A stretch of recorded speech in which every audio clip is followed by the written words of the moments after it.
He's like a MacGyver, a religious MacGyver, just like picking up shit and bringing people back to life. That would be funny if he goes on a podcast run now and he's like telling a story and then at the end he goes, I gotta apologize, that story wasn't true. Every time. Every time. In fact, I didn't come here from 24-hour fitness. I told you guys I was at Jamba Juice earlier. That was a lie. I was at Juice It Up. I didn't just finish doing my leg workout. And I'm so sorry I lied to you, Papa. There is no heroin in Austin. I created a Valor monster and it's chasing me.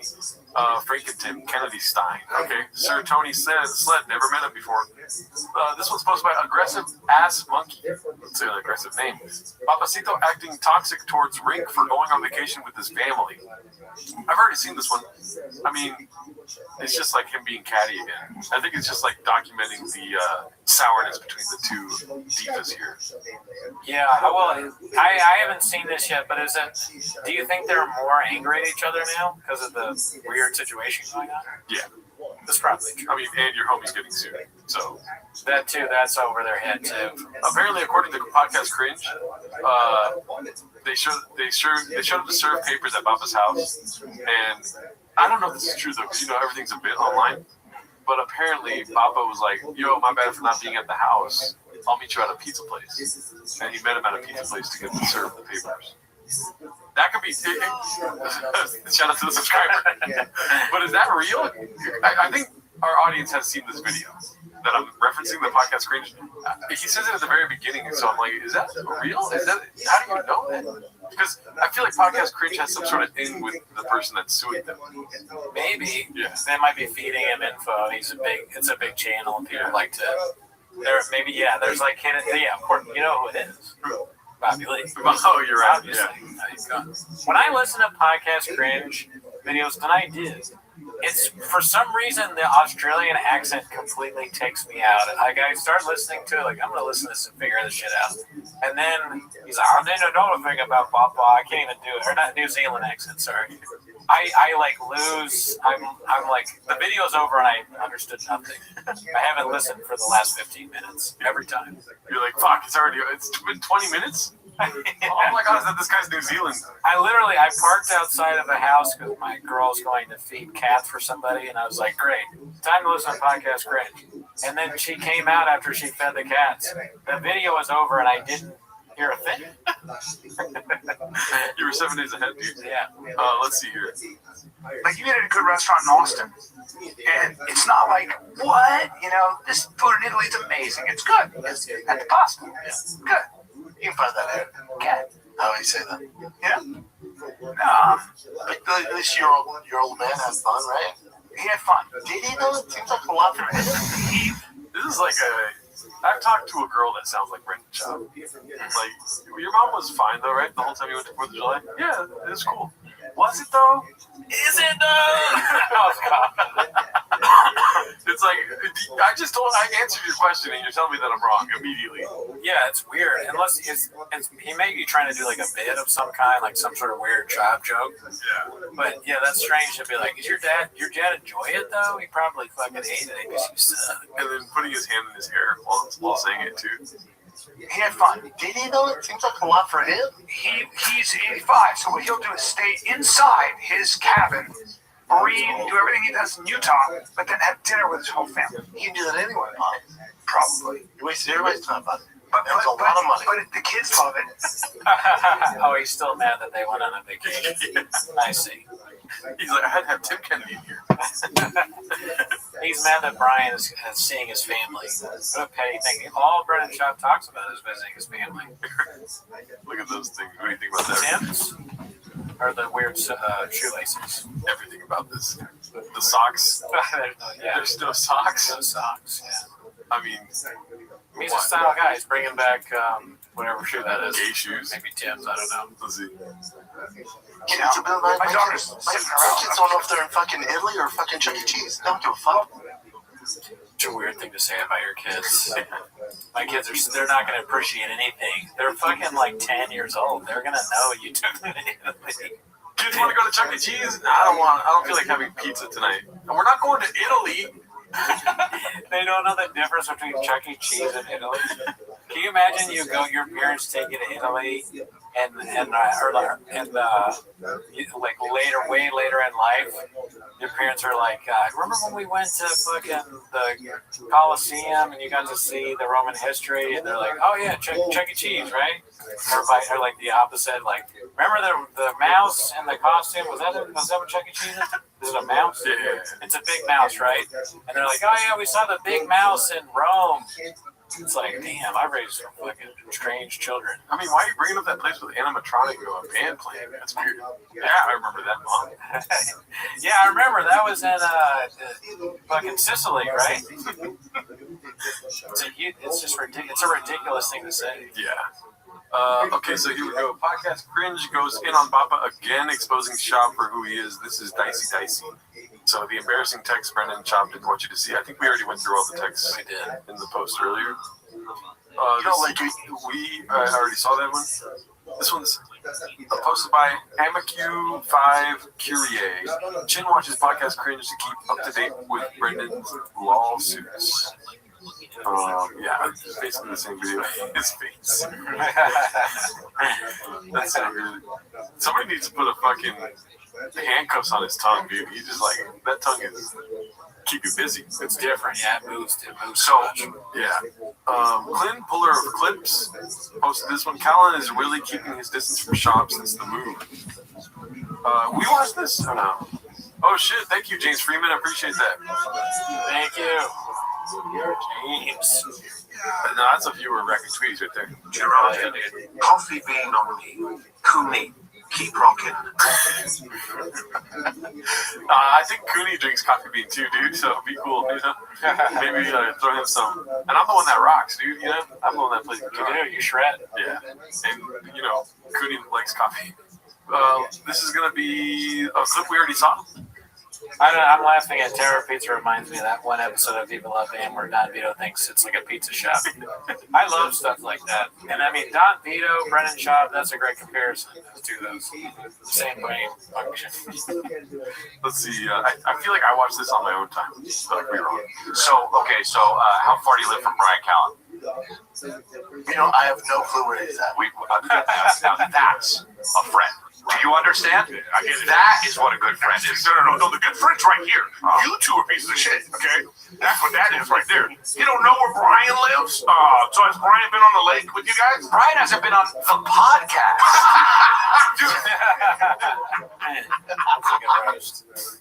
Schaub doesn't think that's funny. Come on now. Stop lying, Schaub, doing the Rogan laugh. The Rogan laugh. He's in fucking Italy looking at statues with dicks. Yeah, fucking right on the lake. We should get on the Here. It's so funny when Brendan tries to have some input, but he just can't speak English. We're trying to get him on the ear. Yeah. You guys are right, man. I just think, man, cheers, dude. Cheers. Well, cheers to that, Chris. I will say this is an impressive setup as far as like video quality goes with somebody on Zoom. You know, So this is just the backup, like this is Zoom. So is it like one of those Zoom things in the back of Chris? Like they're on a set in Los Angeles, but they're talking to Brendan Schaub, who's on a set in Austin. So this one is like we're different though, right? The golden hour thing, they completely change it up. It could be different, or they could just be sitting in different spots because there's no more Brendan there. I see. I feel like they did change it up though. They just changed the background up a little bit. Purpley, and there's some gold, shiny shit. You didn't even bank episodes? You just took off? Yeah, they're like, they gotta call Give me like a Tim 2-day notice. Kennedy or whatever. Yeah, Tim Kennedy did it right. I've been hanging with him. He seems cool. Tim's the Oh, best. good, cool. Yeah, he's great. I don't know him. I never met him. I want to know him. You would love him. Really? Yeah, he's great. Okay, cool. Yeah, great. He seems like a cool dude. Yeah. He's a guy who's pretty good at lying too. Eric gets 1.2K views on his own. Poor guy needs Bappa or going to Target with wife. Did you donate the red chairs? Do you want to take that, Cooney? No, I sold them.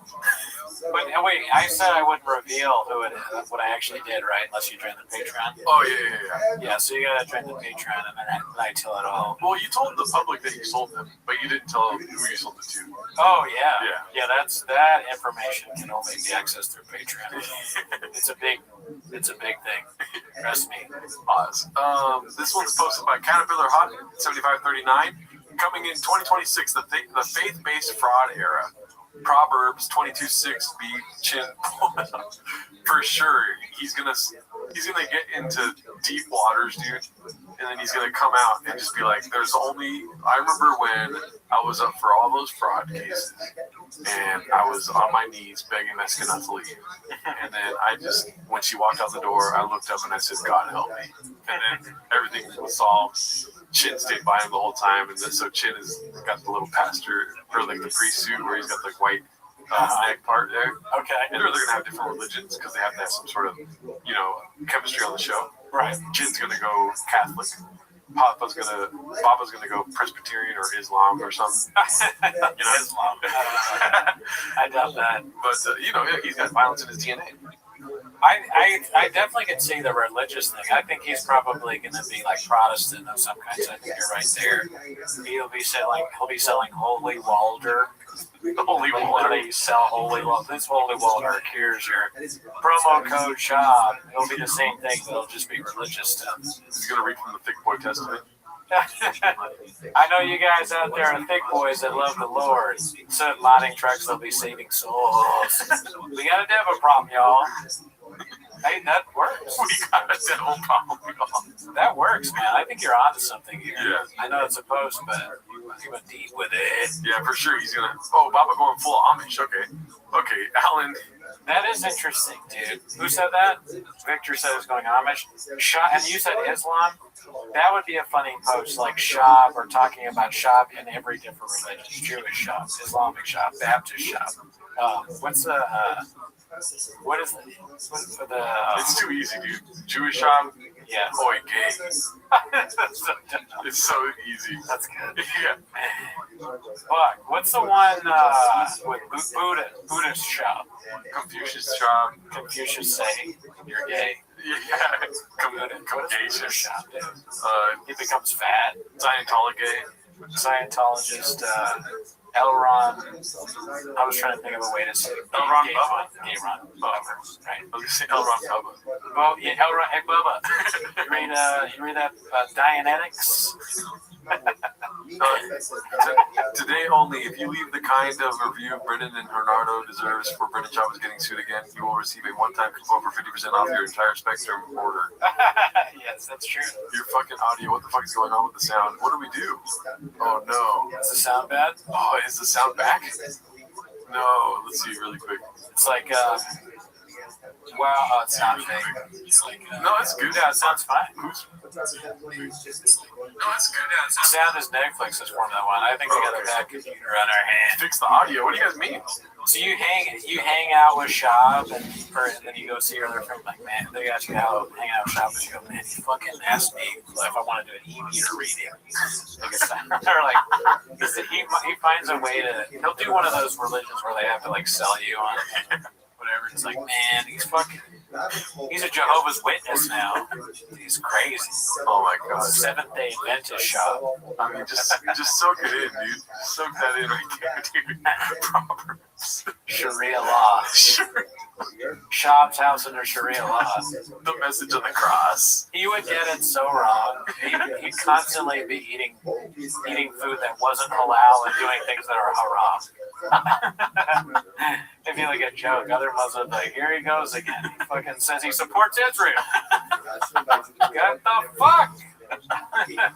He'd have a fatwa against him quicker than any Muslim in the history of Islam. Dude, this is totally possible right there, dude. This the Jesus piece. Yeah, no, yeah. And this is what I think. This is the most likely scenario is Christianity, especially since he thinks he's like some sort of Americana guy Yeah. or whatever. But it would be very funny if he was something else. Or Christian. Either one is good. When he heard Rogan went like to church or whatever, he's like, Fuck. What church did he go to? Why am I not there? He's a Unitarian Universalist. That's the least likely one, I think. Alrighty, let's see here. What's this? Okay. Now I buzz my head myself. Yeah, we could tell. Posted by Bright Bread.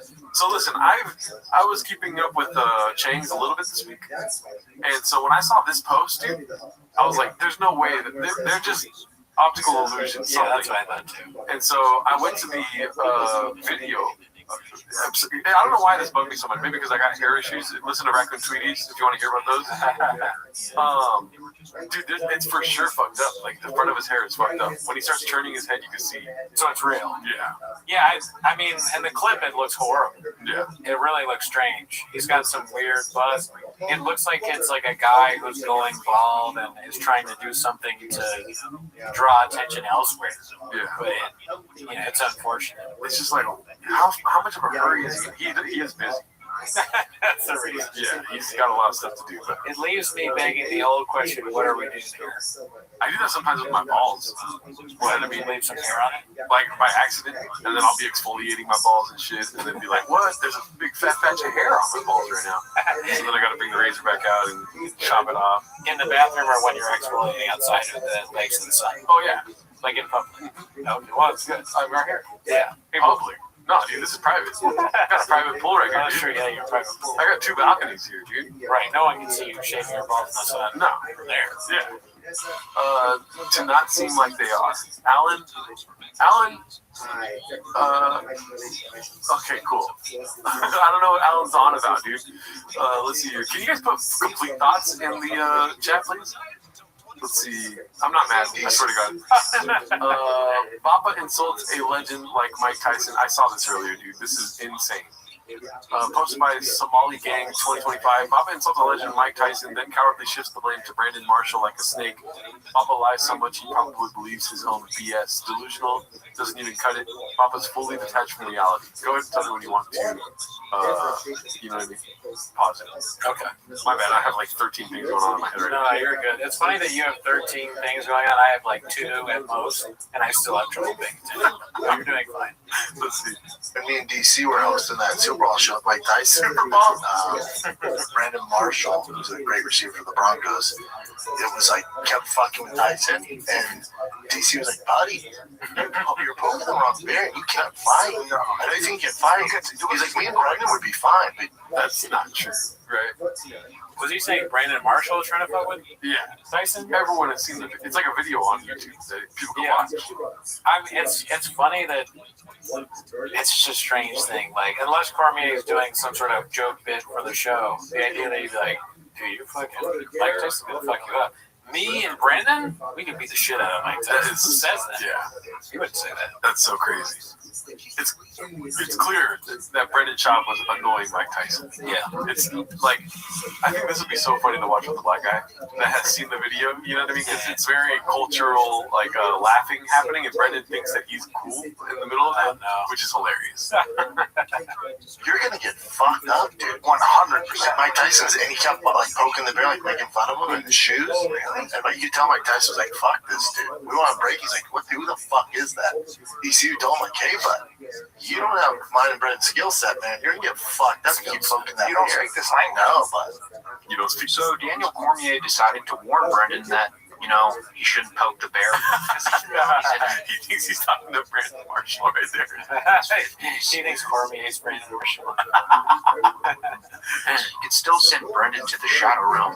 And of course, Brendan laughs it off. you better hold Mike over your neck for that 514. Y'all gotta stop doing that like that. Mike Tyson,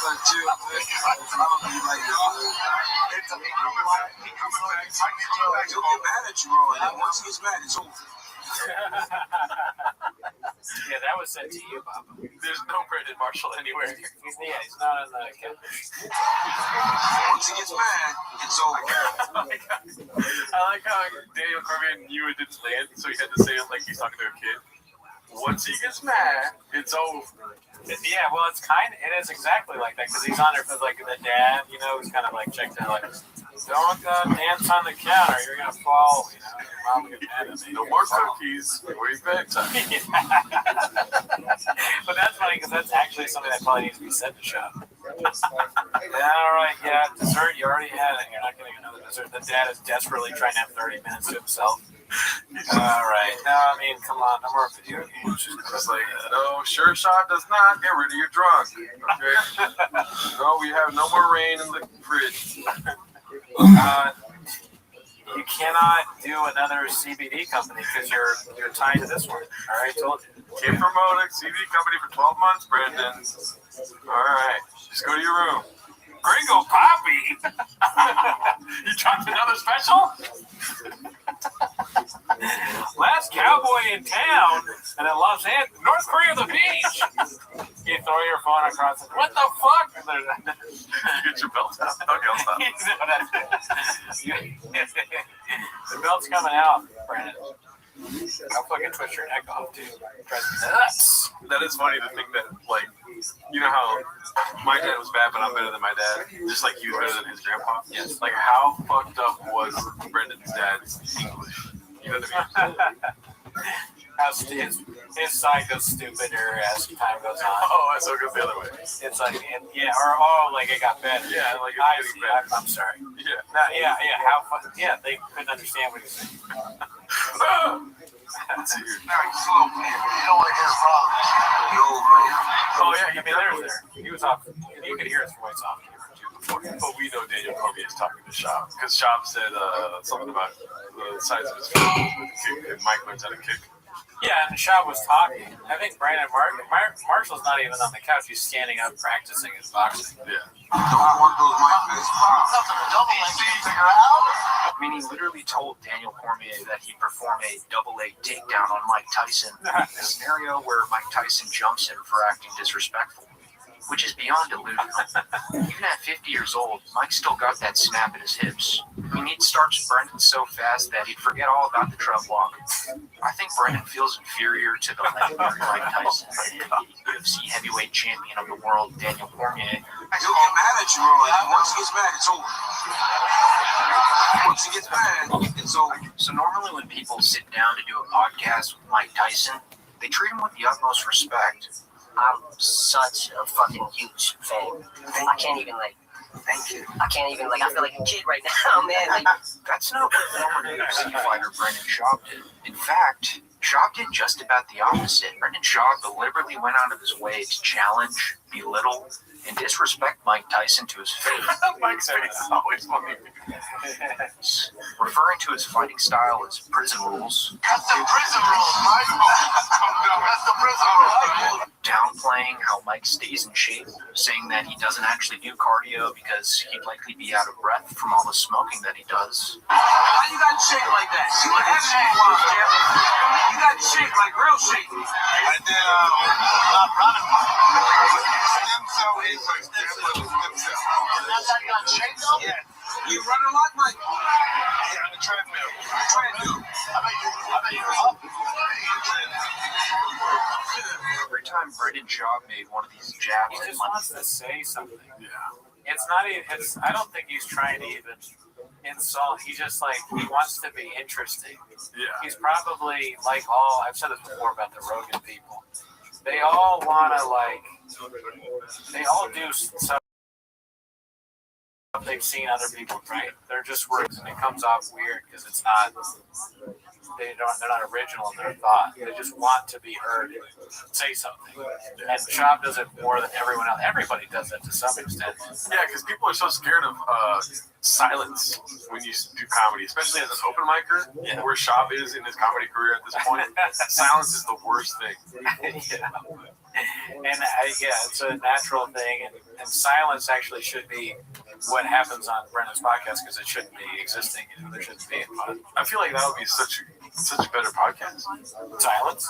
Oh no, they do that too though. There's parts of the podcast we watched on here at length with silence. Not only is there silence, the lights go off.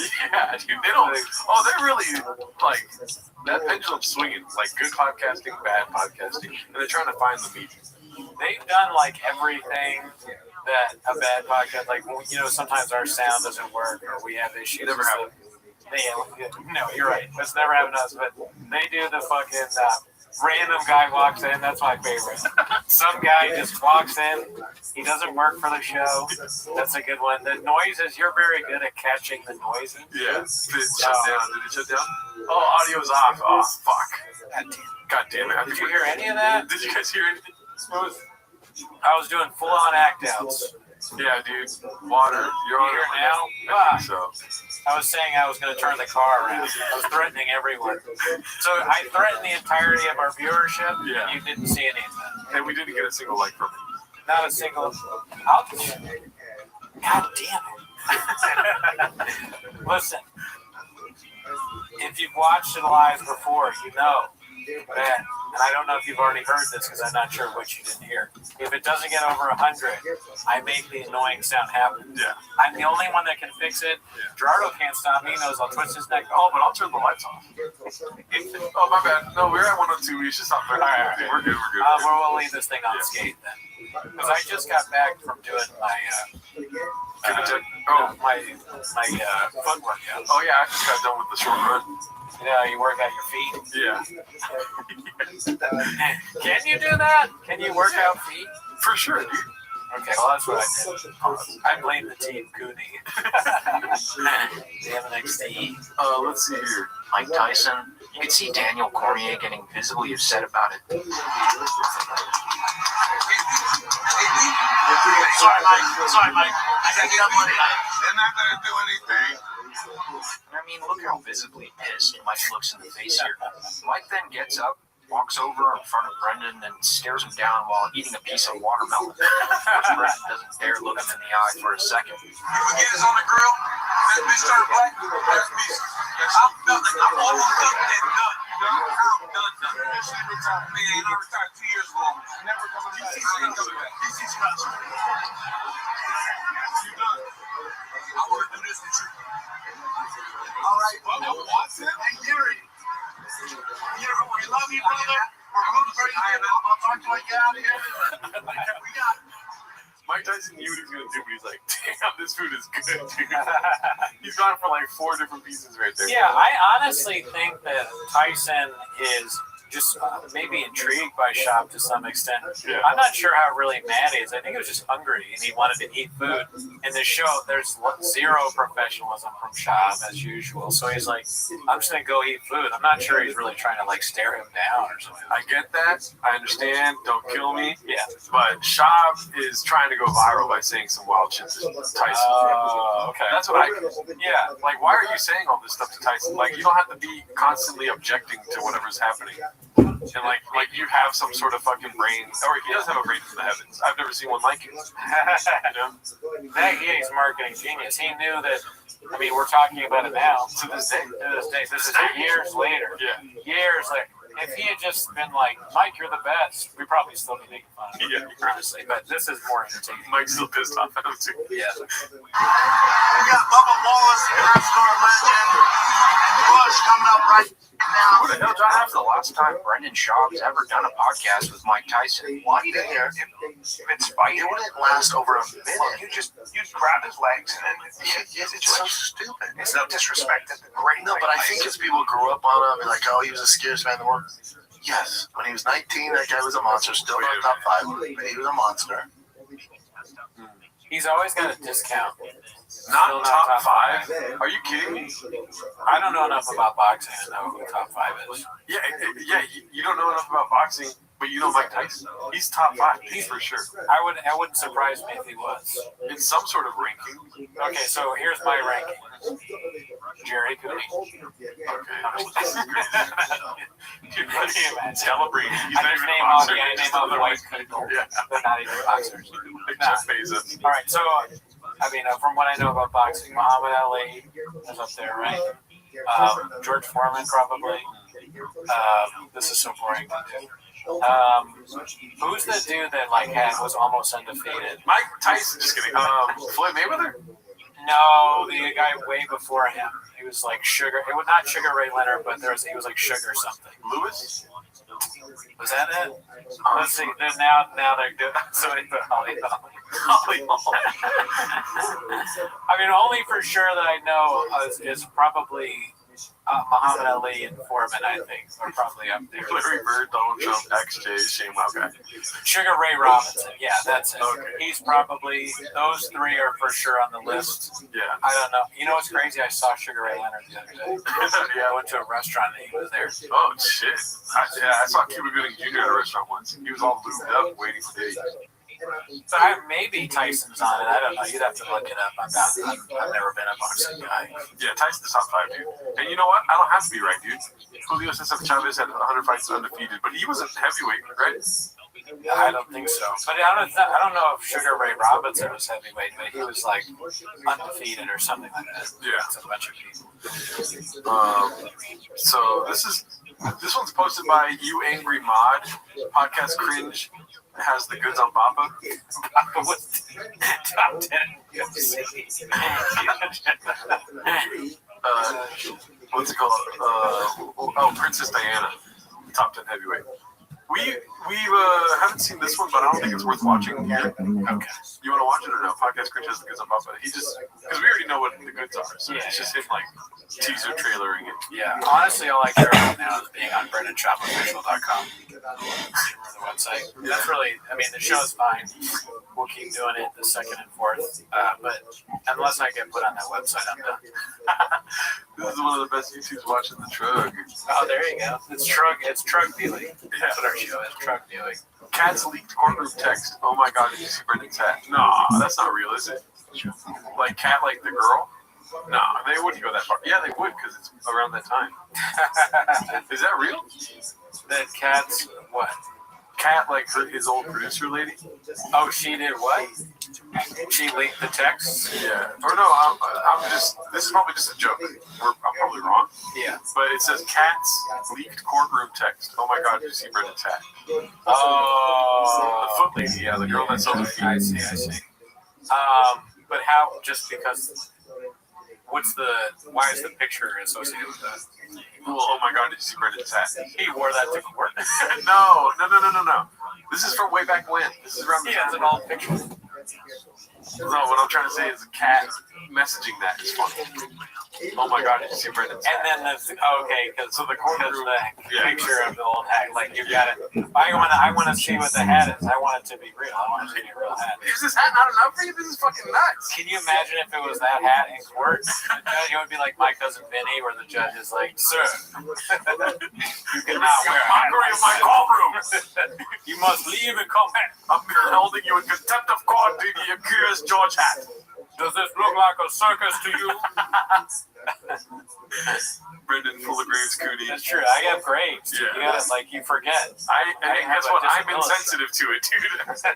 I have a disability. You got a disability problem.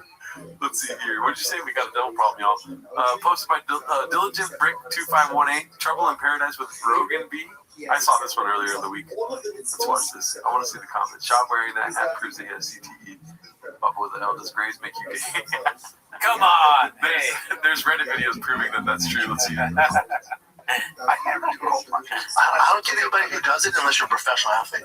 Oh, do you have so much inflammation from your kettlebell workouts? Yeah. Pro athletes, I get it, dude. Sure. You working out an hour a day? You think you need a cold tub? 40 minutes.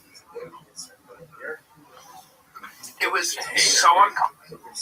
Wow. Why wouldn't you be sore from kettlebells? Just another weight. You see his shoes. Oh, let me see. You know all about the shoes, dude. The shoes, you gotta comment on these, Danny. Well, they're just the bottoms of it. But it looks like it's the whole shoe. It looks like, you know those gloves you wash dishes with? Yeah. Like the yellow gloves. Yeah. I'm trying to think of what else it looks like, though, because it absolutely looks like that. It kind of looks like soap. It looks like candle. Yes. Yeah. Yes. Yeah. That's what I was looking for. It looks like wax. Yeah. He's wearing wax shoes. I got candles on my feet. I beat up Mike Tyson. His shoes are highly flammable. It makes me think, you know those old, salt, have you ever been to Solvang? He's got the SpongeBob 11s. I've never been to Solvang. It's like this old German town in California. It's pretty good if you like baked goods, boss. But they have these clogs that they wear in like old German shoes. They don't look like that, but that would be funny as fuck if he got those clogs. He's got the gumpy yellows. Dude pulled both hammies running a straight line talking about ice baths. Yeah, right? The reason that Brendan doesn't want to fucking, it's like Danish or something. But Brendan doesn't want those kind of shoes or to get into cold plunge because if he got in with those shoes, they yeah. So, or he'd step on the floor and they'd crack afterwards. Gerardo's Graves, great guy, never even met and saw him. Let's see here. I can block him. Let's see. We already saw that one. This was posted by Ness Ave. By the way, I saw the comment earlier where it said Gerardo's asking us for full thoughts in the comments while never giving us a full thought. Somebody said, "Oh no, yeah, we're gonna end the show." Let's see how all the OG cats feel after seeing the podcast cringe news. Just think about that, they will be back. Yeah, I mean that's how everyone feels about like every fucking time in like this universe. It's always that. He pulls us back in all the time. He's a genius. This one was so funny. They thought they were Kevin Hart and The Rock. Yeah, that was a good one. Diddy Boppa. Seen it. Oh, we haven't seen this one. Oh, no. We're getting closer to the OnlyFans, guys. Posted by Financial Skin 4969. This is the only post I saw by myself. I don't ask you if you saw the links, I already know. Let's see here. This is not a sad thing. Nobody can give up on Boppa. Truck in my neighborhood. Drive fast, all gas motor company. No chance. That's crazy. Sentexu posted this. Can you imagine you see that? You're in Texas. Dude, I would get out and selfie as fast as possible. Oh, yeah. I get out and selfie faster than I didn't take a picture of that guy that hit my car. Formula One, that's kind of dicey, dude. Cooney, let me borrow that brace with the devil emoji. Dude, he loves Cooney. He's beating off right now. Yeah, he's big. He wants to join the chat. Yeah. And all you gotta do is call go me on Reddit, call me dead. It's very easy. Let's see what we're working with here, dude. It looks like he's beating off in his fucking profile picture, dude. What the hell? Dude, why are you choking your camera out? He's got both hands on the camera, Daddy. Oh, Jesus Christ. Do you think I'll still have this on by the next time we record? Yeah, I think I will. The doctor told me to. Cooney's braces for good sessions over. The doctor told you, like, by next T-Mo's, you're going to have that on. He's listening. He's like, hey, what's up, Chuck? Hey, Bubba. Hey, Bubba. Oh, yeah, so this is pretty funny, dude. I saw this one. KDBX posted this one. People think we're crazy for doing the most basic American thing to do. This is posted by Joanna. People think we're crazy for, oh, my God. We're spending our entire weekend at a dusty ballpark. They don't get it. We have a front row seat to watch our favorite person do their favorite thing. That's not sacrifice, it's a privilege. Bob in his old age.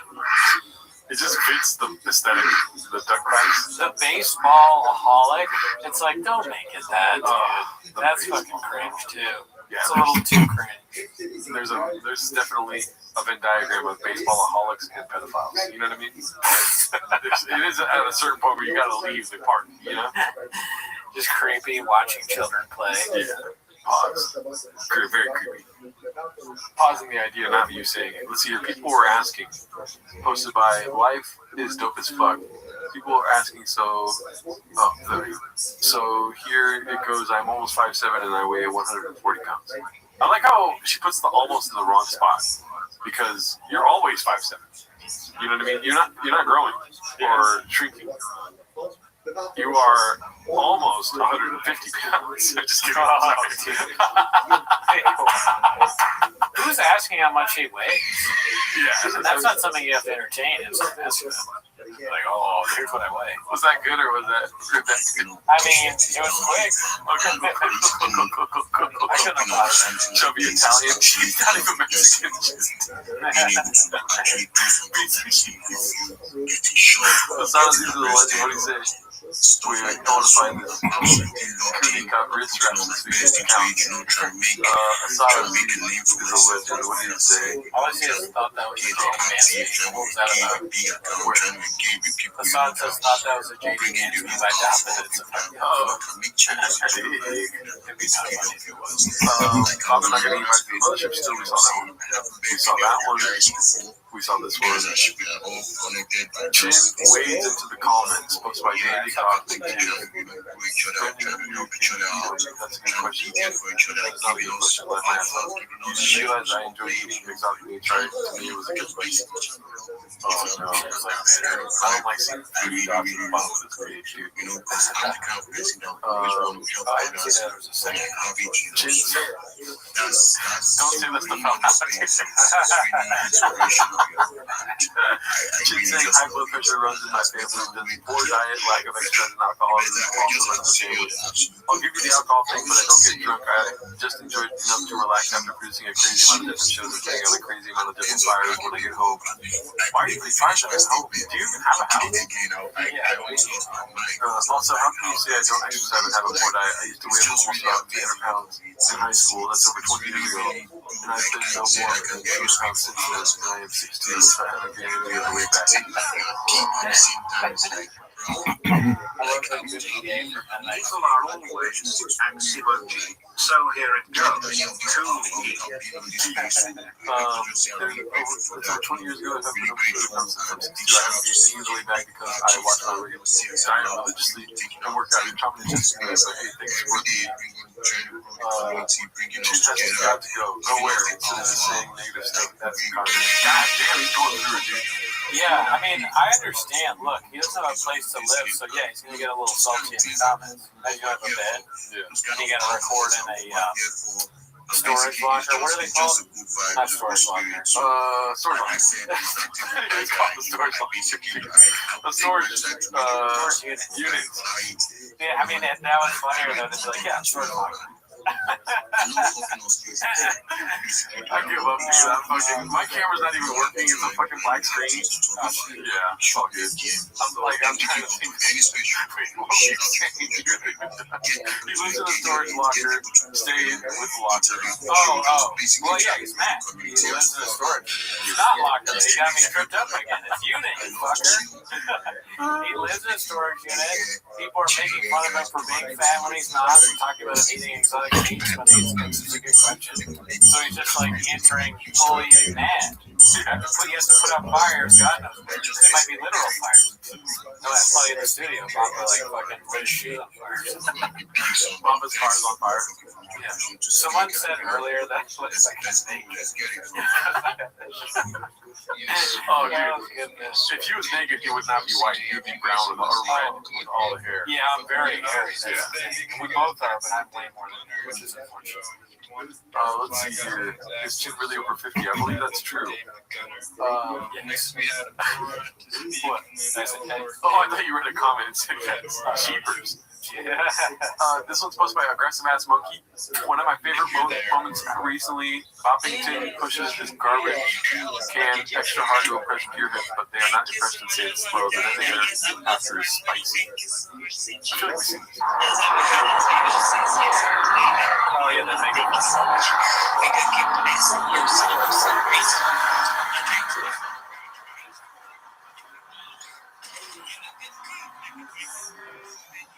It's funny, isn't it? After all of us being used to being in really fast shit. I mean, this is a fast Humvee. It's fast for a Humvee. For a Humvee, right? So the whole time you're like, maybe a few hundred horsepower more.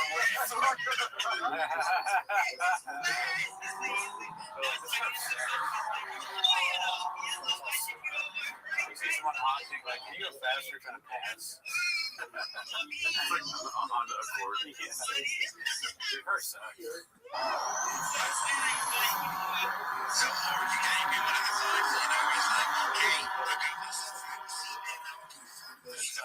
Yeah, they're just waiting for something interesting to happen. Alrighty. Okay, so successful A8345. Shout out to him. I think he's in the chat. Sick. Original email begging for positive reviews in exchange for 10% discounts purely on the Spectrum CBD oil. Let's show our support for Brendan. As you all know, my business partner British Show debuted at Towers on Showtime earlier this month. You all showed up in force when the company ran a sale in honor of the debut. Today I'm asking for customers and the entire KR to help us support the special. Today through the end of the week, if you follow the link below and leave the kind of review Brendan deserves, so you'd be surprised you will receive a one-time coupon 50% off your entire Pure Spectrum order. 50% off. I've seen this before, but I'm now realizing that's kind of crazy. That's a fucking Prime Day deal, dude. Yeah. You know? It's probably utter horseshit. That's half off, really? Yeah. Interesting. It's like, wait, what's the profit margin on these fucking Pure Spectrum CBD? It sounds like pure profit, dude. What the hell? It's like, because it doesn't work and it's not real, they can sell it for that. It's just like powder that does nothing. It's so funny. It's just like, nobody gets it. He's doing the fucking Scorpions note sound. It's just like another shiesty thing. Yeah, just selling horseshit.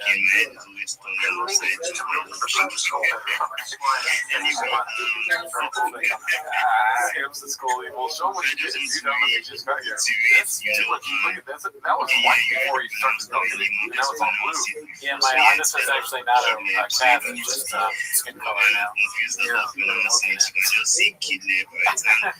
You know what those, I mean, this is what those kind of things do, though. Not all of them are scams. The pills that help you out or whatever, they will, like, give you a huge deal on the first round. So that you're like, oh, this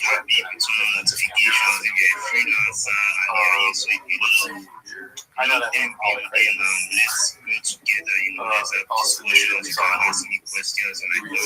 one, that's the fart thing. You're not going to be in it. So far, it's got us like twice. Oh, Hap has it. Finally, why is Hap not in the top, dude? He's always like midway through the show. Jordan Milk's the guy outside the tent. Okay, the tent's not there anymore. The cops are actually really cracking down on here.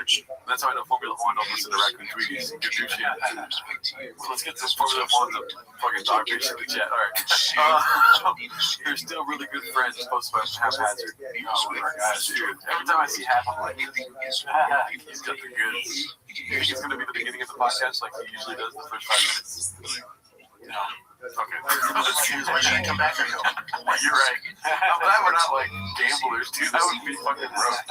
Whenever you want. When the street lights turn on, dude, right to your fucking feet hurt. That's what I did as a kid. Yo, hey, you know what? Hey, we're friends, right? Would you say we're best friends, sort of? I mean, at the end of the day, how close are we? Are we close? Close, what? Are we friends, though? Yeah, like when you're kind of around my neighborhood, that's what you're referring Like, to. if you needed to borrow $50,000, I would lend it to you, right? Yeah. And we've been through some shit. Yeah. One like this to the world. Yeah. So we're kind of stuck with each other, huh? Yeah. I'd say this is a fucking marriage. Can I get an invite to your house once? It's unbelievable. Hey, you know what? I haven't gotten who the fuck does that? Like, I haven't got. Oh, shit. Basically, for me, I have like The name sometimes. Potato, that sounds like he's related to me. three guys that are coming from me, especially movies. What's it called? How dare you? Dude, who would you invite first? Brian Cowan or fucking Beanie Guy? Actually, that's a good question. Because I do not like him. Oh, you're right. That is a good question, but I do not like Beanie Guy. Yeah. I mean, I don't think I'd invite any of these people to my house. If my papa, who am I inviting first? Obviously, my boy. Yeah, Brian Cowan. I don't like how Beanie Guy's getting invited. Brian Cowan's not. It's like he's definitely shady. Beanie Guy's shady as fuck. Cowan's never been invited. He's like, I'm sleeping. He's probably like inviting himself like in a weird way. Like, a friend of mine invited me to his house today, but like his son died, so make somebody free. Papa's like, oh, dude, you want to come over? From your own side, I mean, just say that's that something I just do. leave it at that. Just wait for someone to do that for you. I mean, invite to his house. You guys invited me, my wife, my kids. We don't want From your house is talk about education, about You know, hey, engagement, pursue anymore. We don't want another stomping pad in the neighborhood. Stomping bag. Stomping bag. I'm the stomping pad out here. Descriptions.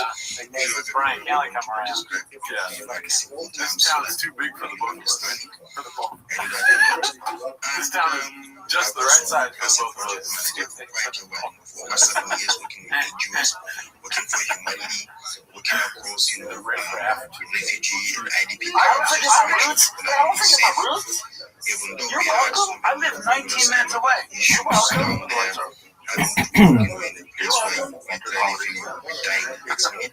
Thank God we are still alive. Open door. You just kept trying to buzz the gate. Unbelievable. It's actually shocking. Don't budge in. I got a fucking 15-month-old and a 3.5-year-old. That's our kids are different ages. That's the problem. So what? I don't like mostly say so many things on spaces. So I don't even get an invite to your house. So I haven't seen your house. Because I believe when you listen a lot, you will learn. Thank You know you so what? much, guys. Why do you get a weird I thing? don't have to take so much time anymore. I don't know, Because it's some we say stupid bit. things. He This is is like for me, and channeling then Cal. over to you guys. Oh, yeah, like, You're lucky that Cal didn't hit him without keeping busy, because he would have been like, keep busy. It would have been like a vortex. They would just never leave the studio. yeah, they were getting a real, like, rep set.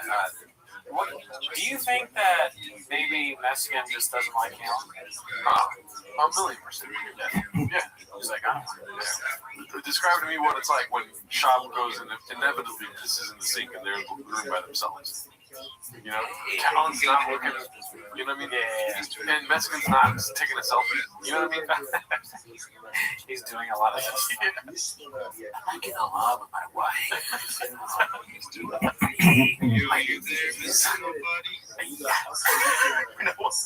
But you've been here longer than me. You've never invited me to your house. To be fair. You have a standing invite, but getting you anywhere It's tough. is impossible. It's tough. Which I know. I would love you to be involved in some of the things I do. Now I'm gonna start going to the.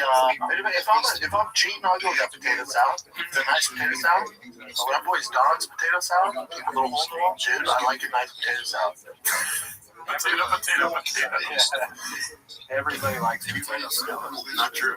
You don't like it? I hate potato. It's disgusting. It's cold. Right, I think there was one time where we talked about it where I forgot. I forgot that it was cold. Remember, there was a whole thing, and I was like saying, I was like, it's hot, right? And then you were like, are you okay? But then there were people in the comments that are like, no, dude, German potato salad is hot or whatever. Oh. Man, I forgot. Somebody reminded me. Well, good thing because potato salad. Hot or cold? What is it? Hot or cold? I mean, it's cold, but there's a German one that's hot. Yeah, I don't like cold shit if I'm not hot. I like it nice and warm. Of course you don't. Let's see. Yeah, cold. Everyone says cold. 8 billion votes saying cold. All right, let's see. Financial Skin 4969 posted this one. Holy moly. It looks like Brendan Schaub on the cover of Diesel World. What is Diesel World? Have you ever heard of that? Obviously, it's not. Do I want to hear about it? Yes. Looks like a Photoshop you made. Okay, cool. There's, that's all makes sense. I feel like right when you said, like, oh, we talked about this before, I'm like, oh no. Well, C likes his potato salad more. Honestly, I don't think it needs to be cold. Because a lot of times you have the potato salad at a cookout. It's not hot, which was crazy that I said that at the time. But it can be, because Germans have it hot. But you have potato salad at the cookout. It's not going to be cold. Yeah, it is cold. No, it's not. It's outside. Macaroni in the fridge. Exactly, there you go. When you've taken it out of the fridge. Okay, so the only thing worse than cold, what? Room temp. That's fucking. A lot of it is room temp. Have you ever been to Philippe's? Yeah. It's not cold, I don't think. If I remember correctly. But like, I stay away from all those sort of fake salads. They're not real salads. It's potato salad. They're fake. They're not real. You definitely do not stay away from fake salads. My friend Nina made sausage salad, which is ridiculous. It's not only warm, it's hot. You cook hot sausages and put it on cold lettuce. This really is Callan Chop. I really channel Callan, and you channel Chop. Did we do it on purpose? You'll never know. Kiwi salad, yes. But it has to go straight from the fridge into my fucking gullet, dude. It's got to go from, I got 5 sausages. What am I going to do with them? Put them in salad. All right, I'll stop. Sausage salad. Yeah, no, I was addicted to sausage salad. The other day, somebody was saying that I'm the kind of lady that cooks the same meal every day. You can't stand it. You know what I mean? I'm like, dude, same. I stopped myself. Because anytime I brought up sausage salad, it's never ended well. I was making sausage salad for about 4 weeks straight. I remember I asked you if you told me, and you're like, yep. I think it's cute and endearing. So yeah, I just wanted to shout out to you, CJ. Thank you for the idea. Last CJ. Thanks, man. Yes, sir, Mark. We're glad to have you. If anybody is interested in connecting with Mark, or no, not even if you're interested, go connect with him, you know. I'm not even going to tell anybody if you're interested, you know. You are obligated to go connect with everybody that comes up here and speaks because they're going to give you a connection back, you know. That's what this space is for. You know, that's what we're building this community for, is to make sure everybody is getting connected with them. Everybody can grow. We're sharing the alpha every day. But we got some hands up, so I'm not going to do too much yapping, you know. Rabbi Rothschild, go ahead, man. What's up with you? Thank you so much for the opportunity. First and foremost, I've done my best to follow every single person in the room. I'd appreciate it if you would follow me back. I follow everybody back. I'm the easiest follow back in the game. I'm Rabbi Rothschild. If you don't know who I am, you will. I stream my life 24 hours a day, 7 days a week, 365 days a year for world peace. I've been doing so for more than 4 years. My streams go back to the pandemic. We've seen the death of a queen, the birth of AI, the coronation of a king, and everything in between. This is a real-life Truman Show, a real-life Big Brother. This is a timeline and a time capsule of human achievement. In the 1990s, Bill Gates coined the phrase, content is king, and I'm making it true today. I'm king of the internet. This is the biggest event in global history, and here's why. In 2018, The Economist magazine stated that data had overtaken petroleum as Earth's #1 resource, and I have more data archived on the internet than any person ever, which is making me very influential. I'm going viral, and when I do, I want to make you, your friends, your family, all financially independent if you're not already. I want to ensure that you have generational wealth if you don't already, and I want you to be able to start charities and philanthropic organizations of your own.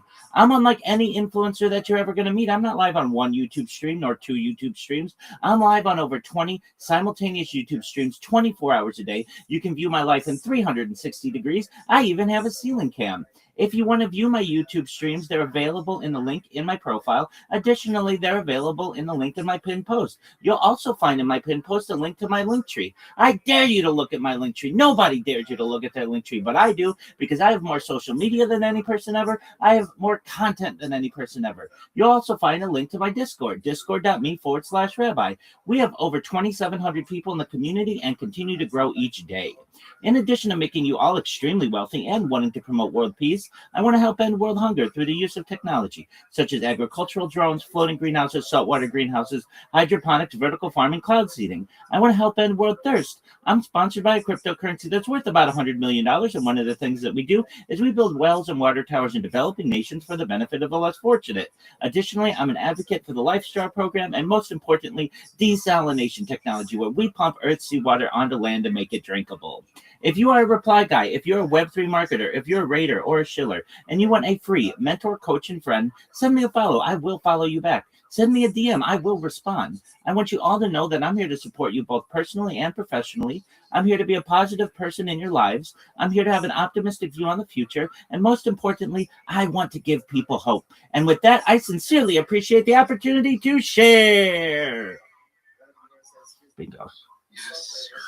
That's actually pretty awesome. You know, he's literally the line improving show, the real life truth show, y'all. If y'all are interested in anything like that, go check him out, go give him a follow. I went and looked at his page. He's actually got a live run on his page, So he's for real. He's not lying. I saw him talking on the phone, talking to the space. It was actually kind of funny. But, go look him up, Rabbi, go drop him a follow. Or Rabbi, my bad. I'm saying Rabbit. Well, I've been saying this whole time. You don't correct me. You're good, big man. No worries. No worries. It happens all the time. Bro, I was calling him Rabbit, y'all. It's Rabbi. But now with that being said, man, y'all go drop him a follow. And then we got, the Zen Army. If you're not following me, I'm dropping you a follow right now. But we want to hear from you, bro. And Timmy Arnold, bro, if you're active, let me see an emoji, bro. Alright, good. But no, the Zen Army, fam. The Zen Army. You haven't heard from them. I just dropped you a follow. Yo, GM, brother. How you doing? Back Chaser. GM to CJ and GM to everybody in the space right about now. It's your boy, Zen Abby. I'm your favorite radio host. What I do in the Web3 space is I love hosting spaces for projects and spotlighting projects in the Web3 space. Also, I'm a community builder. I work for I've worked with numerous projects currently. I'm working with Zen Finance, a DeFi protocol on the asset chain blockchain ecosystem, and I also work as a contributor on the asset chain ecosystem. Asset chain is a layer 1 blockchain that gives a home for real-world asset tokenization. So if you're looking forward to build a project on asset chain layer 1 blockchain, if you can look up to it, you can hop into my DM. I can help you with that collab with Bingo. But I'm not doing anything to facilitate the continued existence of these other items. Why should it be us? You're going to none. You're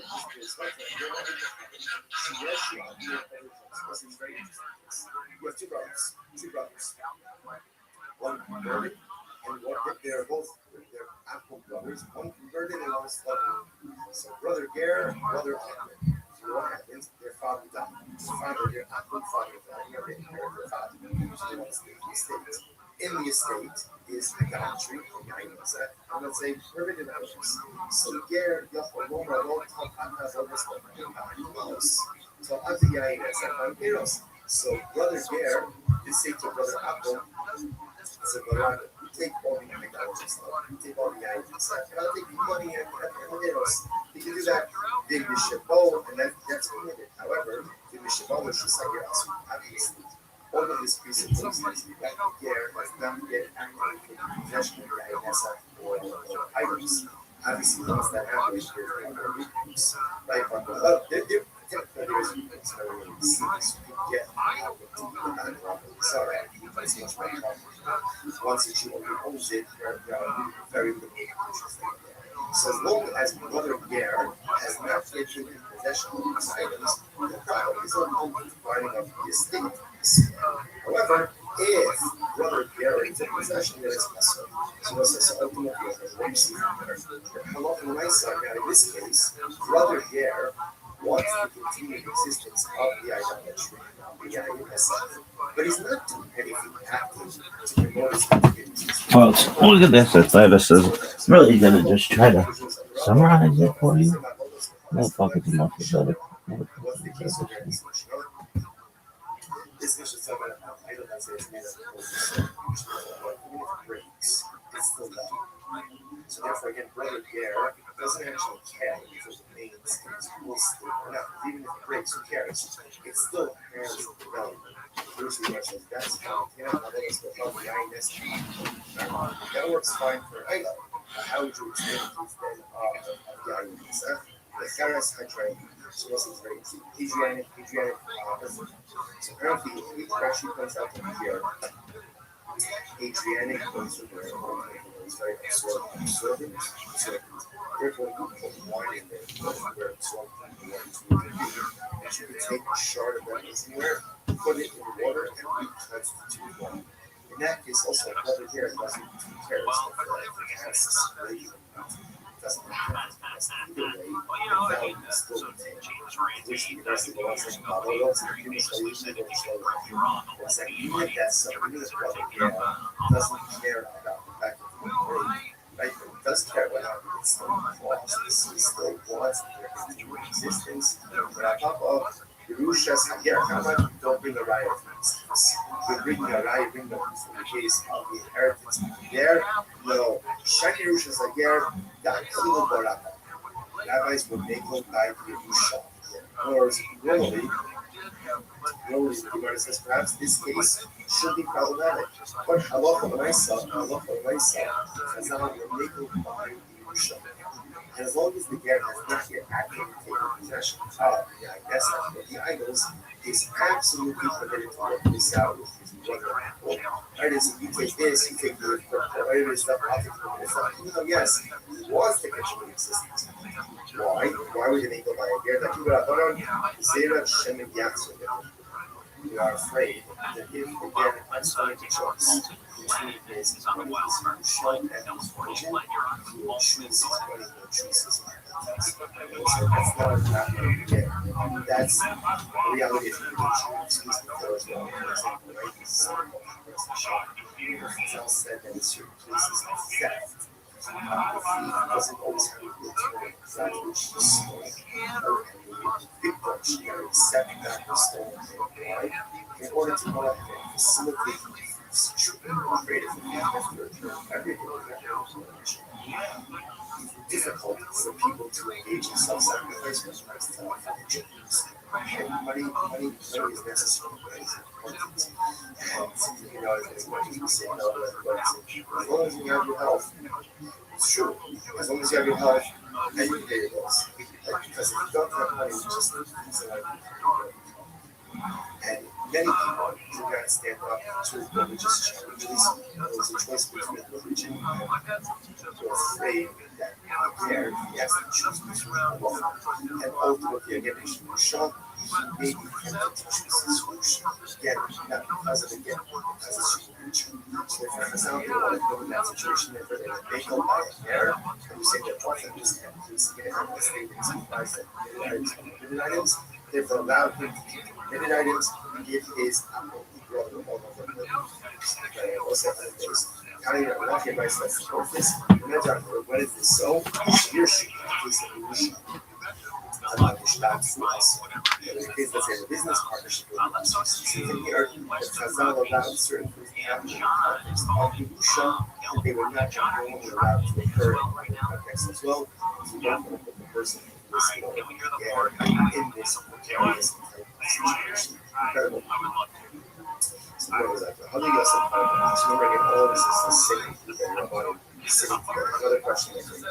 Garrett Tosha, now she got the house. So listen,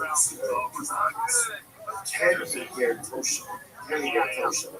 Go ahead. Let me say, he said, give it Chazal or they go back again. Just see at least the tremendous mistakes. Halacha is structured in a way to make us succeed. That a Bono Shalom wants us to succeed. Sometimes people don't want to speak feel about this, but they are speaking feel. The spread was waiting for us to mess up. Because I was waiting for us to mess up. So let me say, Ask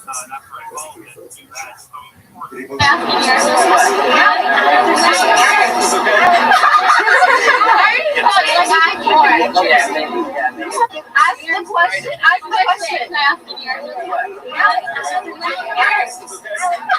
It is a cold, snowy day in Chicago, Illinois, and this is America's Game of the Week, and you're home for Super Bowl 48. Daddy always said that Happy's was a place where everybody knows your name. I'm Bobby. Damn it. Isabella. Yabba dabba doo. Dakota. Shaka Khan. Wait, wasn't that Cheers? I think that was.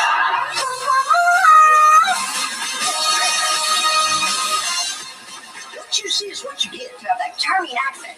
Peanut butter and pork rinds. Do I really sound like that? Do I really sound like that?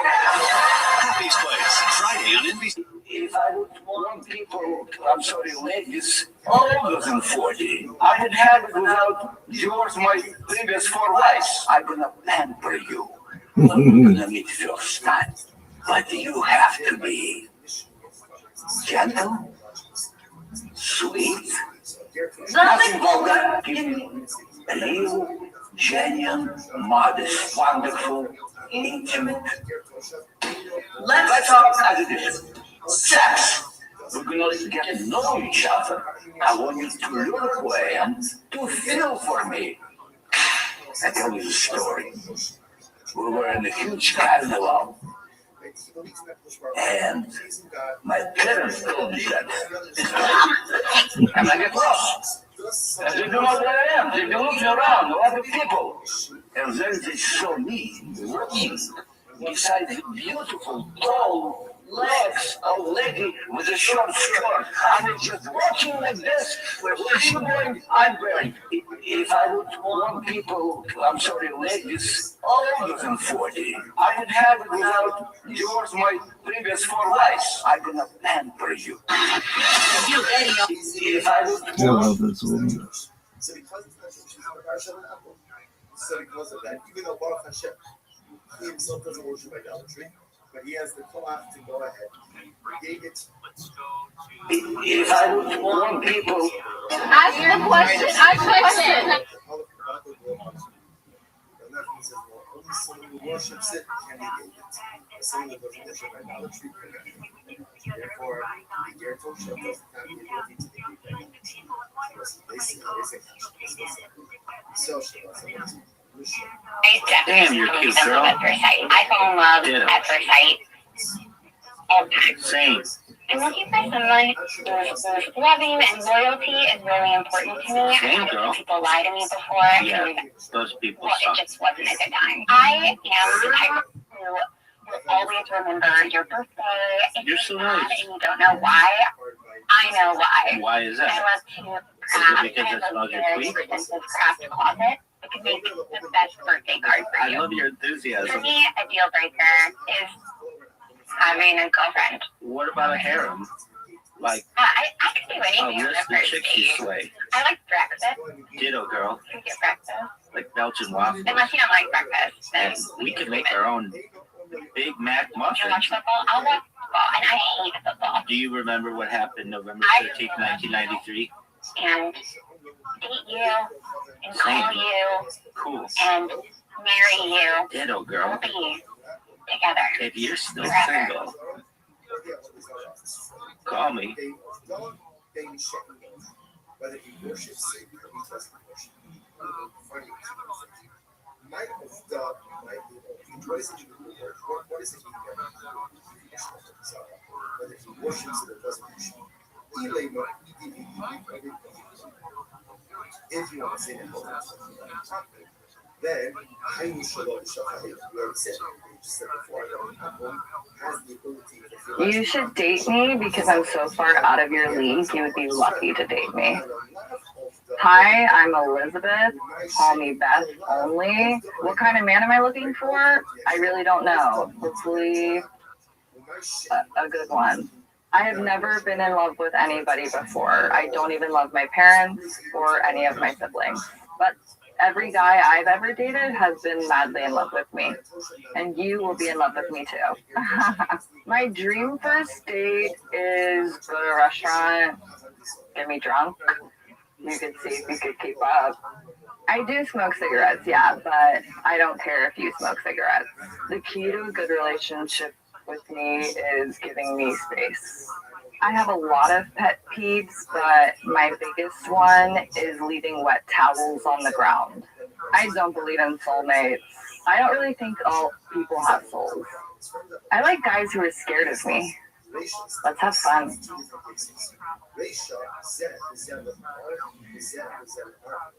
Rachel's teaching me like this.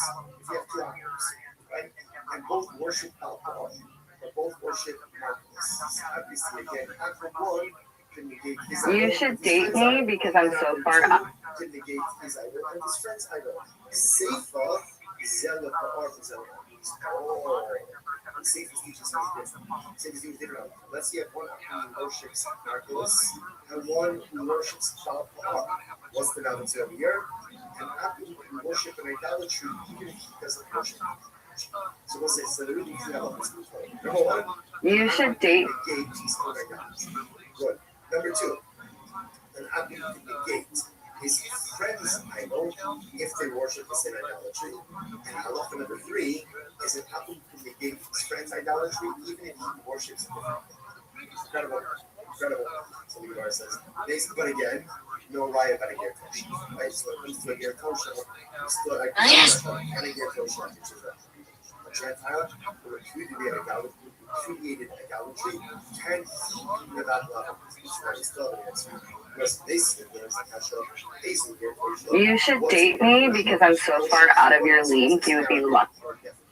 What is the definition of a ger kosher? So said kosher kibbutz definition.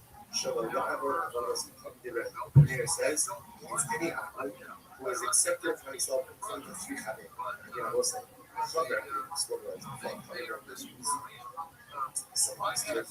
What's up, bitch? Because I'm so far out of your league. I'm already a unanimous first ballot Hall of Famer. Hi, I'm Elizabeth. What's up, Elizabeth? Only. Okay, What kind of man am I Beth. looking for? I really don't know. Hopefully. Hilarious with a huge cock. I have never been in love with anybody before. I don't Same even love girl. my parents. Except I love or any of my everybody. siblings. But every guy I've ever dated has been madly in love with me. I doubt that, And but you that's will be in okay. love with me too. Maybe. You never My know. dream first date.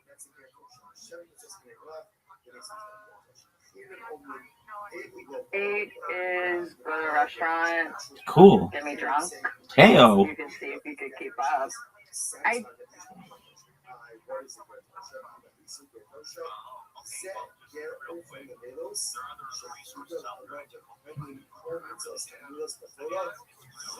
What about a piano bar? but I don't care if you smoke cigarettes.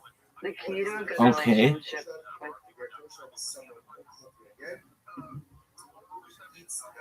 8 is go to a restaurant. What about a piano Get me bar? drunk.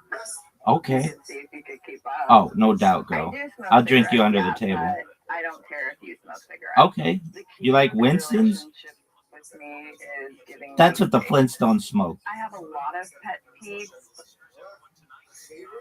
but my biggest one is leaving wet towels on the ground. What about cum I don't towels? believe in soulmates. I don't really Oh, think this one's soulmates complicated. are assholes.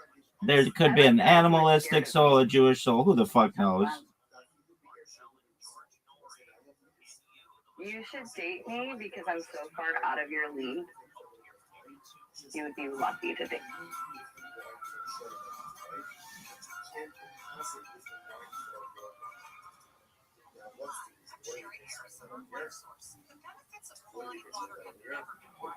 That's why LA families special lights source and house water system is their essential. Like for maintenance, no worry. We build, install, and stand behind every. What's up, bitch? Because I'm so far out of your league. I'm already a unanimous first ballot Hall of Famer. Hi, I'm Elizabeth. What's up, Elizabeth? Beth only. What Okay, kind of man am I Beth. looking for? I really don't know. Hopefully. Hilarious with a huge cock. I've never been in love with anybody before. I don't Same even love girl. my parents. Except I love or any of my everybody. siblings. But every guy I've ever dated has been madly in love with me. I doubt that, And but you that's will be in okay. love with me too. Maybe. You never My know. dream first date is go to a restaurant. What about a piano bar? Get drunk. Okay. Oh, Oh, no doubt, I girl. do smoke I'll drink you under the cigarettes, table. but I don't care if you smoke cigarettes. Okay. You like Winston's? That's what the Flintstones smoke. I have a lot of pet peeves, but my biggest one is leaving wet towels on the ground. What about cum towels? I don't really Oh, think this one's souls complicated. There could be an animalistic soul, a Jewish soul. Who the fuck knows? What's up, bitch?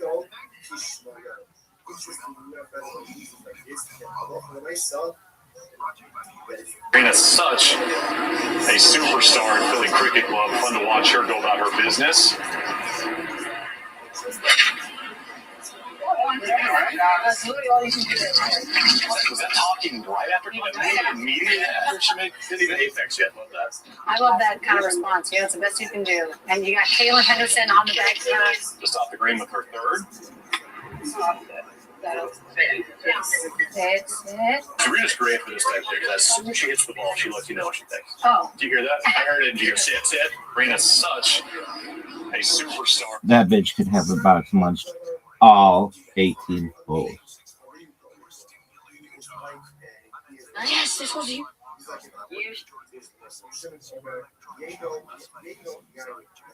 You to date me.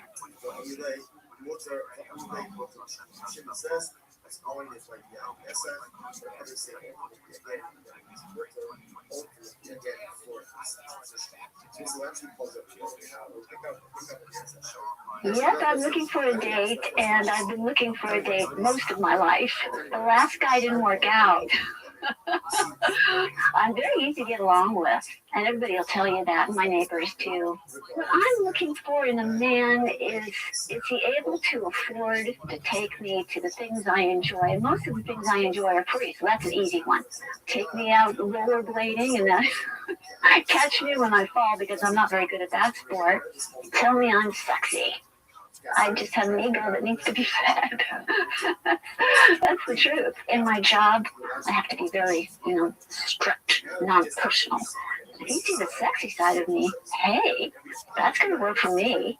I could quit my job tomorrow. I think I'd be a musician. I'd be a musician that maybe something like a play ukulele, because that's something that you can get hired for anywhere. I don't smoke cigarettes, and I couldn't date anyone who smoked. Throw that pack out the window, let the cigarettes fall to the wind. Don't go down and retrieve them. I know that's what you want to do, and then you'll have more options. Oh, I'd like to go to France. Je parle un peu de français. I did take French in high school, and I've been working on it since to get me in the right mood. I'm a very good kisser. And if you don't know how to kiss in French, I can show you that. Damn, bitch.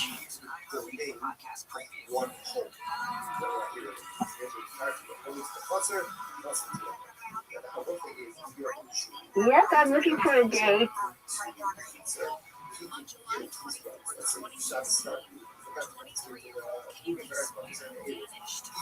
Yes, What's I'm up, looking bitch? for a date, and Yes, What's up, woman? You look like you're a reject from the Golden Girls. The last guy didn't work out. Fuck him. I'm very easy to get along with. Same. And everybody will tell you that, and my neighbors too.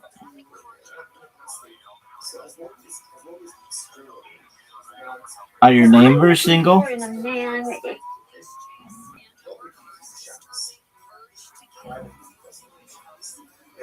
I like your outfit. able to afford to take me to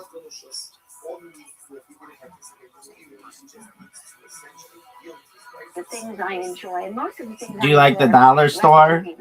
Take me out rollerblading and Want to have sex in a golf cart of a golf course? the things I enjoy. Most of the things I enjoy are free, so that's an easy one. Oh, tight. Take me out rollerblading and You want to have sex in a golf cart on a golf course? Done. Tell me I'm sexy. All right, sexy. Same, baby. I eat that shit up.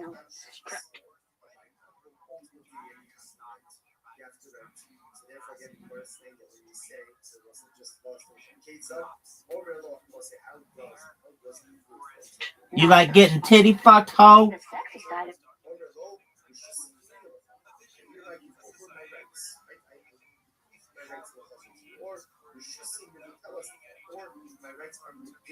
me. Damn, bitch. I bet you love having your ass slapped. I could quit my job.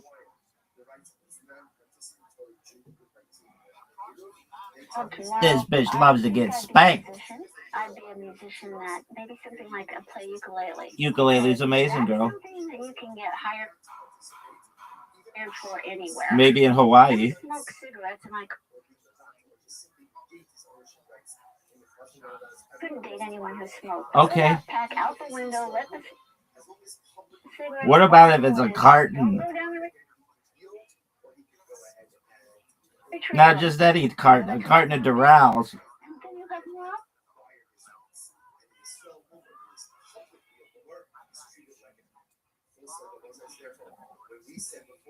I bet your wrinkly neck loves to get choked.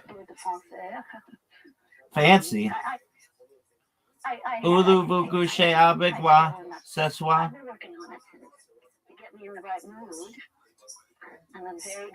You want a tongue wrestle, girl?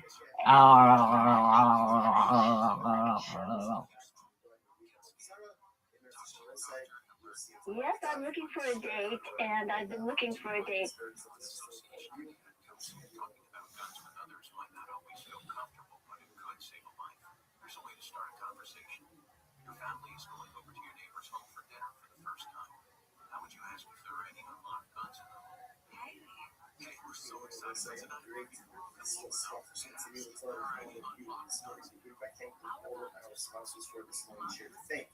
Our annual conference this year is a Swiss success for us fans. And the responses to the half about the Stephen already raising under of their parents, Israel raising, Stephen raising, and Roses wagging memory of his standing Roses wagging over Yahoo. A week of learning sponsors, Dr. Andy Wolf, National Yard Site. Oh, fuck that. Cyrus Wolf, Shalom, Ben, Steve versions of Yahoo. Nathan that handed memory of their father, Ben Ethel, mother, Mordecai, Ben, Marina Ramos. The only sponsors for today, Jerry Avalon, memory of his beloved mother, Rosalind Avalon, Local, Lassie, the families in the almost needed for show and go home for the this is an exciting show.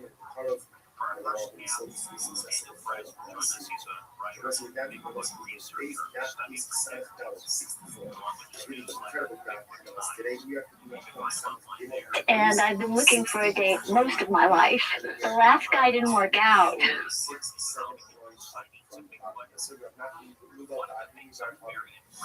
Yes, I'm.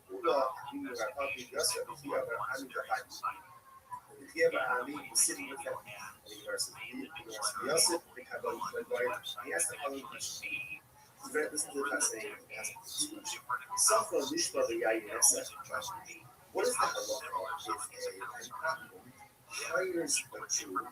Yes, what's good, woman? And I've been looking for a date most of my life. Since the Hoover administration?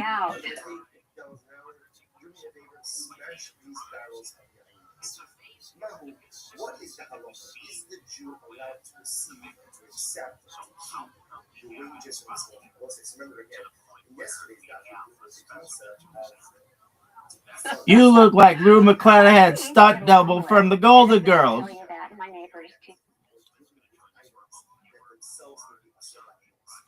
I bet your neighbors are swingers.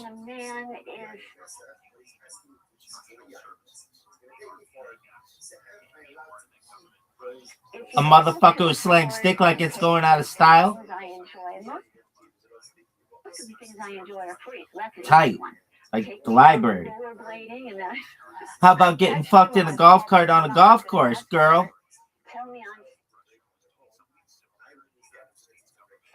Hey, you sexy hoe.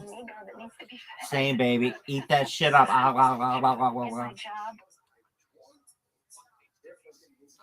I bet that wrinkly neck loves to get choked.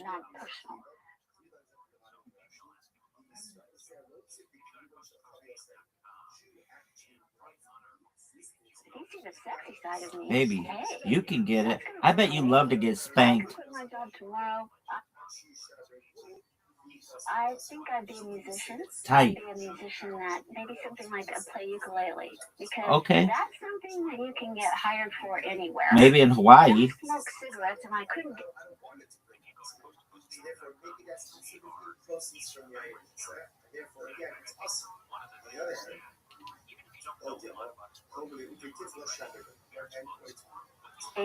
What about candy cigarettes? Even if it's a carton of Durals? have more options. All right, girl. France, How about a French university, girl?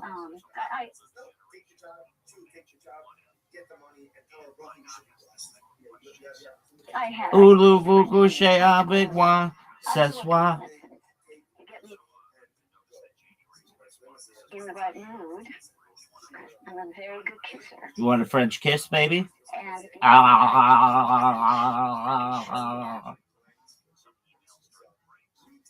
yes, I'm looking for a date, and I've been looking for a date most of my life.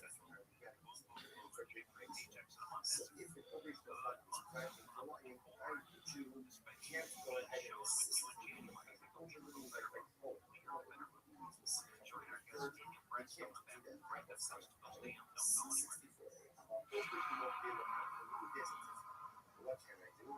I can uproot, right? I can uproot that I am allowed to do the bash. אבל אומרים, להשליך על הגידול והחלטות שביקרו שלי אקמלים attractivity hires silver. To me, they've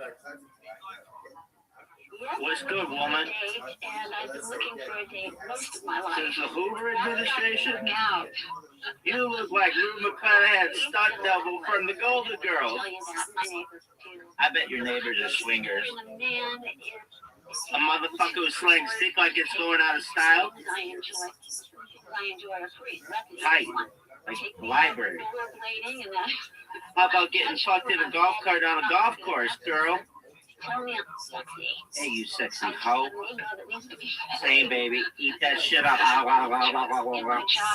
I bet that wrinkly neck loves to get choked. Baby, you can get it. I bet you love to get spanked. I think I'd be a musician. I'd be a musician that maybe something like a play ukulele. Because that's something that you can get hired for anywhere. Maybe in Hawaii. Cigarettes, and I could date anyone who's what about candy cigarettes? Even if it's a carton of Durrell? What you want to do. You have no options. Like France, how about a French university, girl?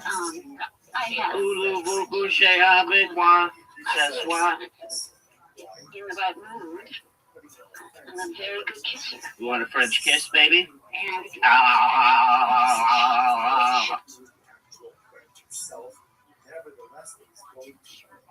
Take a look right here.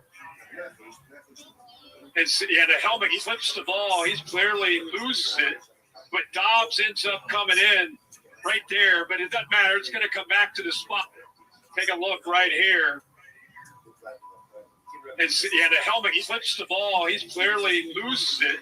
But Dobbs ends up coming in right there. But it doesn't matter. It's going to come back to the spot. Take a look right here. And the helmet, he flips.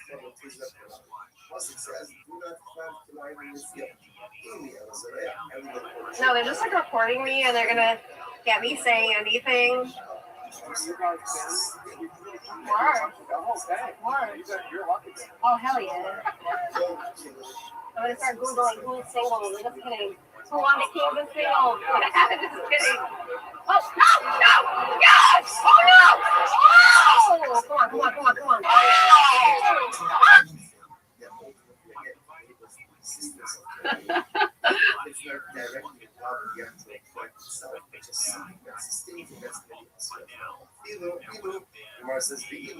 My name is Trish. I'm good at taking care of things, taking care of other people. Somehow I just always know if something's lost. I know where to look for it, to find it. It's one of my gifts.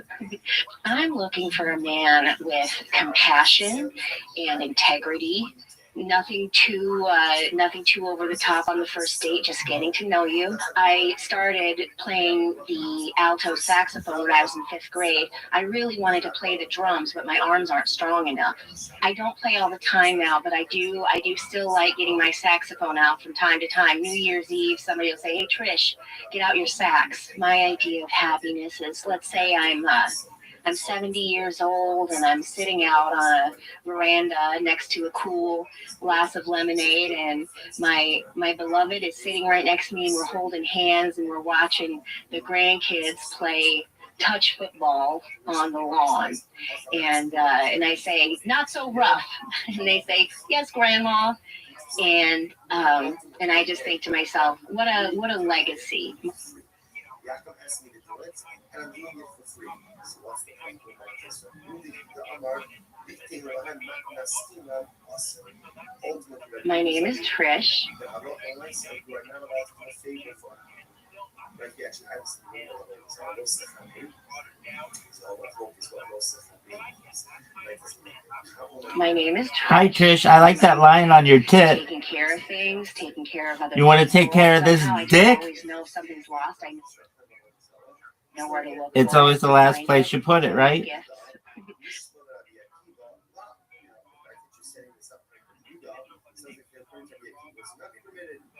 I'm looking for a man. Are you a librarian? Passion and integrity. I think you have librarian-like qualities. Nothing too over the top on the.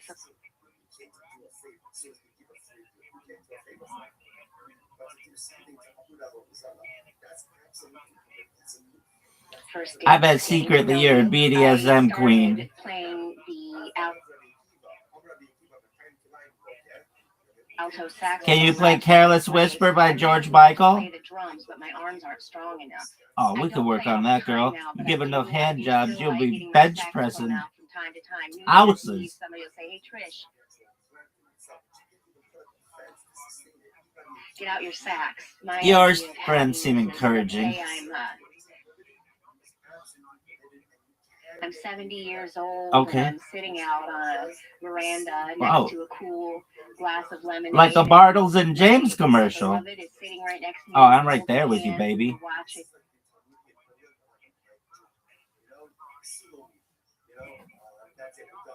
There's nothing more to discuss about this. It's very interesting. Therefore, what this means is, now let's go full circle. How did we start this? This all started back in Kingston. And Abram wants to destroy, wants to break these barrels of the INS. He asks me, he wants to hire me a Jew to go to break his way, pay me $50 a barrel. Great. So am I allowed to do it or not? So remember, on one hand, he said no, because therefore that means I want to continue existence of the INS. Benefiting from a result. On the other hand, I'm just trying to hold up. But nothing said, do it and cover alone. If it involves the destruction of a result, or for that matter, a prohibited item, even though, yes, I do want the continued existence of the INS, so I get it. I don't want it to break on its own. I want to break it. I don't want the plan to be open on its own. I want to break it. But nevertheless, I'm permitted to go ahead and do these activities, get paid for them, keep the proceeds, because the destruction of the whole, destruction of the Zoro, destruction of prohibition, ultimately is a good thing. So that says you get paid and Tavo Allah. I will say it is really such an interesting idea. Kind of a part of Western society. And that is important. As members of society, just the general approach to living in their society, you should take an approach to living. Yes, you know what? It's not your obligation to be like in rocking chairs? What about Adirondack chairs?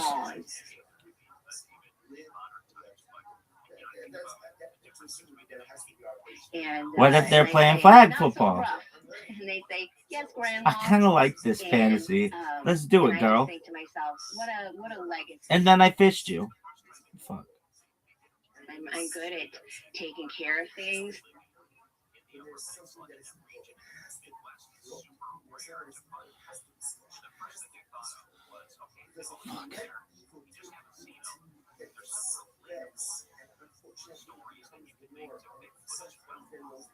And what if they're playing flag football?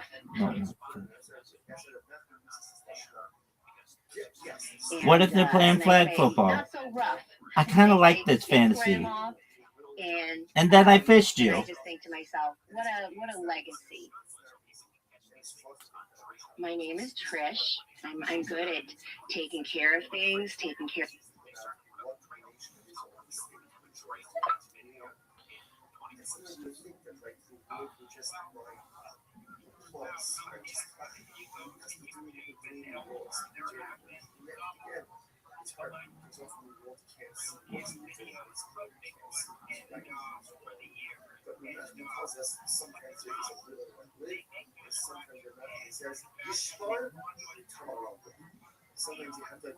My name is Hi, Trish. I like that line on your tits. taking care of things, taking care of other You want to people. take care of this Somehow I just dick? always know something's lost and where to look It's for it always to the last find place it. you put it, right? Gifts. I'm looking for a man Are you a librarian? with passion and integrity. I think you have librarian-like Nothing qualities.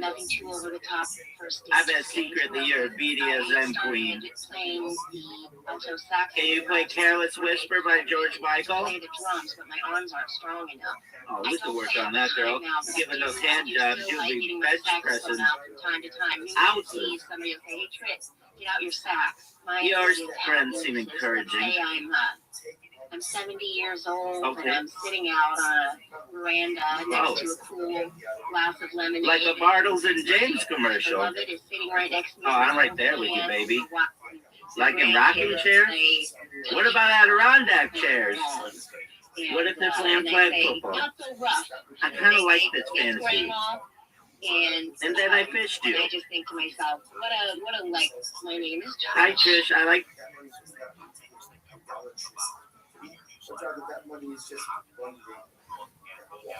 Clips the ball. He's clearly loses it. What's good, woman? And I've been looking for a date most of my life. Since the Hoover administration? You look like Lou McClanahan's stunt double from the Golden Girls. I bet your neighbors are swingers. A motherfucker who slings stick like it's going out of style? I enjoy a pretty Tight, like a library.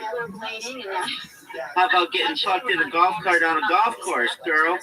Tell me I'm sexy. Hey, you sexy hoe. Same, baby. Eat that shit up. I bet that wrinkly neck loves to get choked. Baby, you can get it. I bet you love to get spanked. Quit my job tomorrow. I think I'll be a musician. I'll be a musician that maybe something like a play ukulele. Because that's something that you can get hired for anywhere. Maybe in Hawaii. Smoke cigarettes and I couldn't date anyone who What about candy cigarettes? out the window, let the cigarettes fall to Even if it's a carton of Doral? what you want to do. You have more options. So I can go to France. How about a French university, girl? You should What's up, date me bitch? because I'm so far out of your league. I'm already a unanimous first ballot Hall of Famer. Hi, I'm Elizabeth. What's up, Elizabeth? That's only. What kind Okay, of man am Beth. I looking for? I really don't know. Hopefully, Hilarious with a huge cock. I've never been in love with anybody before. I don't Same, even love girl. my parents Except I love or any of my everybody. siblings. But every guy I've ever dated has been madly in love with me. I doubt that. And but you that's will be in okay. love with me too. Maybe. You never My know. dream first date is for a restaurant. What about a piano bar? Johnson. Okay. See if you could keep up. Oh, no doubt, I girl. do smoke I'll drink you under cigarettes, the table. but I don't care if you smoke cigarettes. Okay. The key You like to Winston's? relationship with me is giving. That's what the Flintstones smoke. I have a lot of pet peeves, but my biggest one is leaving wet towels on the ground. What about cum towels? Lead and soulmate. I don't really. Oh, think this one's people complicated. have souls. There could be an animalistic soul, a Jewish soul. Who the fuck knows?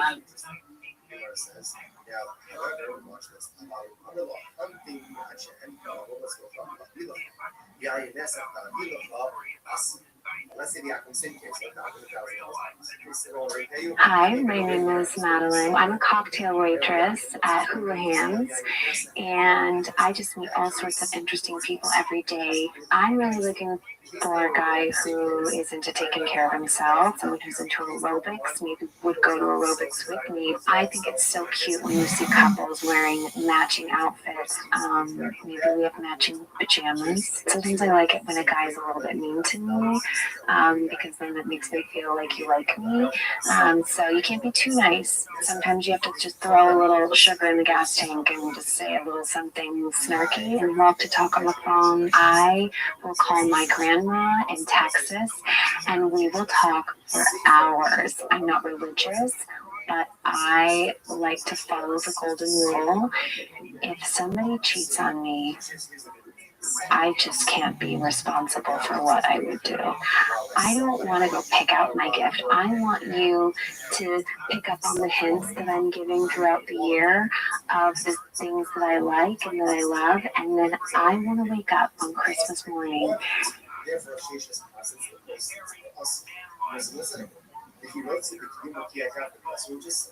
Hi, my name is Madeline.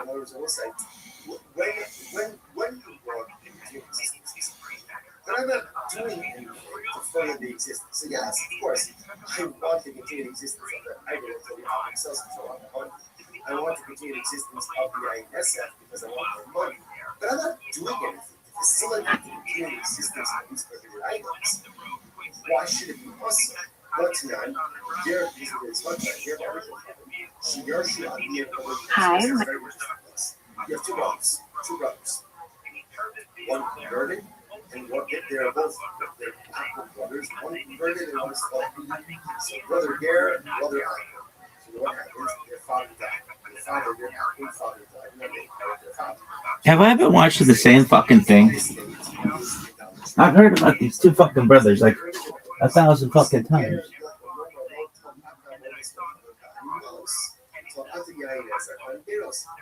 brother Gare can say to brother Apple, I said, brother Apple, you take all the idolatry stuff, you take all the items, and I'll take the money and everything else. You can do that in the Shabbat, and that's cheating. However, in the Shabbat, it's just like this. Obviously, all of this presupposes that Gare has not yet actually taken possession of the items. Obviously, once that happens, if someone witnesses something like this, they don't think to pull out their phone and take a photo until it's gone. Look at this athleticism, folks. Oh, but it's wet.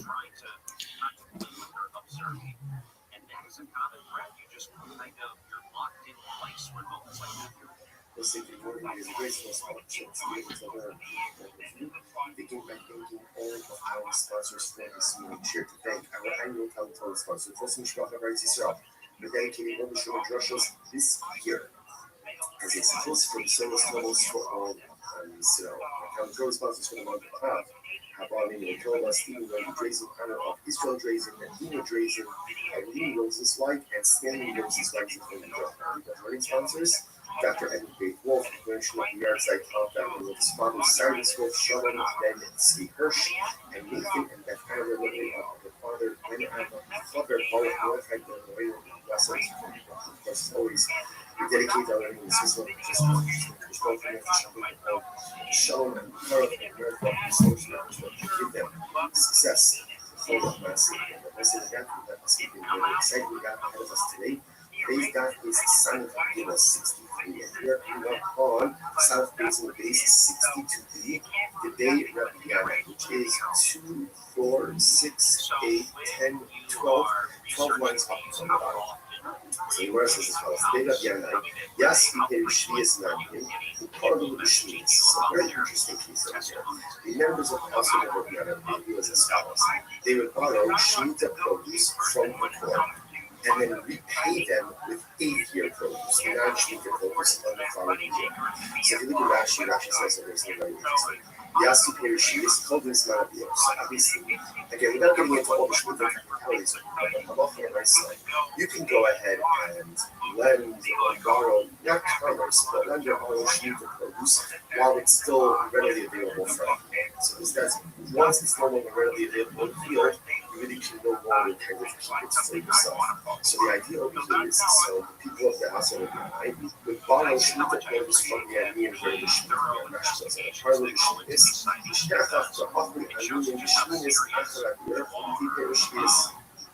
so what ended up happening again is on year number 8, people of the guy's house and repay the annual, ultimately again with new produce, 8-year produce. And where it says, awesome, I'm going to ready.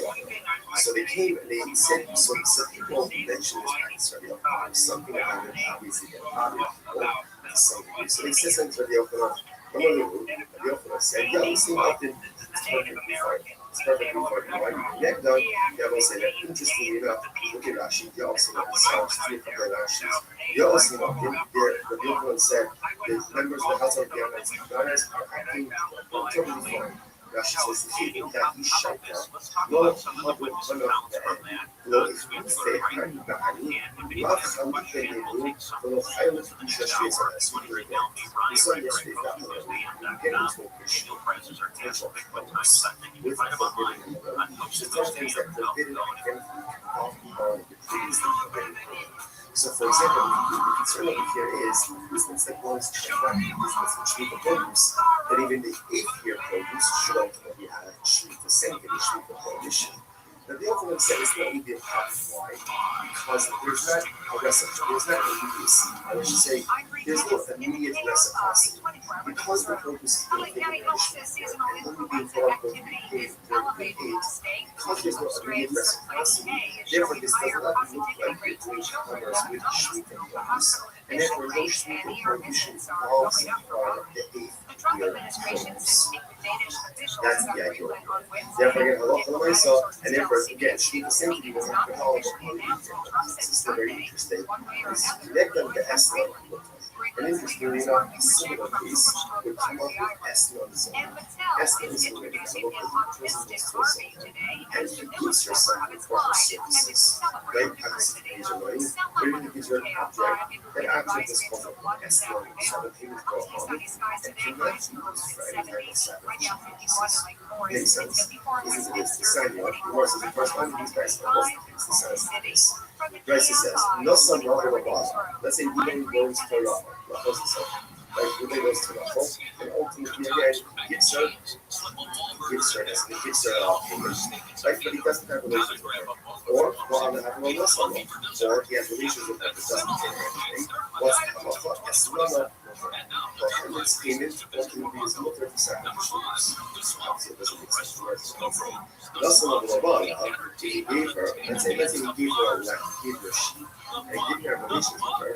But of course, it's permitted for her to have a job. She didn't give her a Allah for the other idea. If you have relations with her, then ultimately again, that's a lamb is a gift. It's a gift with no restrictions on it. To which the Gemara says, we see, in other words, the same case, but without a long muscle, he has relations with her, he didn't pay her anything. Ultimately, they pay her. He didn't pay her anything, even though a muscle dog, if he didn't pay her, unless the meaning of the statement in the place that says that the person has service, which was hello, God is going to say. This is muscle dog. He has a cat for if you gave her, let's say, gave her the sheep, and then only afterwards, in other words, when you takes this outside, since we was say like this, when was something called when there's transactional these are relations, right? Our relations, in other words, when there's immediacy, that's when it's an essence. If there is a lack of transactional immediacy, then the payment does not take on the status of essence. So, what that means practically is that it can be used ultimately, again, let's say, for some kind of sacrificial or temple use. So, watch this. It's the most eloquent. No someone who gave her the sheep. What does it mean? Rashi says, Ella, doesn't have relations with her now. Rather again, sometime later. Now, of course, I don't care. Go ahead. Immediacy, I think there's someone that comes up today, which 3 hours. Tomorrow, again, as opposed to payment relations. Barakah Masala is not a big but for that matter, he has relations with them. That's one of these pieces. Ultimately, again, it's not just however, also, the other part, therefore, what we want to say is this: that essentially, in order for something to be categorized as a once the transaction is in other words, payment relations, then the receipt payment has the status ultimately of the state. You're stimulating time. As we go together, they would polish with the police for the court, and ultimately abuse. People think that they're only because they felt better when they did this. They don't know it's strange. It's not this strange. It's weird. Should we get abused? Should we go and say, no, it's fun. Why? Same idea. There's no transactional idiocy. So because of transactional idiocy, we don't view that your produce as an exchange, right? Or as someone like a payment, ultimately again for the 7-year produce, which we can produce, and then for the 8-year produce remains totally fine. Right? Now the other questions are a little bit discussed like this. We also know the African flag. So let's go through this, right? Let's close ahead and paste it. Right? Even here's what it's your sheet. This is the sheet because this is the easiest example of right? So it's your sheet. Right? And then let's say get your sheet on Tuesday. And then what is the actual sheet? So again, based on just like the form, that sheet does not have the status of a hard dispute, and it was not forbidden for prosecuted techniques, right? Because a lax transaction would be this. Whereas I would say, if you call somebody does have issues, let's say on Wednesday, right? The sheet on Tuesday. Graduation is over on Wednesday. So why don't we say that he does have issues with the outside people? Therefore, a law is saying that we're not fair. Obviously, okay, I understand. Usually the sheet can't be labeled as testimonies. Conversation with them. If you have any questions or things you'd like to share, then retroactively designation of the sheet as a punishment should involve upon the sheet retroactively. And therefore, the sheet should be categorized as an estimate of only as today. The laws says, right, what's the case? You should come up with a lesson. This is very interesting. What happened? Zona, right? Zona got the sheet on Tuesday. She got the sheet on Tuesday. Now, they should didn't happen until Wednesday. So we're saying, well, okay, how many motions are working retroactively? The sheet should be categorized on what's the case. She offered it up as a carbon on Tuesday. She offered up as a carbon on Tuesday. A highest harvest, highest zona. Let's say yourself. She's a zona. And she's offering us bonus. Those sets of where we're getting this good. It's just one of these extra things you can do. You go to postposteo.com. In certain respects, and what's there, it's also on your favorite. In certain respects, there are things that are ready to continue with our guest, Daniel Press, coming up after the break. Coast to coast, don't go anywhere. The things that I don't do well, or do poorly, or don't do at all, are Hashem. Don't take away from the things that I do well. English page is not a whole righteous in some areas and more of a benefit. Obviously, that's not the right goal is to have some more spirituality and righteousness in all areas of most of us. Sometimes you feel hypocritical. Sometimes you feel fake because here, I'm learning Torah, but I'm doing this. I'm getting stuck on doing this. I confess that, but I'm doing this. Right, it is hypocritical. It is what has to be but welcome to the nature of communication. We all live in hypocrisy, we all live in contradictions. Such is the nature of ourselves. And even though the zone is a zone, the shit also is complex. You know what? I guarantee you, those kavans, they have to be called. It's easy to love them. Because at the end of the day, no one knows how to struggles for the and we still push forward to do good, despite the things that are working. Sometimes that's a pinnacle of accomplishment. In any event, so the Zona offered up the government's right, but the time relations occurred on Wednesday, the animal was already gone. She already offered it up. So you might say, okay, let's analyze this, let's unpack this. Okay. If you tell me what's the case, you don't know about clean life in action. If he says it, so gives her the land on Tuesday and says, this is yours as of today. Right? Acquire this as of today. Like then, if she did the Sharia, right? The less the Shaspia so then obviously it's not for right? She has to hide to it. It can't be categorized as an Esther. So essentially, he gave her a gift, and she has every right to offer it up. However, the law of the action is very interesting. But if he did not give her permission to acquire it as a thing, and if he was not explicit in saying, he didn't say to her, this is your animal as of now, as of Tuesday, right? They're scheduled for relations on Wednesday. So what does it mean to say? He gives it to her today, they were going to have relations tomorrow. And that's the case, if he doesn't call it to acquire her, it's not hers. It's not hers. And if it's not hers, I'm having a pretty good day. Yeah, look at you. Happy New Year! It's a little late, frankly, for the Happy New Year's, you know? Why? Just happened a couple weeks ago, right? Yeah, that's too long. Statute of limitations.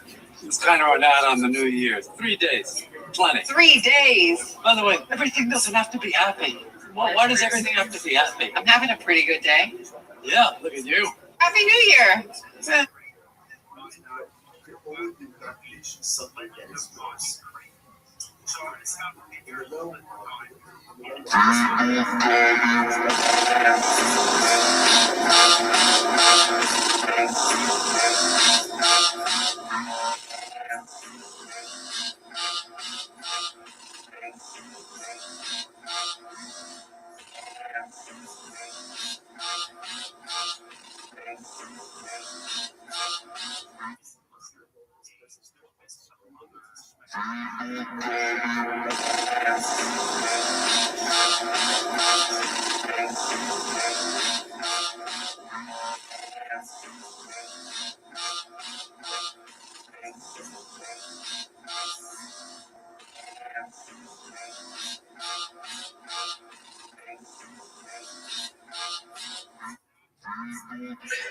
always great when the mascots and cheerleaders get together. Whoa! Engulfed! It's always great when the mascots and cheerleaders get together. Whoa! Engulfed! It's always great when the mascots and cheerleaders get. Let's face it, nobody does it better than Arby's. Michael.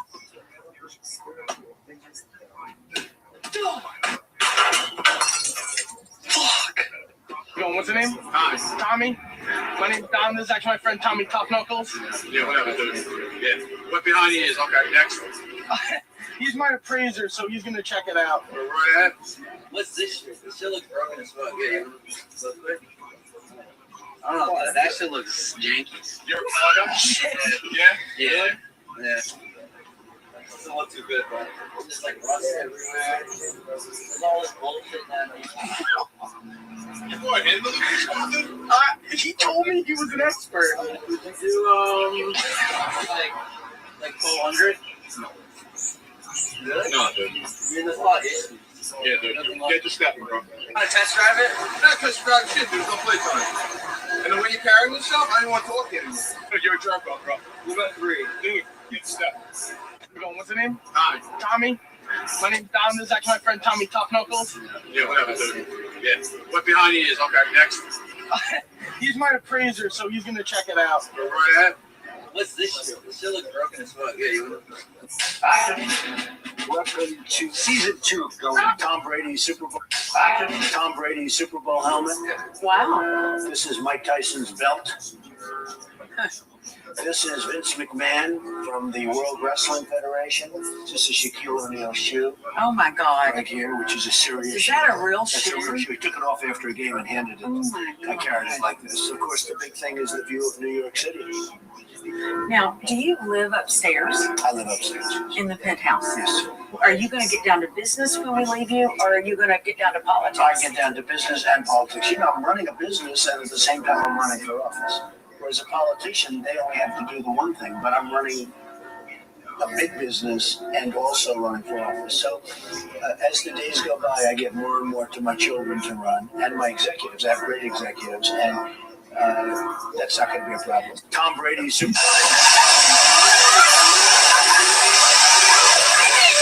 Sends ball in motion. Stumps his foot, gets the ball, looks to his right hand side, steps up in the pocket, throws left and set. Touchdown Niners! Christian McCaffrey right on the G of the Eagles in the end zone. And in the fourth quarter, they retake the lead. San Francisco up 4. I'm Bella Shepard, and I play Genesis on Star Trek.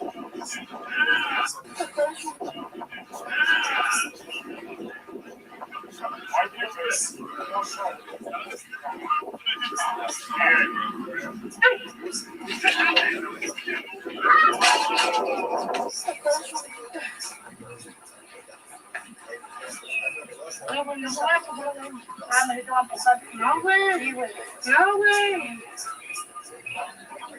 ¿Vas a caer ahí dándole? No, güey, no. No pasa nada. No, güey. Está sucio, está sucio. No, güey. ¡Ya, güey! ¡Pinche pendejo, güey! ¡Ya! ¡Pinche vato, güey! Nada, güey. ¡Pinche vato! ¡Ya, güey! ¡Ya, güey! ¡Por favor, idiota! Ah, te bañaste. ¡Pinche pendejo, idiota! ¡Pinche pendejo, güey!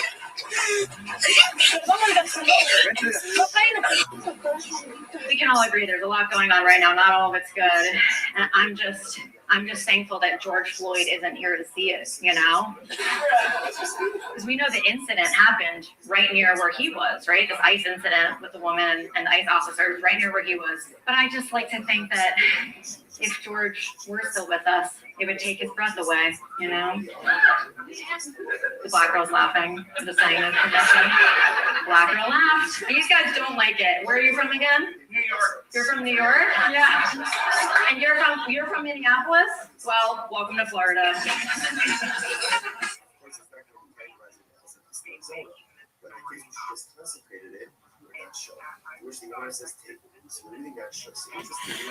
Yo, man, what the fuck?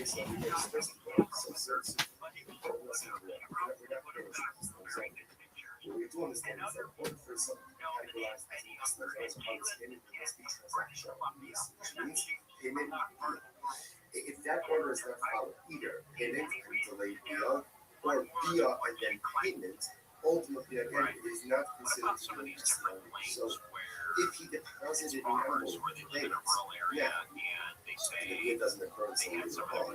As soon as she has rights in that envelope, therefore she goes ahead and shuffles it up.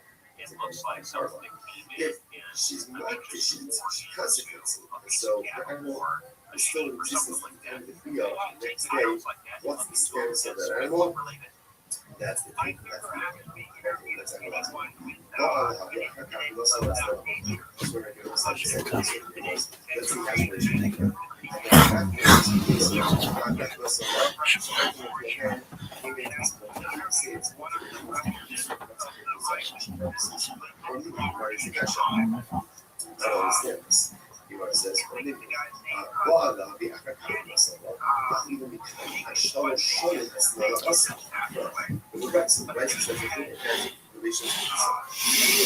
While liberal New Yorkers were protesting Donald Trump's capture of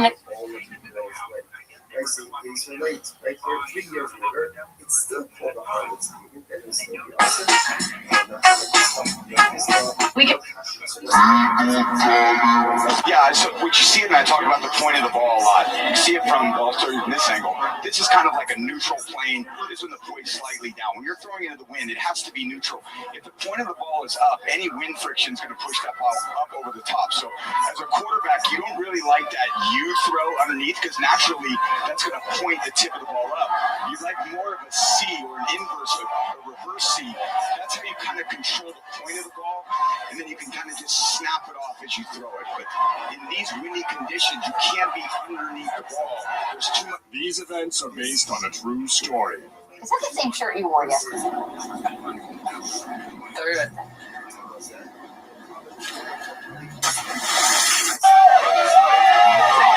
Hey, Colonel, you want to roll your window down? No, we're not. Why are you detaining me? I'm not detaining you, Colonel. I'm stopping you for doing 63 miles an hour in a 40-mile-an-hour zone. I need your driver's license, your insurance, and your registration. You have proof of the speed? Yes, I do. It's on my radar, ma'am. Can I see it? No, you may not. 227. Send me another unit. I also had you doing 73 further down the road. I need your license, your insurance, and your registration. I need your license, your insurance, and your registration. Can I see? In order for it to be close, what has to happen?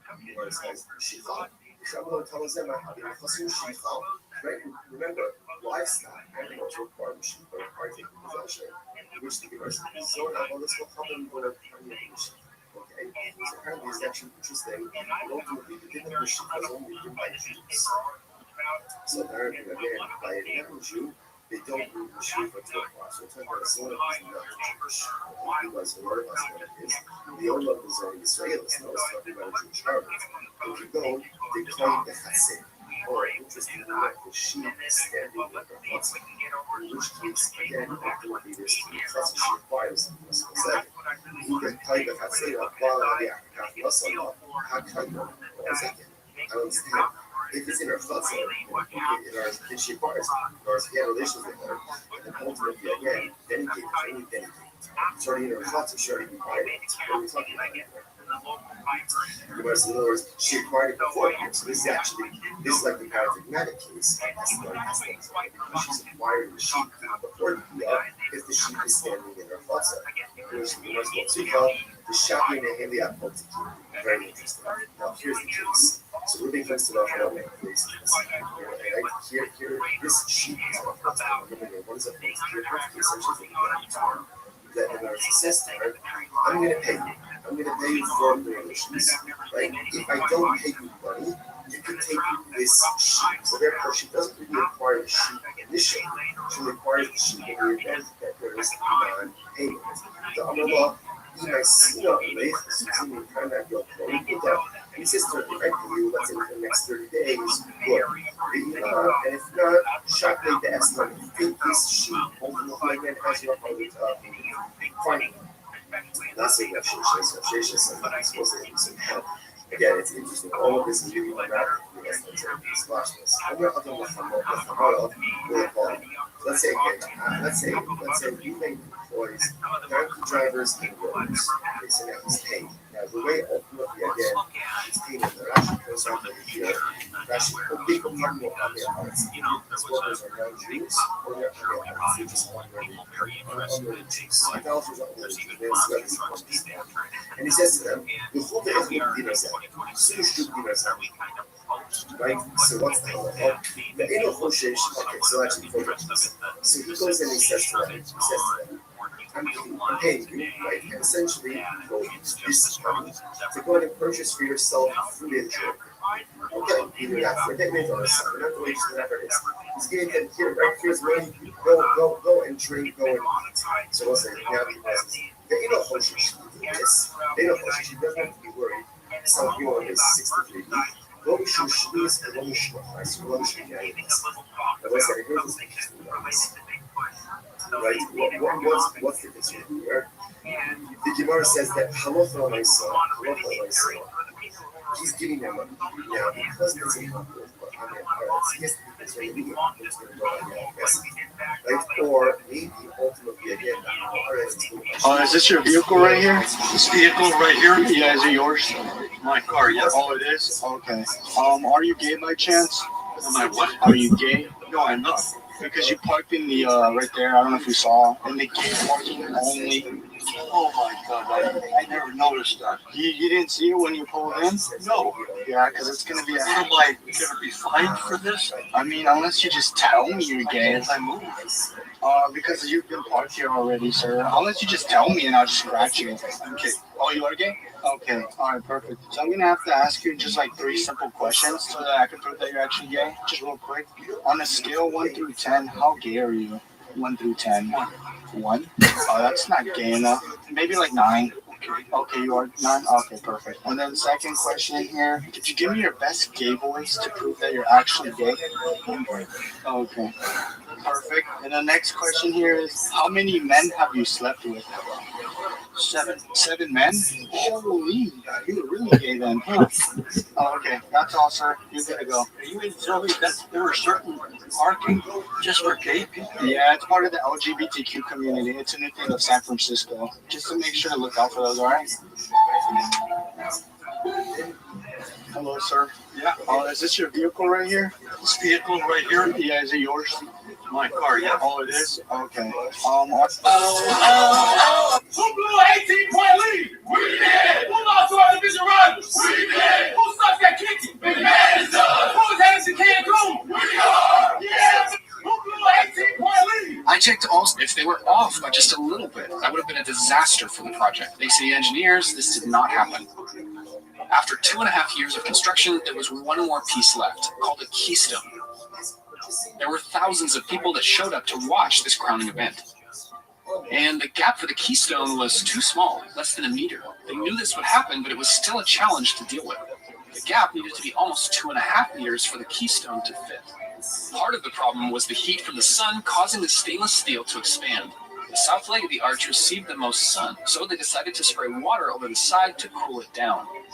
And as part of the original plan, hydraulic jacks were put in place to move the legs with just enough room to fit the keystone. After a few tense moments, the keystone successfully went in and the workers were able to weld it in place. The engineers had done their job and the arch was now complete. The stabilizing truss could be removed and the arch could now support its own weight. It took the better part of a year to slowly bring the creeper derricks down, cleaning and polishing the stainless steel on the arch as they went. The arch was finished, but there was more work to do. When Eero Saarinen designed the arch, he wanted visitors to be able to get to the top, but he didn't exactly know how that was going to happen. Whatever system they used needed to be able to bring many passengers up, and it couldn't distort the outside of the arch. We want the arch's shape to be unaffected and have that smooth look all the way up the side. To make things harder, the legs get thinner as you get closer to the top. The tram had to be designed with this in mind.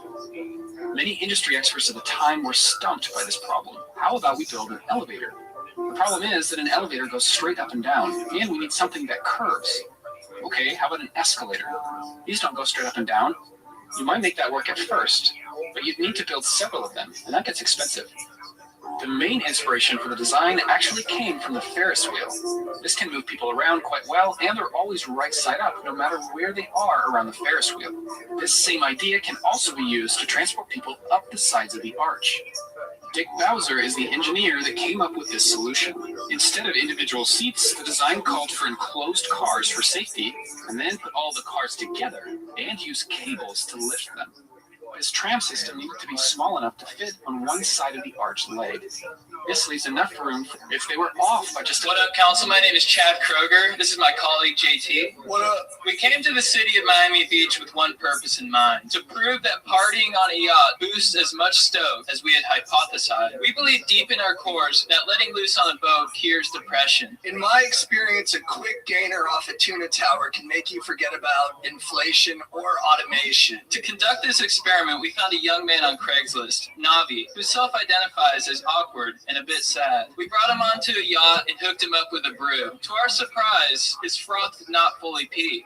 There was one missing ingredient: hot chicks. Hot chicks are crucial to the boating experience. Not surprisingly, after we added beautiful women to the equation, he was stoked. So we would like to go one step further with our proposal. We not only ask that the city provide public yachts to the people, but also hot chicks. Or hot dudes if you are a chick, or hot dudes if you're a dude who's into dudes, or hot chicks if you're a chick and that's what's up. What up, Council? My name is Chad Crook.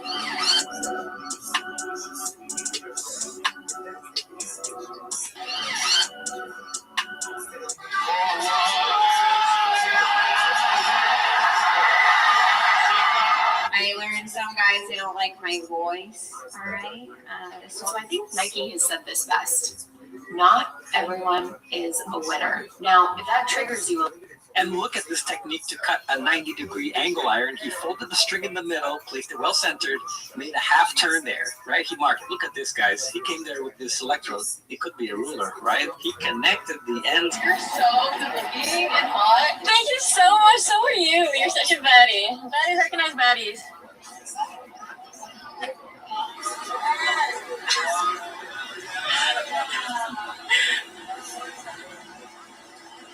You're so good-looking and hot. Thank you so much. So are you. You're such a baddie. Baddies recognize baddies.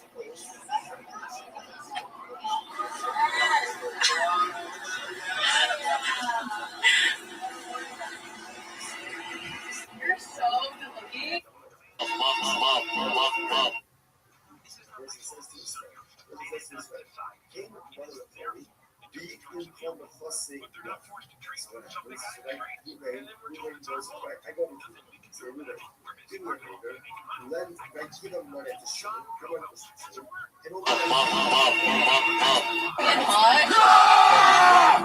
When Samson comes into... Why are you running from the police? What? Did you break into a house? Did you burglarize the house? Hell no. Bro, get away from the car, bro. I don't want to talk. I want to talk. You were talking before, you were just talking to each other. Well, I don't want to talk to you, though. Did you break into a house? No. Why are you in custody? I don't know. You don't know. You have no idea why you've been arrested. No idea, sir. Why you got hair coming out your nose? I have hair coming out of my nose. Nah, I ain't breaking no house though, man. You didn't break it out of your house. What channel this is? Chill too. Channel 2, hey, good. Hey, man. Y'all boys. Anything your mom or anything like that, or anything, you know? My bad, mom. My bad. I'll be home a couple days. Were you hurt when you were running away? I'm right. My neck. You tied me in the neck, boy. I just was you. All right, we have a good one then. What's your name? Wow. What? Wow. Oh, what's your last name? I don't know. Yeah, I gave you first one. Well, good luck to you. Why are you running from the police? I'm not a fucking man. It's really been 2 years. I missed his face. I'm a little weird for missing his face. Should I call him a man again? No, sorry. Hey, Richard. Hi. Get out of here. You've been 86 in the store. I just want to say I'm sorry. I apologize. We started off on the wrong foot. I just wanted to apologize to you. Here, I wanted to give you this as an apology. Look, I can't take it. Richard, I'm sorry. I can't take it. You can't? I'm supposed to want more than that. Yes, sir, I understand. I'd just like to apologize, give my sincerest apology. We start off on the wrong foot. We could be friends. No. Can I please give you this cash? And No. All right, sir. I apologize. See, I wanted to give him $1,000. He wouldn't take it either. I'm not a fucking man. It's really been 2 years. I missed his face. Is that weird? Am I a little weird? Hey, bud. Hey, bud, we can have a conversation, okay? We can have a conversation, okay? We can do outside. Or, you can pay for your meal first, but look, we can have a conversation, right? Or I can get police involved. We don't have to get police involved, okay? Do what? Look, we can talk about it. Look, I don't want to get you in trouble. I already have your information. You want to let's just talk about it and get to the bottom of this. And can you got me like 2 seconds then? 2 seconds for what? It looks like you're walking into your car. Look, I already have your license plate and everything, your personal information, okay? Look, it seems like super stockish. And it's stockish or meeting a 15-year-old? May I get your last name, please?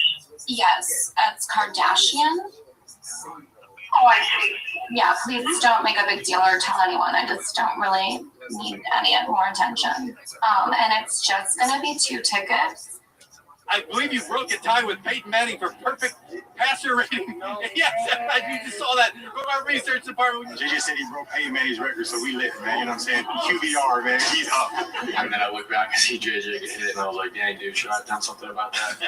And then I look up, and the ball's in the air. Christian tracked it. It was wobbling in the wind, and the fact that Christian had that over shoulder, dude, I was like, oh my gosh. Yeah, that was a play. Normally, you don't think about anything during a play, but I felt like I had a lot of time to think. It was, I believe you broke a tie with Peyton Manning for perfect passer rating. Hey, turn the fucking camera off. Hey, man, you're not going to talk to me like that. What's going on? This is the wrong toes you're stepping on, buddy. Wrong toes. I'm just saying, it's his right to be upset and not to be filmed. That's all he's asking for, and that's all this is. Then he comes back up here, runs his mouth like that again. It's going to be a problem. You hear me, Edward? Oh, I hear you. All right, brother. Y'all keep moving. If you would like a ride, I can personally give you a ride. Just need a ride to the stop sign down there. Gotcha. Have fun. I'll give you a ride. That's all. That's all, Edward. That's all. That's all, buddy. I'll give you guys a ride. Have on. Come on. We're getting out of here. You're off at 9 o'clock. I'll be back, brother. Hey, turn the fucking camera off. Legend lives on from the Chippewa on down to the big lake they call Gitchagumi.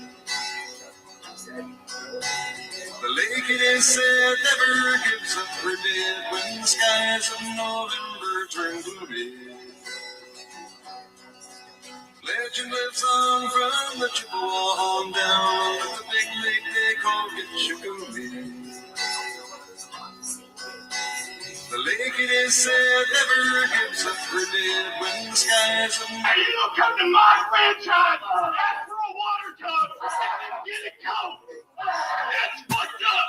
You're fucking with the family business now, homeboy. Get the fuck out. Hey, you don't come to my franchise. Ask for a water tub and then get it cold. That's fucked up. You're fucking with the family business now, homeboy.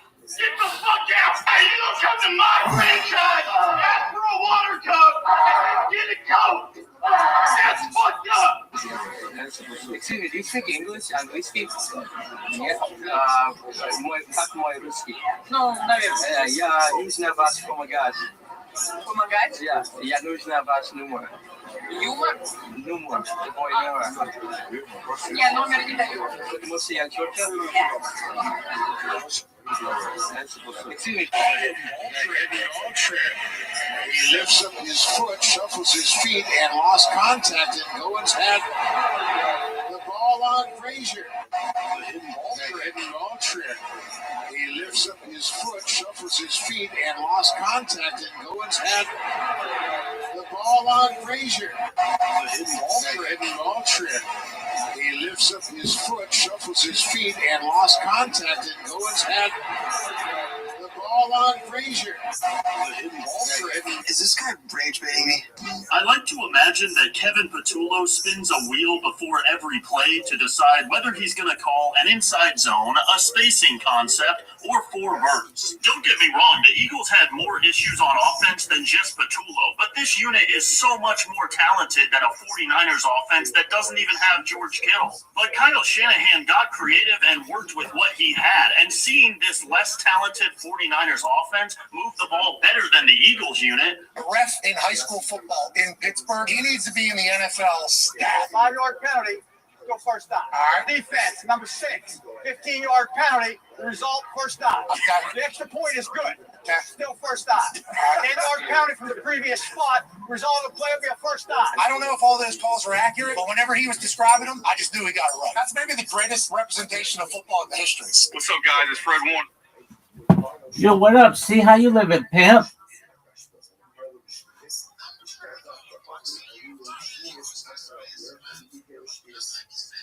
Oh, yeah, baby. 100%. 24/7. I've been doing this bad boy since last February. So that's like almost an entire year. And it's video. Do you have an iPhone? Oh, dog. Then you can see me. Right? Excellent. Don't I look good?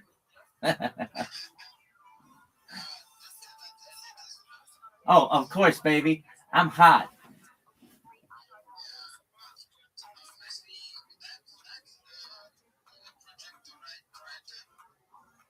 Yeah. Hey, do you have Discord? Will you please join my Discord and I can hear you a lot better and we can talk about your strategy and maybe I can help you.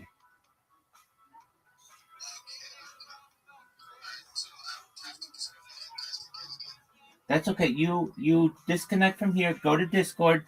The Discord's in my description, and then I'll wait for you. And if you have any trouble, come back in here and I'll help you, okay? All right, see you in a second, C. Shout out to C, everybody.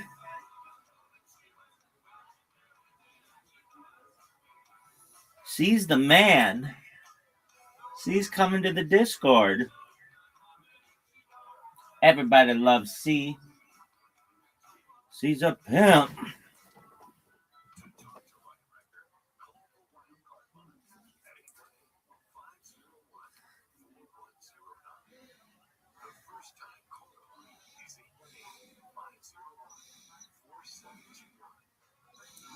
C's a space freak.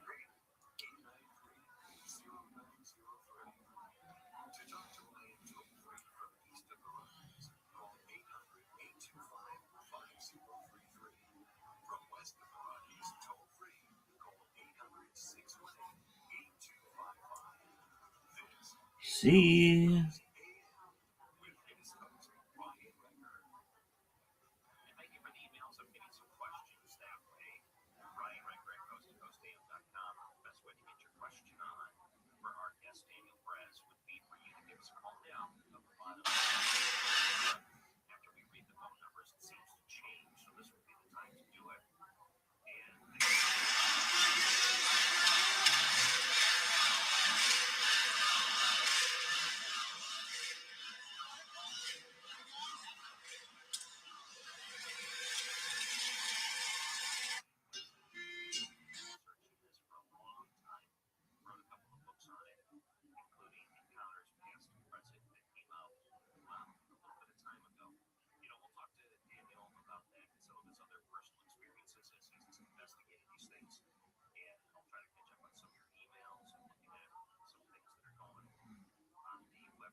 I'm happy. I wish these motherfuckers would listen to me. Yo. Digital X, how you living, pimp? Digital X, come on up. Let's talk. What's good? Shout out to Digital X. Digital X, have you joined my Discord? You need to. You can talk with me 24 hours a day there. Shout out to Digital X. You're amazing. Everybody loves you.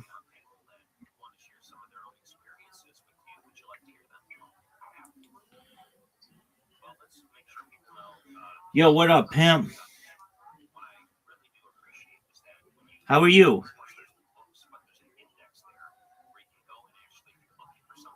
How are you?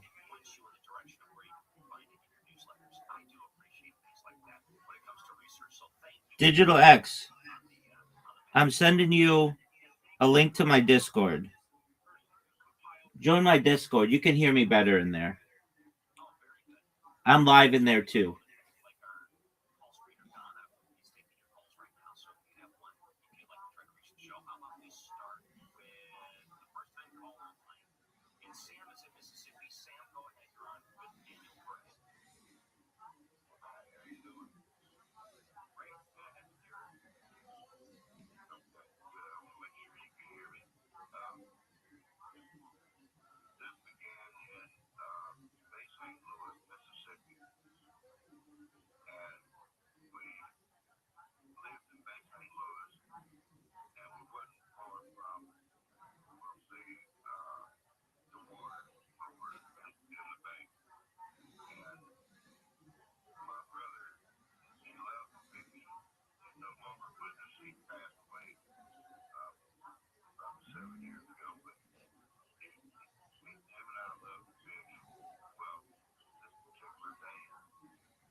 Thank you, Ariela. I think passion is actually driven by something, but I think since I'm just starting, it's still the passion, but yeah, it's still driven by something, which is what? The money.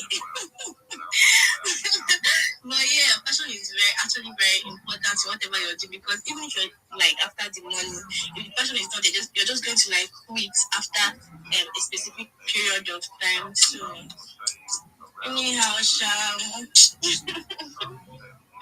I love your sincerity, girl. You brought your energy in this house. Yes, of course. So, she said one key thing. She said that passion is driven by something. So something has to feel passion. Yes, something really has to feel passion. But then, if you're not passionate about what you're doing, at least before you see the results, man, if you're just starting, it's passion. If not, if you're not passionate, you're just going to give up real quick.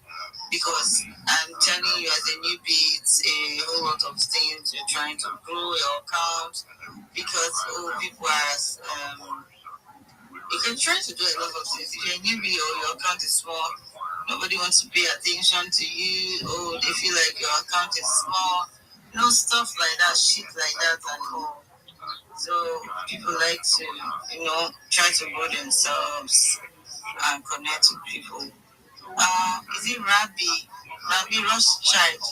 Do you want to follow your host and repost the space link if you want to come up and speak and chill and promote yourself? Yeah, that's the first things first, okay? We are following that strictly today. And everyone, I see your engagement on my posts, on my pin posts. Thank you so much. You want to engage more, interact more with Limitless. Limitless is the latest project I'm working with. Limitless is just helping your money of like your on-chain activity on Solana to be protected and more private. More like adding important to glass window and not just exposing yourself like in a glass house, everybody seeing whatever you're doing. If you're eating, if you're even chilling with your babe, they're seeing you. But it's Limitless, there's a darkness, like kind of blocking them, the people from outside from seeing you and everything you're doing, okay? So yes, that's what Limitless is about. I also appreciate if you can also do well to repost this post, drop a comment. Comments are really going up, guys. Thank you so much. Since it's also a trade, do well to like in the individual post and maybe comment. Just read it. I made it really simple, so you should read it. Take your 2 minutes of your time. You take even 1 minute, you can understand what the project is about. If you don't understand anything,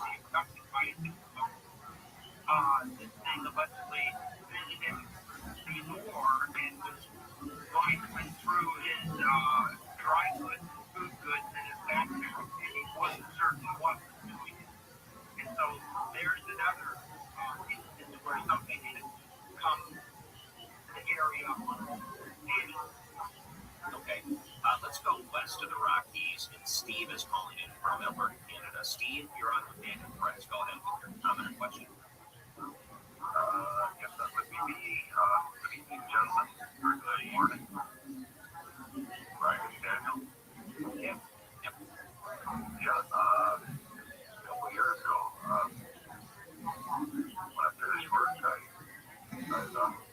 spontaneously, I take my dogs up to 30 kilometers, 20 miles west of where I live, and just nature, just hiking and exploring. And I go on fishing trips, nature fishing trips. No fishing rod, no hunting, nothing, just driving. And then nature walks. And I get to a point where there's a dip, like a soft slope. are you asking me in the comment section what is driving me? It's both passion and money. Like you said, say, you have the mic. You said passion and money. I was because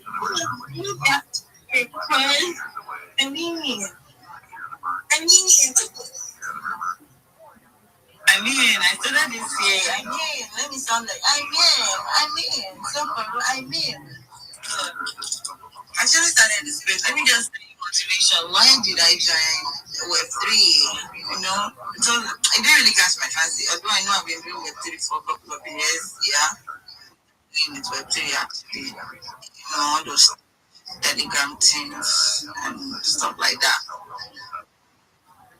Why I came on X? So Yo, Zoot. this anonymous account. How you living, Pam? I'm about to speak in a space. Something that you didn't get on tonight? Okay, that happens.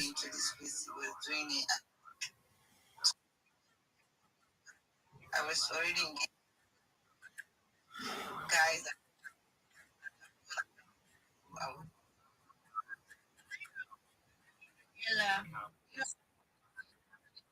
Hear me? Yeah, I can hear her. Your network. Maybe you should leave. Can you hear me now? Okay. So, you gonna try next week? Make her know that I'm not rocking. Maybe she should leave this come back. Someone please help me. Maybe she can. Okay, so you're gonna try next week? Oh, okay. Your network. All right, that's cool. Well,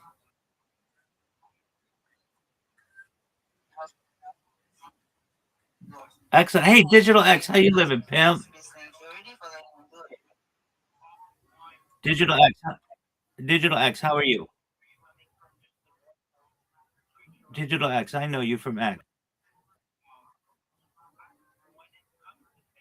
Digital X, can you hear me, big man? What's wrong, Zoot?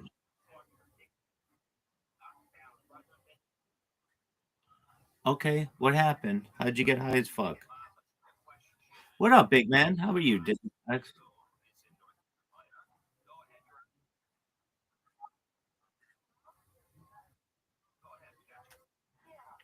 Digital X, how's your day going?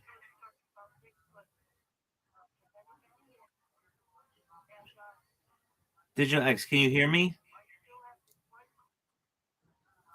Digital X, is your mic working?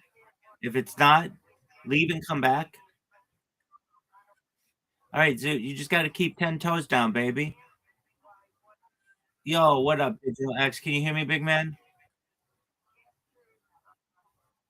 I saw your video, Digital X. I don't know if your microphone doesn't have permissions on Discord. You should be able to speak. Digital X. Okay, that's all right. Digital X. I'll send you a message on X. You're such a nice person. Thank you for coming here. I hope you're having an amazing day. And I will send you the advice that I send to everybody about how to increase your social media network and how to get a job.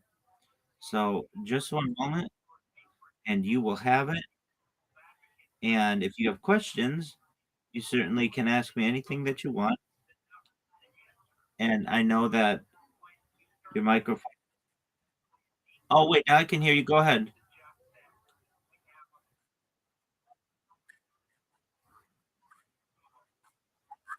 That's okay, big man. No worries. I'm sending you a message on X. What I want you to do is read through it. Read it a couple times if you have to.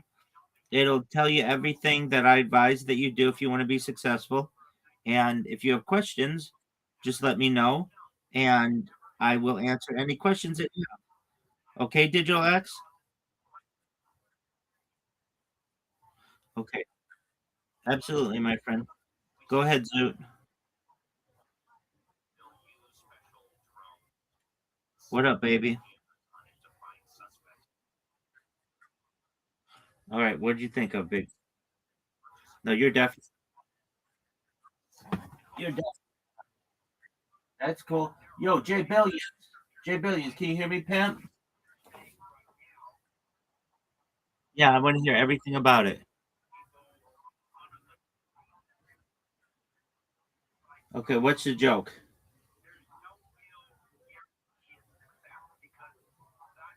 What's the joke?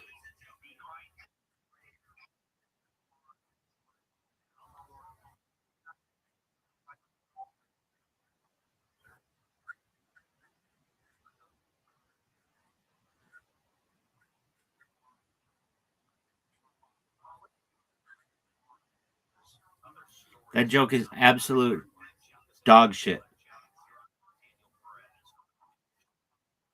I don't get it. Explain it to me.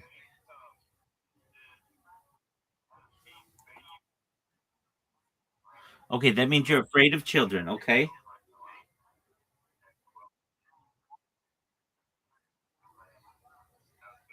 Okay, I don't get it. Why?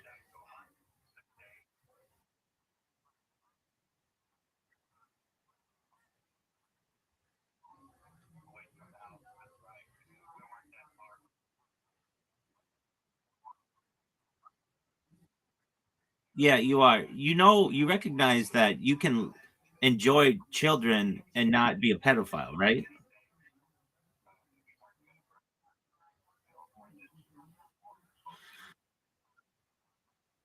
Okay, I mean, no one's forcing children to be around you, fortunately.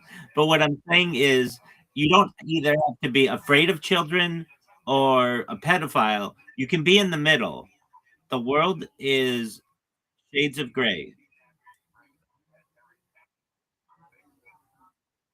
Yeah, big dog.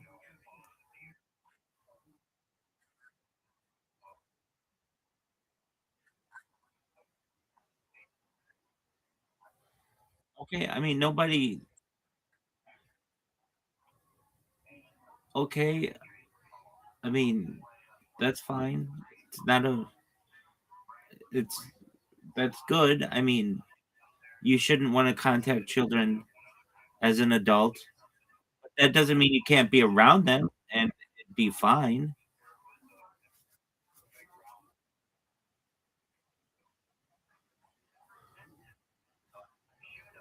I'm gonna be honest with you. I don't think any parents want you in the same room as their kids either.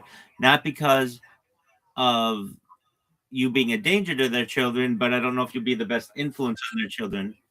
Yo, Meta Evolved, you got in here. Zoot, one moment. I'm talking with this person, Meta Evolved. I've been trying to get in touch with them for a little while. So, Zoot, go be high and come back in a little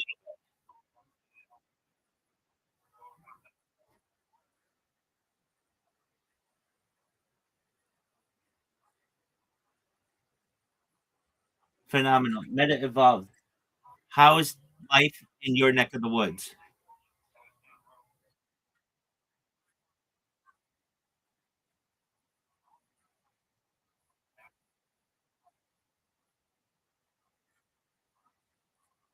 That's that's what I like to hear. All right, so you had a like very interesting story. Tell me about your experience with Freemasons. What happened?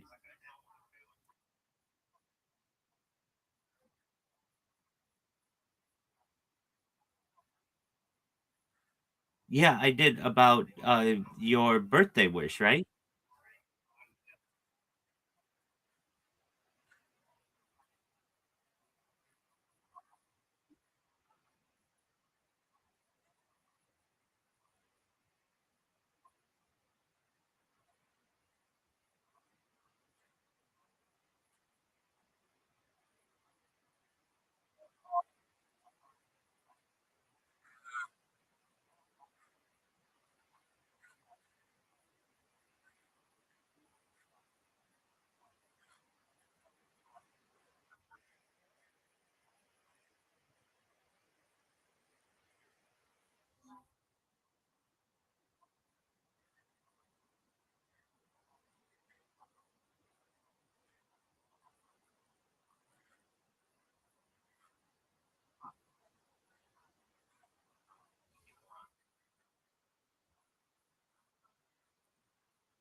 Certainly. Okay. Well, first and foremost, don't want anything bad to happen to you or your family and the people who harmed you.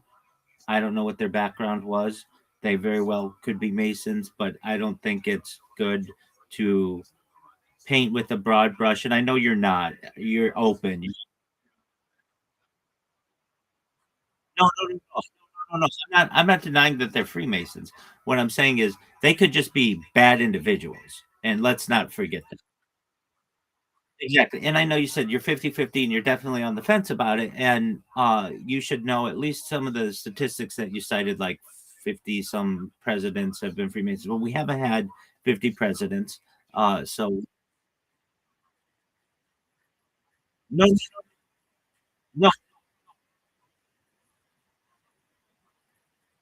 no. Just one moment. Just one moment. There haven't been 50 presidents, so we've only had 47 different presidents essentially, and two of them have won in different terms. So really, it's no, for exactly. So, but what I understand, I understand, I understand. Now, what I can tell you is about seven of them are publicly acknowledged Freemasons. And so people like Harry Truman, Gerald Ford, these types of people are publicly acknowledged as Freemasons. However, what is done behind closed doors may be different, and there may be some type of honorifics that are given certainly. But like for instance, Donald Trump isn't publicly known as a Freemason. Joe Biden wasn't publicly known as a Freemason. Barack Obama was not publicly known as a Freemason. George W. Bush was not publicly known as a Freemason. Bill Clinton, not publicly known as a Freemason. George Herbert Walker Bush, not publicly known as a Freemason. Ronald Reagan, not publicly known as a Freemason. Jimmy Carter, not publicly known as a Freemason. But before Jimmy Carter, Gerald Ford most certainly was a Freemason. So perhaps there are, I mean, certainly we've had.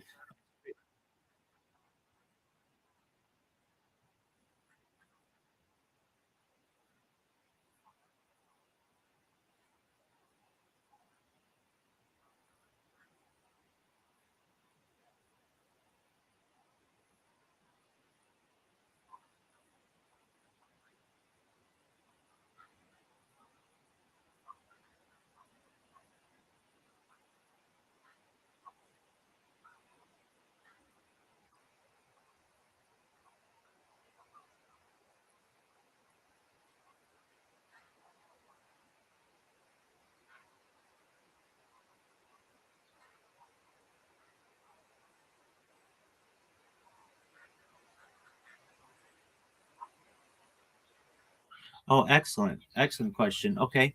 So, to be a Freemason, at least in the United States, there are some qualifications that you need to have. You need to be freeborn, which many times was used to keep out people who were enslaved. You need to be of good rapport. Generally, it means that you have to have a clean record.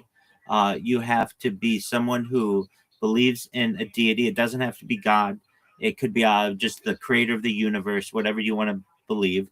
But generally, this has been used to keep out people who are atheists, and you can't be a madman. So, at least in the state of California, those are the prerequisites. And you have to be a man who is at least age 18. Aside from that, we welcome all men who are interested in being Freemasons. Now, what does that do? That keeps out a lot of people who maybe have and been institutionalized, whether voluntarily or involuntarily. That doesn't necessarily keep everybody out, but it does keep out some people. And some people who have been institutionalized can still be Freemasons, but it's just somewhat of a qualifier. To make sure that you're 18 years old and a male, that means you're an adult. There are opportunities that of different types of Freemasonic organizations. One is known as DIMOLA, for people who are not 18 years old. Having a clean record generally means that someone's going to be an upstanding citizen, and being freeborn Generally, they're not enslaved. So those are some things. Also,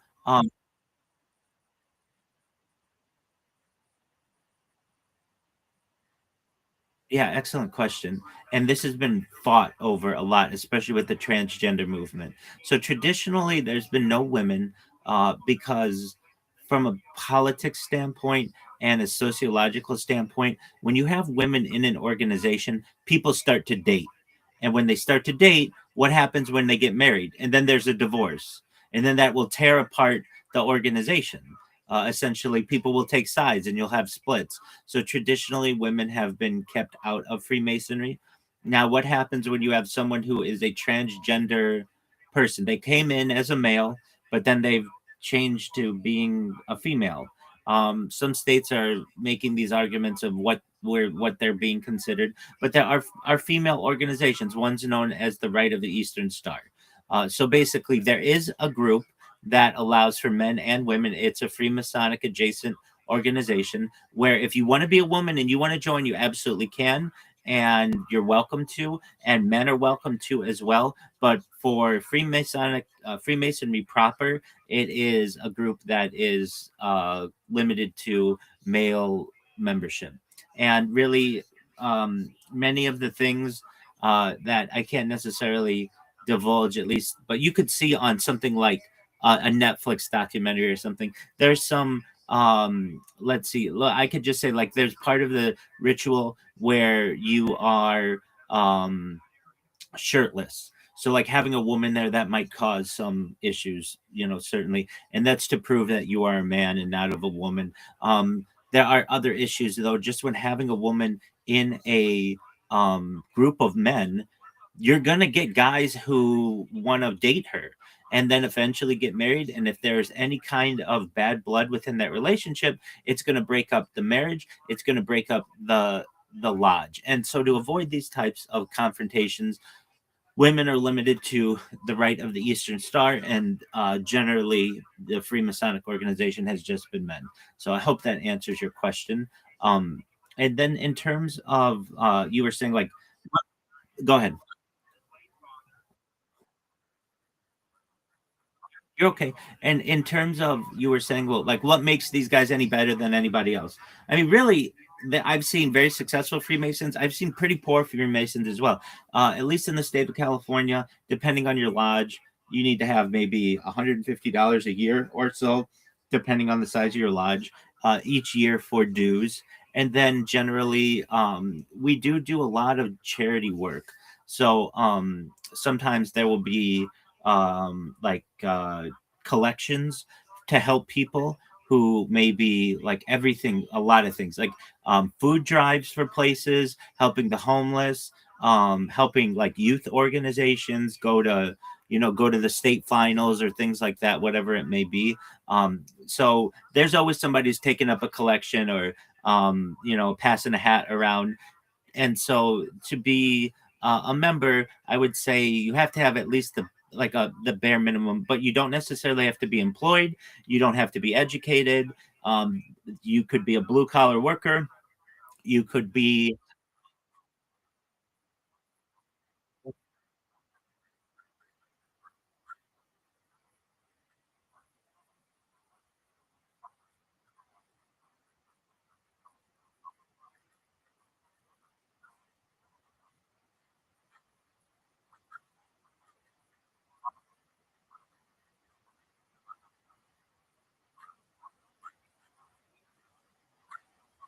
yeah.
I'm in agreement with you 100%. You're always welcome, Meta. I look forward to your DMs, and thank you for sharing.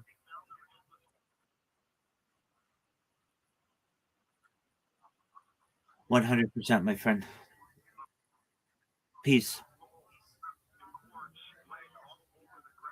All right, Zoot. So you got high as a kite.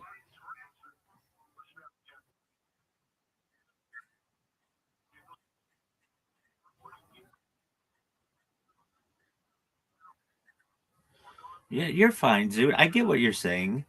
It's just it's not very funny. And maybe we have different sets.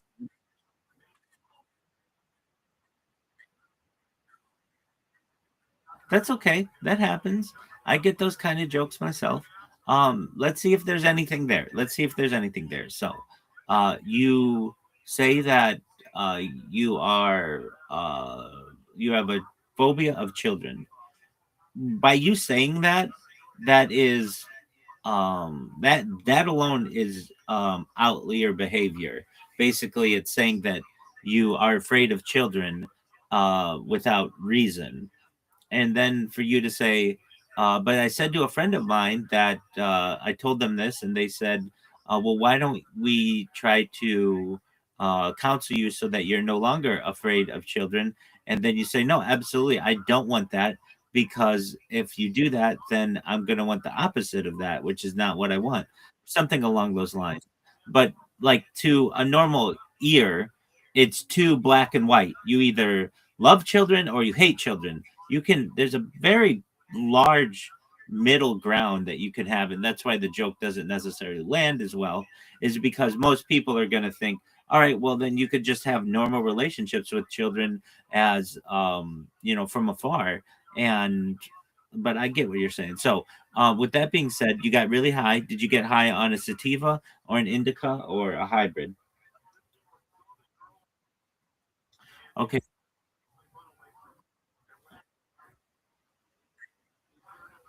Indica is more a body buzz. Sativa is more of a mind buzz.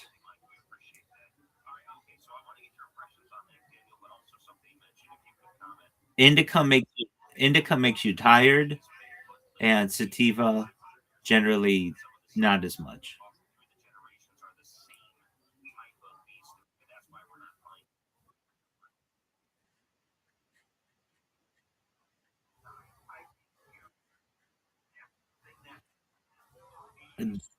You can't tell the difference between an indica and a sativa generally. They're both green, and they both have like uh, they can both have bugs.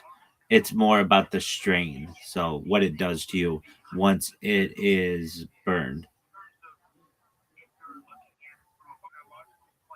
No big deal though. Not a big deal. Are you ready to lose?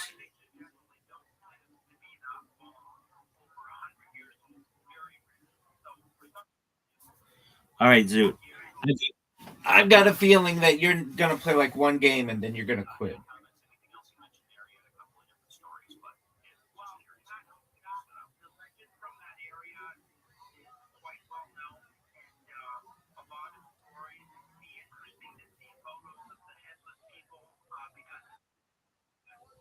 Okay, it was indica. There you go. All right, big dog. Are you ready?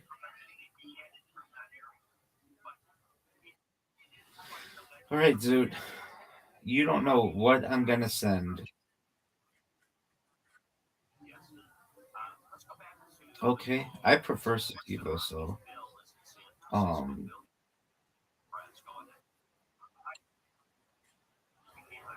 sativa's more expensive where you are. Oh, very interesting. I've never heard of that where one strain is more expensive than the other based on whether it's a sativa or a hybrid or an indica. Zoo, you have an invitation and everybody's waiting on you. The entire world is waiting on you. Zoot, I just sent you an invitation. Zoot. There you go, big dog.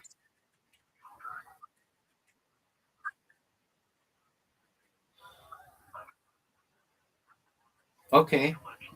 Is not shooting the ball more common? Oh, fuck you. Oh, if you would have made that, I would have been pissed. All right, dude, let's see if you're worse than you normally are.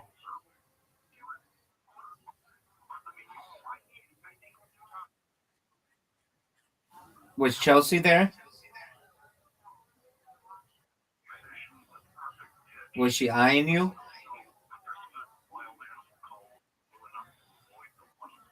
Do you think Chelsea wants to fuck?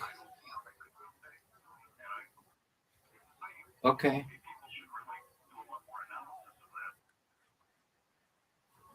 I know, but she's the one for you, big dog. Yeah, you love that bitch. Do you recognize that you're 0 for 2?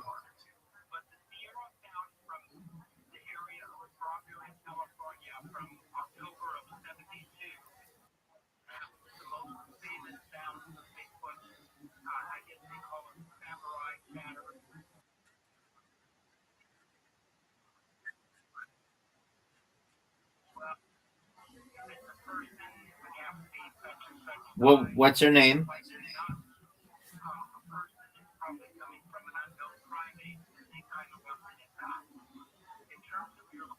What's your friend? What's the girl's name?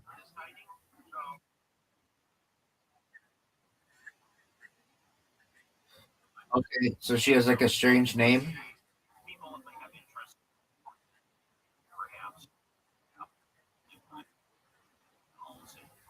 Okay, no big deal. You don't have to look it up. It's not a biggie. All right. So is she hot?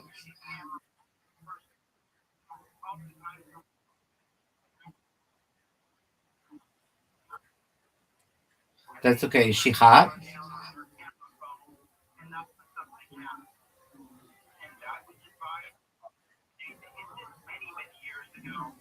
Yeah, you would know the answer to this.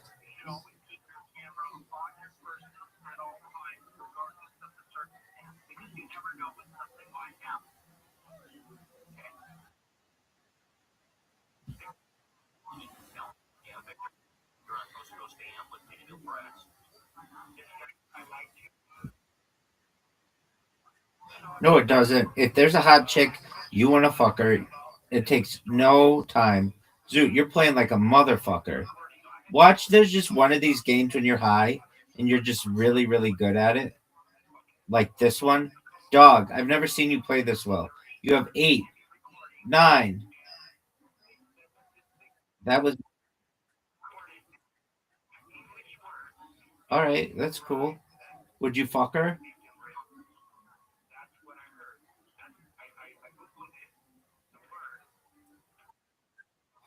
Zoot, you would fuck a hole. So, dog, shut the fuck up. Nobody watches my stream. Yeah, and so what? It'll be really cool.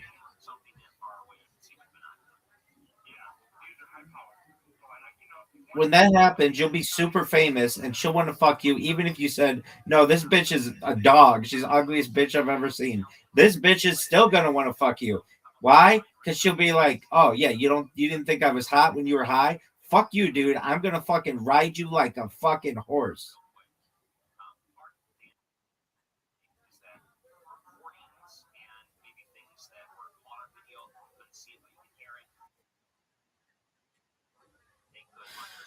Okay.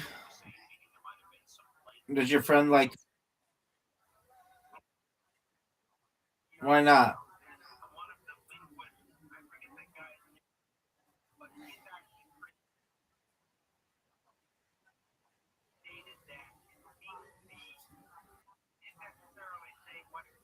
All right.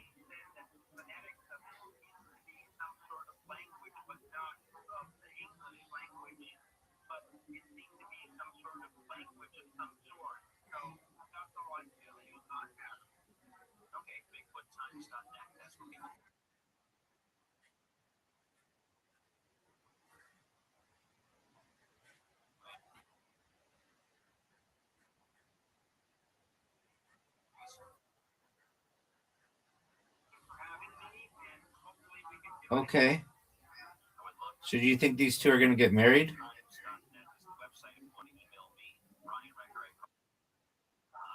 Okay.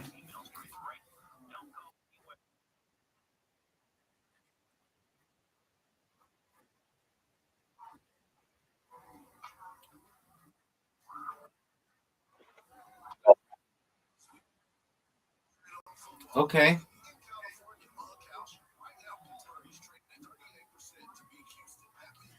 Dude, did you see that the 49ers beat the Eagles? Did you see the Bills beat Jacksonville?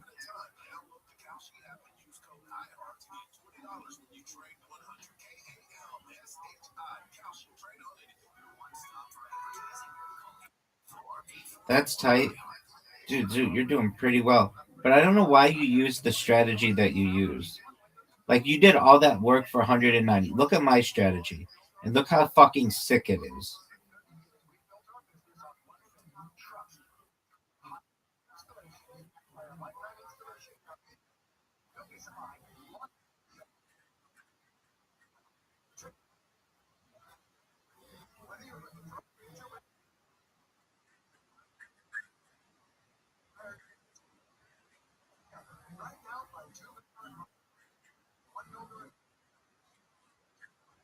How hot is she? 0 to 10.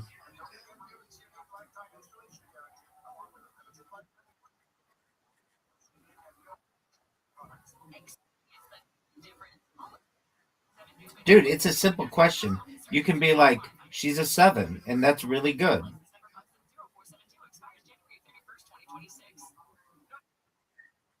Okay, the fact that she goes up in front of people makes her hot already.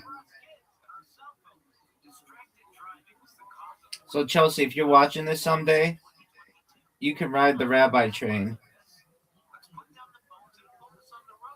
Zoot won't say that you're hot, but I'll say you're hot. Just because you've got the balls to get up in front of people. That to have that kind of confidence, that's a fucking amazing thing. Zoot, look at I just got 450 points, Pam. Do you recognize that I just got 450 points?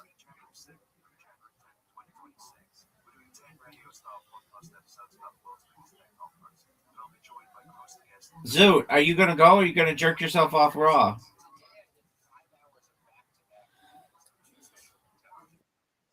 Go. Yeah, go. How the fuck did you do that? You have a ball that didn't even make it up the thing.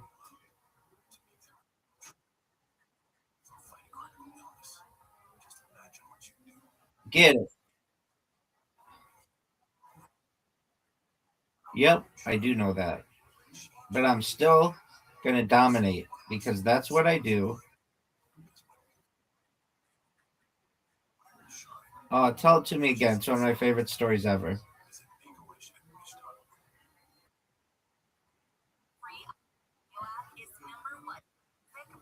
I know.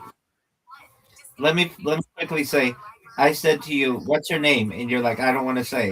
And I'm like, "What letter of the alphabet does her name start with?" And you're like, "C." And I go, "Chelsea." And you're like, "How the fuck did you know that?"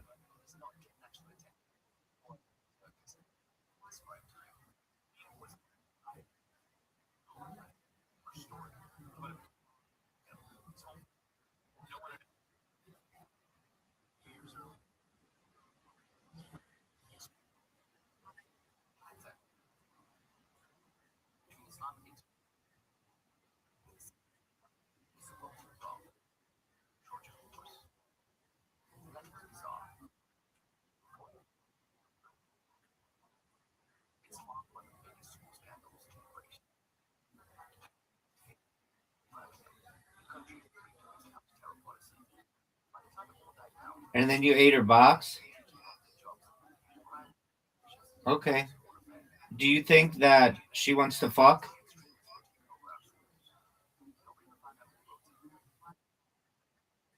All right, shout out to your friend. Are you gonna go, or are you just gonna jerk yourself off raw? Zoo, you know that's a terrible shot. You knew that was a terrible shot. Look how good a shot this is, though, Zoo. Look how good this is, son. Look at this shot, Zoot.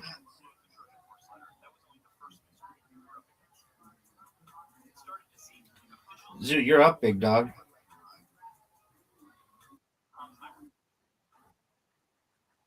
All right, you say a lot of things weird, so hit me with it.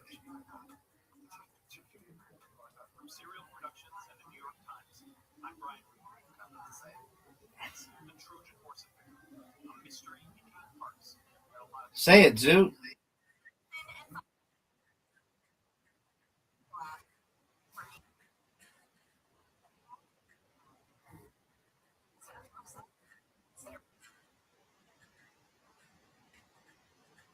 Oh yeah, I'm sure.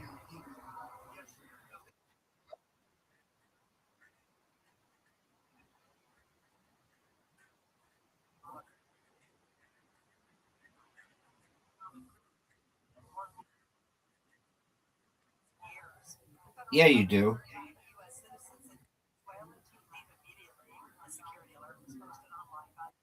Yeah, you do. What's her name? Zoot, you'd fuck a hole in the ground. You've got a crush on anything that moves.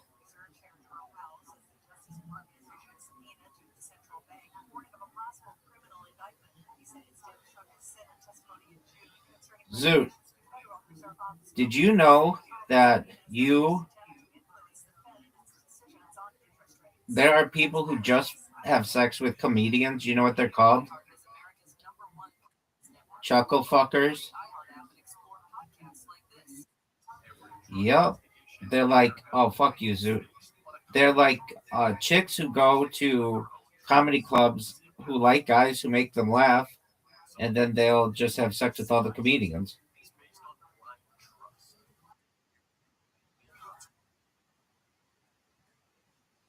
Yeah, I mean, probably.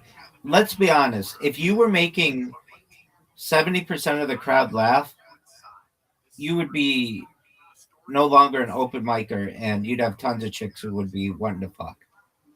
But you're making like 10% of the crowd laugh. All you have to do is get a higher ratio of the crowd to laugh, and then people will ask you to open for them. Like right now, you take these giant swings of jokes, like frankly, like too big a risk. Your jokes are all. The thing is, your jokes. Oh, nice shot. Even if they do make people laugh, they make a lot of people feel uncomfortable, and that's something you never want to do is make someone feel uncomfortable.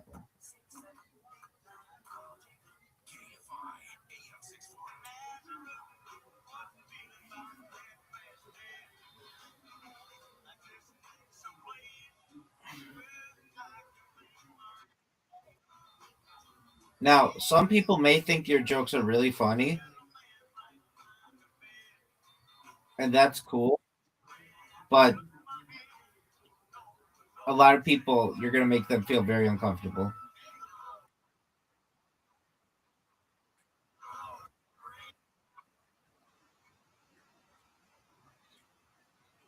Dude, I've known you for more than a year, and I've heard you tell a lot of jokes, and you don't have one clean joke, period.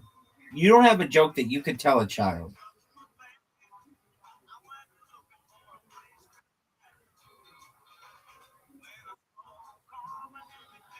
You're a comedian who does not have a joke that they could tell a child or tell an old lady or even just like a, a like a business. You could tell it in a business meeting. You don't have a single joke that you can do that way.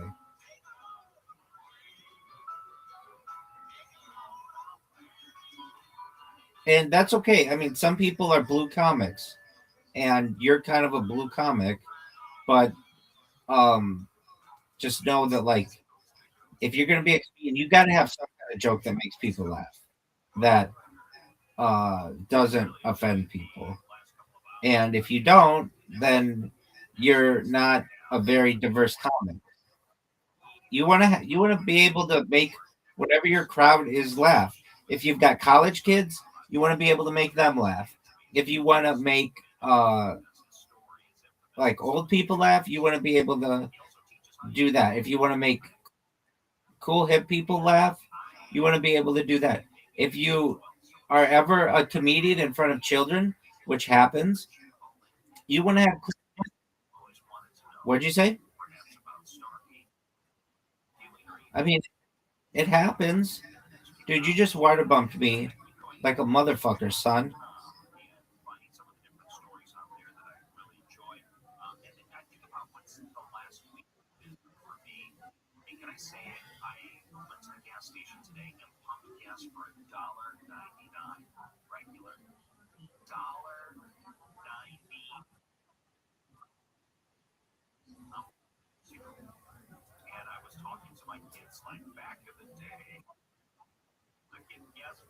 Jim Jeffries.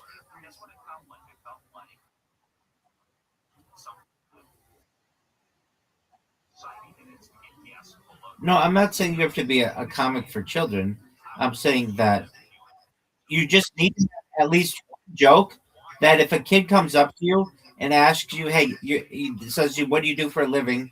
and you say, "I'm a comedian," then they say, "Tell me a joke," that you can.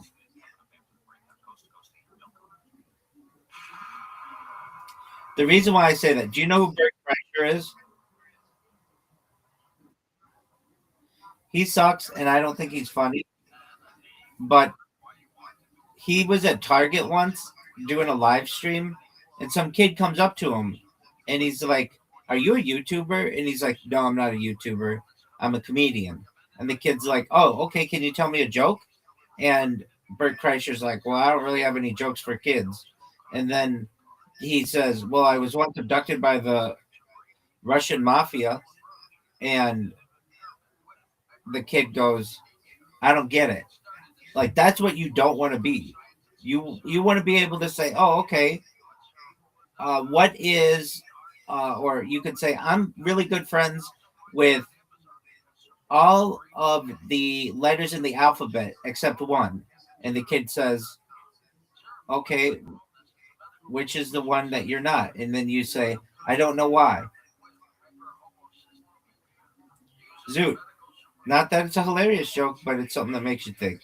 All right, dog. Zoot, you have an invitation. I didn't even tell the joke correctly. You say, "I'm really good friends with all the letters in the alphabet except one. I don't know why." It's a pun. It's funny. Zoot, you're up, son.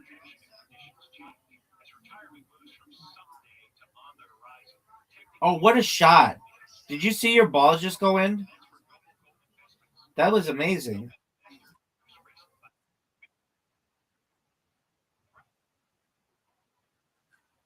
No, you just put the orange one in, dog. Dude, put the orange one. Quit fucking around. Look at the orange one.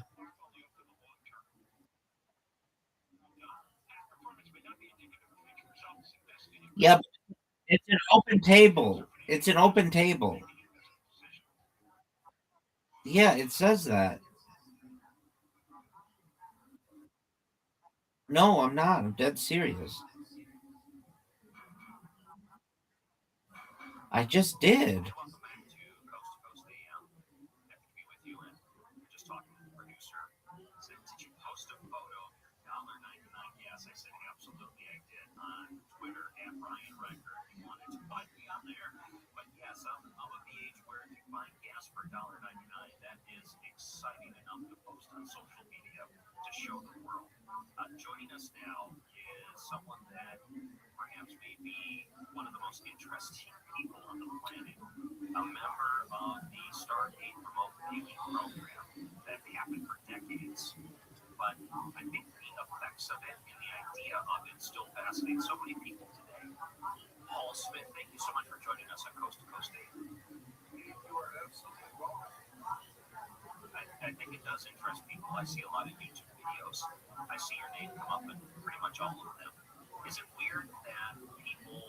Did I just lose?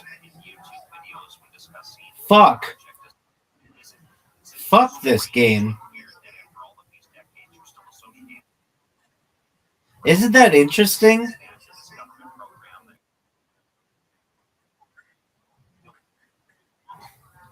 Dog, fuck that. Wait, we're playing Carom. Because it was a good shot, I guess. All right. Okay, you can think that's funny. I think that's some bullshit. Zoot, you're up, big man. Zoot, you're up, big man. Zoot, go. Zoot, come on. What are you thinking about? Just go.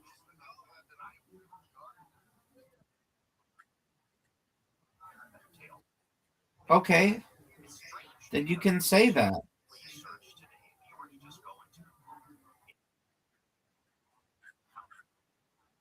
You're good, big dog.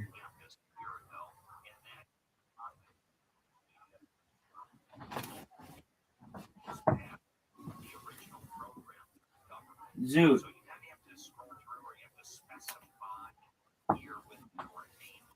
I'm proud of you that you went back to the comedy club.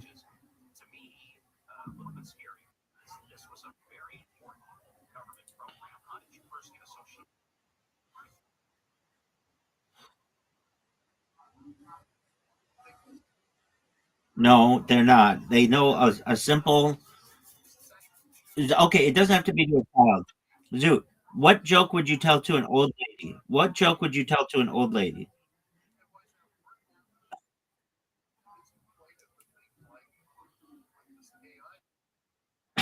Yeah, say there was an old lady in here and she was like, "Oh, you're a comedian? Cool.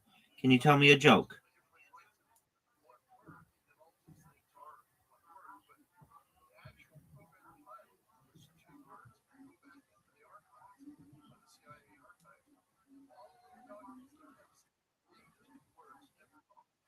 Are you going to tell your Amish orgy joke?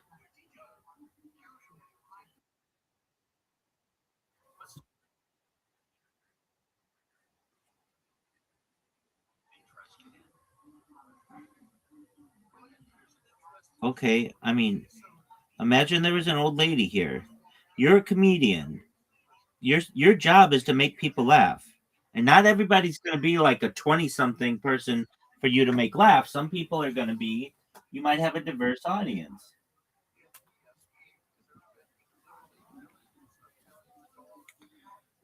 And if you had a diverse audience, yeah, baby.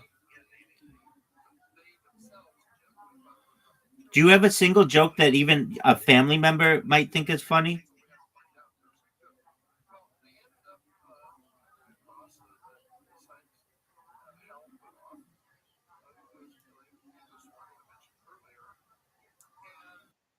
Okay, what's the joke?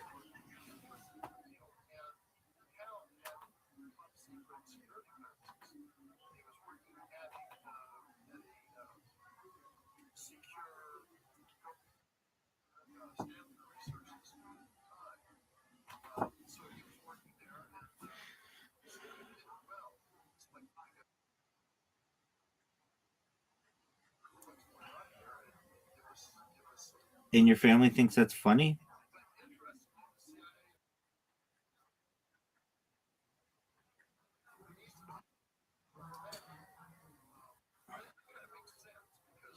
Doug, that's actually a funny joke if you say, I took an ADHD test, but there were too many questions, so I gave up, and they told me I passed.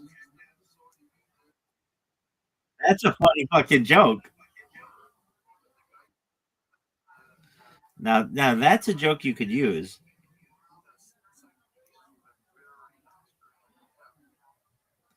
That's a funny joke you could use. It's simple. It still talks about your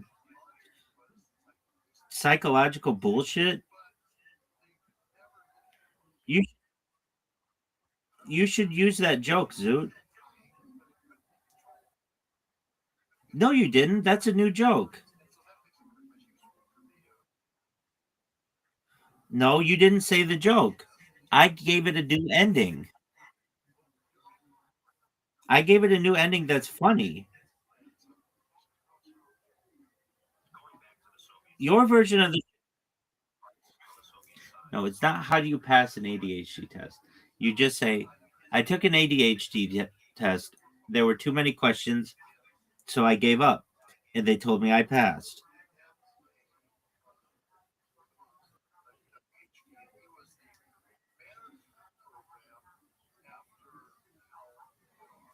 Zoot, you could easily win this game if you just focused like a little bit. No, what are you doing? Why would you do that shot? Why would you do that shot?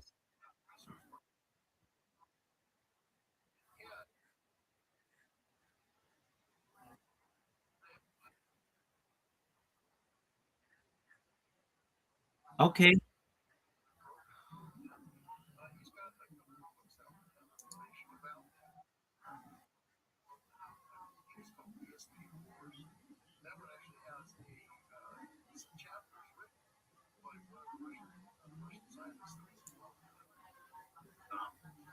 Zoot, you can win this game if you just focus a little bit.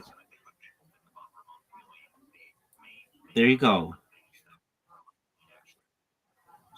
Zoot, get these two in. Shut the fuck up and get these two. Zoot, shut the fuck up and get these two in. There you go.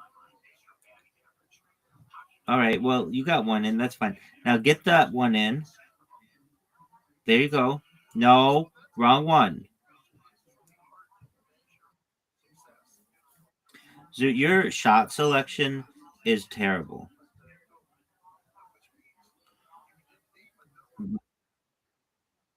Oh, it was even worse than terrible. I would have been better just passing. Yeah, baby.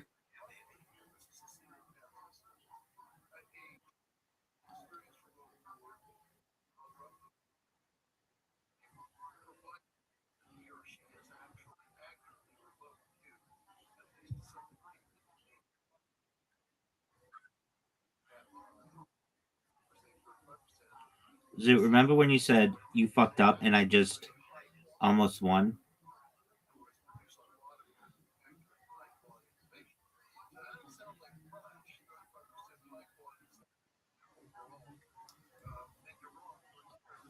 Zoot, what were you saying?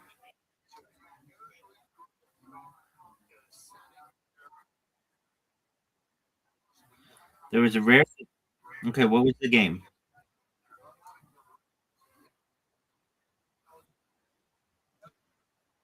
What is it?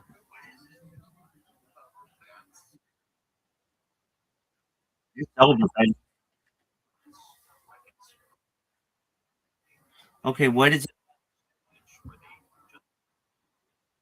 Yu-Gi-Oh! Forbidden Memories. Is it the most amazing game in global history?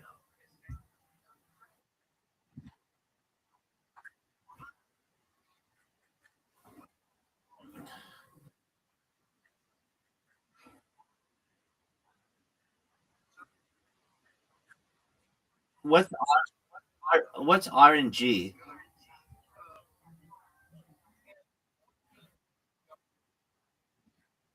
Arrangement?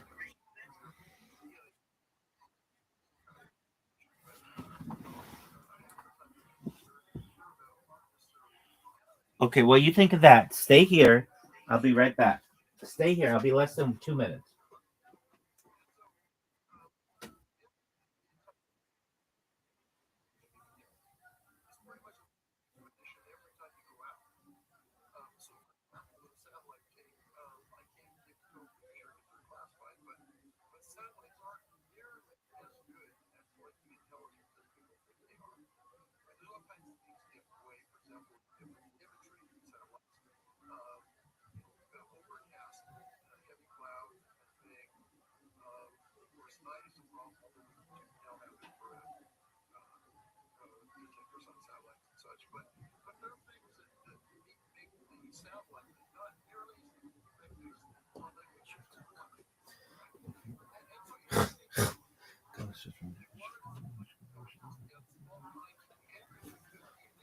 Dude, I'm back.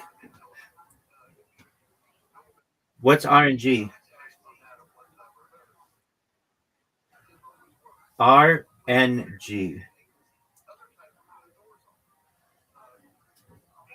All right. So You were saying. So is everything you viewed considered classified, or are you able to talk about some? Zoo, you were saying you were playing Yu-Gi-Oh! Forbidden Memories. Or Hidden Memories. Forbidden Memories. Okay. Zoo, I'm about to send you an invitation.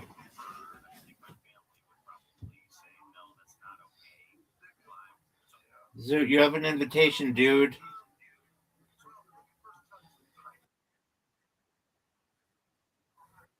No, that's incorrect.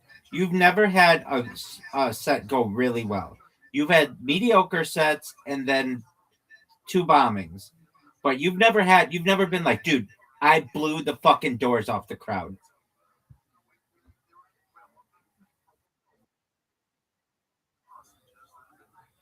You've never killed.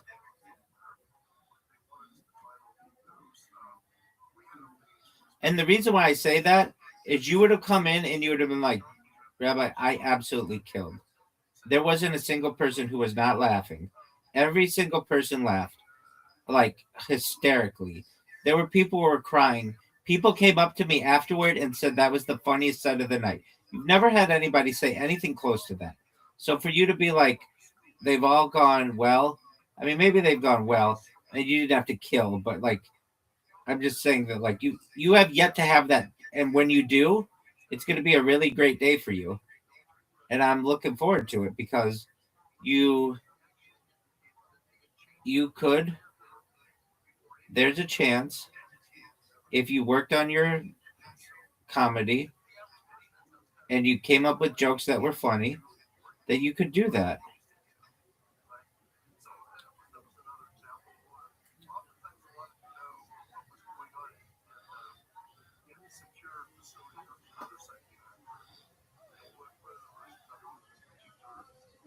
So, did you know that you have the lead on me?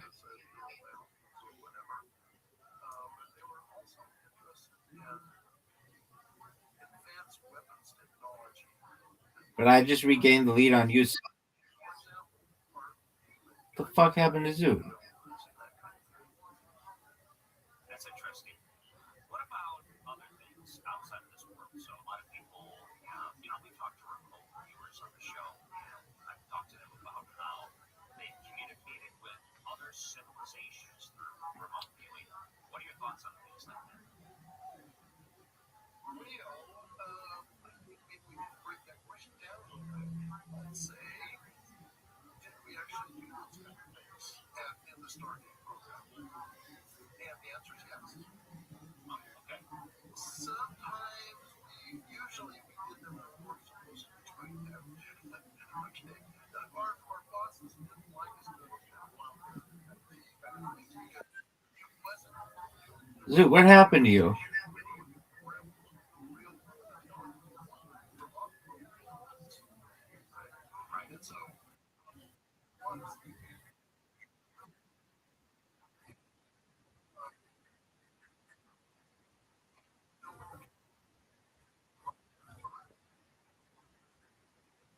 Okay, well maybe you've done really well. Who knows? Okay, so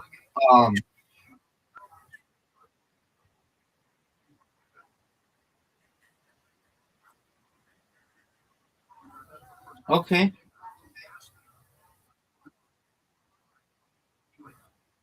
Thank you. Hell yeah, man. Hell yeah, bro. We were just chilling.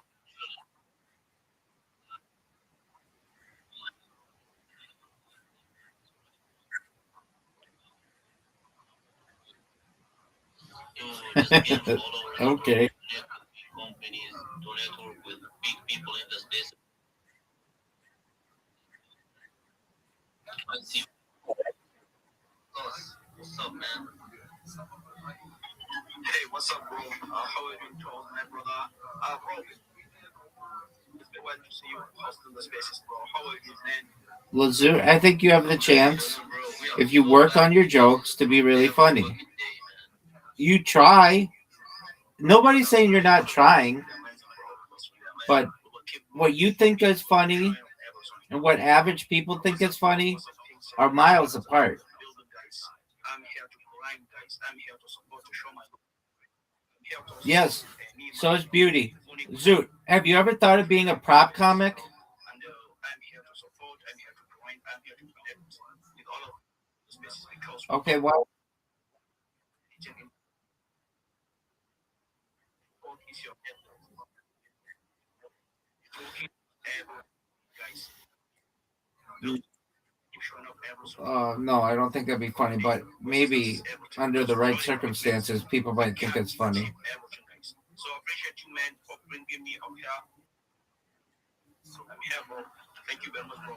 Nobody thinks it's that funny. What are you gonna say? Some bitch is just gonna be like, "You have the ugliest dick I've ever heard." That's like the funniest thing that somebody could say, and that's not that funny.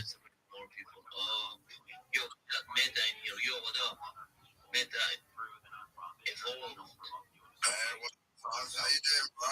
What up, bro? Yo, amazing. I should bring him in. I'm just gonna. I'm never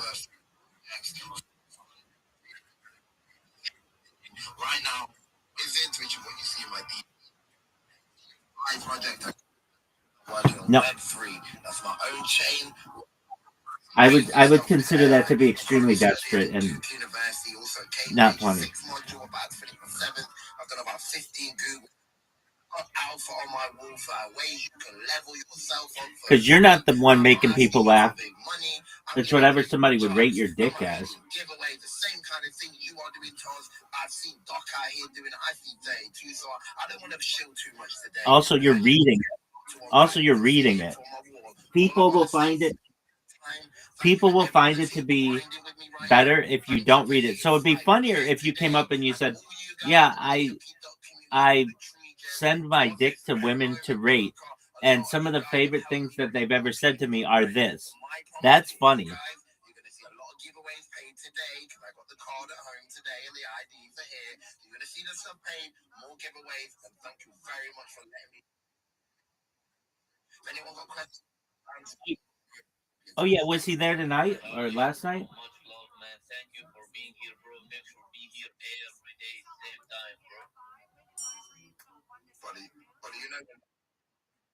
Charles, I'll be honest, I've not seen you too much, but I looked on your account and you are killing it, my friend. So obviously there ain't no smoke without fire.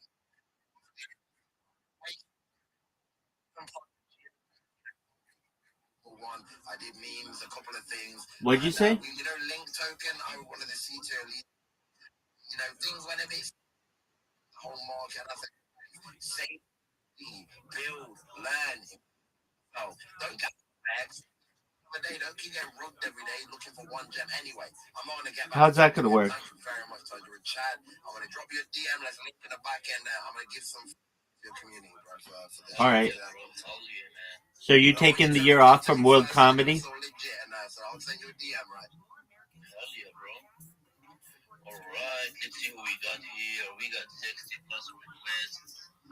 Who we got here, bro? All right, let's shout out people who's actively replying. Where is Joker?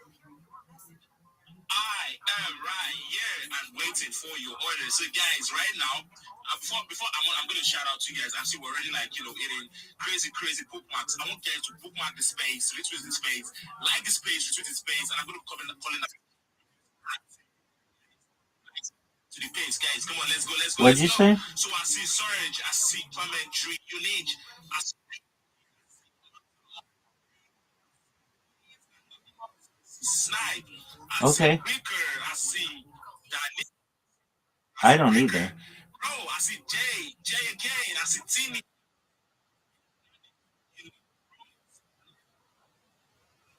Go, guys, do not forget to join Tuz's Discord. I don't really get that. Telegram. And do not forget to sign up with his vote 777 referral link. Do not forget, bro. Most importantly, turn on this notification. Back to back. Let's go. I mean, I don't really like that word. Hell yeah, man, boys. Make sure you guys reply, tag your friends, get everyone in. We have daily spaces at the same time as right now, literally when we started this space. Every day from Monday to Thursday, 4 days a week, spaces every fucking day. Make sure you guys be here. Look the fuck in. 2026 is the fucking year, man. Alright, who we got here? I see we got Ice. Ice, how you doing, man? Hey, so shout out to everyone on this.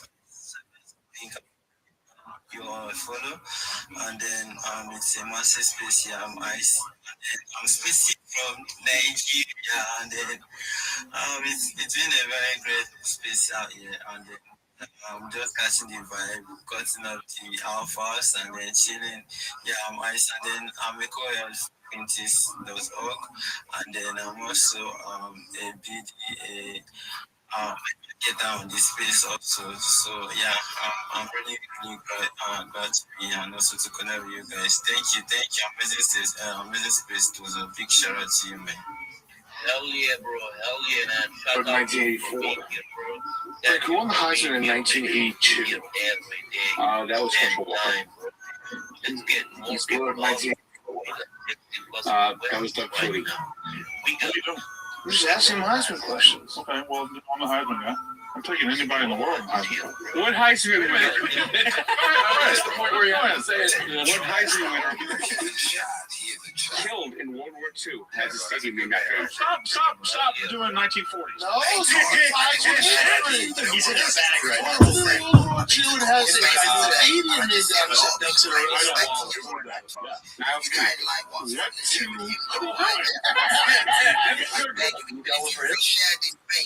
Yeah, Brandon. 3-second 1985. Took one from Iowa.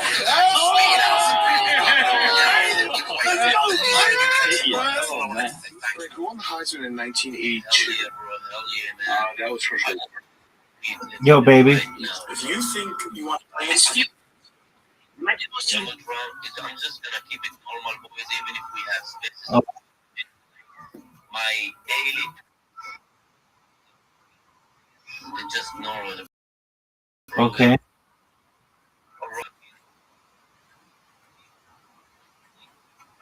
Them up. Okay. We got you. Let's get them up. First, Delivery. Kyle in here. Yo, Kyle reviews. What up?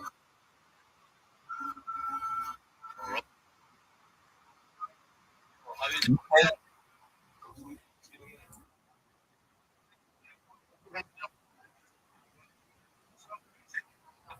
Shout out Okay. to Big Soul, Doc, 32 Jones, she's my goddess.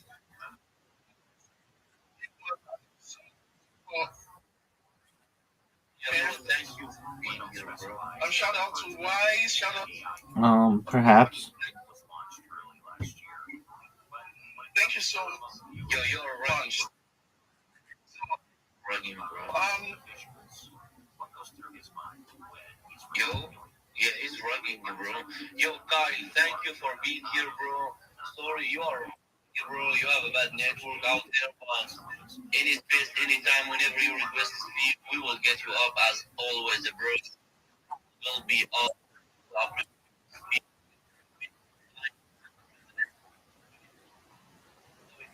Like, drop few comments, tag your friends, tweet. I don't know about that. You are replying, bro. Make sure you are.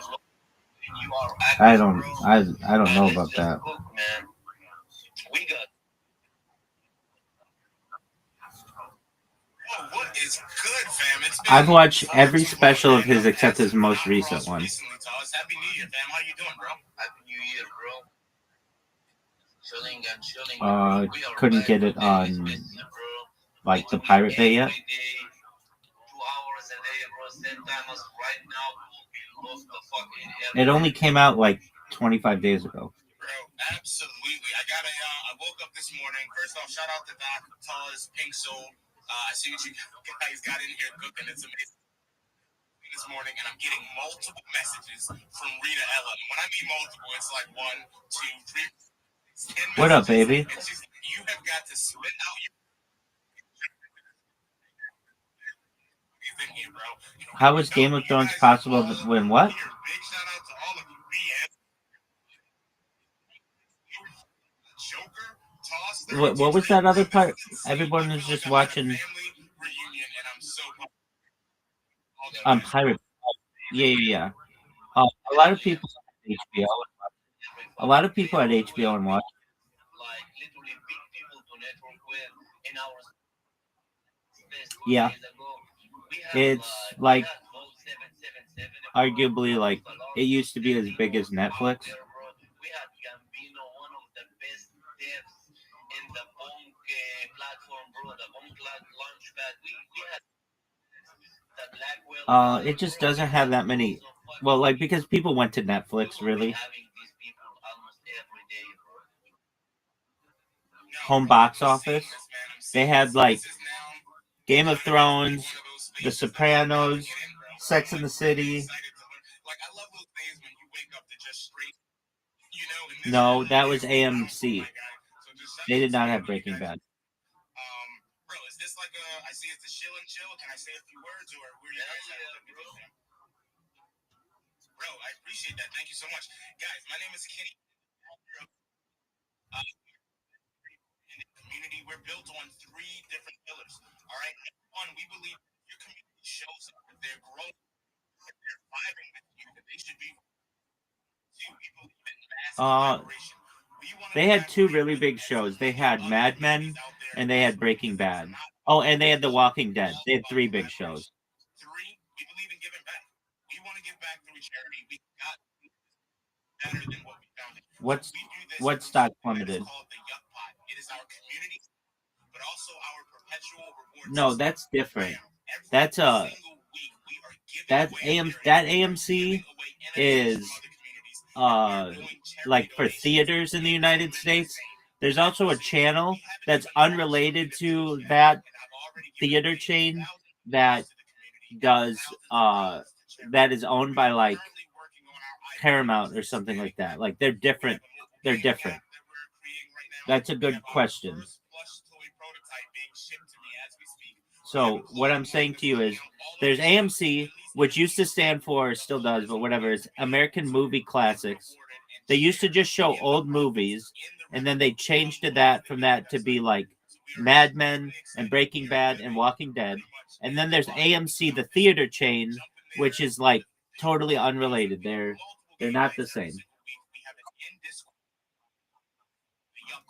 The television channel, yes, and the movie theaters, yes. You can use these coins for charity donations, for in Discord items like emojis and different roles. But they're different. You can actually use this Yuck coin to trade it in for Ethereum itself. So we are building something extremely special, community first.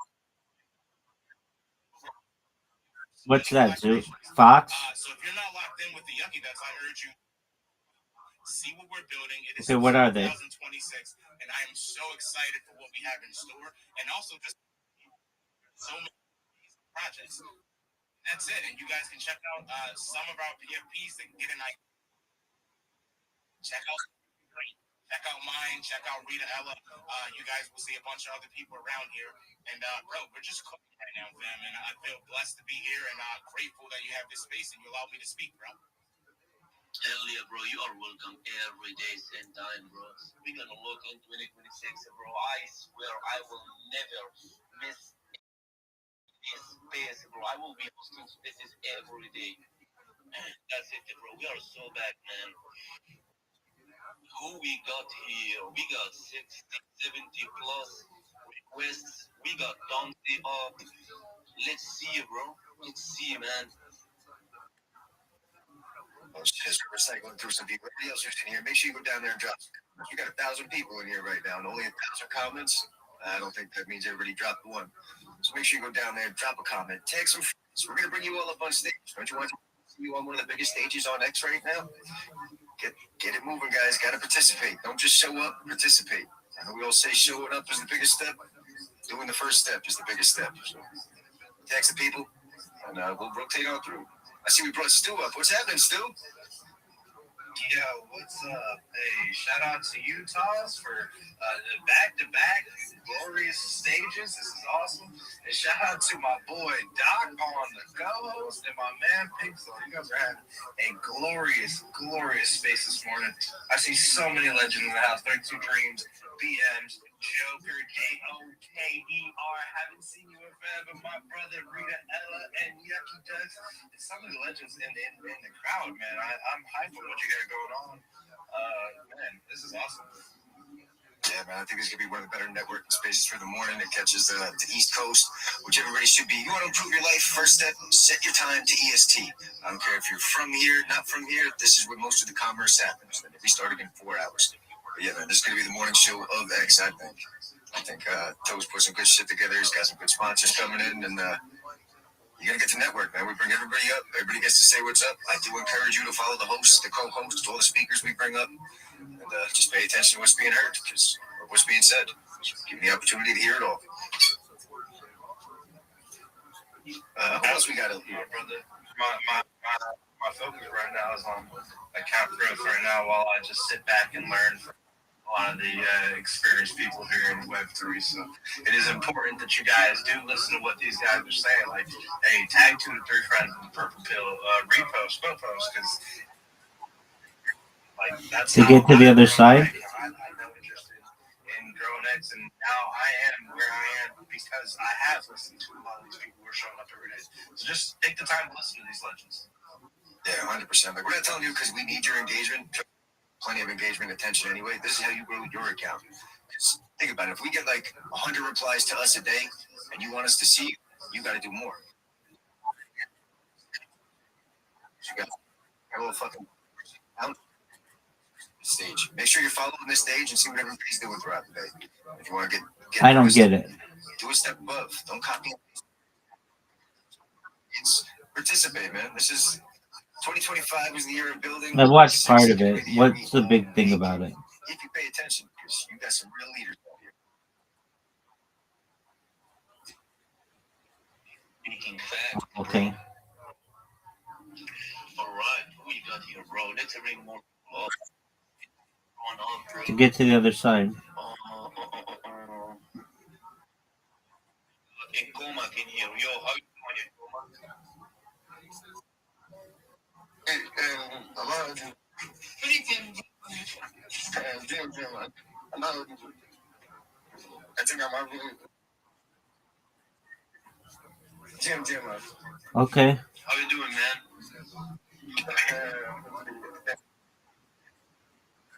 Thank you, Doc. Okay. So my name is Edman. I'm just here to share the project afterwards. So yeah. We are just vibing, chilling. We are back to daily spaces, bro. Every Monday to Thursday, bro. Make sure be here every That's day. amazing, Zoo. All right. Well, you're not too much different than you normally are.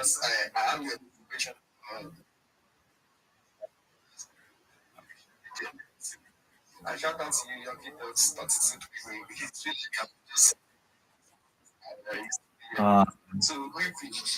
I'm listening to this Twitter space right now, so sure. I mean, ask me what you want. This company that are running life with a product and on Solana chain to be party.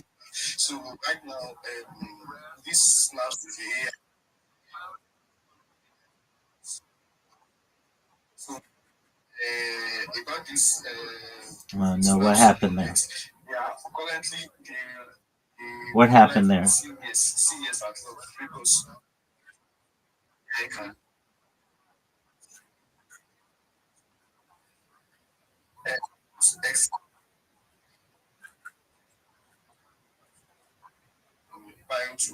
Okay.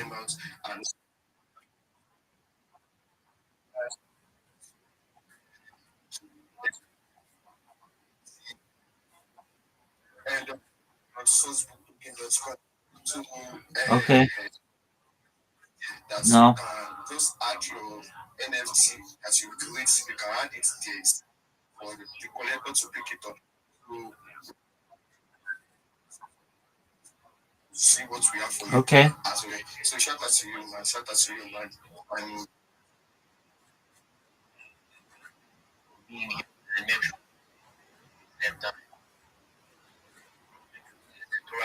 Okay. Make sure you guys follow co-hosts, follow hosts, follow everyone, bro.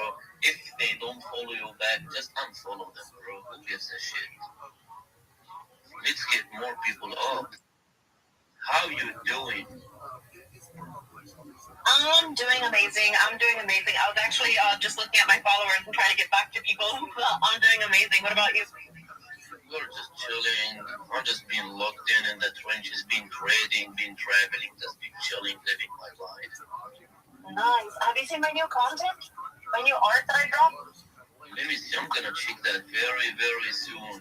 You will be here, so we'll Yo, big dog. things every day.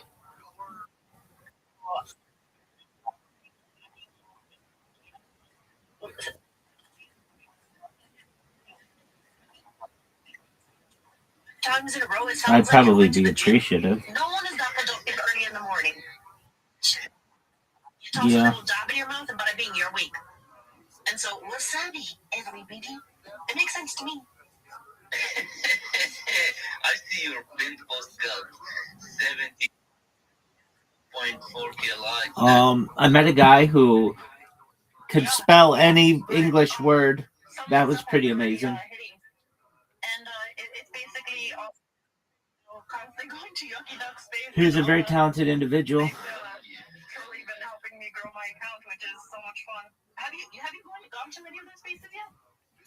I see you, grow. Oh yeah, totally. And he couldn't spell things slowly. It had to be fast. All in 3 months. Hell yes, Spaces helps a lot.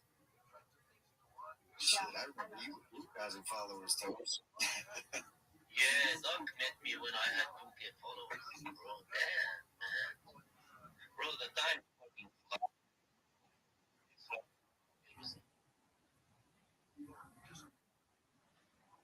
Yeah, you guys have to look right, man.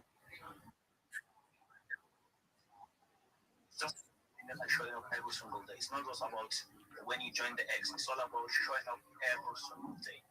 You gotta show up. If you want to go, you gotta show up every single day. To show up, you guys have to grind every day, bro. Make sure be in the spaces, bro. Spaces help you grow your account like so fast, bro. Spaces is the magic method for growing your X account, bro. I swear, man.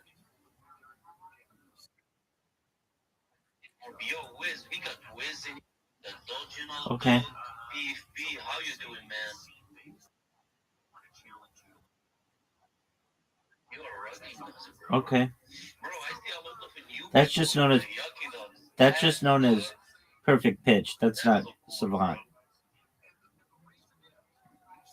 yeah, man. Hell yeah, bro. Now, can Yep. you bring more people out, bro? Yo, Joker, Someone with perfect pitch has some type of. I mean, savant syndrome is different, but they're very talented. Let's go. I was just quite away from my phone. I was trying to, grind and still be on here at the same time. Because, guys, today we are gonna, bro, we are 1,000 comments, bro. I want to go to way over 3K. Yeah, that's how we do it. That's how we do it. So I'm gonna be shouting out the most active reply, guys. I see Meta guy, you were cooking, bro. I see Dev. Cooker. I see Cooker. I see Princeton. I see Deb again. I see Jack the Fool. I see Lee. I see Andrew. I see Hunter. I see Isaac. I see Peter. I see Vags, bro. I see X3 Bass. I see Livix. I see Princeton. I see Jazz. I see Whitney. I see Straw Hat Stew. And I see Jeff B with Scorpio TGN. So this, come on, guys, you want your name to be called out by your favorite hype man, of course, JOKR. All you have to do is retweet the space, like the space, and comment. Don't comment like crazily, so it doesn't get, spam and all that shit. All you have to do is comment twice, so it's safe for you. Comment twice, and do not forget, most importantly, follow us and turn on his notice. Like, bro, that is very, very important. Like, turn on the notice for us, Doug, Pink Soul, and all the speakers on here. Like, everybody that come up, follow them, give them a follow. Let's cook, let's grow. You guys gonna be like us. You know, this is how you start. This is how you grow. Bro, he's the alpha of 2026. He's cooking, bro. Let's fucking go. Facts, bro, facts, man. Boys, I'm going ahead right now and picking the first winner of today's giveaway. By the way, I just posted a $500 giveaway 2 hours ago. The winners will be paid on our Thursday live space. We will have Soul Steak TV with us in the space, and we will be paying 10 winners $50 each, bro. Every week I will make sure January money, bro, as always. 16th. That's all, bro. I'm going ahead right now and paying the first winner. Let's announce the first pick. January 17th. Rostrum 53244. January He's 15th. active every day. I just sent him a message. He's so happy. Congrats, bro. X is X page, but on the stage. I don't even have buttons anymore. Yeah, your ex, bro. Your ex is always bugging, man. Do you have big plans? You're just gonna masturbate and let the cum dry on your chest? All right. Well, how is that any different than any other day that you have? Mr. CJ, I see Mr. CJ in here, bro. Bro, we got tons of people up, man. Alright, we're gonna bring more people up right now.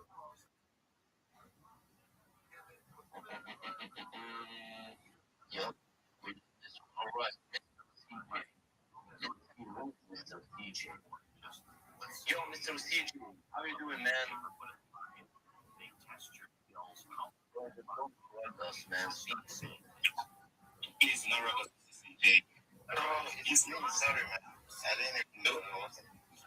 Yo, how you doing, bro? What's up, guys, man? Shout out to everyone. Got nothing to say, just to say hi. What are we doing for 2026? I haven't made any money this year, so I'm a bit. Bro, you will make money, bro. Just log in and trust me, you will make money, bro. I just dropped you a follow, man.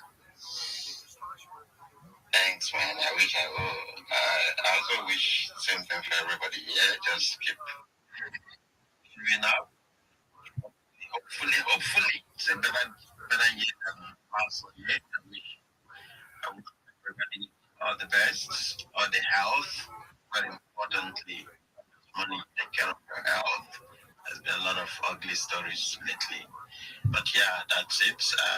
Shout out. I just thought I'm a bit free now. So I was just looking for a space to jump in and say hi to everybody. And yeah, nothing to share. Hell yeah, bro. Hell yeah, man. Make sure to show up every day, bro. We got spaces every day, same time, bro. Same time as we started this space.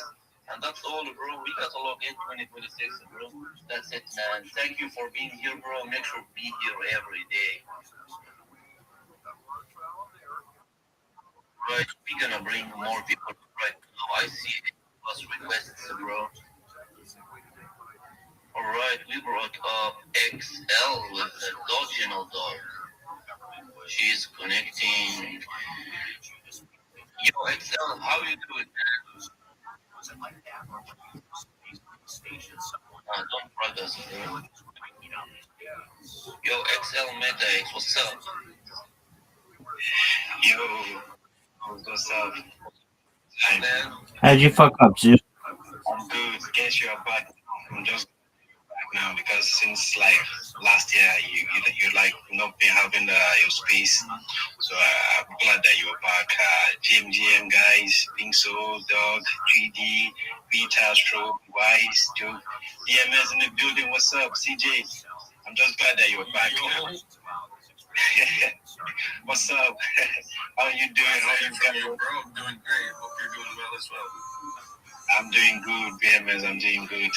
So shout out to each and everyone here. We're here to chill, connect, and Don't forget, we're here to make money. We're here to make money. This 2026 is going to be lit. I can see the market is like trending back a little bit. So last year was like really fucked up, man. But this year, by the grace of God, we're all going to make tons and tons of money, guys. Let's lock in, guys. Thank you very much, Charles. Hell yeah, bro. Thank you for being here, man. I'm just looking at the white whale chart. It hit 201 mil market cap, bro, and it's down to 138, and now it's up to 149. Bro, this coin, the white whale coin, is getting the trenches back, bro, and that's so good. That's so good for the market, bro. Alright, let's get more people up, bro. Let's get more people up, man. We need everyone up, bro.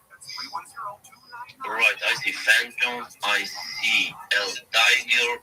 Boys, people who requested to speak, trust me, I will bring all of you up to the stage, bro. One by one, bro. Take it easy, boys. Yo, El Tiger, how you doing, man? Easy Vegas, what's up, bro? And we are getting rugged again. Alright.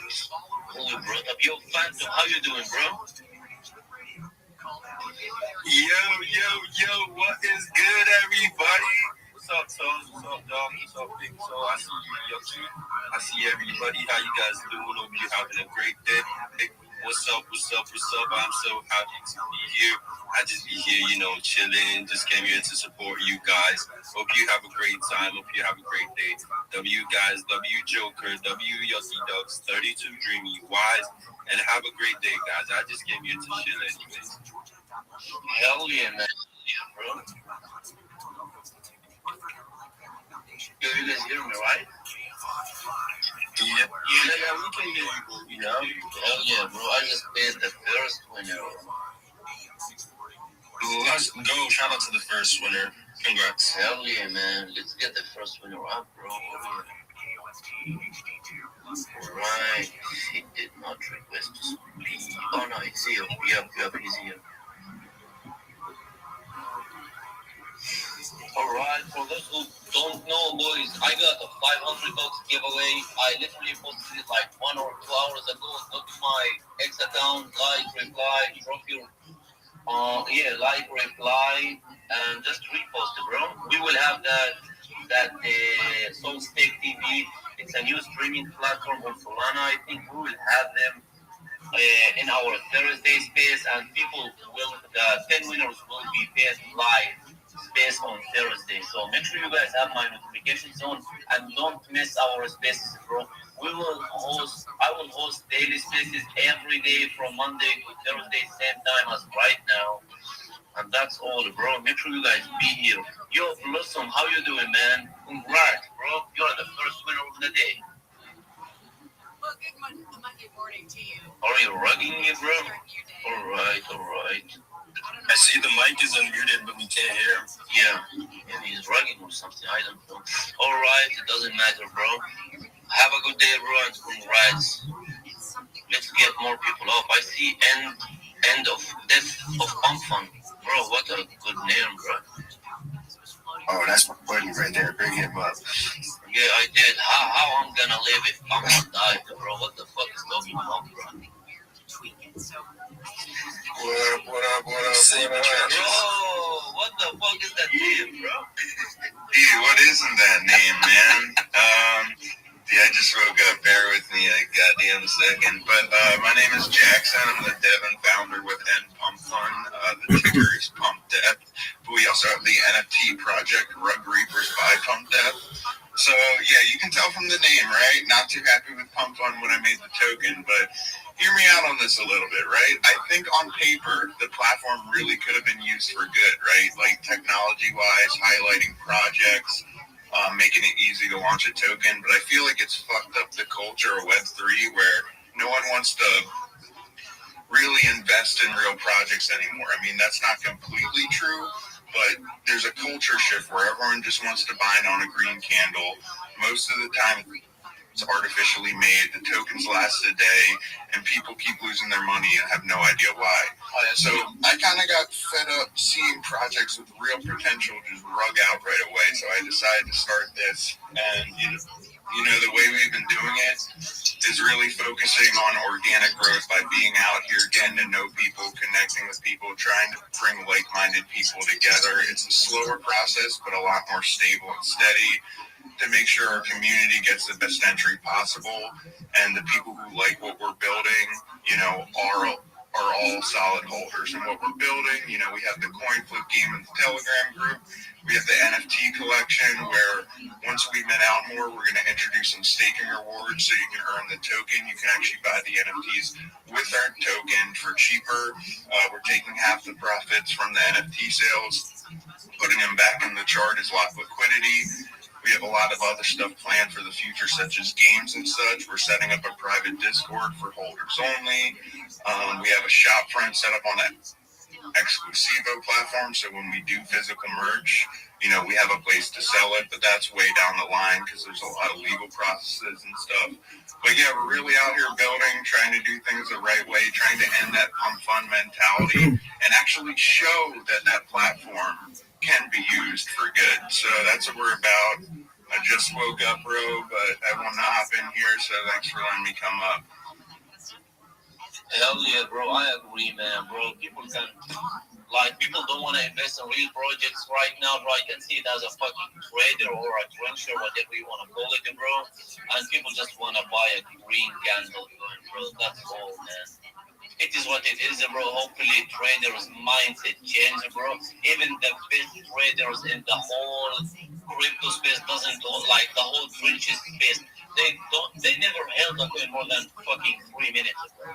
I've seen the largest and the biggest traders in the whole space, bro. They never held a coin more than 3 minutes, bro. That's insane, man.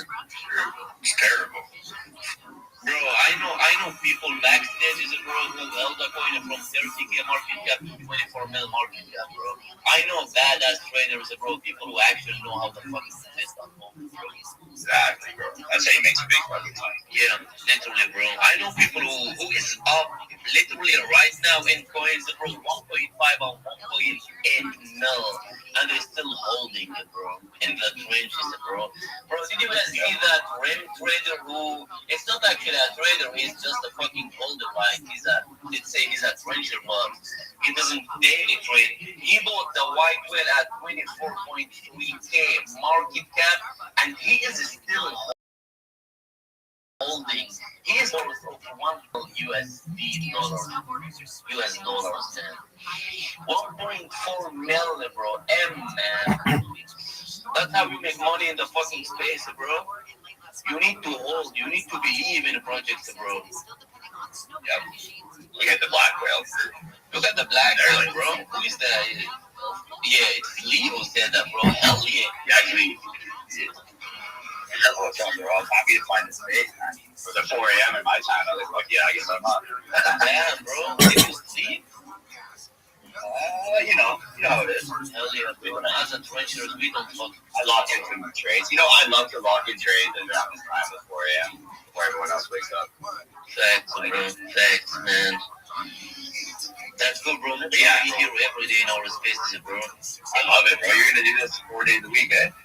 Hell yeah, bro. From Monday to Thursday, every day, same time. I'm pumped, bro. Bro, every day, same time, literally, bro.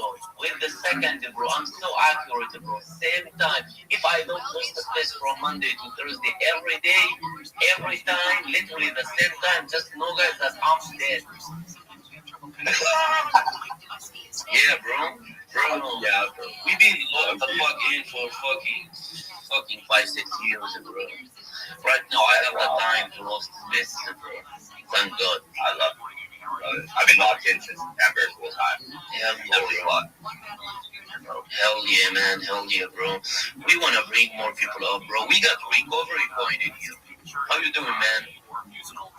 Good morning, everyone. How's it going? What's up, Thompson? How you doing, bro? We're just chilling, man. Doing good, man. Getting ready for work. I saw. Looks like this is going to be my new space between 7 and 9 o'clock, Doc.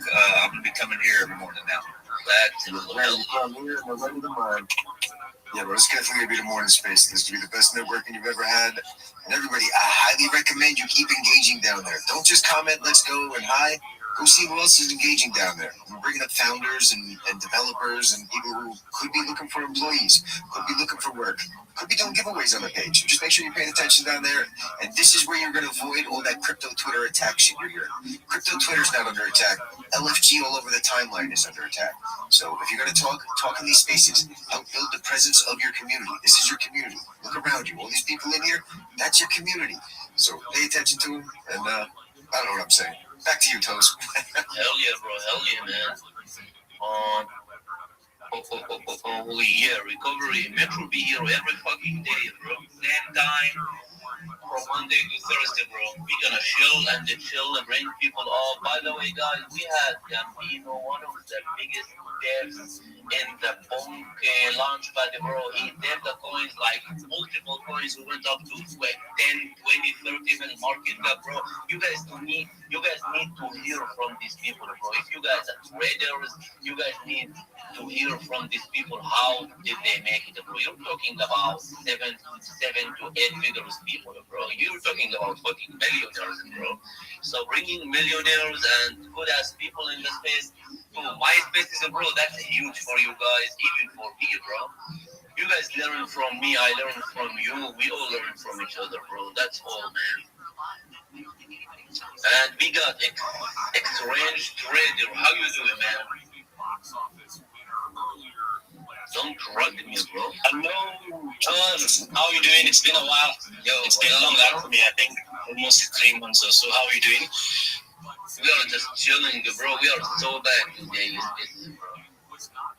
Yeah. It's a pleasure being here. Good morning to everyone. Can I go ahead and chill myself? Of course, bro. Okay, thank you. Good morning, everyone. I am X-Range Trader. I am a crypto futures trader. Most of what I do over here is sharing educational content in form of technical analysis. You do know if you trade crypto futures, you need to learn technical analysis. I have a YouTube channel with 200 plus videos of me teaching technical analysis. If you check my X timeline, you're going to see a pinned post. I'm working on a course currently. It's a YouTube course. The name of the course is 2026 Crypto Futures Smart Money Series.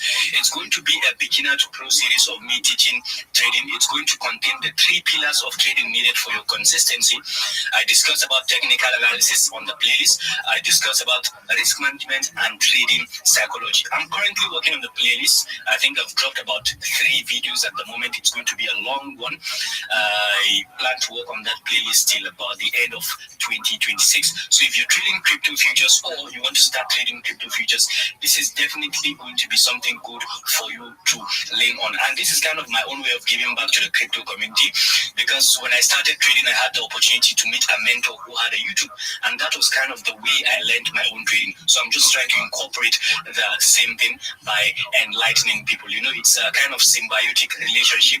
I help people learn, and I gain popularity. My YouTube grows and all that, you know, so it's two-way stuff. So basically that's what I'm about. That's what I have to say. Thank you so much for the opportunity. Just I see your kids texting a lot of familiar faces in the house. It's always a pleasure being here. Hell yeah, bro. Everyone in the house, man. We just chilling. Much love. Thank you for being here, bro. And we got Phantom with hands up. Yo, what up, Phantom? Go ahead, man. Yo, I see a couple people in the space getting me follows. I'm going to follow you back as soon as I can follow everybody back.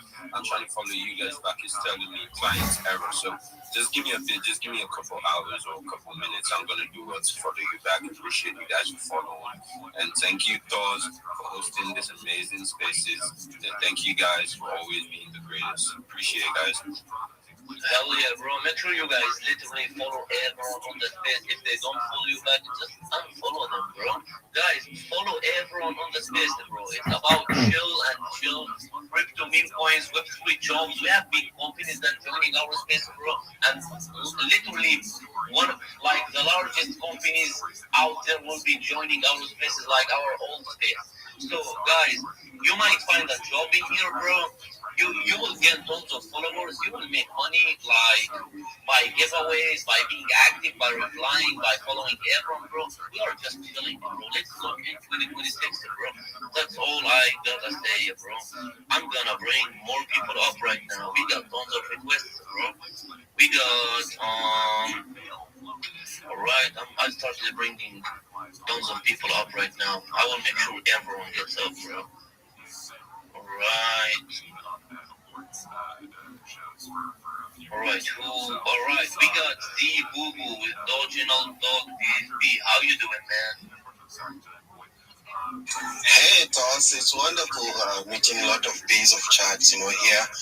Absolutely, I was overwhelmed to see, the likes of dogs, Yucky Dogs, BMs, Attitude Dreamy, Joker, Fan. I cannot mention all of you guys, but I am absolutely locked in with most of you guys here. Well, I am Zibobo. I'm a space host. I also host my spaces, mostly educational spaces that are targeting Web3 newbies that are mostly into this ecosystem, but I find it hard to navigate towards their success.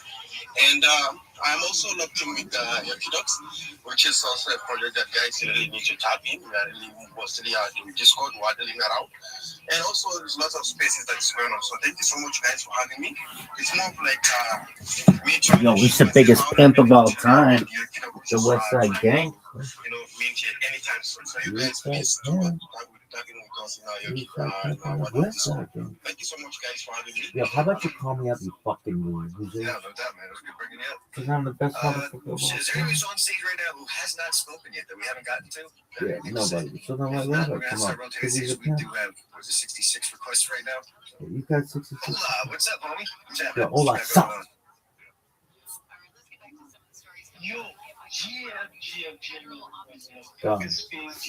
Smell my balls. Cause they smell like so. Yeah, shout out to this host here. I'm just here, to share my space. Actually, it's my first time speaking here in the space. I've been here for a while now. I can see the quality, the energy, the vibe, and everything. So yeah, I would like to be here again, definitely. Maybe I'll come here tomorrow, next tomorrow. So yeah, like I said, I want to share myself. I'm a live host. I'm a space host, community manager. I do a lot of things on space, but basically, next I host spaces a lot. Though I've not hosted any space this year, but yeah, come this week, I'll start to do my launching. I will start hosting space back. But yeah, throughout last year, I was spaces a lot, bro. I fucking host many space. So yeah, I'm launching it back this year. It's going to be amazing. I host spaces like this today that you get to share yourself, your followers, connect people, and get engagement. So yeah, you should follow me. I'll do it to connect. I'll charge guns and guns for hosting this space. I'll charge everybody. Please follow me. I'll definitely follow you back. Nice to be here once again. Thank you, everybody. Shout out to everyone. Man, no doubt, man. It's nice having you up here. Everybody, make sure you lock in with him. Sounds like he'll lock right back. Anybody else feel like they have something to say? Yucky Ducks, what's happening, homie? Yo, fam, I'm gonna get ready to drop down, but I really just wanted to say thank you, Doc. Thank you, Taz. Bro, the space is amazing, bro. I'm really looking forward to coming back. I have got to get you guys in my space. Bro, we got a vibe, man. You guys got something going special here. Shout out to everybody down there. You guys are absolutely cooking it, bro. Have a phenomenal day, bro. Yeah, no doubt, man. You're doing it, bro. So, yeah, definitely lock in with him. Pay attention to some of the biggest, best spaces out there, too. So, yeah, we'll definitely be talking. 32, what's happening, girl? Or Dream? I don't know what we're supposed to call you. Dream, 32. Listen, you could call me Doctor because you're the doc, and it's 32 Doctor right now, okay? Pero, I heard Yucky Duck speak, and bro, you're slacking on telling them the schedule space. It's on his header, just letting you guys know. It's on his header. Yeah, if you guys haven't checked out that profile yet, again, you're doing it wrong. If you're sitting in this audience and you're trying to get up here and see what's going on, the best thing you can do is go to the host, the co-host, and start liking stuff on their page. Because we're getting so many notifications, but if I see somebody like 15 of my posts all of a sudden, of course I'm going to bring them up on the stage. Of course I'm going to see what they want to talk about. But if you're up here, you're not even following the host and you're requesting, Why would I bring you up here? If you don't follow Toes, again, you're doing it wrong. You're not paying attention to what's happening out here in Web3. So if you're not following, I can't bring you up. It just doesn't even make sense. Otherwise, rotating through right now. Facts. You guys heard what Doc said. Y'all need to know that right now, the alpha of this space is following Doc, following Cuz, following your co-hosts, following Wise, Libro, Yucky Ducky. Bro, I don't even care. Follow me if you don't follow me, but follow these guys if you want a life-changing opportunity. You know, there are a lot of projects coming on these spaces. They might be looking for workers to work with them, reply guys, community moderators, people to actually work with them. Like Justice giving you the platform to really grow big. So without further ado, I'm going to be calling out the names of the persons that have been active, replying to the comments of the space. So right now, you're going to hear your name. Get ready. I'm going to be calling out the names right now. So I see Belly. Is that Belly? Oh, I see Belly. I see Iren. I see Peter. I see Mad Yusuf. I see Lord 3X. I see Oski the King. I see Nodex. I see Alexis. I see Peter. I see Peter again. Oh, Peter is grinding, bro. I see Hunter up with 3. I see City Lion. I see Michael. I see Cuz. I see Peter. And I see Scorpio, the TGI guys. You see those names? Give them a follow because they are fucking active, bro. Let's do it, motherfuckers. Hell yeah, bro. Hell yeah, man. Alright, so I just got PM by Pink Soul. And she wanna drop for you. She already dropped the 250 giveaways. I just pinned it on the tweet, boys, on the state, I mean. So we got 500 bucks me, and another 100 bucks me, and another 250 bucks like from Pink Soul. So we got almost 900 bucks giveaways dropped on this fucking space, bro. Every day it will be like that. Come on. Click on it, turn Pink Soul notifications on, and just interact with her, bro. She's so big in the space, bro. She got 120,000 followers, bro. 118K. So interact with her, bro.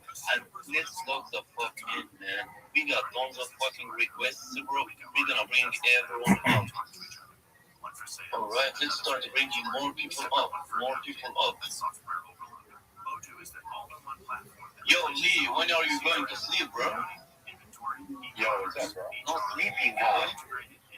I can't get, I gotta find the floor of the black whale. I think I'm just gonna ape it and go back to bed. Hell yeah, bro. Looking so good, yo. Hell yeah, bro. Alright, we brought up Philly. We got Philly Trolls. How you doing, Philly? Yo, GM to us. I'm doing how about yourself? How you doing, bro? Yeah, I'm doing great. How about you? We are just chilling, vibing, talking, looking in the fucking ends when it comes to things, bro. That's all, man. Yeah, man, that's definitely the right energy. This is the third and yeah, man, I do see you all the time, man. I just need to pop in. Also, it feels good to see a lot of base chats in here. I can see Dreamy, W, what's up, Doc? I see BMs. It's another beat that's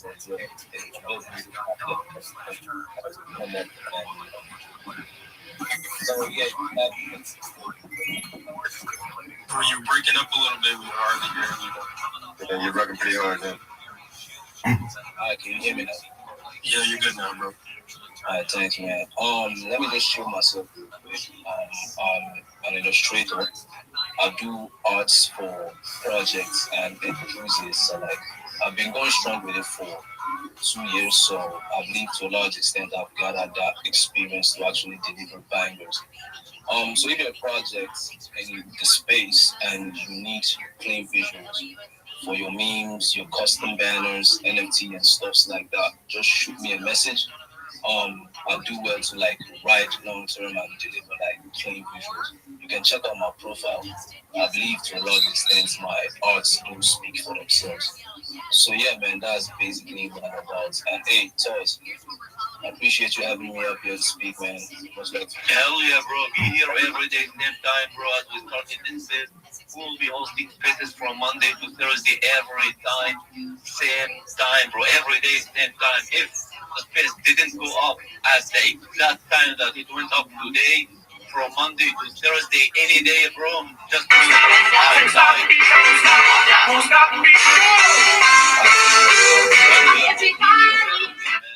Let's bring more people up. We got online here, bro.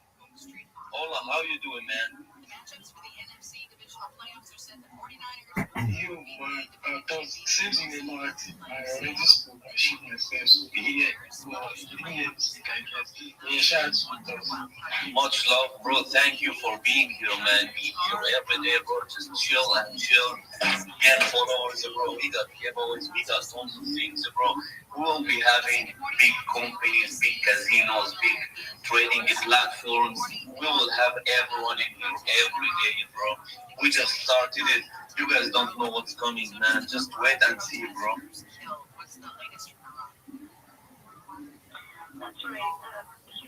Yeah, I was gonna say this is the first space, man. We just got this thing started, but I'm still trying to bring people up in the room. What's the first one? Well, we hung out yesterday and decided we were going to do this Monday to Thursday and make sure that we start using our networking capabilities for good. I'm down, brother. Every morning. What time do y'all start? 7 a.m.? Yeah, 7 a.m. Right after this, I roll into mine. You guys are free to do whatever you want, but mine starts at 9 a.m. Yeah, man.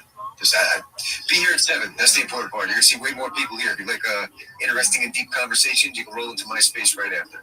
Otherwise, you can go DJing wherever you want. But I recommend you are here every morning at 7 because you're not going to between all of us, the amount of people we know that are going to show up and be keeping their eyes on this stuff, you want to be here. Hell yeah. You know me, brother?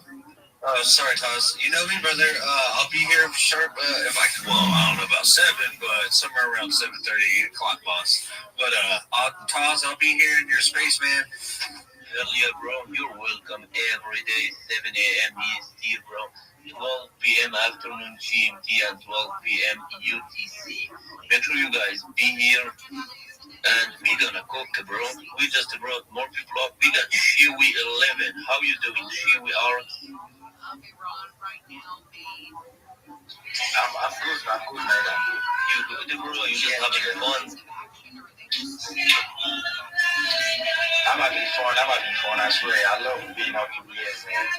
Thors, I have to say, man, you are the best, the baddest, the biggest cat right now. Much love, man. Thank you, bro. Thank you for being here, bro. Be here every day. We gonna pay everything. And let's fucking go. Can you hear me? Yeah, we can hear you, bro. Yeah. I joined your space like 2 days ago, man, and the way you were speaking, man, you were out there, guys, to get to it, make some good guys, give it up to you, and I swear to God, I really love this why.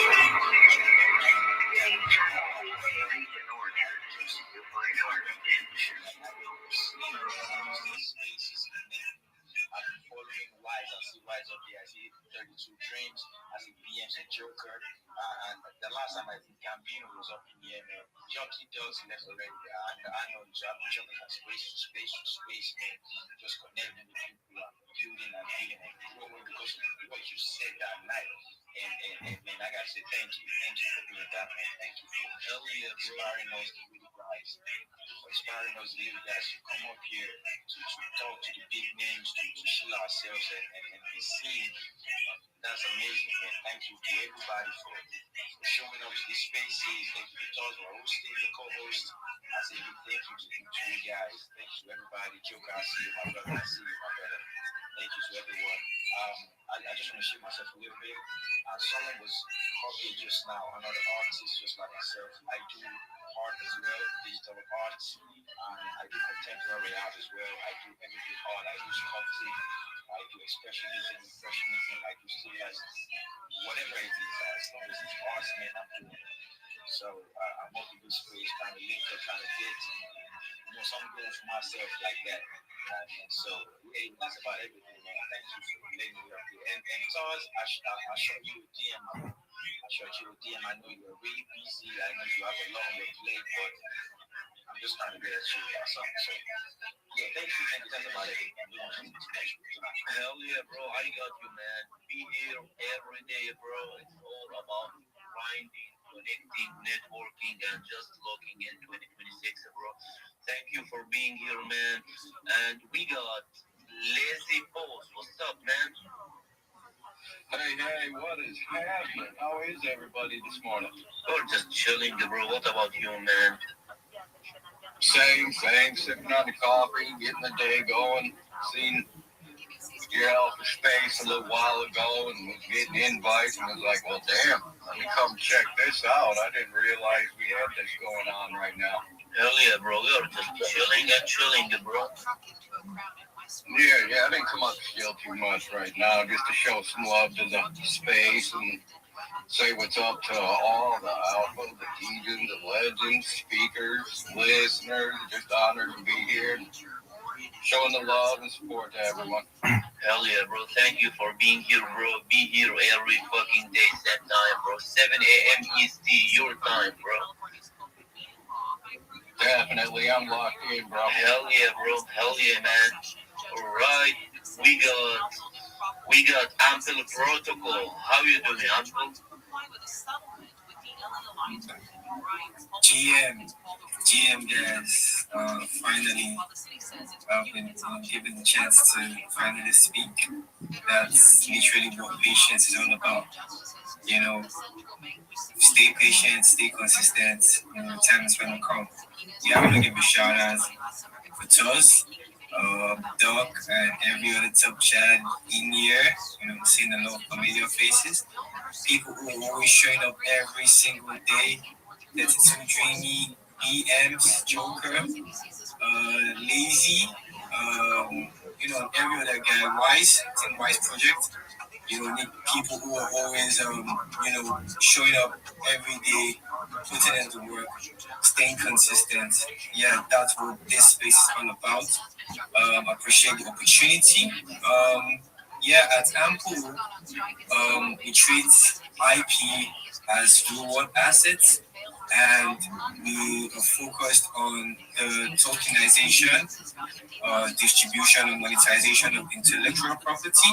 And we have our project launched on Base Chain, and we had our TGE in April, and we have been pushing since then, helping creators and the transmedia, you know, studios, filmmakers, paint artists bring their project on chain and become the Web3 extension of this Web2 businesses, you know, helping them to, you know, stream better, you know, sell, you know, the digital assets, distribute the physical merch, you know, literally making IP DeFi assets.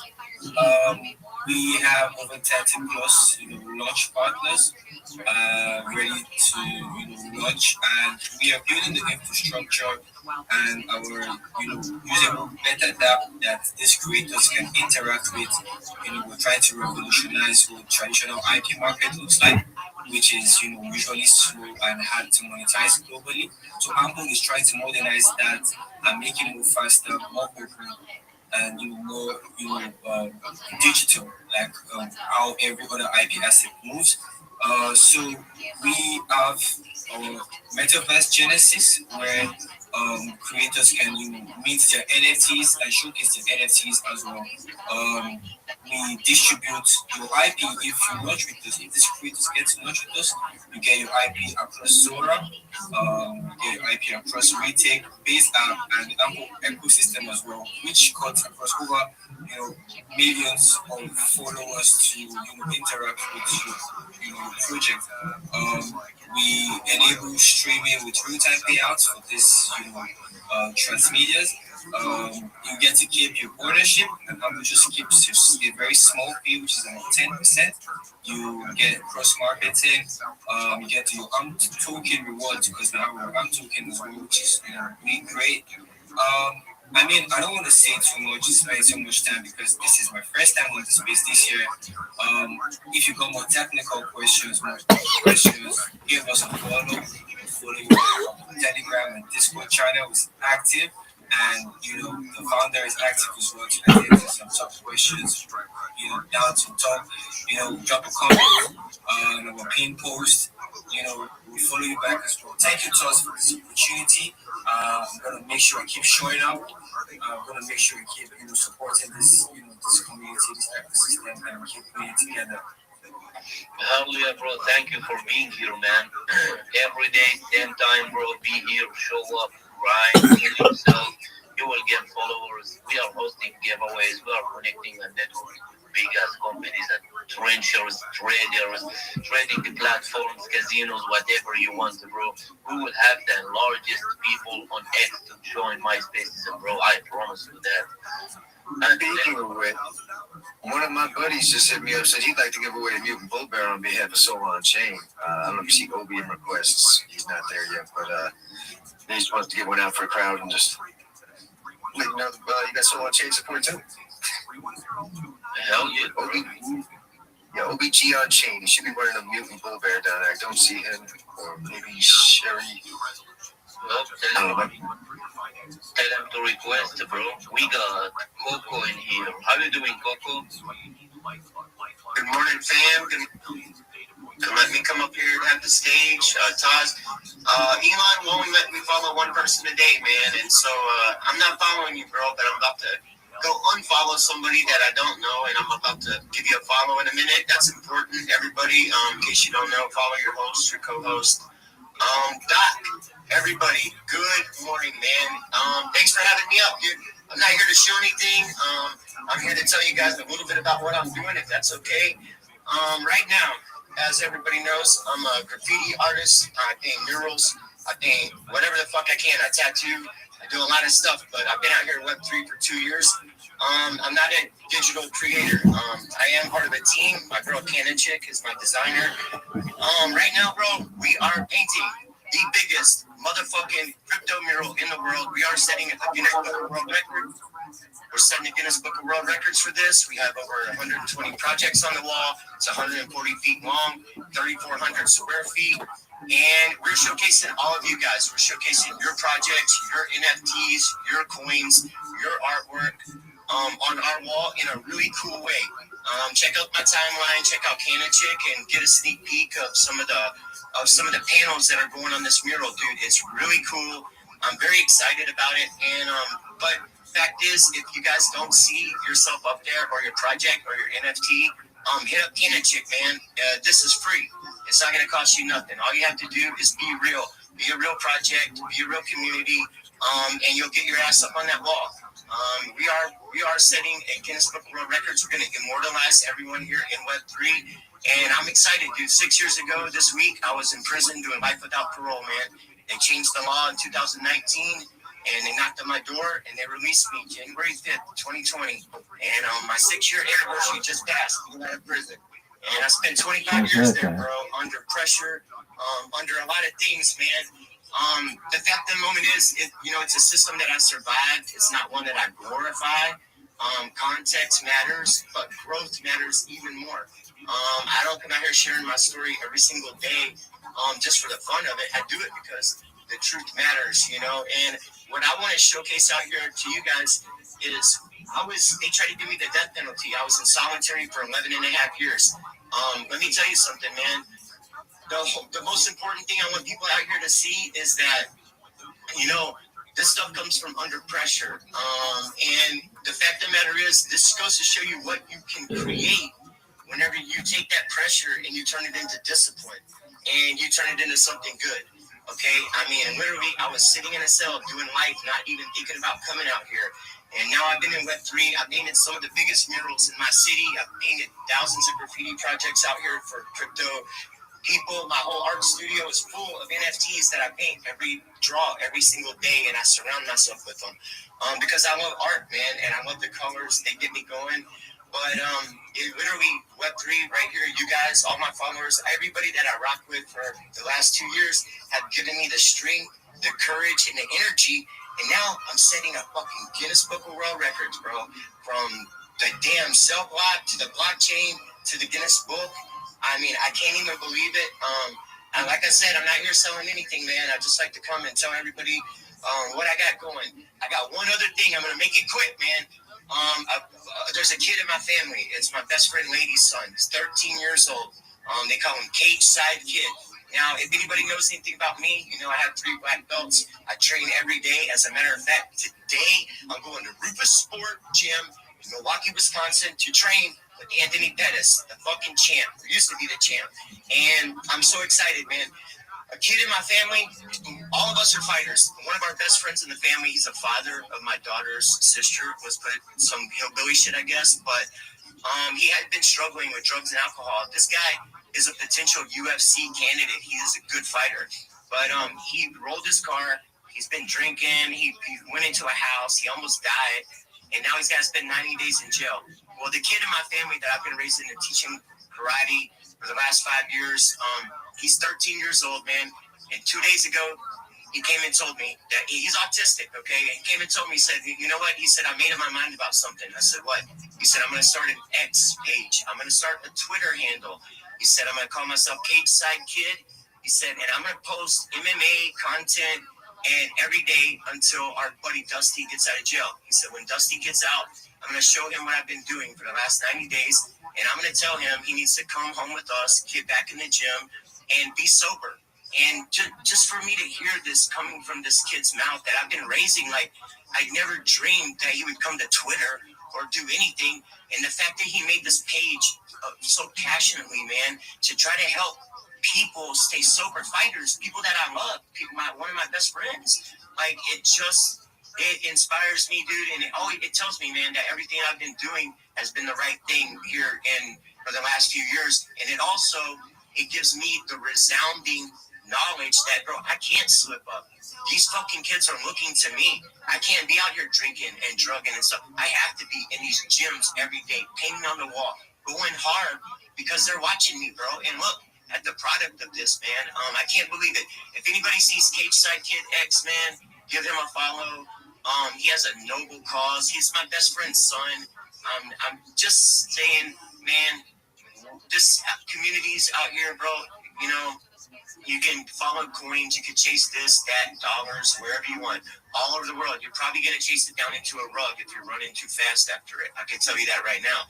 But communities out here is where it's at, bro. And dude, thank you guys for always giving me the stage and let me tell you what I'm doing. I just can't believe it. Like, I can't even believe it, you know? No, that's awesome. I appreciate you shouting out that kid, too, because that's big, too, where people are showing up for their people and making things happen.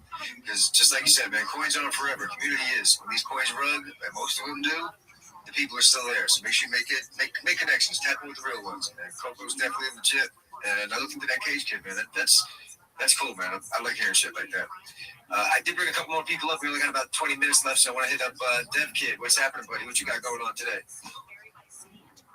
GM, man. What's up? I've been coding, as always, you know. And you? Hell yeah. Well, we've been trying to introduce all the people who are actually building in Web3, get them up here, let them network. So why don't you tell them what you're doing, man? Tell them about your project.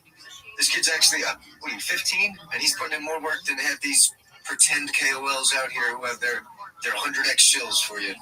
This guy's got a little thing going on. So give him a little show. You got a minute. Come on, baby. Let's go. We need these kids out here. Come on, man. Tell us what you got, my dude. So recently I built an NFT collection of like 111. So if you buy one, you can get access to a Discord bot that can help you make a Discord server for your community. Let's say you want to create a meme coin Discord server. I'm just gonna select an option to it. I'm just gonna make a Discord server like fully with the rules and like every shit in the server. You know, that's what I've been working on. Let's say like you can get like access to this utility for free. You know, like Discord server people like when they make it, they're gonna charge you like $100 or something. But like, if you go to like NFT for my collection, it's just like $7. You can get access to that like for free. You know. So what are you waiting for to get your Stray Kid? Yeah, now to get that quick sales pitch for everybody. Everybody's been saying they want to make a token gated Discord and I need to do this and that for the project, link up with DevKit, man. Fucking go mint his project. He's got the bot set up to do it. It is so easy. I've had time to do it, and I have no time. So definitely tap in with him. It's cool. Is it? What up, Zoo? Yeah, look up Stray Kids on Soul on Launch by NFT. That's how you're gonna get one. Make sure you follow DevKit. Tap in with. What up, baby? Discord. Put a clown out here because there's 15. Let's hear it. No, you're definitely. Hey, if you don't mind, I'd like to get still before we end the space out. That's it. What'd you realize? 70 minutes. We're still gonna pay 4 windows. Guys, and for those that don't know me, my name is Blake. What'd you say, Big Dog? Founder of Recovery Coin and developer. I created Recovery Coin in Safe Haven in honor of my brother that I lost due to addiction 4 years ago, and I passed away, so I'm 4 years clean myself. No one knows, dog. You know, whenever I was younger, I used to do like cocaine. No one knows like that, what that even means, like dog. I never did any extra other stuff other than that. But No one understands what you're saying, dog. I mean, I kind of get it. Successful business doing construction my whole life, and now I'm in college for my criminal justice degree. I graduate in May. And then I come on here and I've been for the past year building Recovery Point, Safe Haven. Back to PTSD. Okay. Are you sure? Everybody is affected by drugs. Are you sure? Directly or indirectly. So I wanted to bring a social connection closer to people. To Okay, I like your story. You can go on there and create content by live streaming. You can earn rewards, earn recovery on the social platform as well. When you sign up, you can create your profile ad. You can even have an animated profile. You can upload 3 songs just like you used to be able to do on MySpace. There's cool background imagery, transparent tabs. Everything's user-friendly pretty much. And this is one way of being able to get back. So actually create content on there. Also, as you on TikTok, being recovery and so content. Giving back to the community. That's cool. I made it easy for people with like. I like your story. Or something, or if you're out in your everyday life on your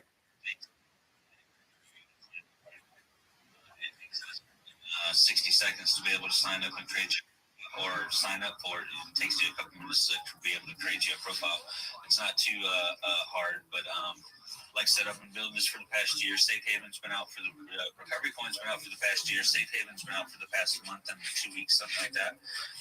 And we're doing kind of like beta testing, and then we'll hope to have it on the Play Store before too long. By the end of the year, we'll have it on Play Store. Yeah, big dog. Or anything. So we're looking to build and keep developing, looking for investors for the long haul. As we keep going. So 2026 is looking good. We're networking with people like Doc, Barbie, CryptoCam, Lazy POS, so many great other projects, Lavanda, and Straw Hats too. These are all community members of other tokens, but we're all networking together and working together, and that's what I recommend for anybody that's listening. Just find your community, even if you don't. Dude, how high are you? Get to know them for a little bit, and then see what they're doing. We have NFTs. We have all right. A token. Well, that's tight. I want to be able to make rehab facilities. Hell yeah, bro. Hell yeah, man. How do you scale what? Sounds interesting, bro. All of you guys go follow it, bro. Follow it. Boys, we're gonna end the space in literally 13 minutes. We're still gonna pay for winners, so go ahead, write screenshots in the space. Perhaps it exists. So go to my profile. Just one moment, dude. What up, pimp? How you living? Yo, I know you. Hey, dude, come to my Discord. I've got people in Discord right now. So and let's cook, man. We still got few people in.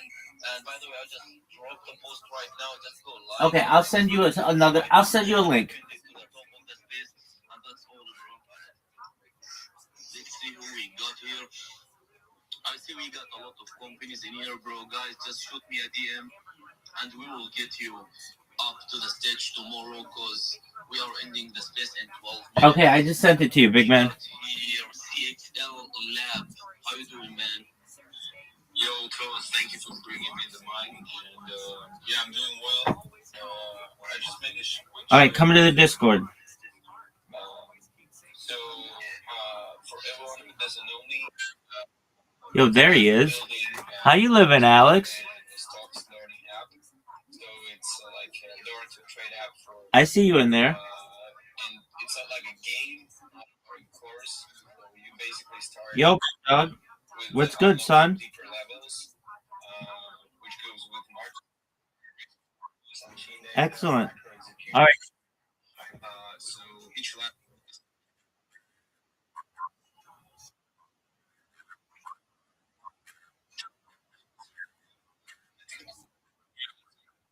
Thanks. Same to you, big man. No worries. As you learn, you unlock real tools, such as indicators. What's good? Okay, I'm sending you a message. Just for a moment. I'm sending it on X. It'll teach you how to market yourself and how to get a job, all for free. And if you have questions, I'm here to help you. So go to your X messages, and you're going to start seeing my messages to you.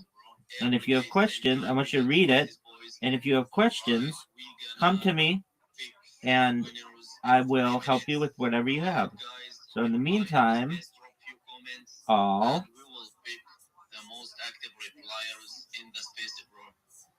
read the messages that I just sent you. How you doing, man?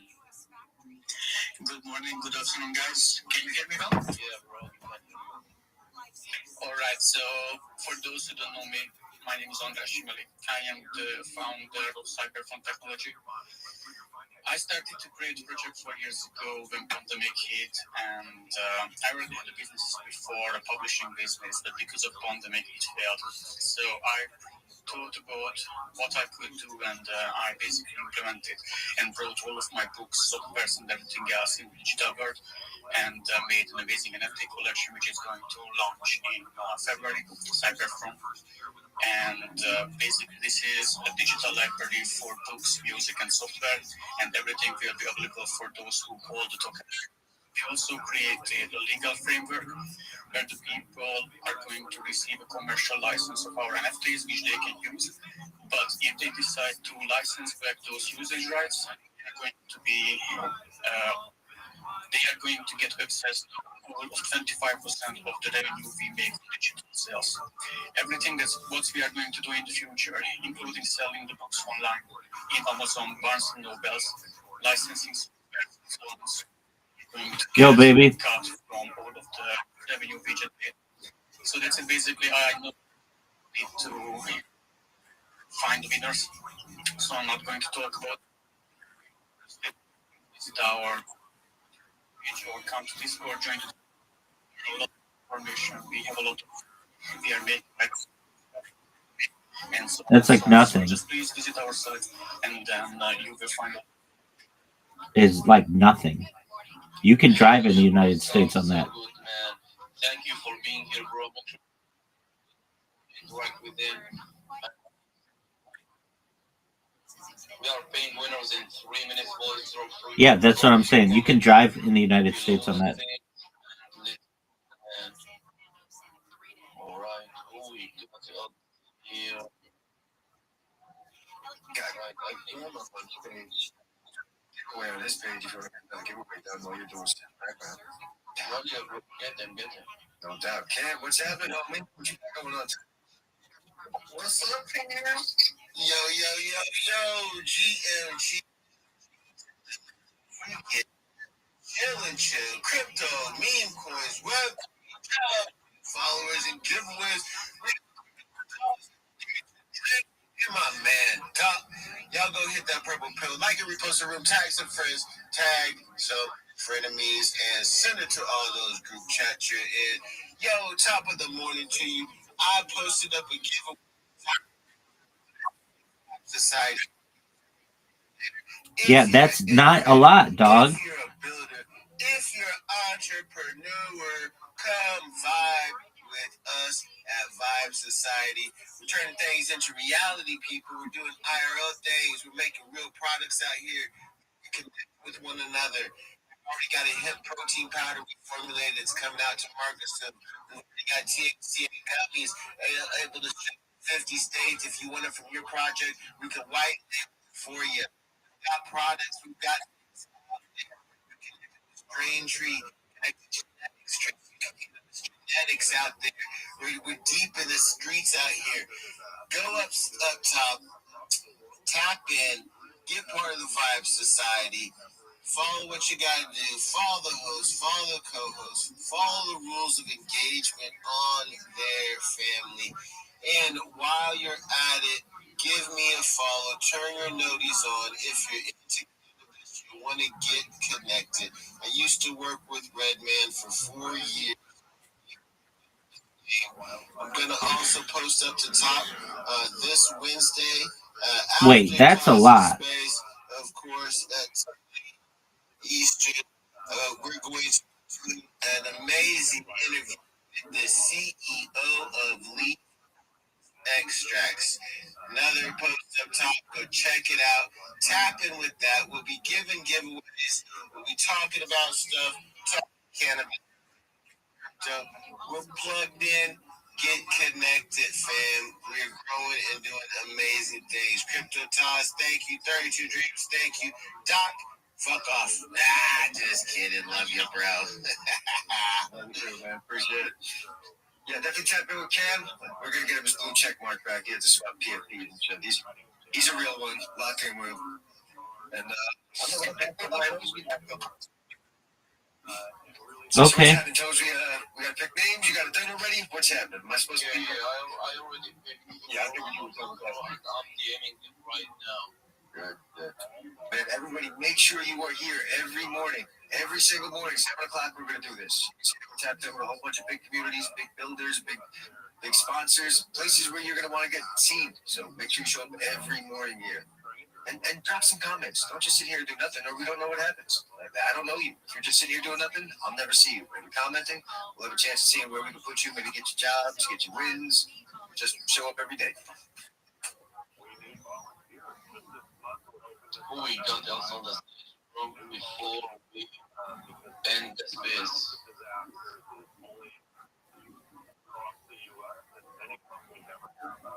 Yo, can you guys hear me? Yes. Yeah. Yo, Joker. What is Joker, bro? Yeah, Joker is working as a bro. Alright, boys, I'm paying winners right now. After this, we'll be dropping a video announcing the winners guys live. We will every single Are you sure? 24/7, bro. I got a $5 giveaway that will in our Thursday space. Make sure you guys go ahead to my profile. I literally posted 2 hours ago. Just interact with that giveaway. You're 100% sure of that? I'm busy paying winners right now, and that was announced. Winners is some 532484. We got L111 NAL. We got D-Dart. We got Snipe, RJA, and we got Cough Butter. This is today's 5 winners, boys. Guys, make sure you have my notifications on.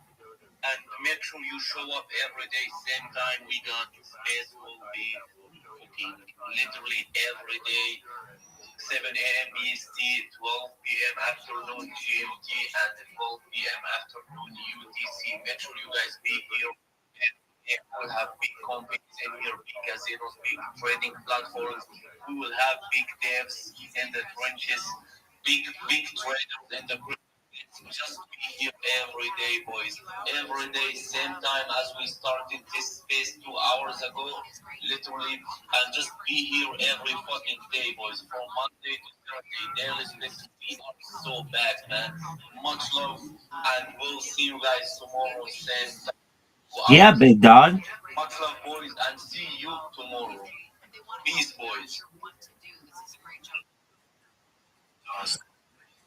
What's your joke, big man?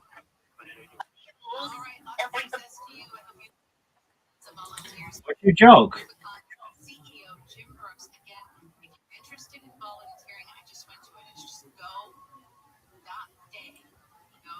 Zoot, what's your joke?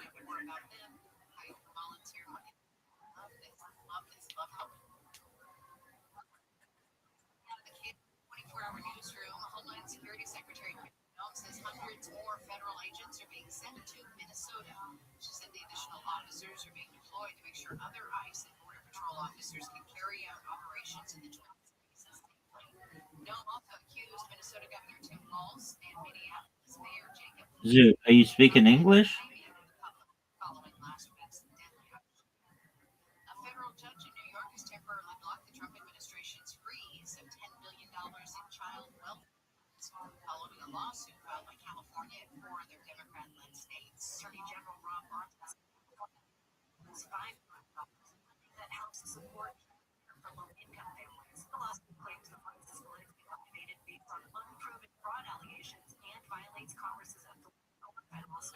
Zoot, what's your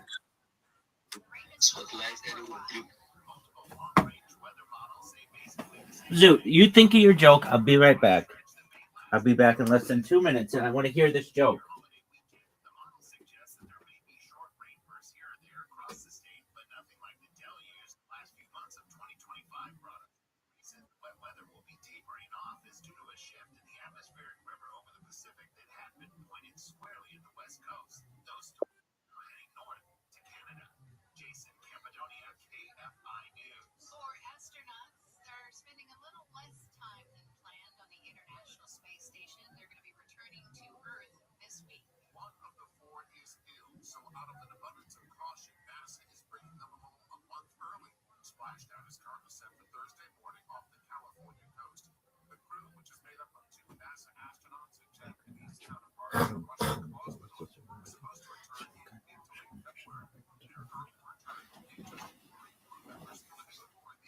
Zoot, I'm ready for your joke. Hit me with it, baby. It better be the best fucking joke I've ever heard.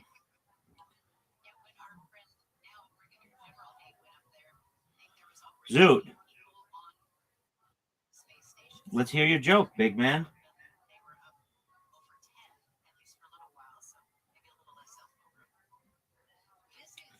Zoot. Zoot, what is your fucking joke, man? Zoot, your shit sucks, man. You're not. Okay, what's your joke?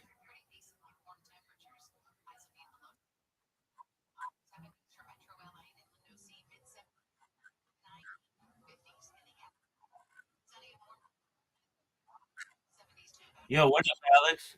How you living, Alex?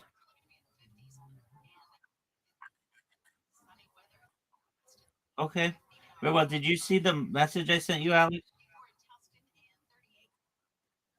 Does that make sense? All right. Excellent. If 100%. If you have questions, let me know. I'll help.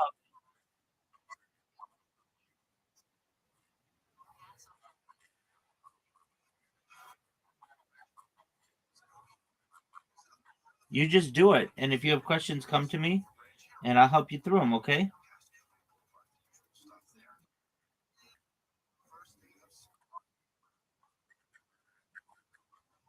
Okay. Ask me your questions.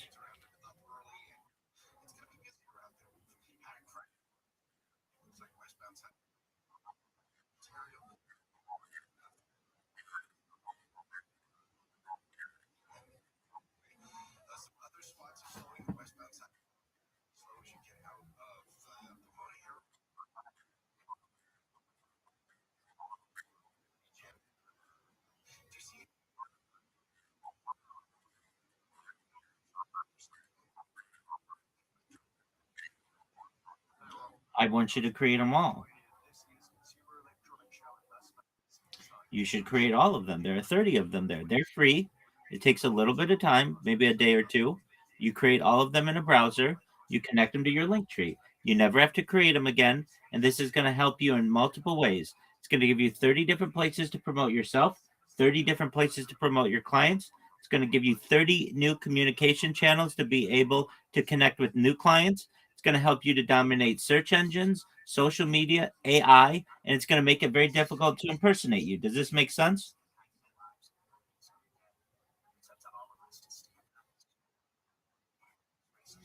Excellent. Well, that's what you. Okay, go ahead.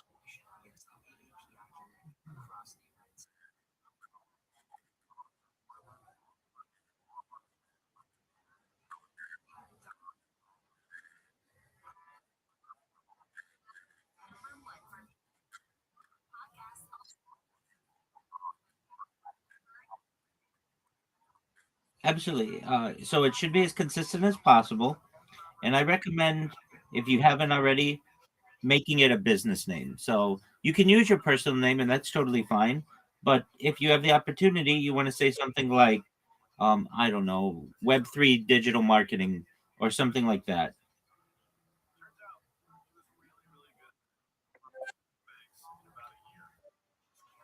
Make sense?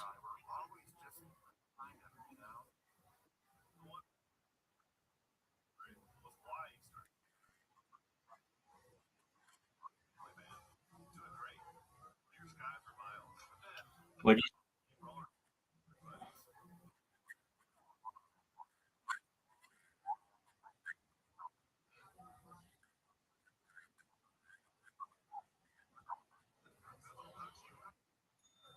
what are you saying?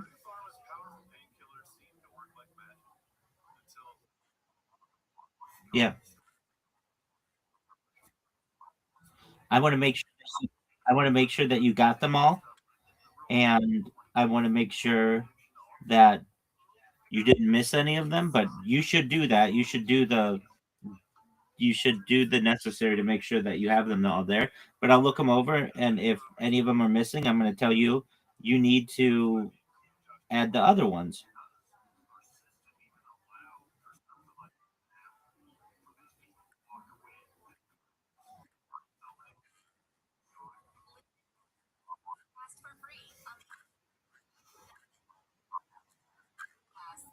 We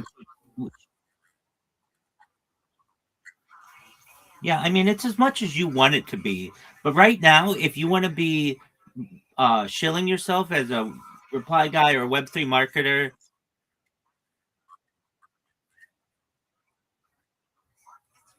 okay, well, improve it if you can. Um, I can tell you that,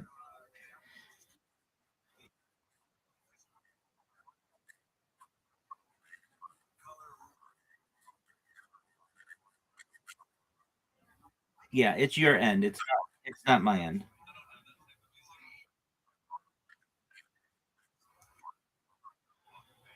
Okay. So we're gonna put content on. Yeah. Okay. So we're gonna put content once you create. My man, go to where you have better connectivity because I keep trying to tell you, and you keep saying you can't hear me.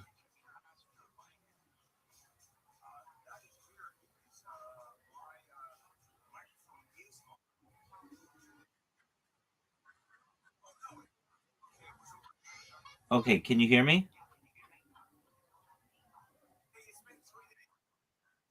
Okay. So we're gonna put content on your different platforms. My man, go because I keep trying to talk to you, and you keep saying I. Can you hear me?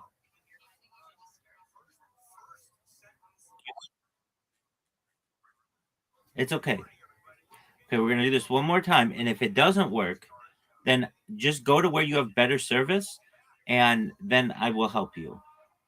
Okay, so we're gonna put content on your different accounts, generally like AI generated videos.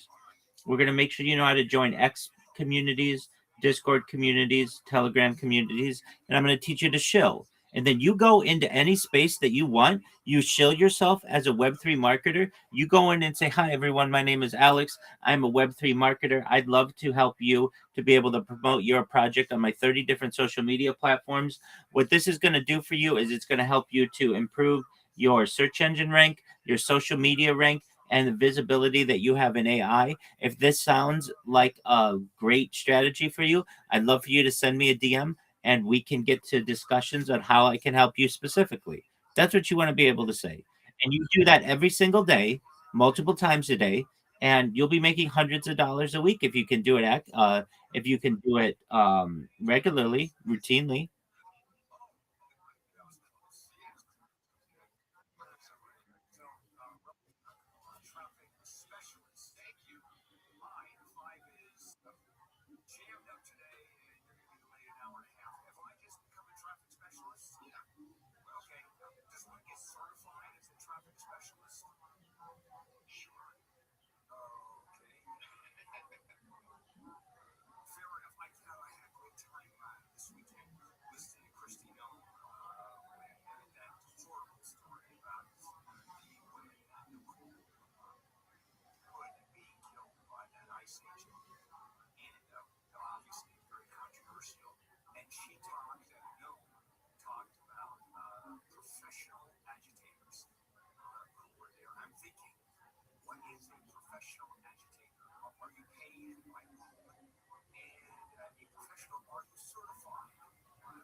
Yeah, go ahead.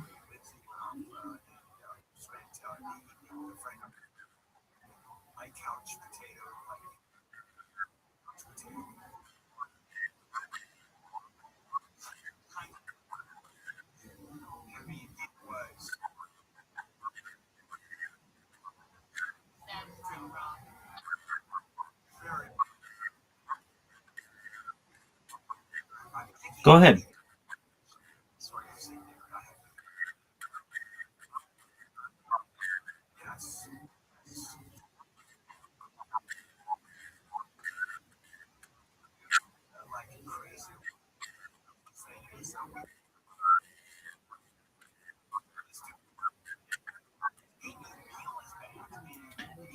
You can use what I just told you in any space, any shill and chill, anywhere on X.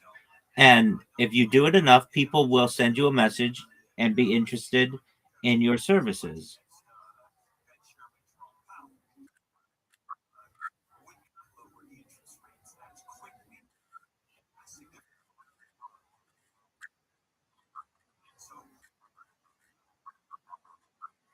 No,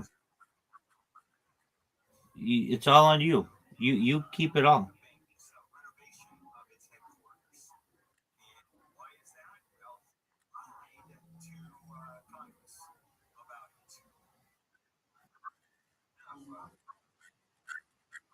Excellent, man.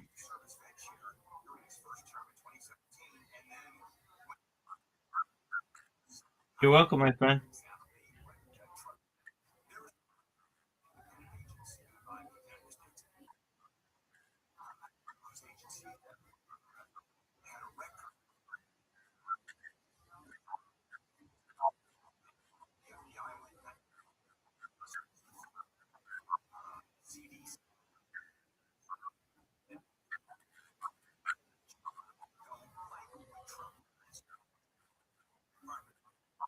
All right, sounds good. You're welcome. Take care. Welcome.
Year number 8,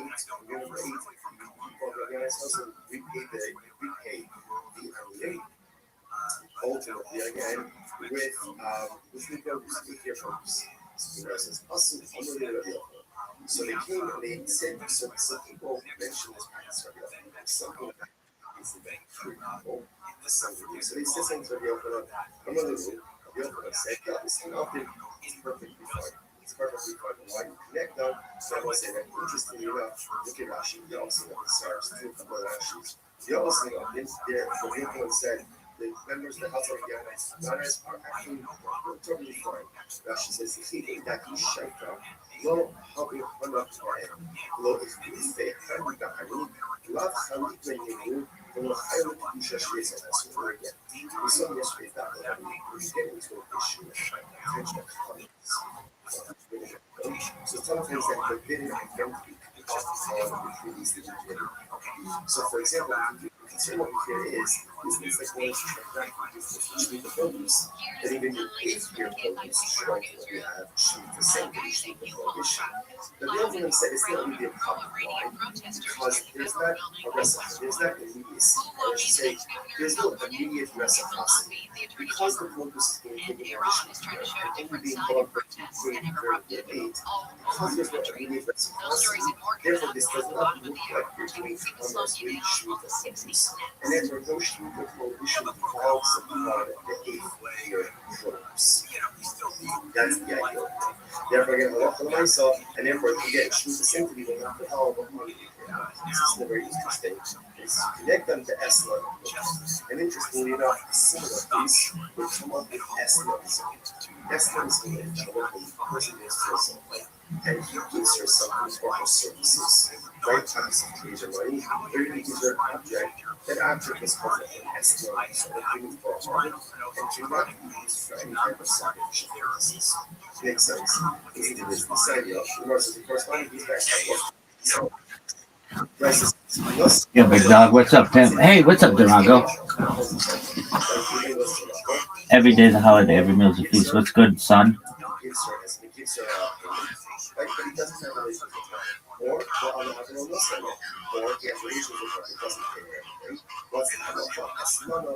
Absolutely. Just enjoying life. How was your weekend? Excellent. I don't see any shill and spills, shill and chills. I mean, there's like one, but there was just a really big one that they said they're going to start doing more often, like Monday through.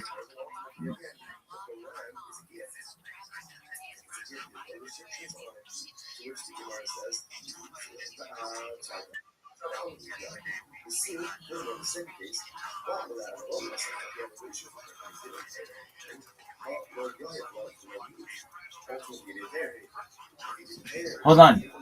You did send me that mess. That you sent me an invite, and I came and I spoke in it, and it was giant.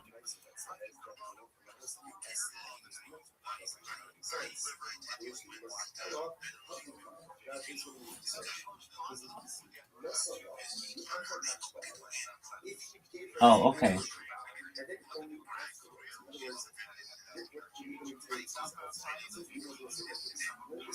Oh, well, I really appreciate that you sent it to me. I got it as soon as I saw it, and I came in, so I appreciated that.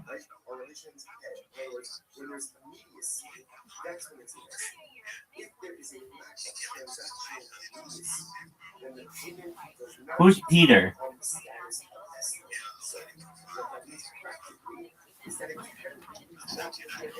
Yes, sir. I'm looking. Oh, Peter Schiff came in?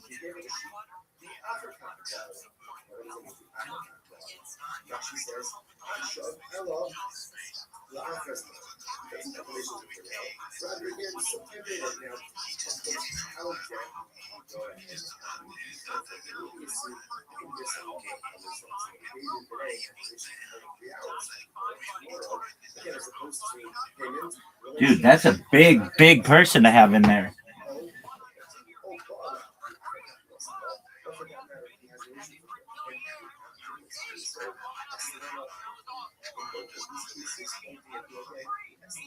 Dude, high five to you, man. That's great. That's a big get. Okay.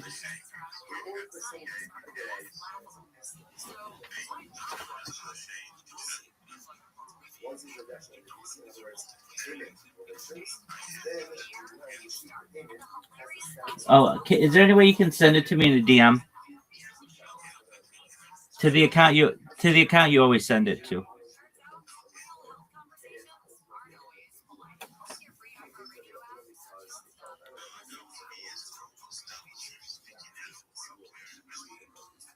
Dude, that is amazing.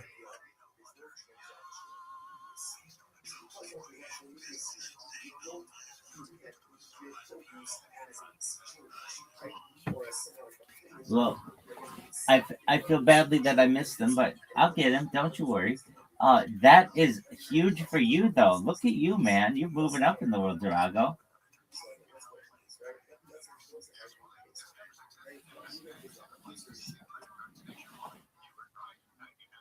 That's amazing. Is that the biggest person you've ever had in a space? That's a huge person. He's very famous.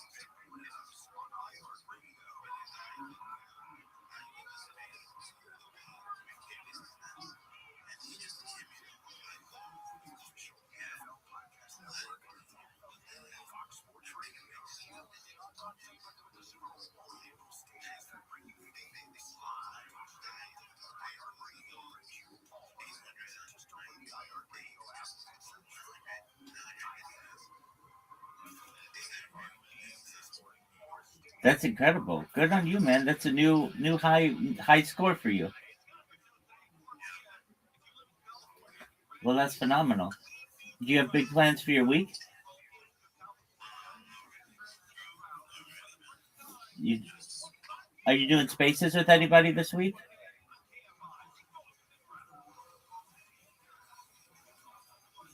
Are you doing spaces with anybody this week?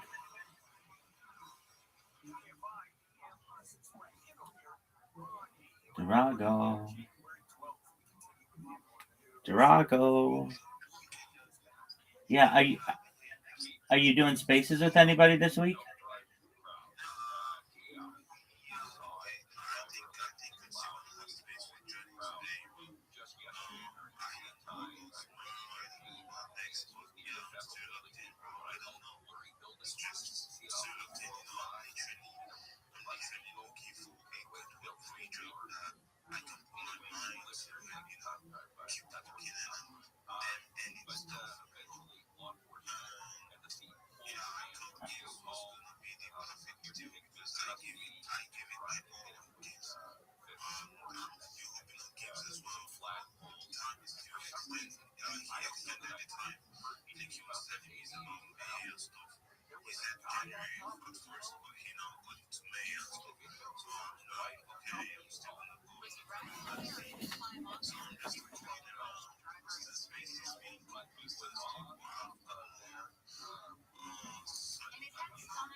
Okay. Yeah. Okay, so he moved it to May. That's really unfortunate.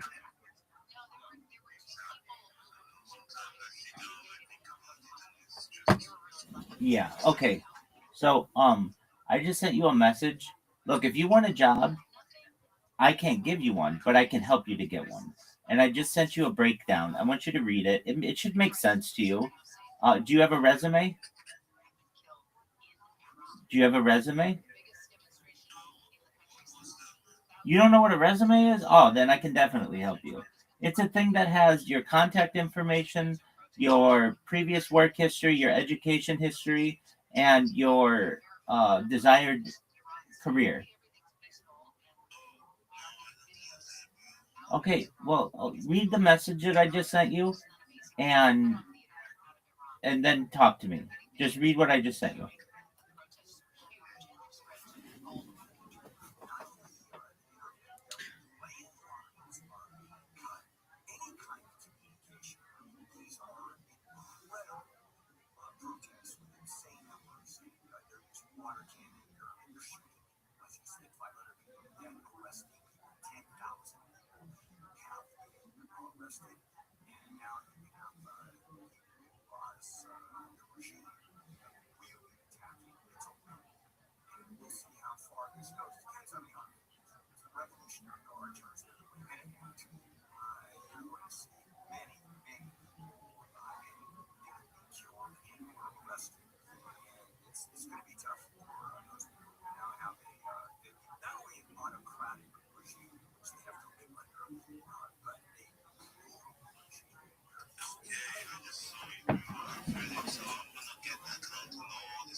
There you go.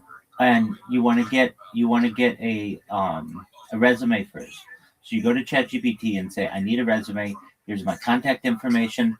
Here is my education history. Here's my experience, and here's the kind of job that I want. And it'll create the best resume that you've ever seen within about 5 seconds. And then you take that, you make it a PDF, and what I can help. I mean, here's the thing: it's a numbers game, Durago. So you're really smart. You're different than like a lot of people I meet on Web3, and you just need the opportunity. You're willing to work and you're willing to be consistent. Half of the issues with people from Nigeria are the fact that they don't have good connections. It has nothing to do with them personally. It's the infrastructure. But you have a good phone and you have good connection. You have a laptop, right?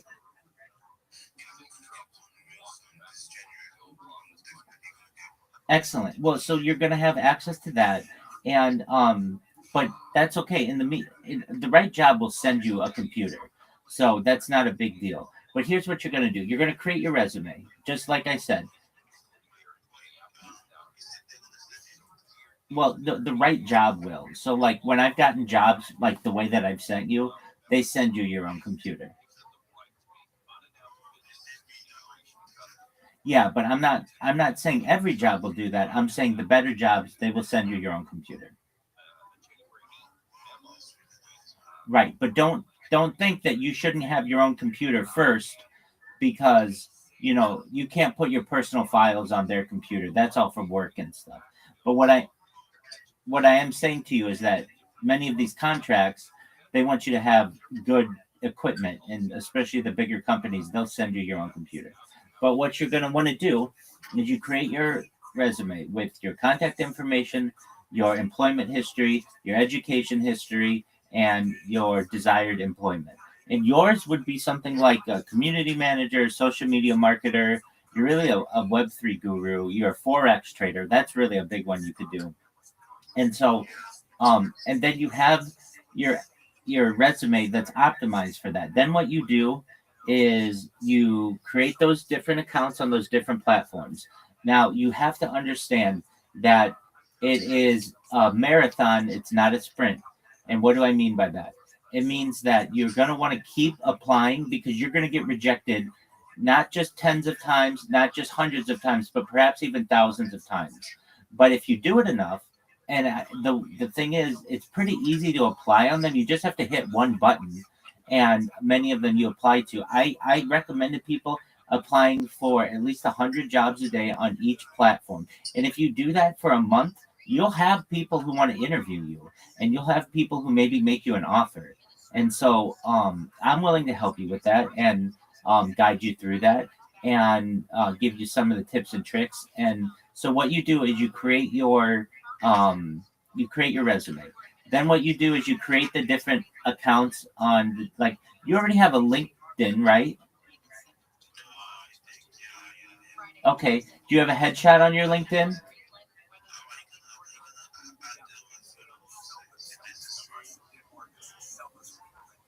Can you repeat that?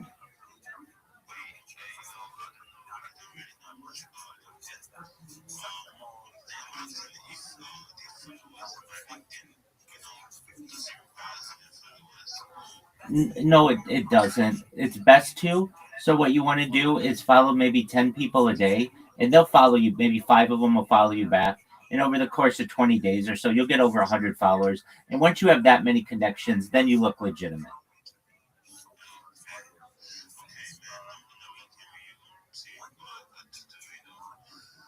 Absolutely.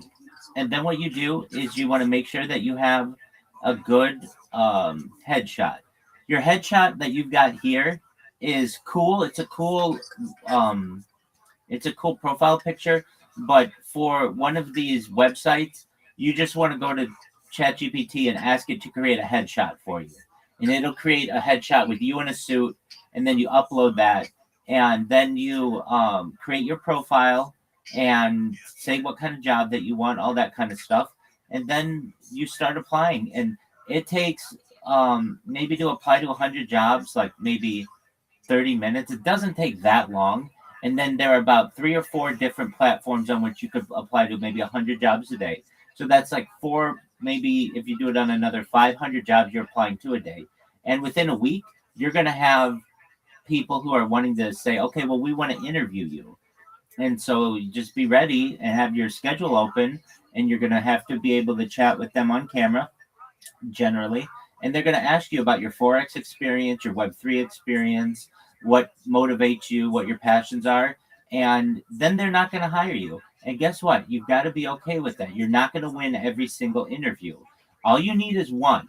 Okay, so keep that in mind. You may apply to 10,000 jobs. All you need is one. And you're going to meet somebody who says, hey, yeah, I've got a job for you. And you have 3 years of Forex trading and you've been successful.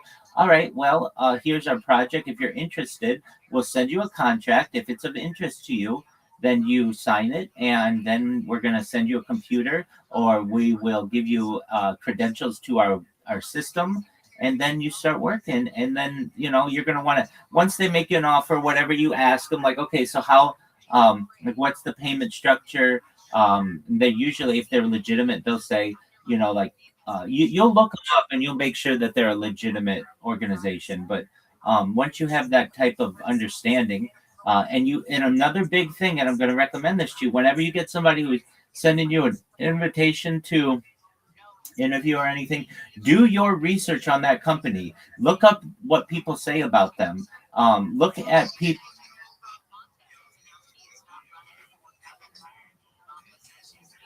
Okay, absolutely, Durago. 100%. Absolutely. I'm here if you need my help, okay? You're welcome, big dog. Take care.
Marketing for iHeart or iHeartAdvertising.com. Hey, it's Deborah Mark. I know that everyone is afraid of the IRS, including me, but you don't have to face them alone. My friends at Legal Tax Defense have been helping people like you for more than 15 years. Whether you owe $5,000 or $5 million, Legal Tax Defense can help. They'll fight to stop levies, liens, wage garnishments, even help file bad tax returns. Call Legal Tax Defense right now for a free no-risk consultation at 800-649-0664. That's 800-649-0664. Or go to LegalTaxDefense.com. The once-a-year sale and clearance is here. Upgrade today with Mattress First quality selection, top brands. Let their sleep experts find the perfect bed to help transform your nights. They make sleep easy. I feel incredible because I go West So he pays your sheet, right? And then let's say he gets your sheet on Tuesday, and then let's fix the explanation. So again, the baseball we just wrote that sheet does not have the status of the and it was not committed for us. فكرة مشاكل الشعب بالمشاركة تبع وهن يكتفون.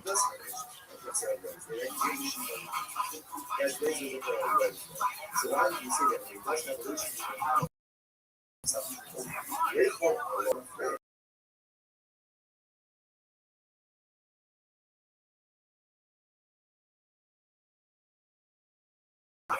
evolution?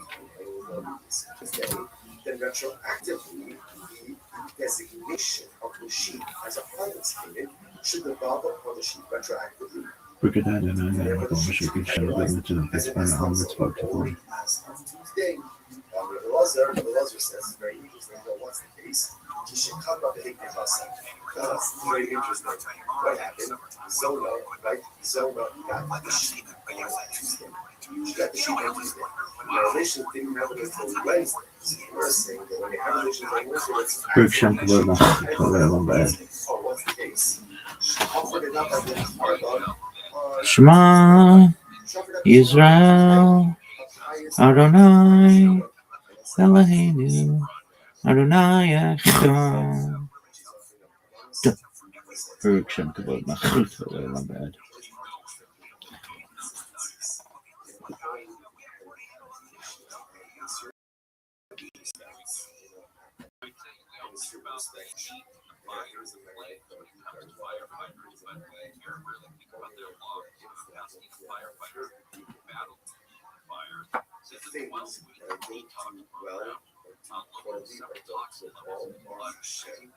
Don't take away from things that I do righteous in some areas and more wildfires left. Obviously, that's not toxins, right? It's to have a certain level of harmonious spiritual and righteousness in all areas of most of us. Sometimes you feel hypocritical, or sometimes you feel like fake. Because here, I'm learning Torah, but I'm doing this. When I'm giving stuff out, I'm doing this. I'm chesed, but I'm doing this. Right? It is hypocritical. It's what contradictory, but we're all going to the nature of human position. We all look at hypocrisy, we all look at contradictions, such is the nature across the whole and even though the zone is a zone, she also brings confidence. You know what? Those kavanas, they have to accept it. It's a pleasing aroma. Because at the end of the day, no one knows that you're going to still push forward to do good. Despite the things that are broken. Sometimes that's a pinnacle of in any event, so the zona offered up the coverings. By the time relations occurred on Wednesday, the animals already know. She already offered it up. So you might say, okay, let's analyze it. Let's unpack this. Okay. If you tell me what's the case, he said to the zona, gives her the shul around on Tuesday and says, this is yours as of today. Right? The pride is as of today. Right? Then, she put the shutter up. Right? Let's stop this has to be up. Then obviously it's more right? She has title to it. Can't be categorized as an excellent P2 because they really have such. So essentially, gave her a gift. And she has every right to offer it up. However, the law of Allah gene in the snapshot is great. But if he did not give the permission to acquire it, right? If he was not explicit and said, if he can say to her, this is your animal as of now, as of Tuesday, right? They're scheduled for relations on Wednesday. So what is it he needs to say? Gives it to her, keeps it on Tuesday, yeah, we're gonna have relations tomorrow. If that's the case, he doesn't tell her to acquire it. It's not hers. It's not hers. And if it's not hers, if he wants to account, has to shove her up in the car after the issue is so conditional that the brother says, the person will consecrate his home. So this is talking about What's up, sluts? I guess today's day 17. Is that correct? Whether it's consecrated or up is something that you own. So if she doesn't own it on Tuesday, you have to shove her up in the car. It's not really a Or today day 18? Maybe I got the numbers wrong.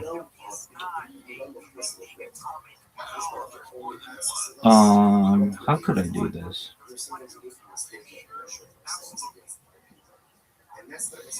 How are we gonna do it? Well, I can tell you this: it's 310 days, 17 hours, 14 minutes, and 40 seconds until Grand Theft Auto launches.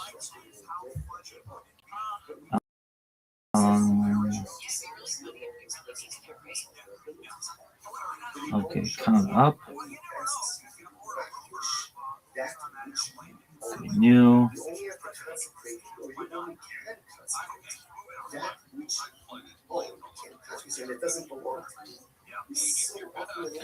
I feel like I got the number wrong.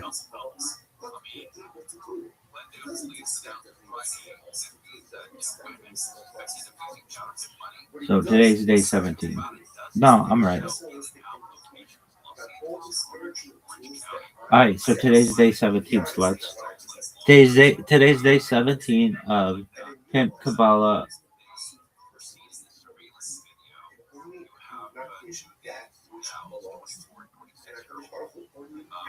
Chronicles. And what are we learning? I don't know. I actually want to learn about. Fuck, we have to have it. Has to be something Kabbalah. I don't want to do it that long today. I always say that, and then like 3 hours later. But all right, let's just look up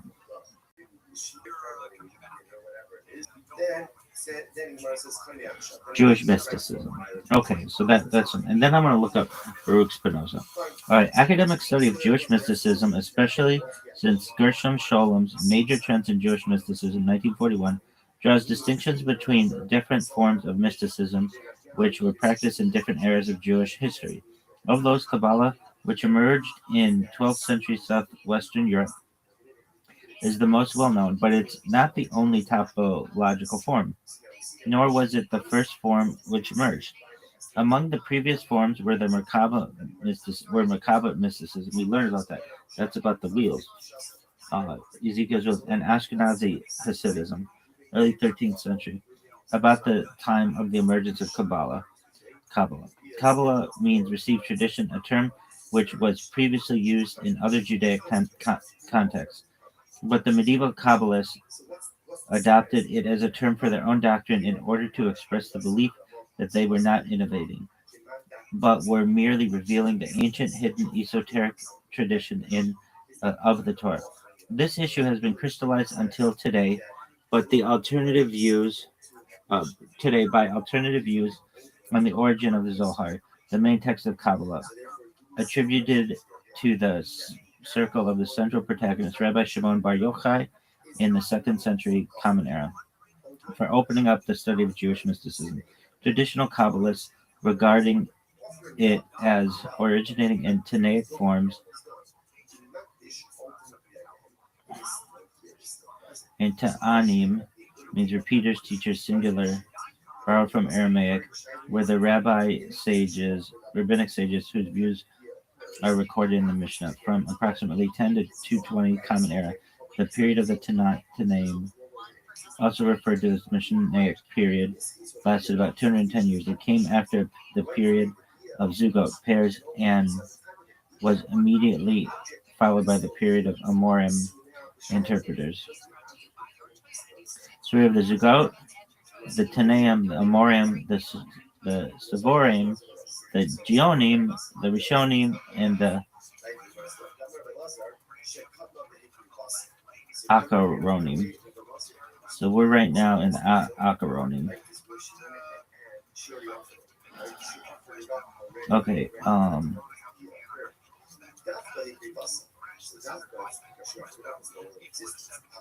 the root Tana is the Aramaic equivalent of the Hebrew root Shana, which also is the Semitic root found in the word Mishnah. Shana means to repeat what one is taught and is used to mean to learn. The Mishnaic period is commonly divided into 5 periods corresponding to the generations. There are approximately 120 known Tanaim. The Tanaim lived in several areas of Roman-ruled southern Levant. The spiritual center of Judaism at that time was Jerusalem, but after the destruction of the city and the Second Temple, Yohanan ben Zakkai and his students founded a new council of Jamia. Other places of learning were founded by the students in Lod and Bnei Brak. Some Tanaim worked as laborers, for instance, charcoal burners, cobblers, in addition to their positions as teachers and legislators. They were also leaders of the period and negotiators of the Roman Empire. We'll go through this at another time. All right, but that's what that is. So traditional Kabbalists regarding it as originated in Tanaic times, redacting the oral Torah, so do not make a sharp distinction between Kabbalah and early rabbinic Jewish mysticism. Academic scholars regard it as a synthesis from the Middle Ages, when it appeared between the 13th and 15th centuries, but assimilating and incorporating into itself earlier forms of Jewish mysticism, possible continuations of ancient esoteric traditions, as well as medieval philosophical elements. The theosophical aspect of Kabbalah itself developed through the 2 historical forms: medieval classic Zoharic Kabbalah, 1175 to 1492 to 1570, and Lurianic Kabbalah, 1569 to date, which assimilated medieval Kabbalah into its wider system and became the basis for modern Jewish Kabbalah. After Luria, 2 new mystical forms popularized Kabbalah in Judaism: Antinomian heretical Sabbatean movement, 1666 to 18th century, and Hasidic Judaism, 1734 to today. In contemporary Judaism, the only main forms of Jewish mysticism which are practiced are esoteric Lurianic Kabbalah and its later commentaries. The variety of schools of Hasidic Judaism and Neo-Hasidism, including Neo-Kabbalah in non-Orthodox Jewish denominations.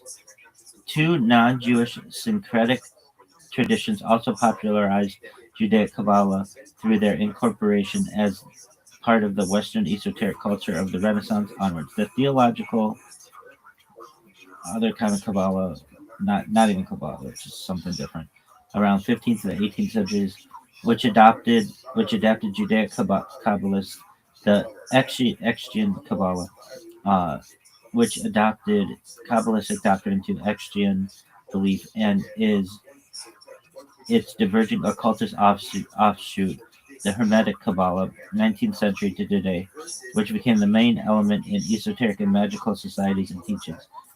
We kind of want to learn about that. As separate traditions of the movement of development outside Judaism, drawing from syncretically adapting and different in nature and aims from Judaic mysticism, they are not listed on this page. So, early Israelite traditional origins, 2nd millennium to 800 BCE, before the Common Era. So this is the Hebrew patriarchs and matriarchs covenant over the pieces, Jacob's ladder, Jacob's wrestling with the angel, Moshe Rabbeinu, burning bush, theophany at Sinai, and then the Y, and then the A, and then the H, and then the W, and then the I, and the S, and the M. Early Israelite monarchic and cult prophets Elijah's ascension. Then prophetic Judaism, 800 to 5th century before the Common Era. Prophetic meditation, divine encounter, heavenly host, throne of Hashem, visions, mystical elements in the literary prophetic books of the Bible, from the kingdoms of Israel and Judah to the Babylonian captivity and return to Zion. This is Isaiah, Ezekiel, Zechariah. Apocalyptic Judaism, beginning 5th century before the Common Era, 300 to 100 before the Common Era, continuing to the 1st century of the Common Era. Mystical and apocalyptic speculation, heavenly angelology, and eschatology. In Second Temple Jerusalem, under foreign rule and oppression, after the social institution era of prophecy closed. Daniel, First Enoch, biblical apocrypha, pseudepigrapha, pseudo pseudepigrapha. Mystical elements in Second Temple period. That's around 200 before the Common Era to 100 after the Common Era.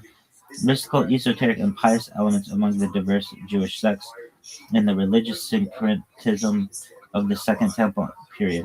Judea and diaspora. Second Temple Judaism, Hasidians, Essenes, Therapeutai, Hellenistic Judaism, Jewish Gnosticism, Philo's Platonic philosophy, influence on early Extian Jewish and early Extian mysticism.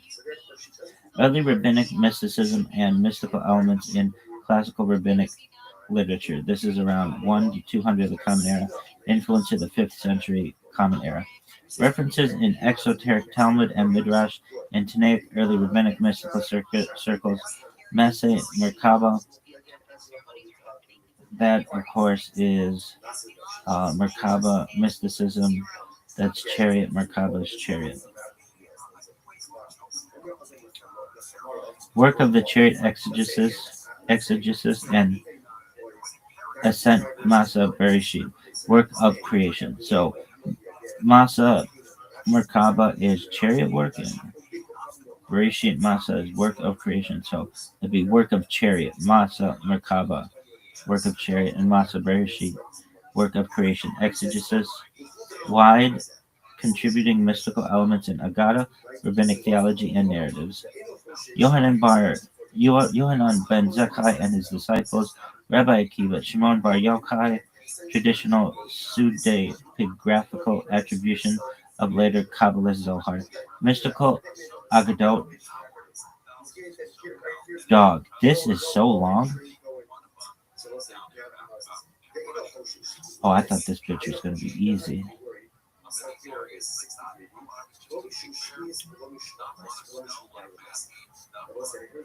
Mystical Agadot examples 4. Who entered the Pardes is orchard is the subject of Jewish legend. About 4 rabbis of the Mishnaic period, 1st century, who entered the Pardes, the orchard of esoteric Torah knowledge. Only one of them succeeded in leaving the Pardes unharmed. The basic story goes as follows: 4 entered the orchard, Ben Azai, Ben Zoma, Acher, Elisha, Ben Atbuya, and Rabbi Akiva. One looked and died, one looked and was harmed, one looked and cut down the trees, and one went up in peace and went down in peace. That's from Tosefta Hagiga. Okay, so oven of Akanai and voice of Hashem. Torah, black fire on white fire. God looked in Torah to create world. Shekinah accompanied Israel in exile. The Mashiach at the gates of Rome. How about that one? That's an interesting one. Hey, I'm in the middle of something right now, so I can't talk right now. Apologies. The Mashiach at the gates of Rome is a traditional story, mashal, and parable in Jewish tradition in the Talmudic tractate Sanhedrin 98a. I actually want to read this. Okay, Rabbi Joshua ben Levi, who lived in the first half of the 3rd century while meditating near the tomb of Rabbi Shimon bar Yochai, was visited by the prophet Elijah. When will the Mashiach comes? Asked Joshua. Ask him, replied the prophet. The Mashiach is at the gates of Rome, sitting among the poor, the sick and wretched. Like them, he changes the bindings of his wounds, but does so one wound at a time in order to be ready at a moment's notice. Then Joshua went to Rome and met Mashiach and greeted him, saying, "Peace upon thee, master and teacher." And the Mashiach replied, "Peace upon thee, O son of Levi." Joshua then asked, "Why will you be coming? When will you be coming?" And was told, "Today." Joshua went back to Elijah and was asked what Mashiach said. "Peace upon thee, O son of Levi." Joshua replied, and Elijah told him that meant that he and his father would have a place in the world to come. Joshua then said that the Mashiach had not told him the truth because he had promised to come today, but had not. Elijah explained, "This is what he said to thee, today, if you will hear his voice," a reference to Psalms 95:7, making his coming conditional with the condition not fulfilled. Reception. Medieval Jews saw the story as possibly anti-Roman, and Rashi interpreted Rome as meaning not the physical city, but a part of paradise overlooking Rome. This neutralized and spiritualized the story and reconciled it with legends of Mashiach being carried alive to paradise. Later, Maharsha went further and suggested that Rome wasn't mentioned at all, as Deromi should be read Deromi, southern, referring to the Mashiach being found in the southern part of the paradise. In the early 16th century, the Kabbalist Abraham ben Eliezer Halevi suggested that the Rome in the story was a small town in Galilee with the same name, and a bit later Moshe Alsich put the Messiah in paradise overlooking this town. Concern about being seen as anti-Roman also led to translations of the Talmud replacing the word Rome in the story to the city Karta. The sources are Midrash, Tehumah 9:1, Leviticus Rabbah 19, Pesikta 36a. All right. Then we have Merkaba, Herkala, esoteric text and method, 2nd century to 1000. This is traditional pseudepigraphical, anonymous, esoteric Merkaba mysticism, throne and Hekala palaces, ascent literature and methods. Text protagonists are early Tanaic rabbis, though texts academically dated variously from Talmudic 100 to 500 to Gnostic to Gaionic 400 to 800 periods, and sectarian rabbinic origins debated. Earlier texts 3 Enoch, Hakalo, Rabbatai, the greater palaces, Hakalo, Zutari, the lesser palaces, Merkava Rabbah, the great chariot. Later texts, Shiur, Koma, divine dimensions, mystic speculations from Geonim. Influence of post-biblical Jewish mythology and folklore on mysticism. Jewish mysticism from the early Hakalo text through medieval spirituality to the folk religion storytelling of East European shtetls absorb motifs of Jewish mythology and folklore through agadic creative imagination.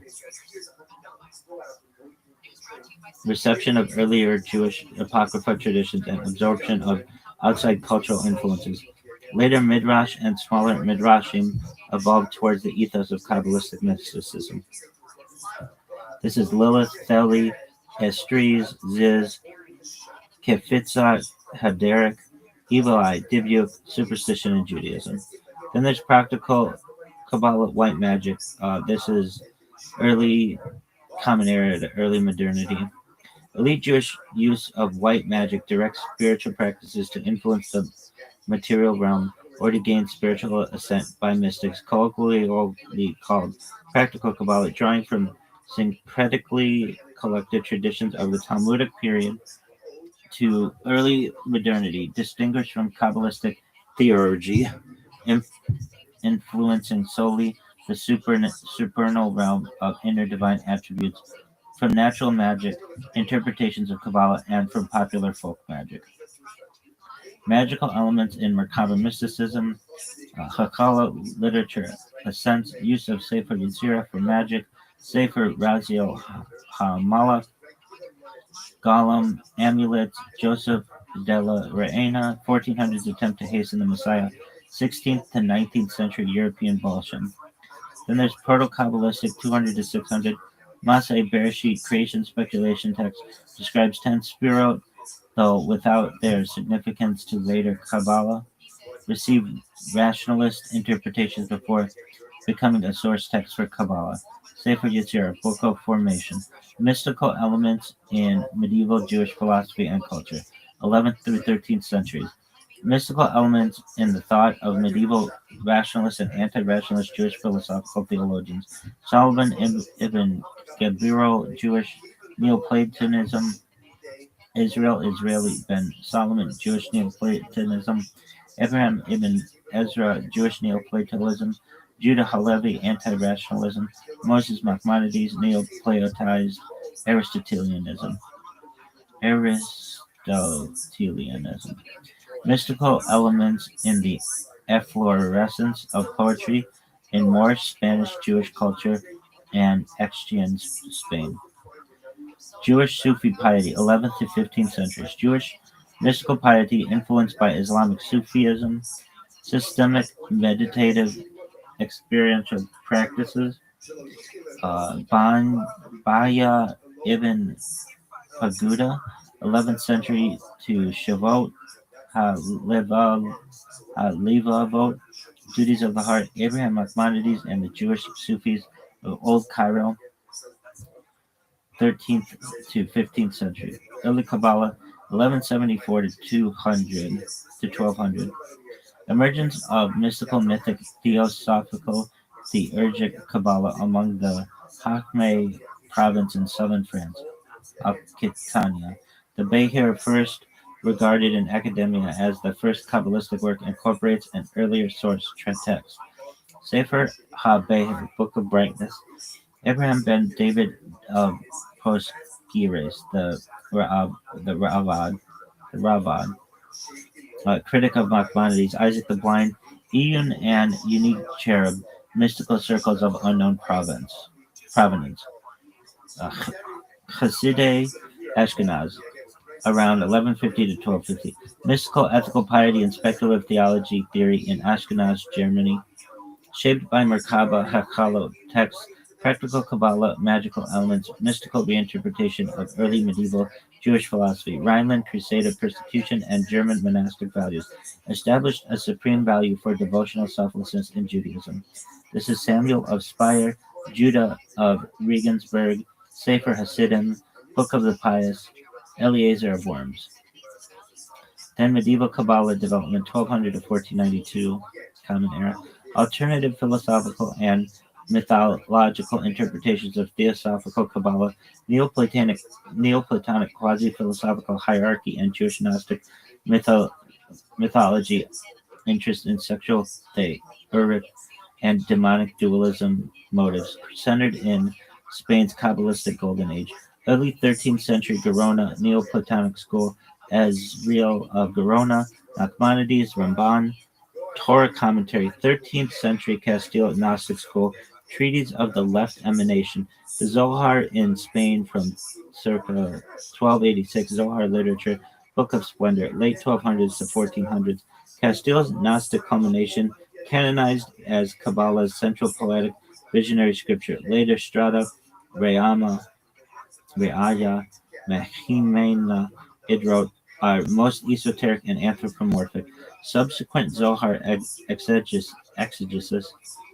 exegesis dominated other Kabbalah traditions. Possible Kabbalists in Zohar include Moses de Leon, Todros ben Joseph Abu Lafia, and others. Kabbalistic scholarship, Joseph Getilia,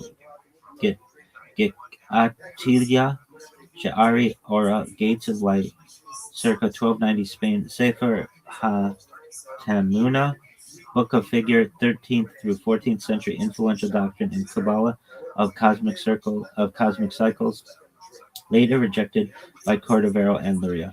Bahaya ben Asher, Torah commentary. Medieval ecstatic Kabbalah, 13th to the 16th century.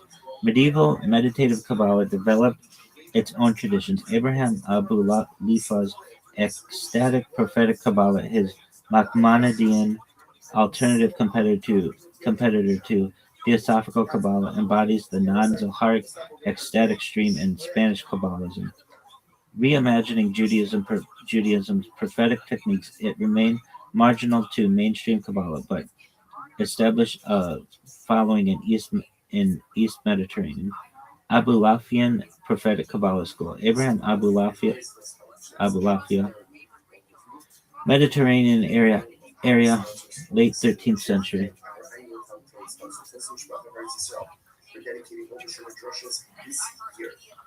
Judah Abutani, Jerusalem, 15th to 16th century.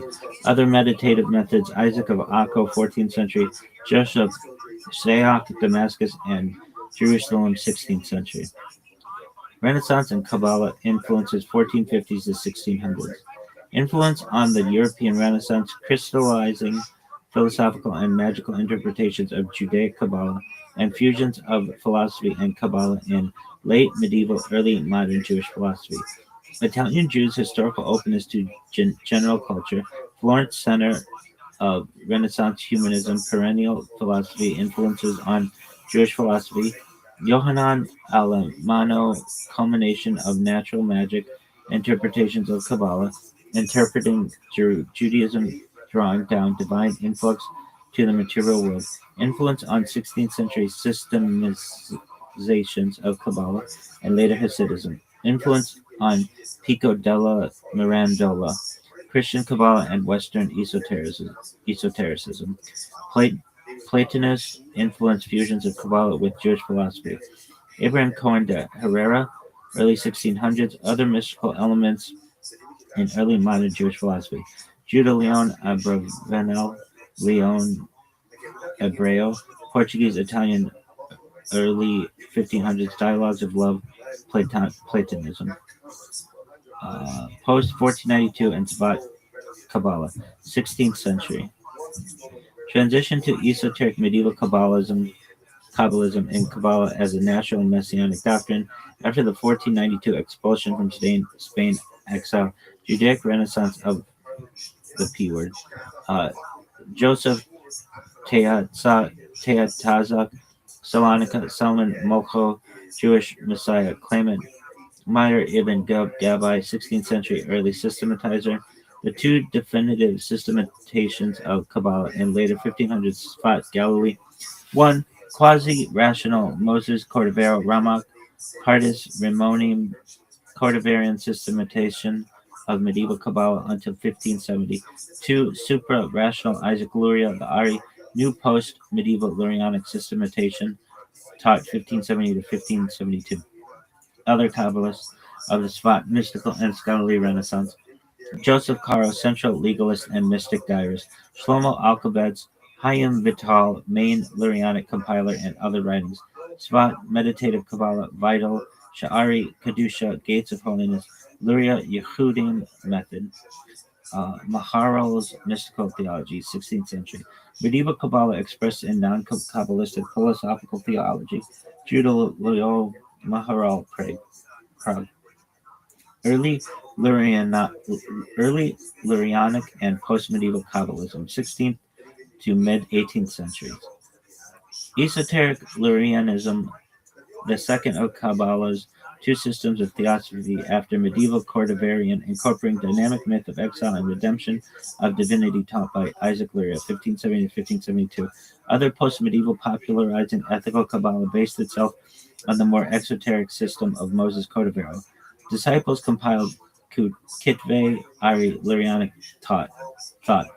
Chaim Vital, Etz Chaim, Tree of Life, Israel Sarug spread Lurianism in Europe.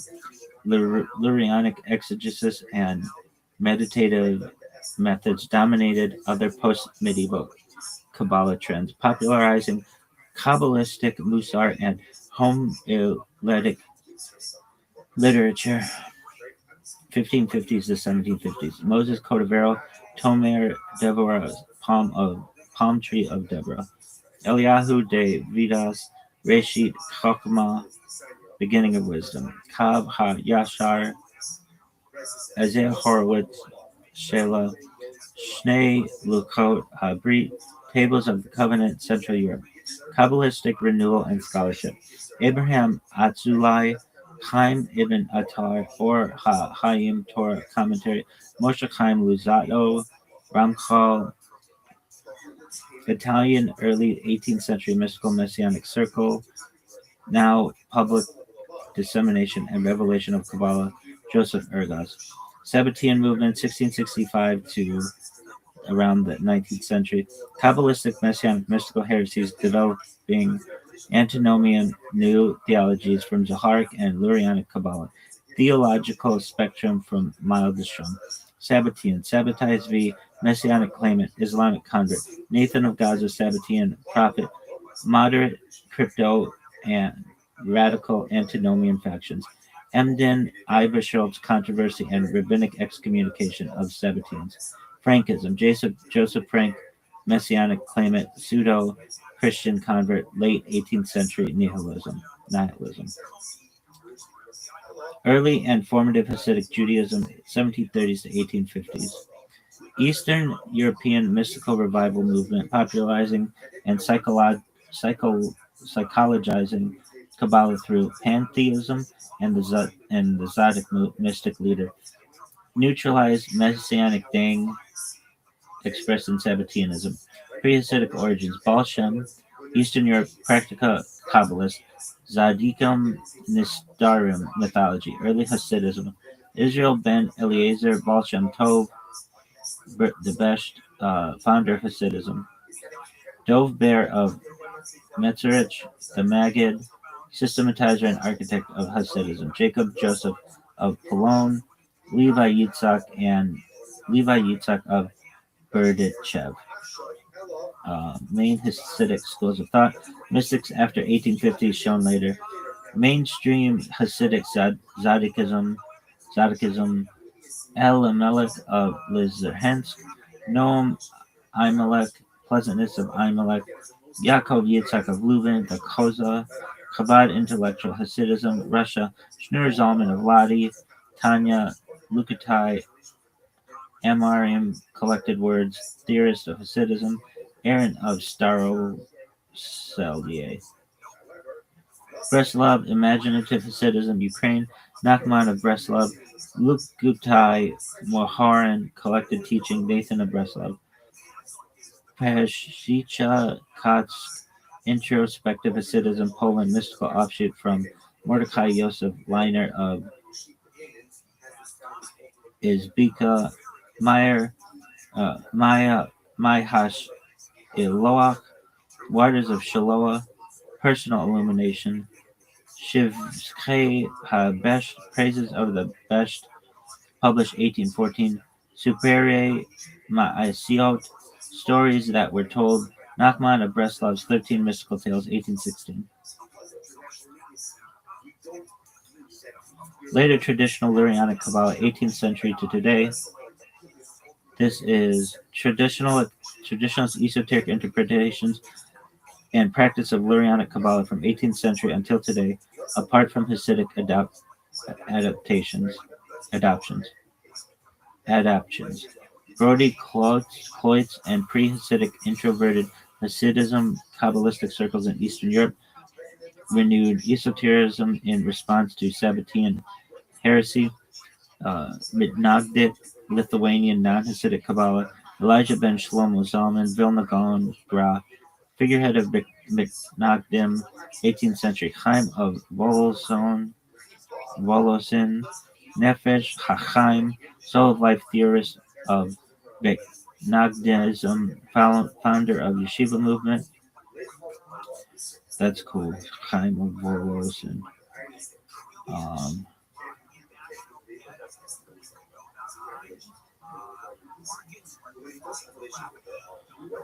Shlomo Elishiv, influence on Hasidism on the Lithuanian Musar ethics and Eliyahu Dessler, Mizrahi Sephardi Oriental Kabbalah, Shalom Sharabi, 18th century from Yemen and Beit El Synagogue, Jerusalem, introverted esotericism, response to Sabbateanism, Lurianic exposition and elite meditation circle, Chaim Yosef David Azulai Hida, 18th century. Yosef Chaim Ben Ish Chai, 19th century. Chacham Baghdad, Abu Zaria, Moroccan Kabbalist dynasty. Mordechai Sherabai, Yitzhak Kaduri, 20th century Ashkenazi European Kabbalah, apart from Hasidic thought. Sha'ar Hashemayim Yeshiva, Jerusalem. Yehuda Ashlag, 20th century Israel. Hasulam, the latter Lurianic Zohar.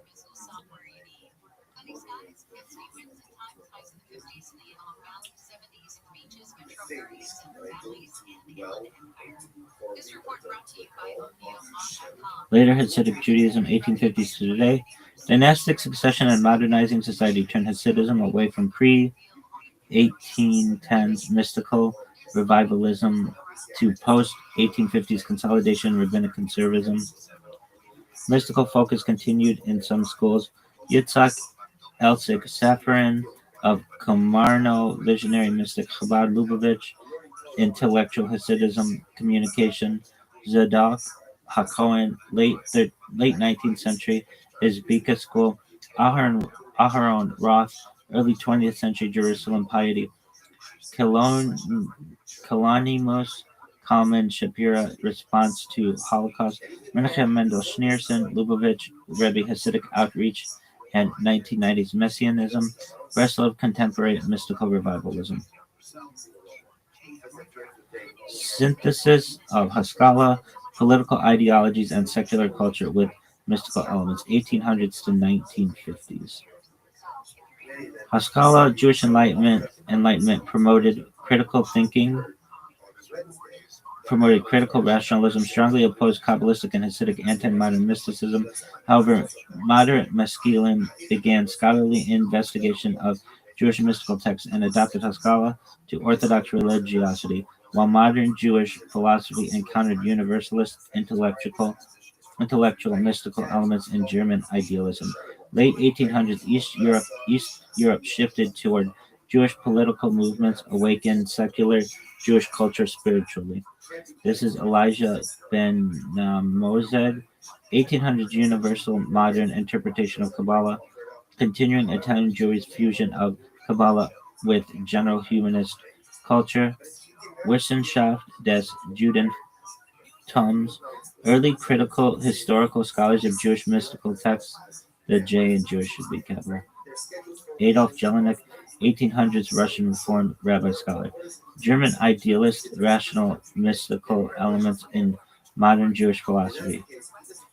Nachman Krochmal, Galicia, early 1800s Jewish Hegelianism.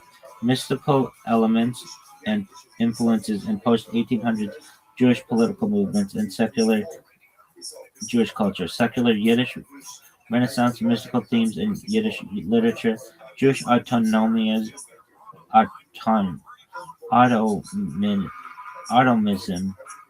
Jewish automism, cultural folkism, and Jewish folklorists, cultural Zionism, national revival, secular spirituality, Hayim Nachman Ba'alik, Israel's national poet, and mystical influences on secular Hebrew literature, fusions of Kabbalah and Hasidism and Jewish anarchism. Neo-Hasidism and Neo-Kabbalah, 1900 to today. Modernist and non-Orthodox Jewish denominations adopted spiritual teaching and Kabbalistic and Hasidic theology and mysticism to modern critical thought and interpretations. Early 20th century Martin Buber, from existential neo-Hasidism to dialogical encounter. Hillel Zeitlin, philosophical neo-Hasidism. Eric Newman, Jungian interpretation of Hasidic Kabbalah and depth psychology. Post-war and contemporary. Abraham Joshua Heschel, neo-traditional Haggadah Judaism. Zalman Schachter Shalomi, Jewish renewal. Arthur Green, Reconstructionist academic and mystical theologian. Lawrence Kushner, Reformed Neo-Kabbalah. Gershon Winkler, Shamanic Judaism. Influence on modern and postmodern Jewish philosophy. Jewish existentialism, subjective experience of divine relationship, postmodern Jewish philosophy, narratives, independent scholarship, Sanford Drub, The New Kabbalah, Zevi Slavin, Seekers of Unity. Zionist and monastic, Zionist and monistic mystical thought of Ralph Cook, 1910s to today. Innovative teachings and influence of Abraham Isaac Cook, pre-state chief rabbi of Mandate of the P Word, and poetic mystic, harmonistic unity of religion and secularism, halakha and agada, activism and quietism developed from Kabbalistic, Hasidic, and philosophic and secular Hasidic philosophic and secular thought. Abraham Isaac Cook, neo-Hasidic monistic poet, mysticism beyond Kabbalah and philosophy. At Shalta de Gula, religious Zionism, Ralph Cook's partial influence on modern Orthodox Judaism. Academic study of Jewish mysticism, 1920s today.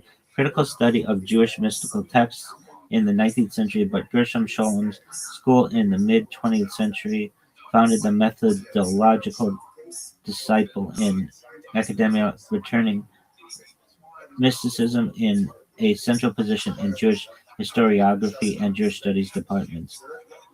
Select historian examples. First generation Gershom Scholem, disciple founder, Hebrew University, Alexander Altman, American initiator. Present generation multidisciplinary approaches, Moshe Idol, Hebrew University, revisionism, Elliot Wolfson, feminist contributions. All right.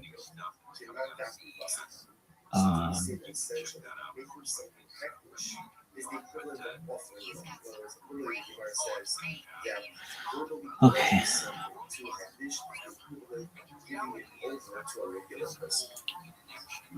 So therefore, you can say ultimately again that the act of going in and practicing verbal is the equivalent of offering. All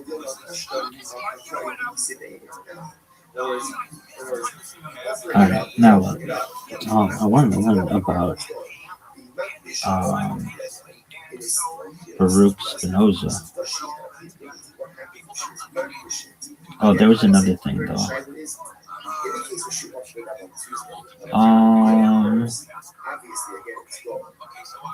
Like the two kinds of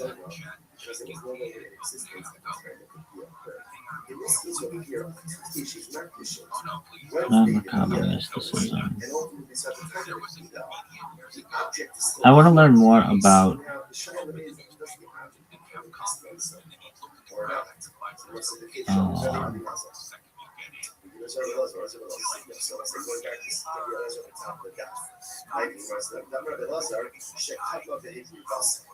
remember again, the way Rabbi Rothschild understood the case at the Ashland Zone, right, is where she went ahead and not just Ashkenazi Hasidism. Come on, you little bitch. Jewish mysticism. There was something we were reading. Historical forms.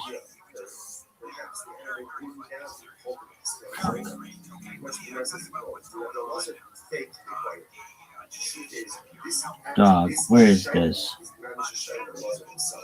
Hermetic Kabbalah. That's what I want. Not right now, but we'll learn about that. Okay, and then what? Baruch Spinoza. If his shit is so long, though, I'm gonna be pissed.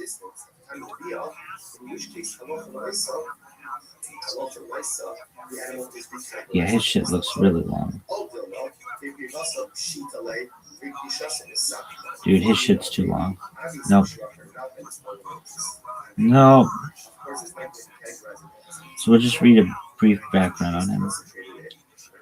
Baruch de Spinoza, November 1632, 24th of November 1632 to 21 February 1677, also known as under his Latinized pen name Benedictus de Spinoza, was a philosopher of Portuguese Jewish origin who was born and lived in the Dutch Republic, a forerunner of the Age of Enlightenment. Spinoza significantly influenced modern biblical criticism, 17th century rationalism, and Dutch intellectual culture, establishing himself was one of the most important and radical philosophers of the early modern period, influenced by Stoicism, Thomas Hobbes, René Descartes, Ibn Tufayl, and heterodox Axions. Spinoza was a leading philosopher during the Dutch Golden Age.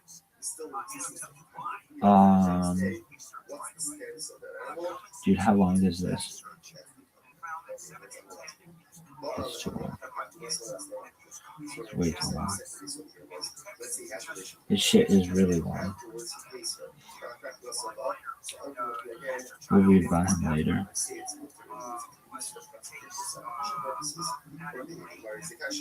Alright, is that the end of that? No.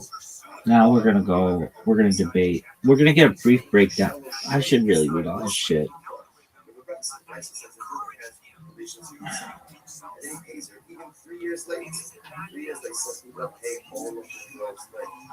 Maybe there's like, see, here's the thing. If I read it really quickly, I won't pay attention to it.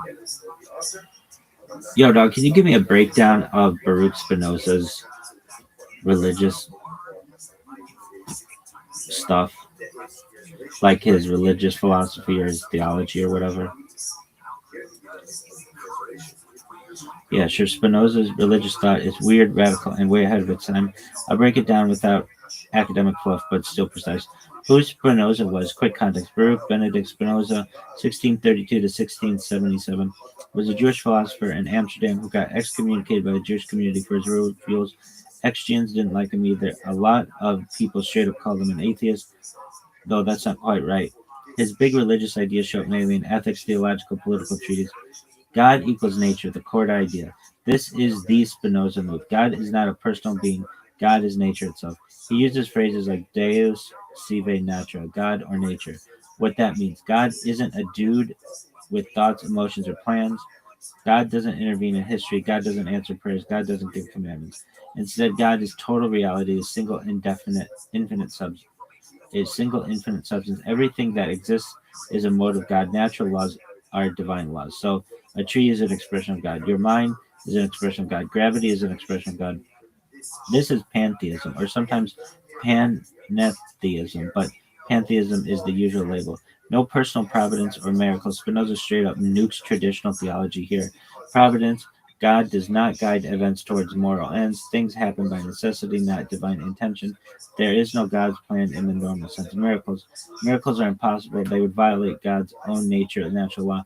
Biblical miracles are either misunderstood natural events, metaphors, political tools to control people. So religion shouldn't be about supernatural suspension of nature. It should be about understanding nature. Scripture is not divine revelation. This is why he got kicked out. Spinoza says the Bible is human, not divine, written by different authors with different agendas, full contradictions, shaped by historical and political context. But he's not dismissive of Scripture entirely. He thinks the Bible's purpose is moral instruction, not philosophy or science, teaching simple ethical rules to ordinary people. So Bible is not a metaphysics textbook. Bible is not a science book. Bible is moral, political guide for social order. Religion versus philosophy. Keep them separate. Spinoza draws a hard line. Philosophy seeks truth, uses reason, aims at understanding reality, God/nature. Religion seeks obedience and moral behavior, uses stories, symbols, and commands, aims at social harmony. The separation is key to his defense of freedom of thought, freedom of speech, sexuality, government. The state should protect people's freedom to philosophize, not enforce theology. What piety actually means for Spinoza. Since God isn't personal, religion changes shape. True piety is understanding nature through reason, accepting necessity, stop raging against reality, acting ethically toward others. The core religious virtue, love of God, equals intellectual understanding of nature. This leads to his famous idea, intellectual love of God. When you understand how reality works, when you see yourself as part of the whole, when you stop fighting necessity, that understanding produces peace, joy, freedom from fear, especially fear of death. This is basically religious enlightenment without superstition. Sin, evil, and moral law.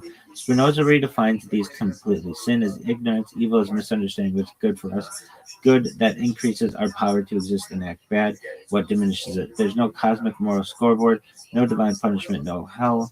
Ethics is about flourishing, not obedience. Why people call him an atheist and Why that's not quite right. He rejects a personal God, rejects miracles, rejects revelation, rejects divine law. So people said that's atheism, but Spinoza absolutely believes in God, just not that God is his God is infinite necessity, eternal, the ground of all being. So he's better described as a pantheist, naturalistic theist, or God obsessed heretic.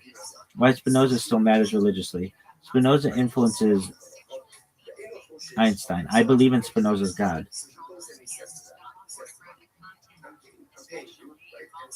Okay, now that all makes sense. Secular Judaism, liberal theology, modern biblical criticism, humanist spirituality.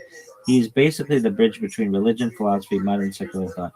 One sentence summary Spinoza replaces a supernatural command giving God with impersonal, rational, infinite reality and turns religion from obedience and fear into understanding and freedom.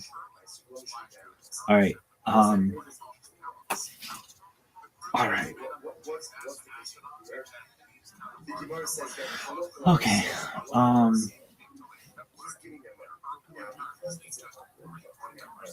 How would the Rebbe, the Lubavitcher Rebbe, deal with like a clear argument? Like pretend the Rebbe was here, and we had all of the evidence that the Zohar was contrived and is not something that was from Shimon Bar Yochai, but was made up by Moses of Leon. Great question. You're right to frame it as a clear argument with evidence rather than a vague academic claim.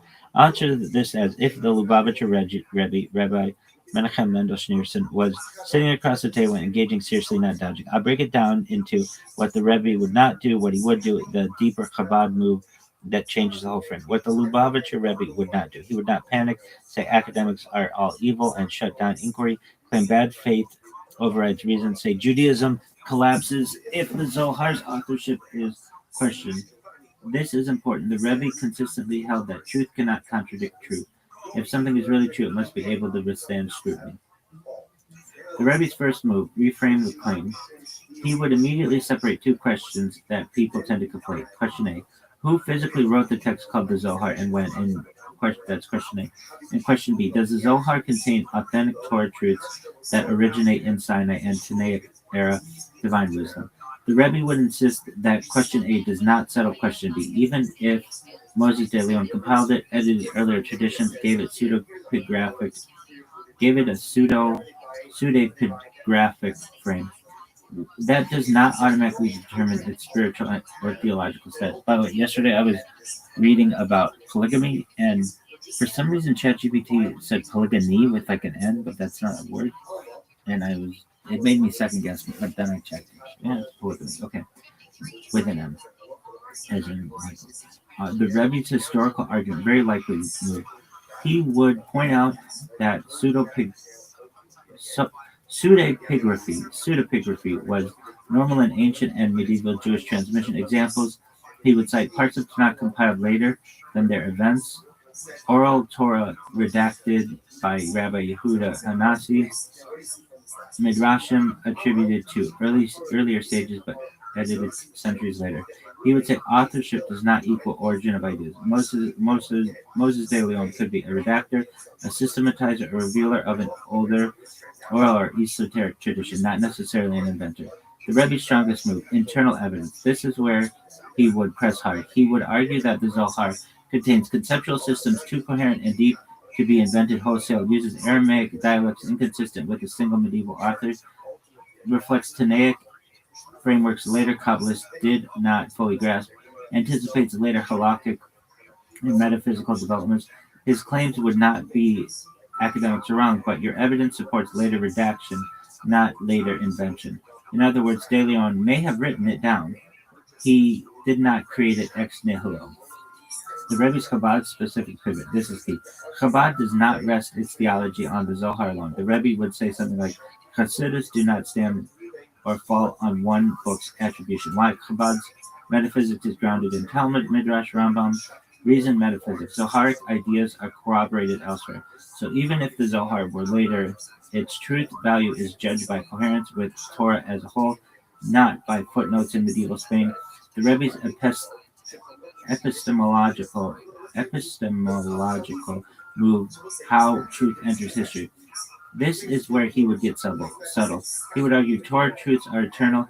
They are revealed progressively. Different generations are vessels for different types. So the question isn't why was it written in the 2nd century or 13th, but was the generation capable of receiving this level of revelation? He compared to math discovered later but always true, physics revealed when humanity matured. Thus, Moses de Leon becomes the instrument, not the source, a conduit, not the originator. What if the evidence were truly airtight? Let's take your hypothetical seriously. If it were proven beyond doubt that the Zohar was compiled entirely by Moses de Leon, with no earlier tradition whatsoever, the Rebbe would say that does not negate Kabbalah, that does not negate divine wisdom, that does not collapse Torah. He would likely reclassify Zohar as a Ruach HaKodesh inspired work, a profound Torah commentary, not a Sinai level text. Judaism has done this kind of reclassification before without imploding. The Rebbe's final move, turn the challenge back. He would probably ask the challenger, why does authorship bother you, but truth content does not? Meaning, if the ideas illuminate Torah, deepen mitzvah observance, produce ethical and spiritual refinement, then dismissing them because of biographical authorship is a category error. Bottom line, Rebbe style summary, the Lubavitcher Rebbe would say, if the Zohar is true, it is true regardless of who wrote it. If it is false, then its antiquity will not save it. He would absorb the academic critique, reframe the epistemology, and preserve the theological core with intellectual retreat. Okay, that's a cool story and everything, but why couldn't we just say, can't you just admit that his wife said that it was the BS Express and that he made it up and that the Aramaic is inconsistent and he was just making it up to make money? That's what his wife said, and that's where a lot of evidence lies.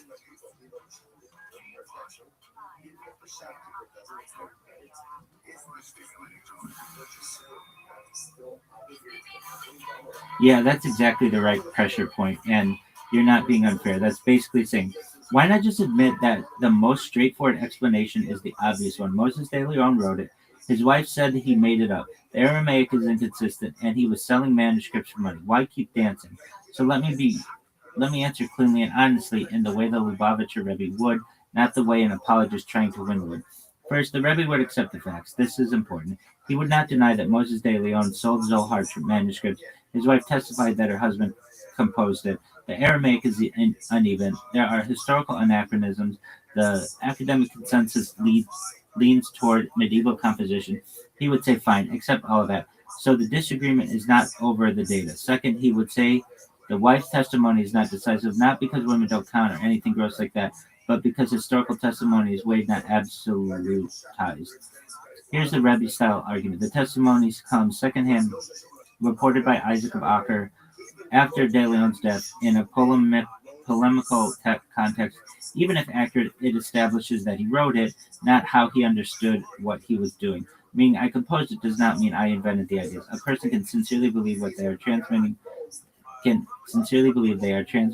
material while reshaping it. The Rebbe would say people often describe redaction as authorship. Third, the money argument doesn't do the work you think it does. This is where he would be very sharp. He would say, being paid for Torah does not prove fabrication. Historically, scribes were paid, teachers were supported, manuscripts were commodities. The leap from he sold it to he invented the metaphysics cynically is psychological speculation, not proof. The Rebbe would insist motive does not equal falsity, greed does not equal intellectual emptiness, corruption does not equal truth. Plenty of people monetize things they believe deeply. And fourth, the Aramaic inconsistent cuts both ways. Here's a subtle move. Yes, the Aramaic is inconsistent, sometimes fake Babylonian, sometimes Spanish influence. Academics say that proves forgery. The Rebbe would say it proves composite transmission, meaning multiple strata, oral material rendered unevenly, different stylistic registers. Is that proof of antiquity? No. But it undermines certainty that this was a single conscious literary hoax.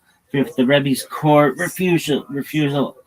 This is the real answer. Here's the honest part of it. The Lubavitcher Rebbe would refuse to accept the premise that if a text is not ancient, it is therefore theologically fraudulent. He would say the premise itself is modern, like something else, and alien to Judaism. Judaism does not work on ancient equals holy, named author equals false. It works on integration into Torah life, endurance, transformative power, coherence with the Masorah tradition. So even if Moses de Leon authored it, marketed it, styled it pseudepigraphically, that wouldn't settle its religious status. Sixth, why he would say yeah, it's BS. Why he would not say yeah, it's BS, because that would mean conceding a deeper claim that the Rebbe absolutely rejects. Truth is determined by modern historiography. The Rebbe would say history studies how texts appear, Torah evaluates what texts do. Those are different epistemologies. So he would not say, okay, it's nonsense. He would say, it is a ladder vessel for real Torah ideas. Seventh, what he might admit privately, important nuance. This is speculative but consistent with how the Rebbe operated. He might conclude the pseudepigraphic framing was a mistake. It caused unnecessary theological confusion. It made people ground faith in chronology instead of truth. But he would still refuse to throw out the content. Bottom line, no dancing, no mysticism. You're right, the wife's testimony is serious. The money motive is real. The language problems are real. The simplest historical explanation is that De Leon composed it. The Lubavitcher Rebbe response would be fine, except that now explain why that makes the ideas false. That's the line he would hold calmly, stubbornly, and without concluding the metaphysical ground. One sentence truth. The Rebbe wouldn't deny the Zohar looks medieval. He'd deny that medieval origins equals theological fraud. So that's good. That's cool. Yo, dog, what would the Rebbe think about the idea that energy and matter and everything is Hashem, very similar to Spinoza, but that there could be some kind of grand plan that somehow governs all of this, either from Hashem or even like an extraterrestrial civilization that may have seeded humans on planet Earth. That is just too big for us to be able to understand. And with that idea, the 13 principles of faith of Rambam still, I feel, can be consistent. What would the Rebbe think of that?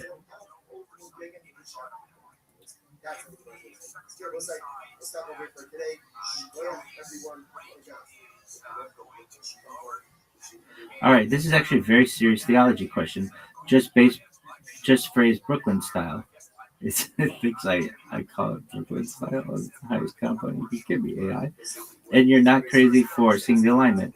And you're not wild for seeing the alignment. I'll answer you straight. The Lubavitcher Rebbe would partly agree with you, partly push back, and then radically reframe the whole thing. Let's go piece by piece. Energy, matter, everything is Hashem.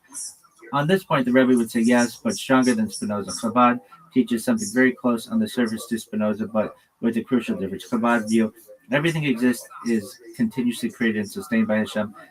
Existence itself is divine energy and contraction. If Hashem stopped willing reality for one instant, it would vanish.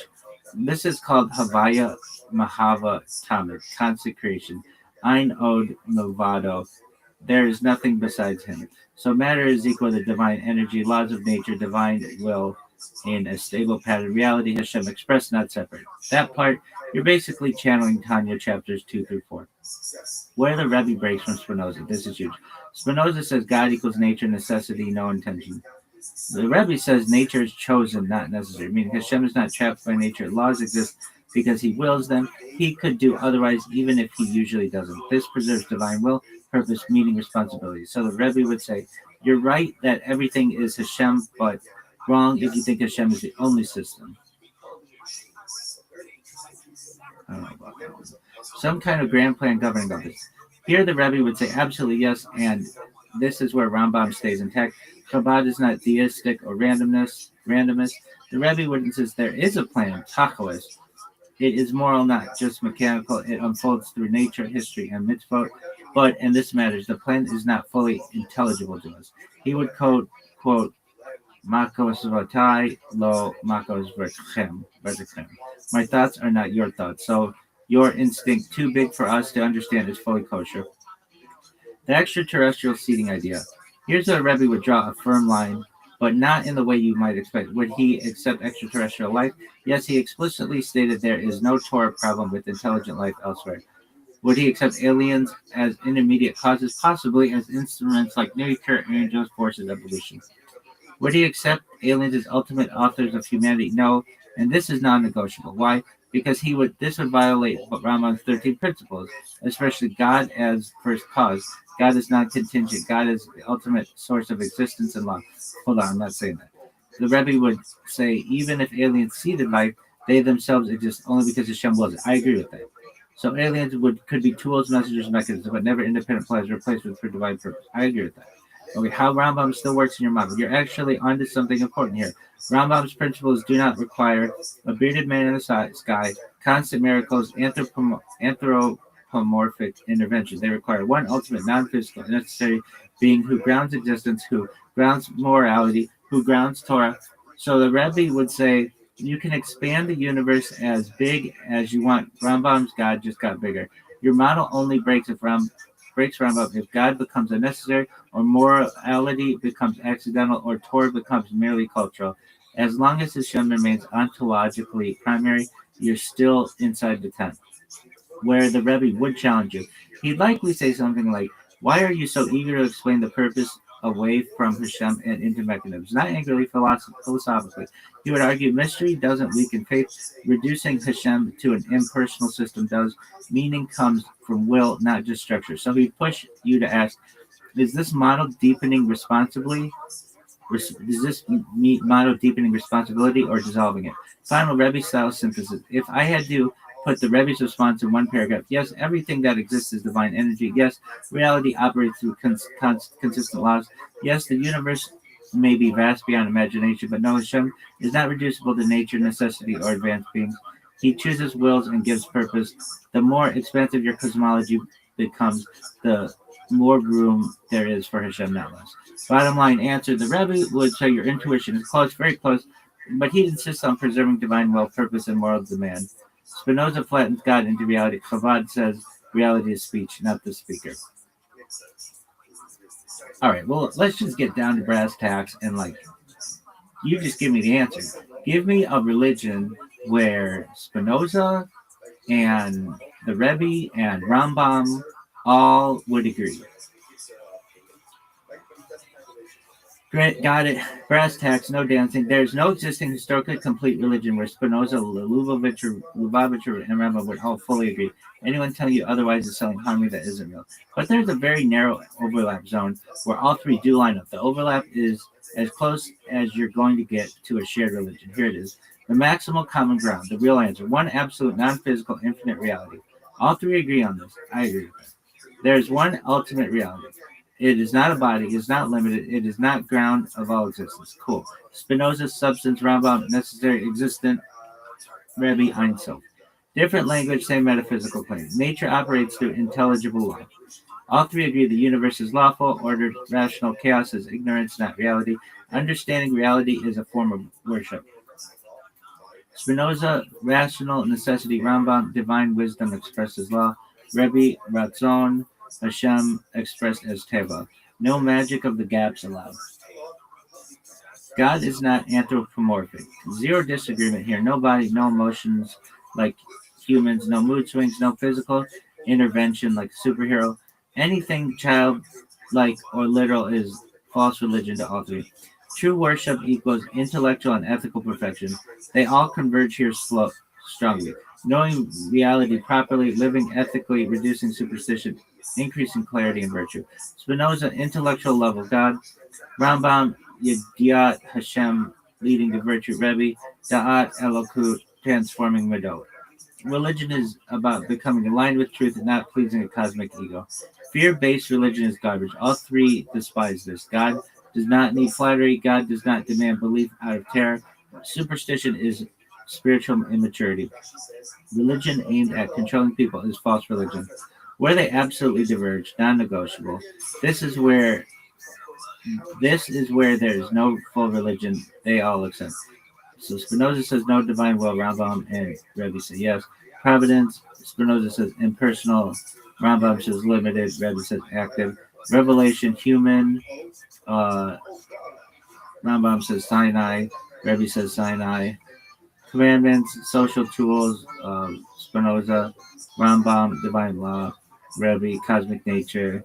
Purpose, Spinoza says none, Rambam says human perfectionism, and Rebbe says cosmic mission. This cannot be reconciled without breaking at least one of them. So, what is the shared religion? If you force it into a name, the closest honest label is rational monism. Oh, yeah, that's what we believe, monism, with ethical discipline. Or more plainly, non anthropomorphic monotheism grounded within reason and ethics. That's it. That's the intersection, not Judaism as practice, not Spinozaism, not Chabad, just the skeleton beneath it all. One sentence, brutal truth. Spinoza, Rambam, and Rebbe agree on what God is, not far more than on what God does. Okay, that's cool. And we're going to end on that for today. I put an honest,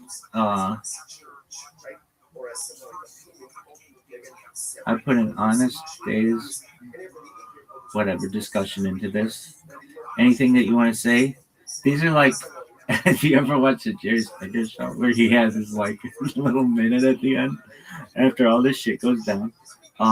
Did you ever watch that show? Perhaps, probably, I've never heard of it. But anyway, or what would this be? I'd be like, this might be my Andy Rooney minute where I'm just like chilling. All right, so what? I don't know. I mean, I don't know. What do I really think?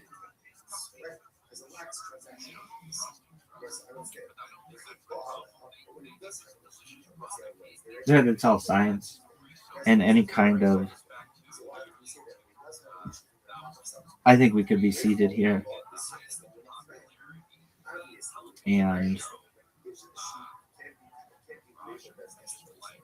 in terms of ethics and things like that, that's all subjective.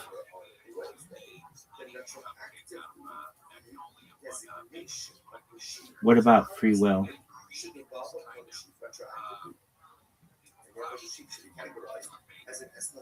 We can do what we want, but that doesn't necessarily mean that it wasn't like predestined. I don't know. I don't want to talk about it anymore. Really? It's whatever.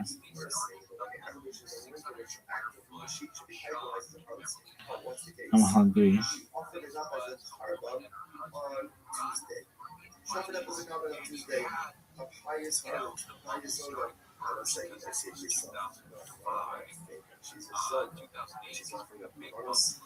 I wonder if there's something that reads Wikipedia to you. Because I'd be fine reading the like we could get through this shit faster.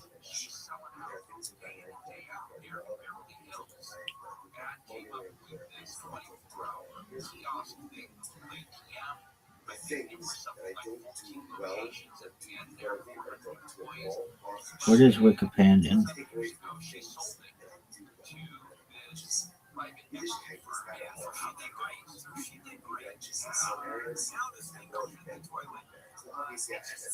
Dog, I just wanted to read it. Audio for Wikipedia. I already have this.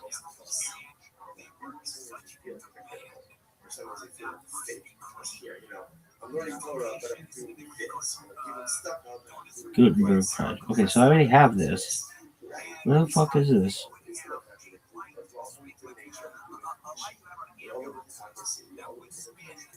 I already have this? Wiki audio. Alright, keyword search. So what are we finding? Spinoza?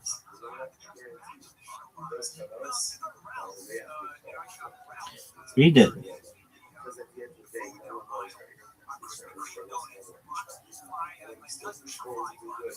despite all the things that are broken, sometimes that's a powerful recommendation. In any event, so the Zola offered up the premise of when relations occurred on Wednesday, the animals are to go.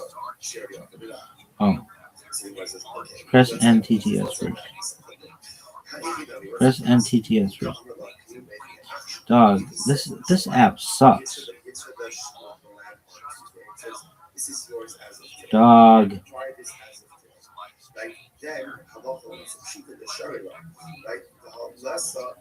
The fact that Wikipedia does not have this, dude, this app sucks.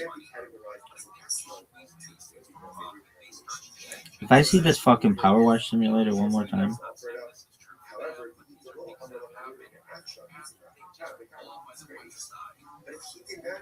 Dude, when did I download this? Oh, there it is. Along with Gutenberg. Okay, stop this.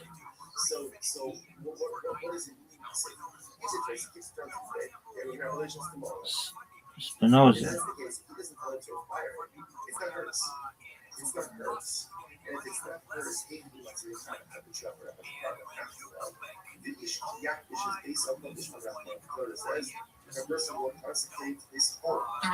D. Spinoza, November. Spinoza was born. Hold on. D. This is tight. November 24th, 1632. Can it go faster? February 21st, 1677. Also. Yo, dog, do you go faster? That shit's tight. Speed? Dog, what is this? WikiArtist. Oh, reading speed. It does have a reading speed. Okay, that's tight. Alright, I'd be okay with this.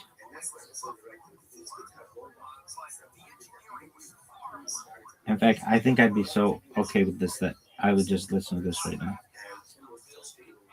D. Spinoza, November 24th, 1632, February 21st, 1677, also known under his Latinized pen name Benedictus de Spinoza, was a philosopher of Portuguese Jewish origin, who was born and lived in the Dutch Republic, a forerunner of the Age of Enlightenment. Spinoza significantly influenced modern biblical criticism, 17th century rationalism, and Dutch intellectual culture, establishing himself as one of the most important and radical philosophers of the early modern period. Influenced by Stoicism, Thomas Hobbes, René Descartes, Ibn Tufayl, and heterodox Christians, Spinoza was a leading philosopher of the Dutch Golden Age. I mean, that's cool. That's really cool and all, but can it be faster?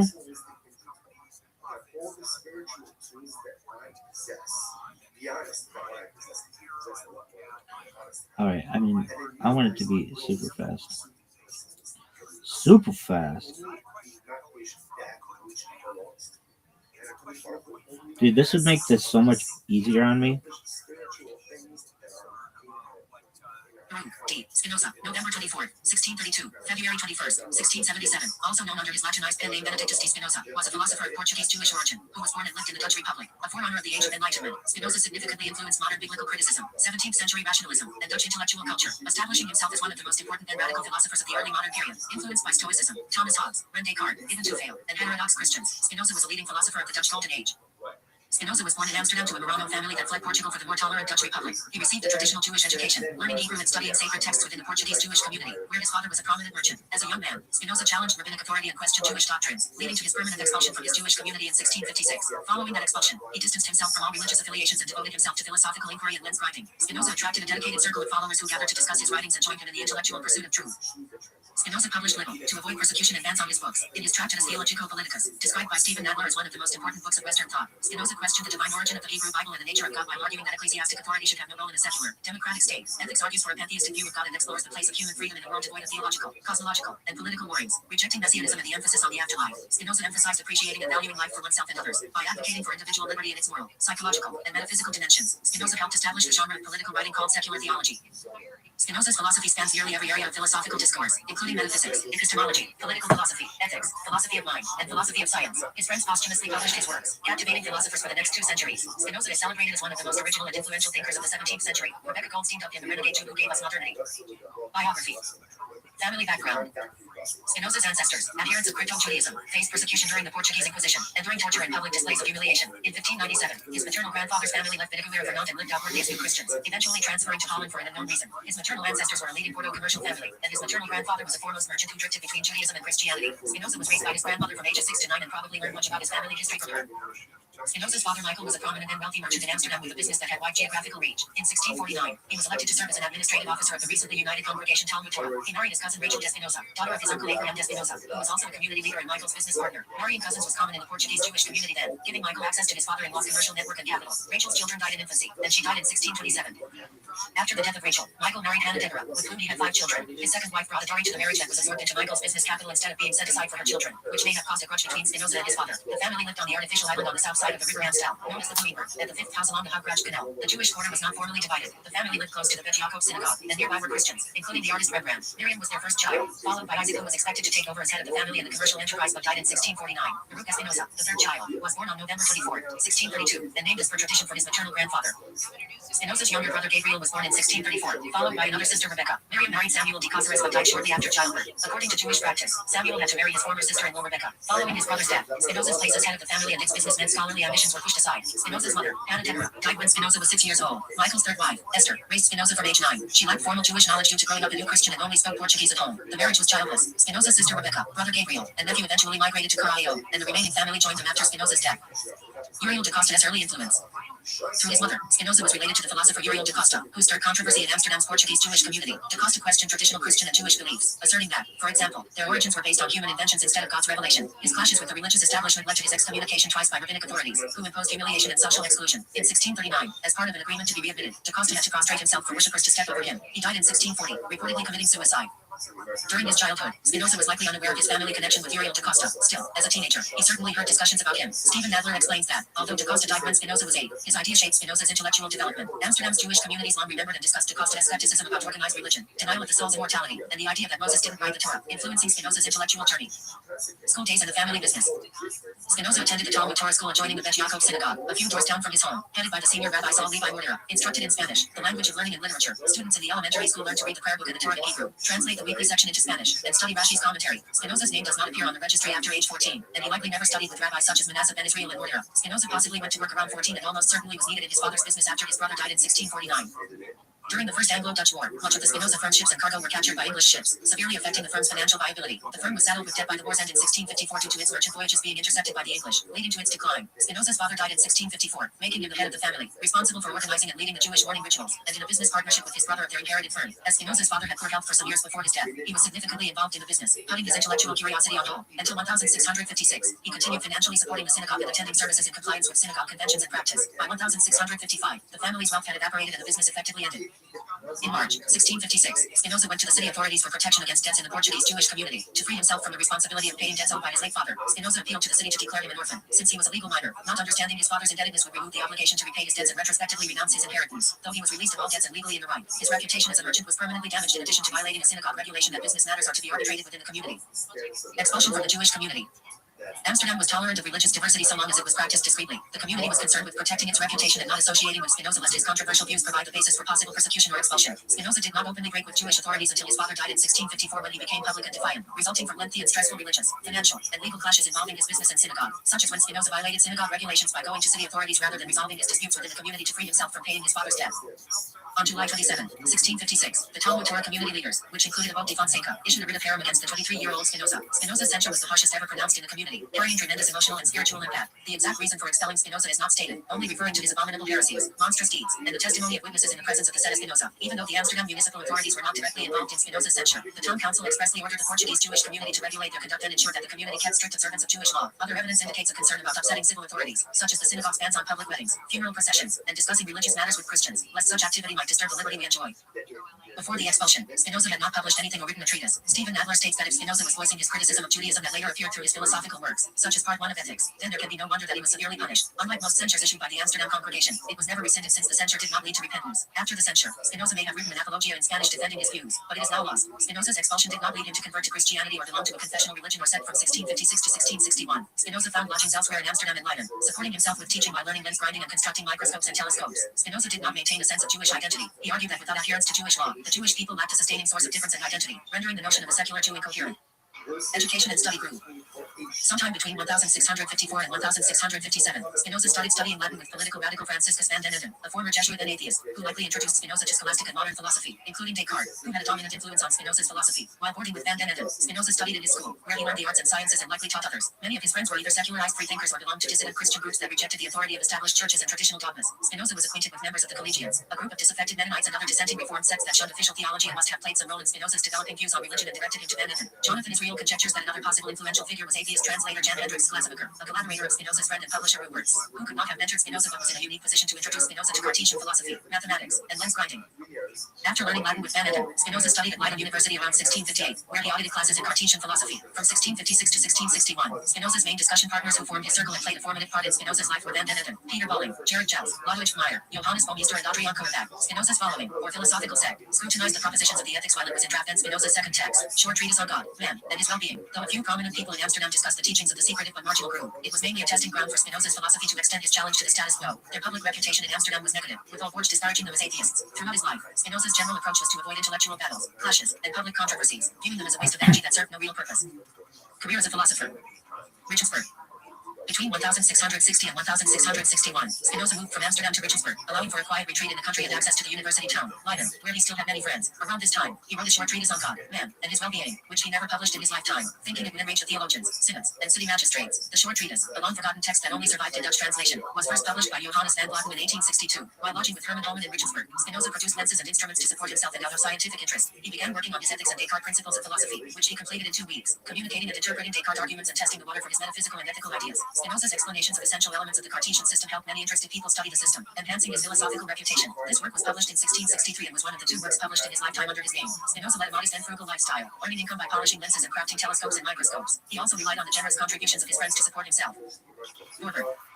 In 1663, Spinoza moved to Nuremberg for an unknown reason. He continued working on ethics and corresponded with scientists and philosophers throughout Europe. In 1665, he began writing the theological political treatise, which addresses theological and political issues such as the interpretation of scripture, the origins of the state, and the bounds of political and religious authority while arguing for a secular, democratic state. Before the publication of the theological political treatise, Spinoza's friend Adrian Korbach published a book that criticized organized religion, denied the divine authorship of the Bible, and asserted that miracles were impossible ideas similar to those of Spinoza. His work attracted the attention of the authorities, leading to his imprisonment and eventual death in prison. Anticipating the reaction to his ideas, Spinoza published his treatise in 1670 under a false publisher at a fictitious place of publication. The work did not remain anonymous for long. Samuel Neresius attacked Spinoza personally, while Thomas Hobbes and Johannes Bredenberg criticized his conception of God and saw the book as dangerous and subversive. Spinoza's work was safer than Korbach's because it was written in Latin, a language not widely understood by the general public, and Spinoza explicitly forbade its translation. The secular authorities varied enforcing the Reformed Church in Amsterdam's orders to ban the distribution of the blasphemous book. The Hague.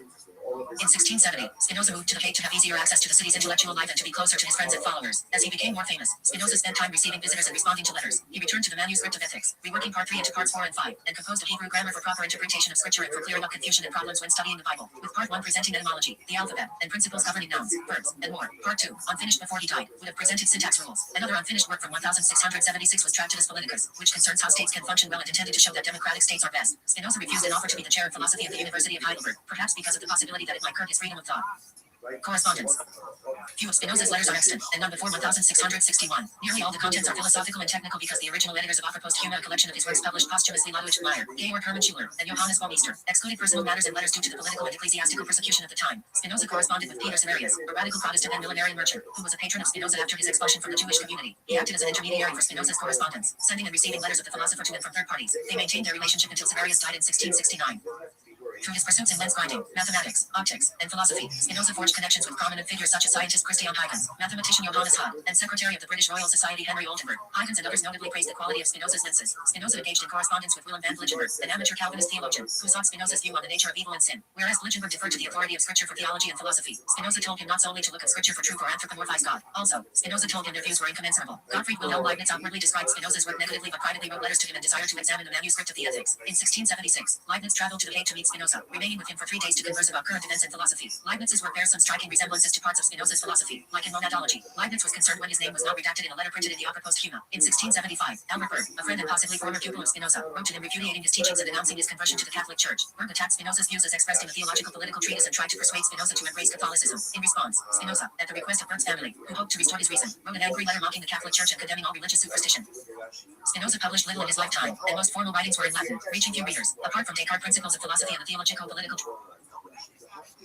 There's something in you. You have a you are real. Ruben is not the one giving it. Like it is giving it. It's kind of here. This is for you. This is for you. But they choose to do it that afterwards. Essentially, it's not on you. It's not on you, man. So therefore, again, no vibe. Treatise. His works appeared in print after his death, because the reaction to his anonymously published work, Theologico-Political Treatise, was unfavorable. Spinoza told supporters not to translate his works and abstain from publishing further. Following his death, his supporters published his works posthumously in Latin and Dutch. His posthumous works offer posthumo were edited by his friends in secrecy to prevent the confiscation and destruction of manuscripts. He wore a signet ring to mark his letters, engraved with the Latin word "caught," meaning caution, and the image of a thorny rose. Death and rescue of unpublished writings. Spinoza's health began to fail in 1676, and he died in the Hague on February 21st, 1677, at age 44, attended by a physician friend, Georg Hermann Schuler. Spinoza had been ill with some form of lung affliction, probably tuberculosis and possibly complicated by silicosis brought on by grinding glass lenses. Although Spinoza had been becoming sicker for weeks, his death was sudden, and he died without leaving a will. Reports circulated that he repented his philosophical stances on his deathbed, but these tales petered out in the 18th century. Lutheran preacher Johannes Callerus wrote the first biography of Spinoza for the original reason of researching his final days. Spinoza was buried inside the New Kerk 4 days after his death, with 6 others in the same vault. At the time, there was no memorial plaque for Spinoza. In the 18th century, the vault was empty, and the remnants scattered over the earth of the churchyard. The memorial plaque is outside the church, where some of his remains are part of the churchyard soil. Spinoza's friends rescued his personal belongings, papers, and unpublished manuscripts. His supporters took them away for safekeeping from seizure by those wishing to suppress his writings, and they do not appear in the inventory of his possessions of death. Within a year of his death, his supporters translated his Latin manuscripts into Dutch and other languages. Secular authorities and later the Roman Catholic Church banned his works. Philosophy. Ethics. Spinoza considered the ethics his chief project and philosophical legacy. The work has been associated with that of Leibniz and René Descartes as part of the rationalist school of thought, which includes the assumption that ideas correspond to reality perfectly, in the same way that mathematics is supposed to be an exact representation of the world. The Ethics, a superbly cryptic masterwork, contains many unresolved obscurities and is written with a forbidding mathematical structure modeled on Euclid's geometry. The writings of René Descartes have been described as Spinoza's starting point. Spinoza's first publication was his 1663 geometric exposition of proofs using Euclid's model with definitions and axioms of Descartes' principles of philosophy. Following Descartes, Spinoza aimed to understand truth through logical deductions from clear and distinct ideas, a process which always begins from the self-evident truths of axioms. However, his actual project does not end there. From his first work to his last, there runs a thread of attending to the highest good, which also is the highest truth, and thereby achieving a state of peace and harmony, either metaphysically or politically. In this light, the principles of philosophy might be viewed as an exercise in geometric method and philosophy, paving the way for numerous concepts and conclusions that would define his philosophy. See Cogita Metaphysica. Metaphysics. Spinoza's metaphysics consists of one thing, substance, and its modifications, modes. Early in the Ethics, Spinoza argues that only one substance is absolutely infinite, self-caused, and eternal. He calls this substance God, or nature. He takes these two terms to be synonymous. In Latin, the phrase he uses is Deus sive natura. For Spinoza, the whole of the natural universe consists of one substance, God, or, what is the same, nature, and its modifications, modes. It cannot be overemphasized how the rest of Spinoza's philosophy, his philosophy of mind, his epistemology, his psychology, his moral philosophy, his political philosophy, and his philosophy of religion flows more or less directly from the metaphysical underpinnings in part 1 of the Ethics. Substance, attributes, and modes. Spinoza sets forth a vision of being, illuminated by his awareness of God. They may seem strange at first sight. To the question what is, he replies, substance, its attributes, and modes. Karl Jaspers. Following Maimonides, Spinoza defines substance as that which is in itself and is conceived through itself, meaning that it can be understood without any reference to anything external. Being conceptually independent also means that the same thing is ontologically independent, depending on nothing else for its existence and being the cause of itself. Kaus Hasui, a mode is something which cannot exist independently but rather must do so as part of something else on which it depends, including properties, for example color, relations, such as size, and individual things. Modes can be further divided into finite and infinite ones, with the latter being evident in every finite mode. He gives examples of motion and rest. The traditional understanding of an attribute in philosophy is similar to Spinoza's modes, though he uses that word differently. To him, an attribute is that which the intellect perceives as constituting the essence of substance, and there are possibly an infinite number of them. It is the essential nature that is attributed to reality by intellect. Spinoza defined God as a substance consisting of infinite attributes, each of which expresses eternal and infinite essence, and since no cause or reason can prevent such a being from existing, it must exist. This is a form of the ontological argument, which is claimed to prove the existence of God, but Spinoza went further in stating that it showed that only God exists. Accordingly, he stated that whatever is in God, and nothing can exist or be conceived without God. This means that God is identical with the universe, an idea which he encapsulated in the phrase Deus sive natura, God or nature, which some have interpreted as atheism or pantheism. God can be known by humans through either the attribute of extension or the attribute of thought, though there are many more such attributes. Thought and extension represent giving complete accounts of the world in mental or physical terms. To this end, he says that the mind and the body are one and the same thing, which is conceived now under the attribute of thought, now under the attribute of extension. After stating his proof for God's existence, Spinoza addresses who God is. Spinoza believed that God is the sum of the natural and physical laws of the universe and certainly not an individual entity or creator. Spinoza attempts to prove that God is just the substance of the universe by first stating that substances do not share attributes or essences and then demonstrating that God is a substance with an infinite number of attributes. Thus the attributes possessed by any other substances must also be possessed by God. Therefore, God is just the sum of all the substances of the universe. God is the only substance in the universe, and everything is a part of God. This view was described by Charles Hartshorne as classical pantheism. Spinoza argues that things could not have been produced by God in any other way or in any other order than is the case. Therefore, concepts such as freedom and chance have little meaning. This picture of Spinoza's determinism is illuminated in Ethics. The infant believes that it is by free will that it seeks the breast. The angry boy believes that by free will he wishes vengeance. The timid man thinks it is with free will he seeks flight. The drunkard believes that by a free command of his mind he speaks the things which when sober he wishes he had left unsaid. All believe that they speak by a free command of the mind. Whilst, in truth, they have no power to restrain the impulse which they have to speak. In his letter to G.H. Schuler, letter 58, he wrote, men are conscious of their desire and unaware of the causes by which are determined. He also held that knowledge of true causes of passive emotion can transform it into an active emotion, thus anticipating one of the key ideas of Sigmund Freud Freud's psychoanalysis. According to Erich Schließer, Spinoza was skeptical regarding the possibility of knowledge of nature and as a consequence not with scientists such as Galileo and Huygens. Causality.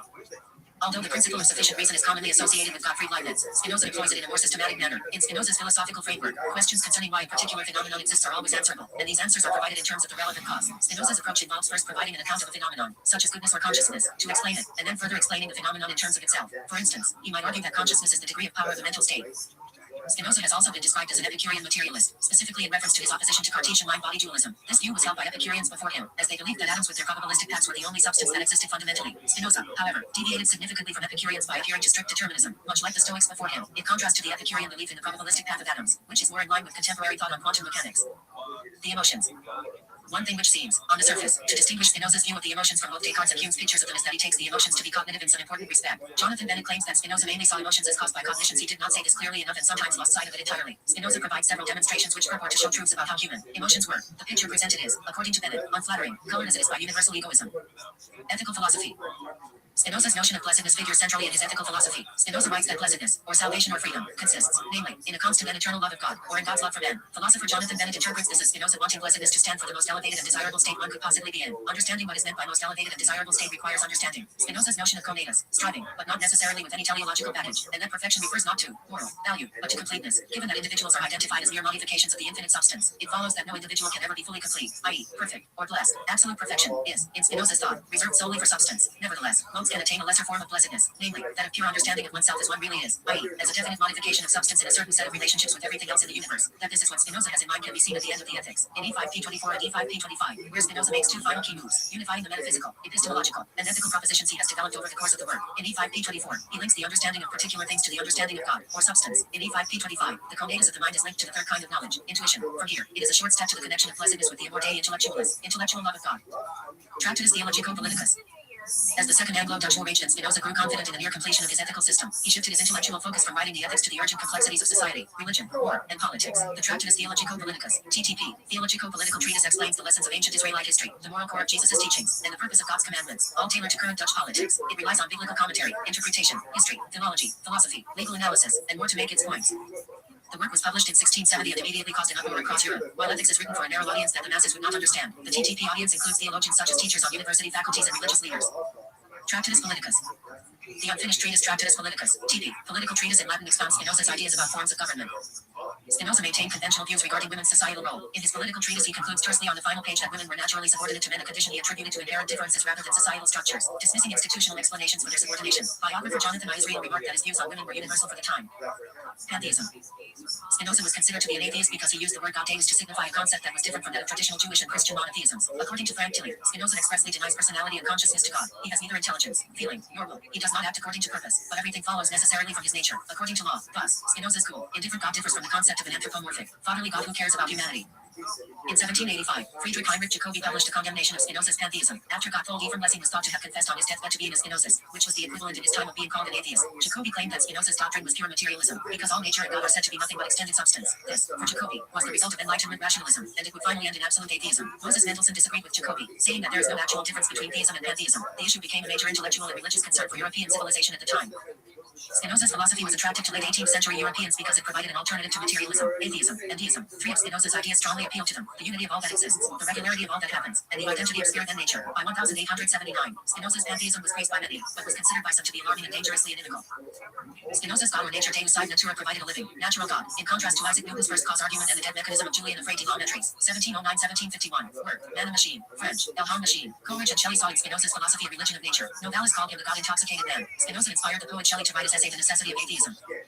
It is a widespread belief that Spinoza equated God with the material universe. He has therefore been called the prophet, prince, and most eminent expounder of pantheism. More specifically, in a letter to Henry Oldenburg he states, as to the view of certain people that I identify God with nature, taken as a kind of mass or corporeal matter, they are quite mistaken. For Spinoza, the universe, i.e., the cosmos, is a mode under two attributes of thought and extension. God has infinitely many other attributes that are not present in the world. According to German philosopher Karl Jaspers, 1883-1969, when Spinoza wrote Deus sine natura, God or nature, Spinoza meant God was natura naturans, lit. Nature naturing, i.e., nature doing what nature does, not natura naturata, lit. Nature nature, i.e., nature already created. Jaspers believed that Spinoza, in his philosophical system, did not mean to say that God and nature are interchangeable terms, but rather that God's transcendence was attested by his infinitely many attributes, and that two attributes known by humans, namely thought and extension, signify God's immanence. Even God under the attributes of thought and extension cannot be identified strictly with our world. That world is, of course, divisible. It has parts, but Spinoza said, no attribute of a substance can be truly conceived from which it follows that the substance can be divided, meaning that one cannot conceive an attribute in a way that leads to the division of the substance. He also said, a substance which is absolutely infinite is indivisible. Ethics, Part 1, Propositions 12 and 13. Following this logic, our world should be considered as a mode under two attributes of thought and extension. Therefore, according to Jaspers, the pantheist formula 1 and all would apply to Spinoza only if the one preserves its transcendence and the all were not interpreted as the totality of finite things. Marshall Carroll, 1891-1976, suggested the term panentheism, rather than pantheism, to describe Spinoza's view of the relation between God and the world. The world is not God, but in a strong sense, in God. Not only do finite things have God as their cause, they cannot be conceived without God. However, American panentheist philosopher Charles Hartshorne, 1897-2000, insisted on the term classical pantheism to describe Spinoza's view. According to the Stanford Encyclopedia of Philosophy, Spinoza's God is an infinite intellect. Ethics 2 page 11c, all-knowing, 2 page 3, and capable of loving both himself and us, insofar as we are part of his perfection, 5 page 35c, and suppose the mark of the personal being is that it is one towards which we can entertain personal attitudes. In that case, we should note that Spinoza also recommends a more intellectual state, the intellectual love of God, as the supreme good for man, 5 page 33. However, the matter is complex. Spinoza's God does not have free will, 1 page 32c1. He does not have purposes or intentions, 1 appendix, and Spinoza insists that neither intellect nor will pertain to the nature of God, 1 page 17c1. Moreover, while we may love God, we need to remember that God is not a being who could ever love us back. He who loves God cannot strive that God should love him in return, says Spinoza, 5 page 19. Stephen Nadler suggests that settling the question of Spinoza's atheism or pantheism depends on an analysis of attitudes. If pantheism is associated with religiosity, then Spinoza is not a pantheist, since Spinoza believes that the proper stance to take towards God is not one of reverence or religious awe, but instead one of objective study and reason, since taking the religious stance would leave one open to the possibility of error and superstition. Other philosophical connections. Many authors have discussed similarities between Spinoza's philosophy and Eastern philosophical traditions. A few decades after the philosopher's death, Pierre Bayle, in his famous Historical and Critical Dictionary, 1697, pointed out a link between Spinoza's alleged atheism with the theology of a Chinese sect, supposedly called Fokaido, of which he had learned thanks to the testimonies of the Jesuit missions in Eastern Asia. A century later, Kant also established a parallel between the philosophy of Spinoza and the thinking of Laozi, a monstrous system in his words, grouping both under the name of pantheists, criticizing what he described as mystical tendencies in them. In 1863, Elisha ben Amazek purported to establish that the main source of Spinoza's ontology is Kabbalah. The most recent research in the field seems to vindicate that claim. The 19th century German Sanskritist Theodor Goltz Kerr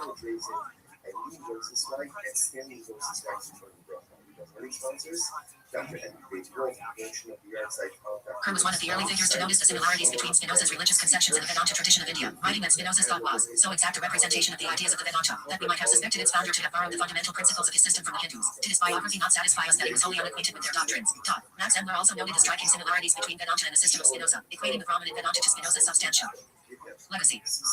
Spinoza's ideas have had a major impact on intellectual debates from the 17th century to the current era. How Spinoza is viewed has gone from the atheistic author of treatises that undermine Judaism and organized religion to a cultural hero, the first secular Jew. One writer contends that what draws readers to Spinoza today and makes him perhaps the most beloved philosopher since Socrates is his confident equanimity. He is not a despairing nihilist, but rather Spinoza says that blessedness is nothing else but the contentment of spirit, which arises from the intuitive knowledge of God. One of his biographers, Jonathan Israel, argues that no leading figure of the post-1750 later Enlightenment, for example, or the 19th century, was engaged with the philosophy of Descartes, Hobbes, Hegel, Locke, or Leibniz, to the degree leading figures such as Lessing, Goethe, Kant, Hegel, Fichte, Schelling, Heine, George Eliot, and Nietzsche remain preoccupied throughout their creative lives with Spinoza. Hegel, 1770-1831, asserts that the fact is that Spinoza has made a testing point in modern philosophy, so that it may really be said, you are either a Spinozist or not a philosopher at all.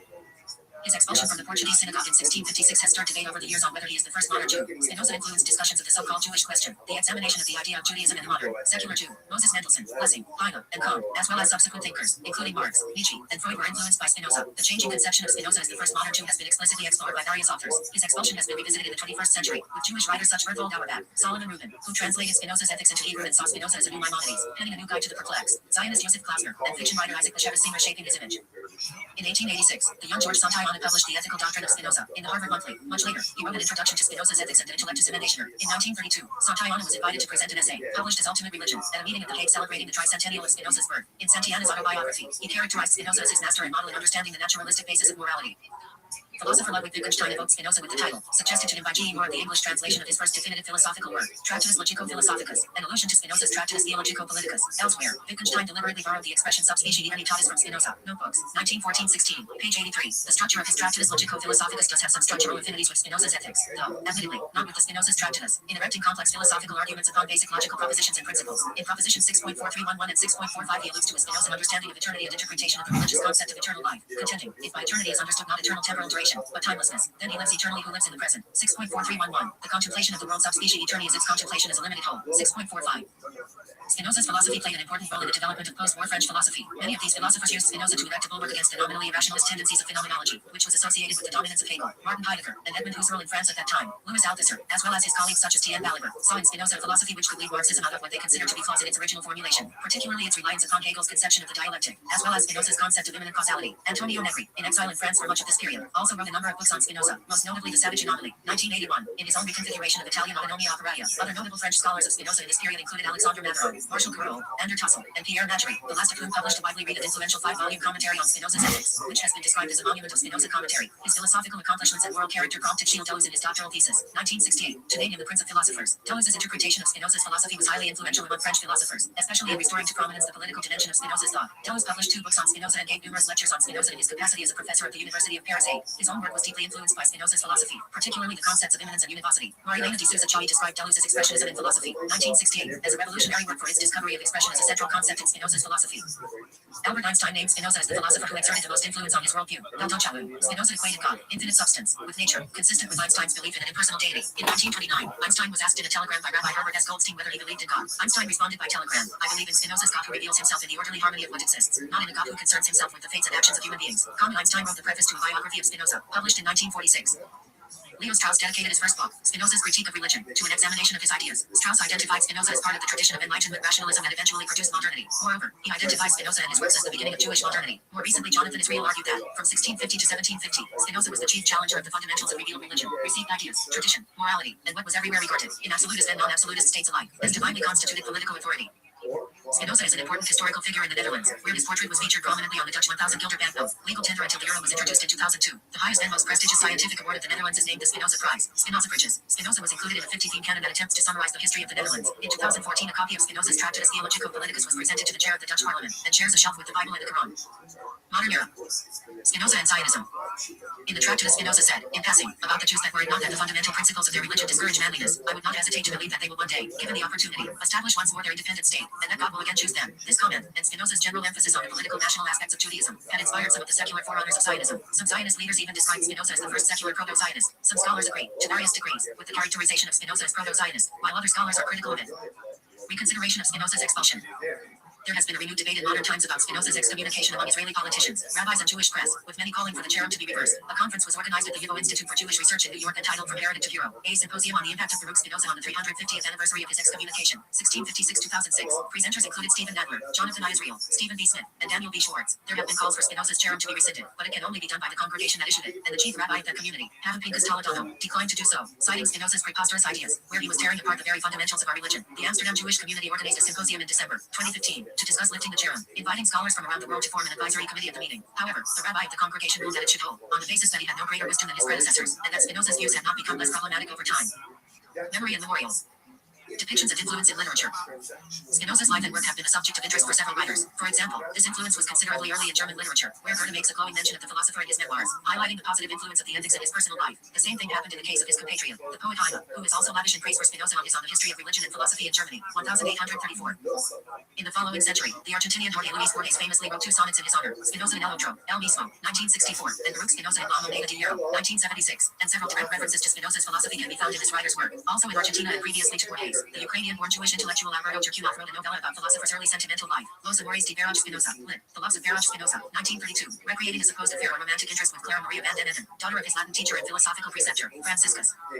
That is not the only work of fiction where the philosopher appears as the main character. In 1837, the German writer Berthold Auerbach dedicated to him the first novel in his series on Jewish history, translated into English in 1882, Spinoza, a novel. Some other novels of biographical nature have appeared more recently, such as The Spinoza Problem, 2012, a parallel story between the philosopher's formative years and the fascination that his work had on the Nazi leader Alfred Rosenberg, by psychiatrist Urban D. Yalom, or O Segredo de Spinoza, lit. The Secret of Spinoza, 2023, by Portuguese journalist Jos Rodrigues dos Santos. Spinoza also appears in the first novel of the Argentinian activist Andrés Spacoini, El Impo, lit. The Impious, 2021, about the Marano physician and philosopher Juan de Prado, a key influence in Spinoza's biography.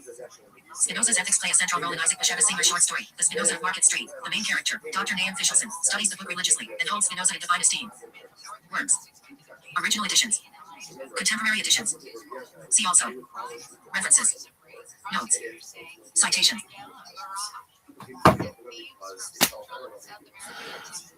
What a great app.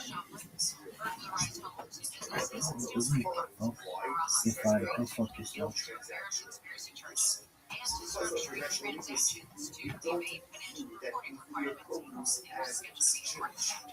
Or as simple as protesting against the Iranian government that is struggling economy of the regime to negotiate and his threat Kentucky Republican Senator Rand Paul, who sits on the Foreign Relations Committee, tells ABC in Russian that the U.S. government wants to U.S.-based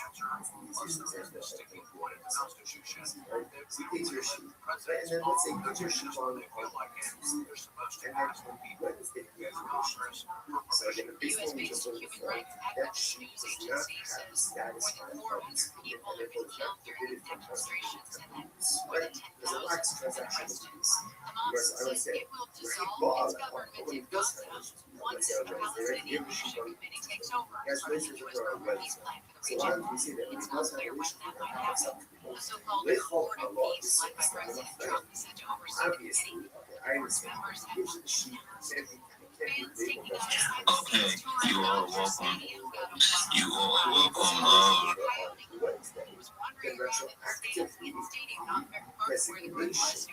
We just start the conversation today, so just much. But real points. Okay.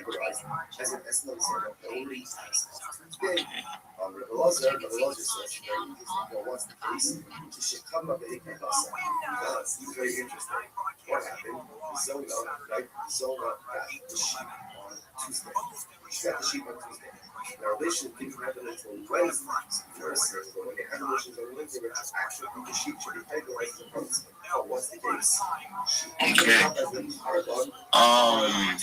Yeah, just looking for one person to come up here. It's just one of my friends. I need him up here before I can start up what I've got to say.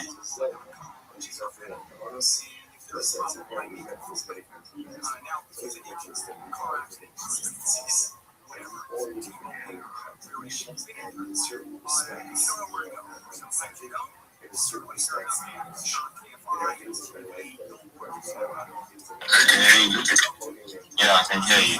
I didn't connect last time. I don't know what happened. Yeah, I don't know. Also, X just keeps kicking me out. If I should go space, next thing I'm out. So I don't know what happened. So how have you been? How have you been, Tom? Good, man. Just chilling. Yeah, of course. Yeah, Buck Printer is here with us, and we've got him here for stuff. Tom, I would like to introduce you to a good friend of mine. He's a good friend of mine for a long time. Foster Coin. Yeah. Foster Coin, meet Tom. Tom is a good friend, like my great friend as well. So just, yeah, he's my friend I've been telling you about. Hey, last time you introduced me to somebody, he wasn't very good. What's going on there, man? Sometimes it goes like that, that's how the crypto business is. But yeah, because you remember Fortune with that space and everything it does and stuff. Yeah, it was Fortune. I'm telling you about Fortune. I told you about Fortune anyway, and it's not like his Fortune has his way on how he posts. And it's very, and it's very passive. How about that? Maybe I'm a foster child. Yeah, you said it right. Very fortunate, and sometimes it's not in there. Sometimes the fortune isn't in my favor, and that's just how it is. Sometimes, Where are you, Manchester? I'm in London. Where are you? Close enough. I'm in Michigan. Oh, you're far away, man. Michigan, I'm honest with you, man. I can be there in a few minutes. You know what I mean? My boy's out there too. You know Malik? I don't. He's one of them film directors out there that's in the game, when it concerns Man, I know a few film directors, man. I met a few down in South Beach just randomly. They're everywhere, man. Well, tell me about yourself, then. Give me a bit of things about yourself, Mr. Wines. Well, been in crypto since 2018. I have a charity. I feed the homeless. I'm also a professional poker player.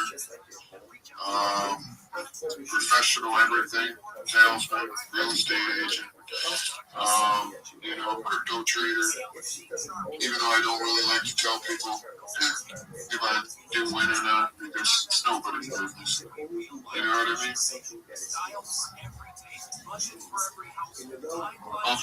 Hello, can you hear me now? Can you hear me now? I love the British accent, man. Some of my favorite movies are British movies. Lock, Stock, Two Smoking Barrels, fucking, you know what I mean? What else? Most of my American films are classic, like Shawshank Redemption. The great movie, bro. Great movie. Demolition Man. Well, that's the only funny goodie. That puts you at 39 years old. and can't forget the ultimate, the banger of all bangers, E-Man, I got the power. Yeah, bro, that puts you at about 39, right? I'll be honest, I got older brothers and sisters, so they kind of brought me into their film, but I'm like 37. You're close. You was close. You're very, very close. Pretty good at guessing, brother. Yeah, man. But you're the guy, man. You're the man, man. Anyway, listen, thank you for introducing me to your friend, to your co-host, and thank you for having me up on your stage. I really do appreciate you. Can I guess what you do for a living? Okay, guess what do I do? Guess. What's that? Go on, then. It has something to do with restaurants. Hold on. I would say you're like some type of a chef, not a regular one. You know what I mean? Just like the cheap one. You're probably better than that. You might even have a restaurant. How close am I? You know what? You're semi-close, but no. What do you do for a living?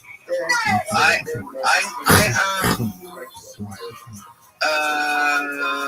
managing director for a music record label. But you must love food. There's something about food in your life, man. You connect you to food. Did you used to be a chef? As a Jamaican, I am a chef. I do like to cook a lot of food for my family and events. Are you Jamaican? I am Jamaican English, yes. That's cool, man. I freaking just was in Jamaica helping out after the hurricane, man. I love Jamaica. Oh, thank you, man. It was my parish, Black River, St. Elizabeth, that got up here. Oh, man, I was almost down there, but I went to Hanover, Darlingston, Westmoreland, all through there, bro. Handing out hundreds of loaves of bread, water, you know what I mean? Just went down there by myself, bro. Oh, thanks, man. Yeah, man. I love fucking Jamaica, man. So it's funny, bro. When I get there, I get in Montego Bay and I'm driving to Negril in a rent car all by myself, bro. My luggage, man. And I could have broke down anywhere, but I broke down right in front of Speedway Hardware, right on the strip. And basically, I didn't break down 10 feet back, 10 feet forward. I broke down right in front of the entrance, bro. And I literally meet a guy named Jonathan, bro. Nice guy, dude. He's about my age. Maybe he's a little older, about 6'5", 300 pounds, man. He ends up giving me a ride with his daughter and niece he was picking up. Ends up driving me around for 10 days. Went to Jamaican church with him, bro. Jamaican church is long, bro.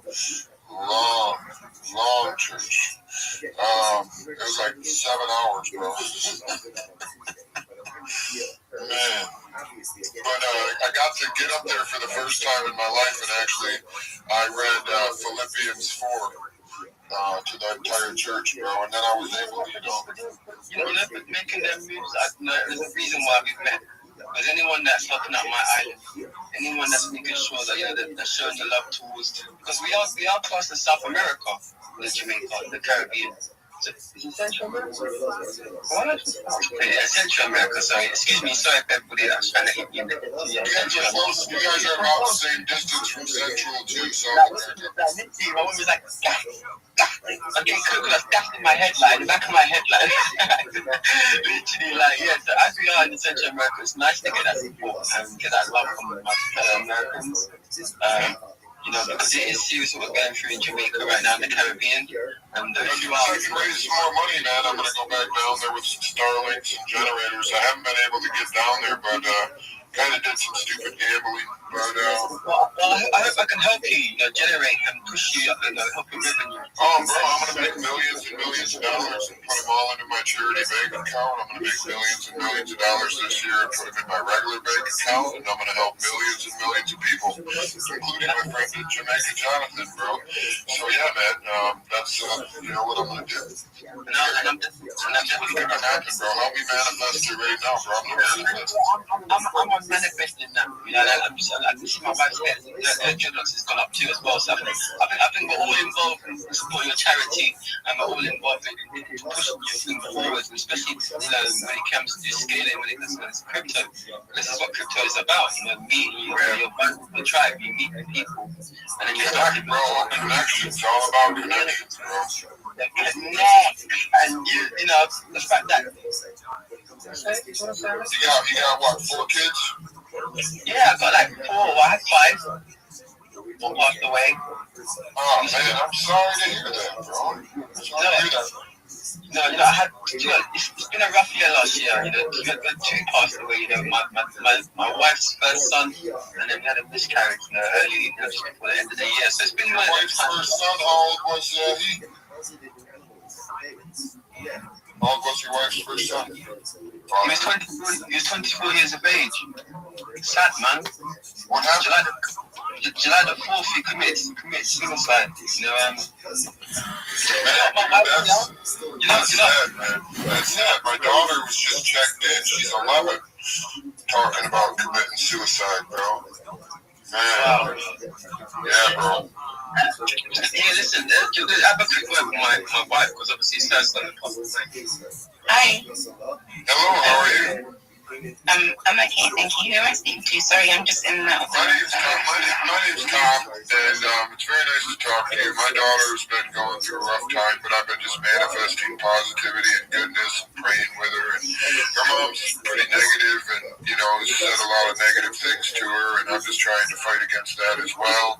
She drinks too much, and I've been with her mom since my daughter was 3 months old, but yeah, man, it's just been, I've been up all night, haven't been able to sleep good, but I'm reversing all of that. But my daughter's only 11, talking about suicide. It's horrible, man. My friend's daughter at 13 killed herself. I'm so sorry to hear that. I'm sorry about your son, because that's horrible. And doctors give people drugs, and that makes them kill themselves too. And that doctors kill people too, which is horrible. Unfortunately, yeah, this is the thing with mental health. Unfortunately, we live in a world where medicine is quite allopathic and doesn't talk about the root of issues. And the mind is a lot to do with your spirit as well. That's why, like in Chinese medicine, in TCM, your Shen means mind. And so when they do auricular acupuncture, one of the key points we use is the Shen Men, which is to do with helping to balance the mind. And Western medicine doesn't really look at the fact that a lot of mental health issues, they're not mental, there's a lot of spiritual aspects in it as well. And unfortunately, we don't have enough tools to help the younger generation really know how to find. I didn't mean to interrupt you. Do you know that every school shooter has been on drugs for depression or something similar? Not only that, but in America, I'm a naturopath doctor, but not a licensed doctor. But I help people with naturopath medicine, and I try to help heal people naturally. But not just that, but the mind, psychology is, one of the only things that, like you said, isn't focused on helping with the root cause of what's causing your problem. Like there's a TED talk about a guy who has done thousands and thousands of brain scans, to try to get to the root causes of these problems. He had a nephew that had anger issues really bad, and they found, when they actually scanned him, they found a little tumor pushing against the part of your mind that makes you angry. So they removed it. He's had a normal life ever since. And like you said, it's just, absolutely like Chinese medicine. My girlfriend's Chinese, and they've had medicine, for some of the longest periods of time than anybody. So I get acupuncture done sometimes. I believe in massage. I believe in manifestation. Yeah. Manifestation, your mind over matter. Are you Jamaican as well? Yeah, my heritage is from Jamaica as well, yeah. Yeah, my family from Jamaica, so I'm just like first generation born here. So yeah, I would class myself as Jamaican because differently you can't take me all disease. So it's just like that. I love Jamaica. I love Jamaica. I got to go to some of the coolest places when I went there too. If you check out my TikTok, it's called One World Nourishment, all one word. Okay, One World Nourishment. Yeah, One World Nourishment, all letters, all connected. And then you'll be able to see me in my little journey since I've been feeding people. I've fed over 3,000 people since I was depressed about almost 5 months ago now. About 5 months ago now. I was really depressed. And, I always told myself that I would live for God and, be reborn in God and Yahuwah and just focus on helping other people and forget about myself if I ever got that depressed. So that's what I've done. And to be honest, that's been the best thing I've ever done.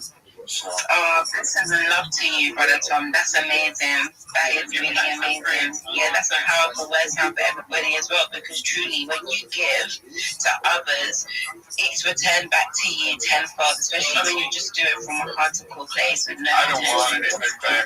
If I get gifted, I'm just going to give it all back. Yeah, just the desire to, in that true state of Christ consciousness, to know that what's good for you is good for others, and we are all affected by everything that's going on.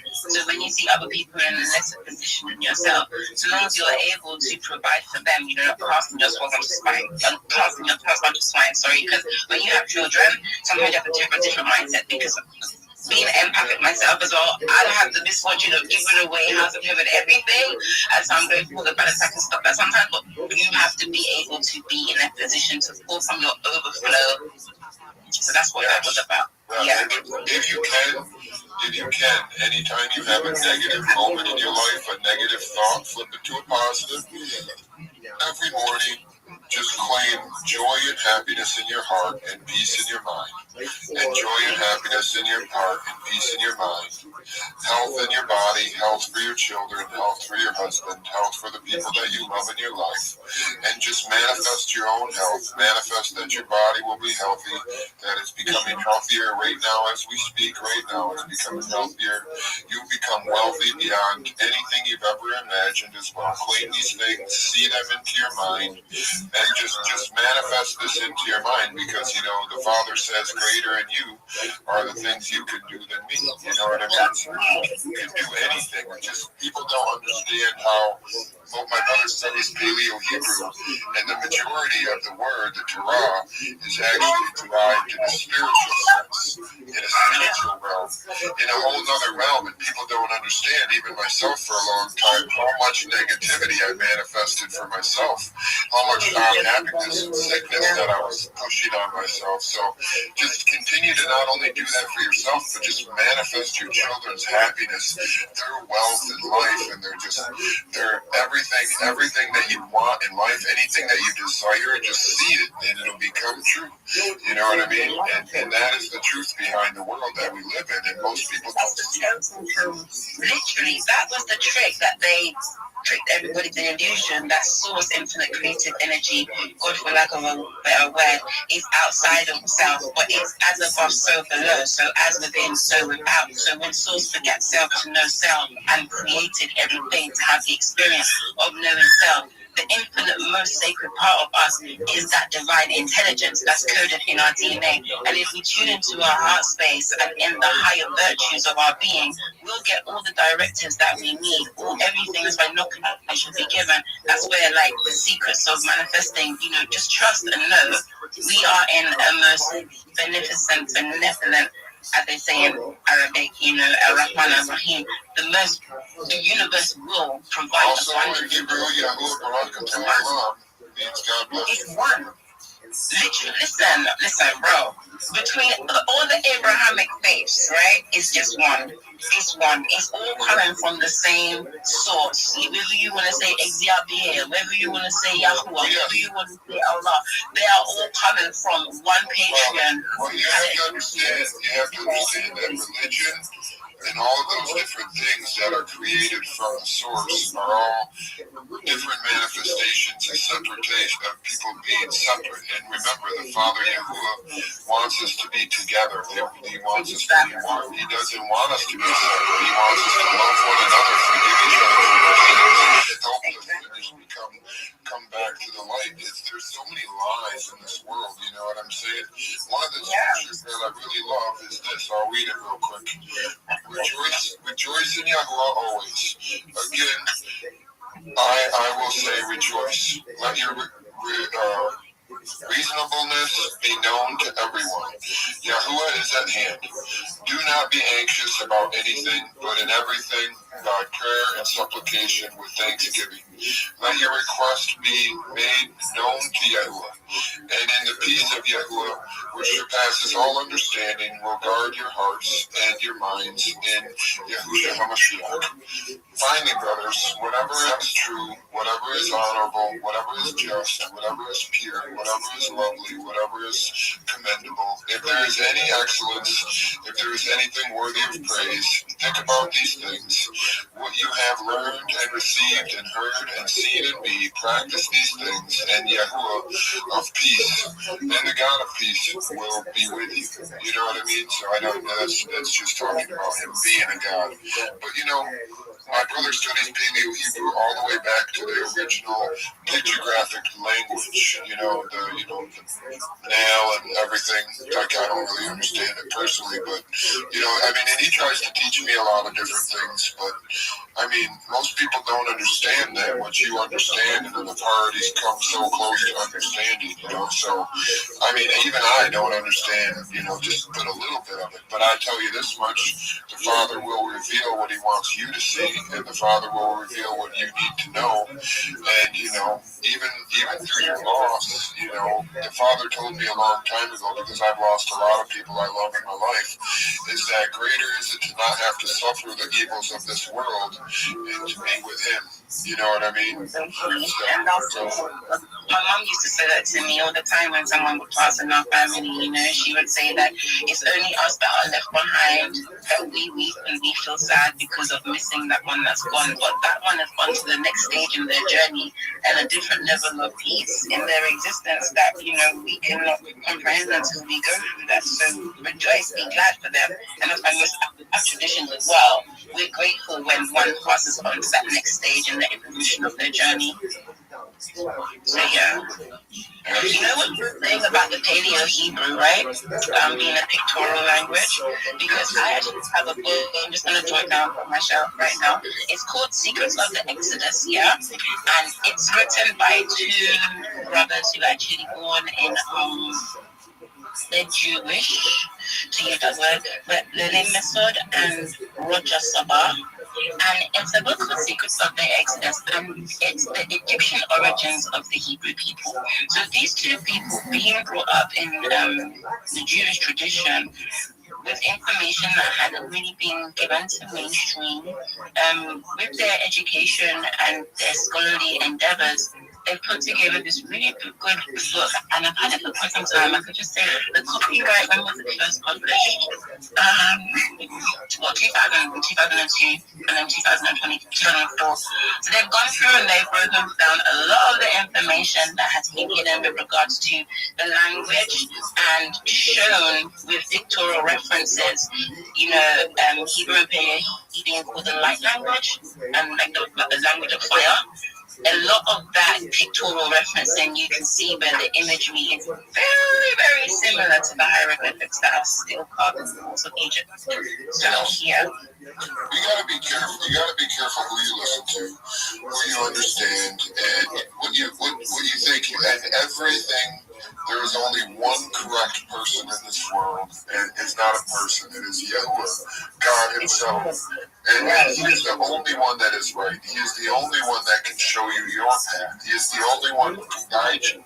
For a pastor once told me, if you just tell somebody just one thing that you're just not sure about, and it can lead them down to the path of destruction, the Father Yahuwah says, you should tie a millstone around your neck and throw yourself in a sea, rather than have me find you. Or something. I forget the exact words of the scripture, but you have to be very careful what you say to people. So the only thing I tell people is that God has a name.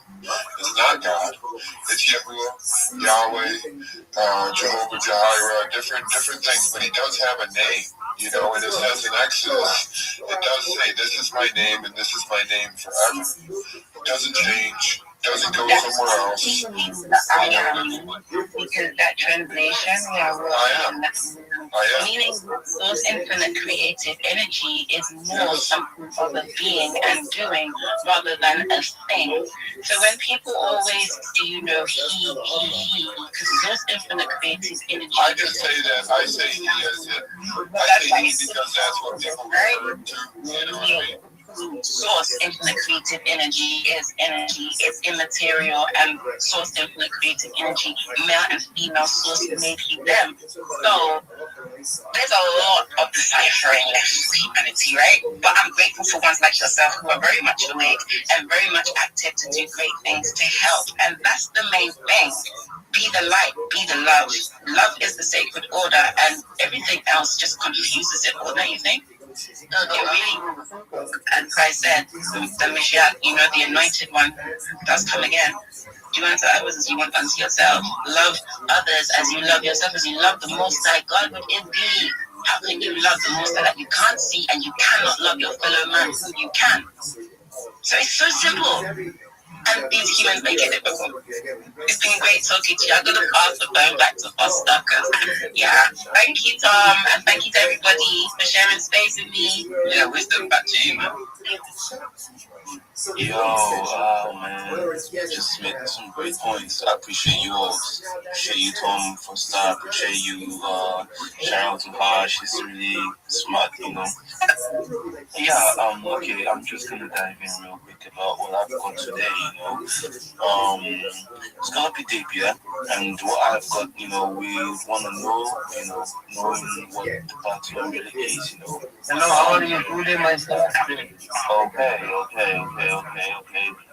So,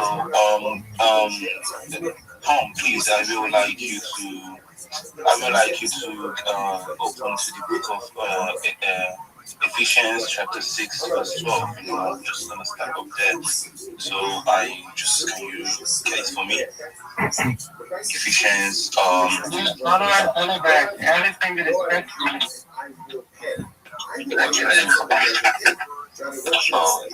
go down, bro. Okay. Tom, Ephesians chapter 6 verse 12. You there? Tom, are you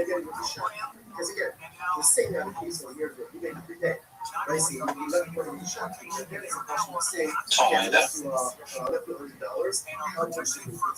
Okay, I'm just gonna open it real quick. Hold on. Okay.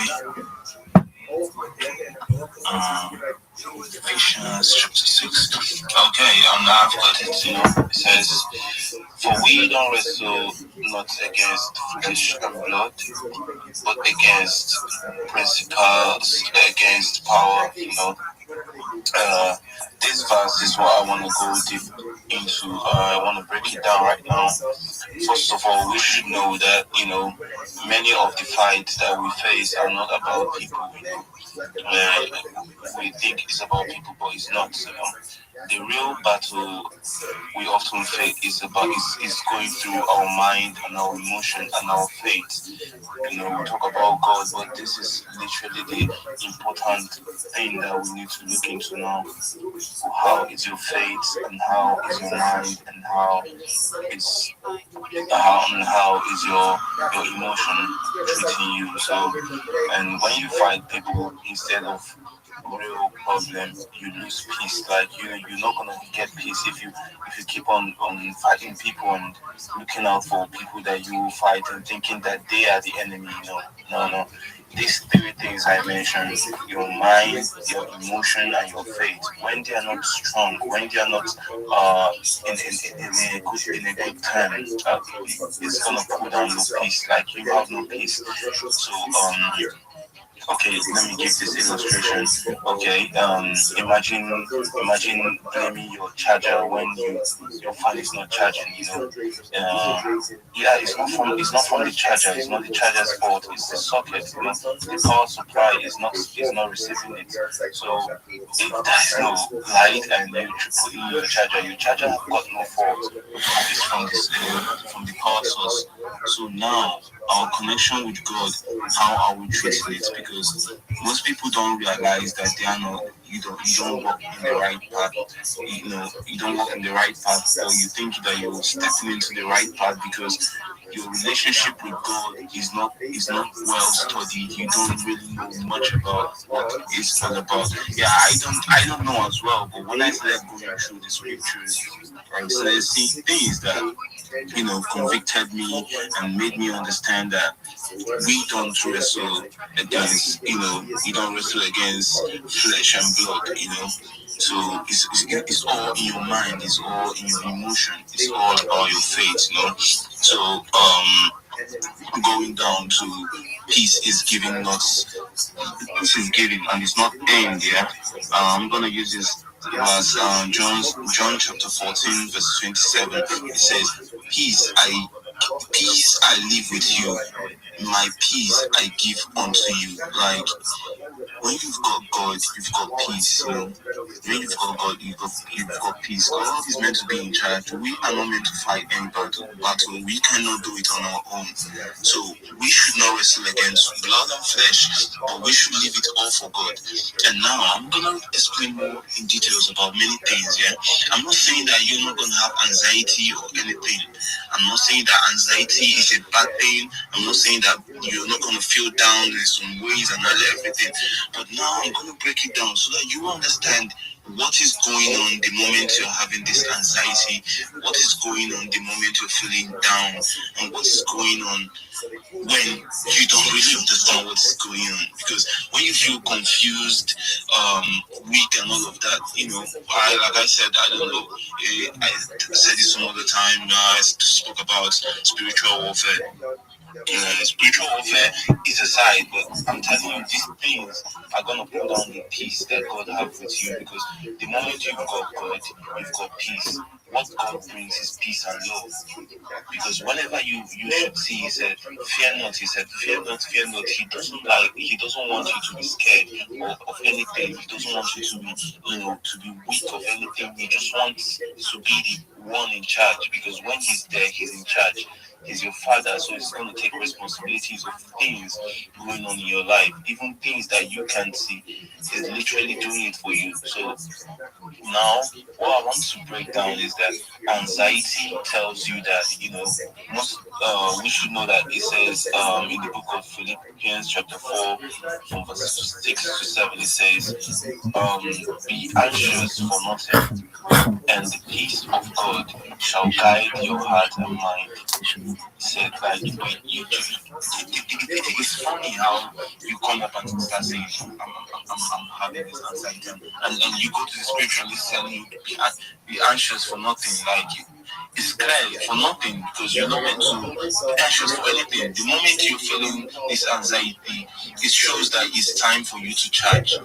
Okay, this illustration can solve the problem now. The moment your phone is low, it's giving you a signal to plug it in and charge it, and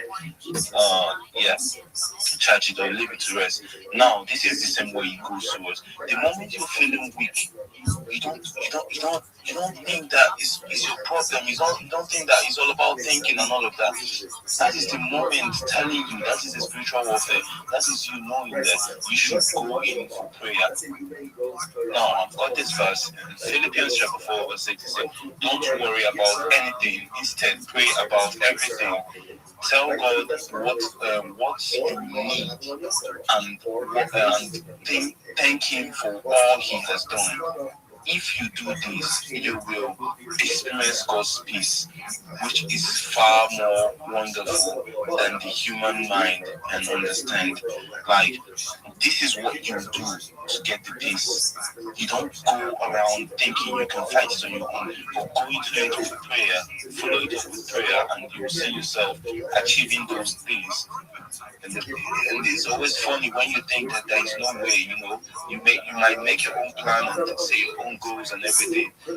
Yeah, it might be the opposite of everything you got, because the moment you're making your own plan, God is also planning out something great for you as well. So you just making your own plan is just that, yeah, I'm making these plans, but I'm backing it up with God. Anything that I face today, it's all God, yeah? Anything that I face today is all God's will. The moment you start understanding that anything that you do or lay your hands to do today, and you did it at the right time, like you did it at the right time, showing up early, doing the right things at the right time, and it turns out to be that, okay, for example, you went to go get a job, and you went there and you got rejected. No, they didn't reject you. Like, they didn't reject you. Like, they lost you, bro. Because the moment you start looking down on yourself that I'm not worth it, no, that moment you're inviting negative force, and those negative forces gonna pull you down. And that's when you think, that's the moment you're working on your mind. You're working on your mind, now your emotions start taking over, and your mind start shaping out dirty emotions, and you start feeling down and stuff. That's you being. But when you understand that this is happening, and I can be with this alone, you just take it all to God and tell God, yeah, it's all for you. He brought us to this world. He brought us to the. No, I was in a meeting with three people, and now they said, some people think it's all about the peace and everything. No, one thing that scares me the most whenever I talk about God and everything is that we should be aware that the fact that we are living for God.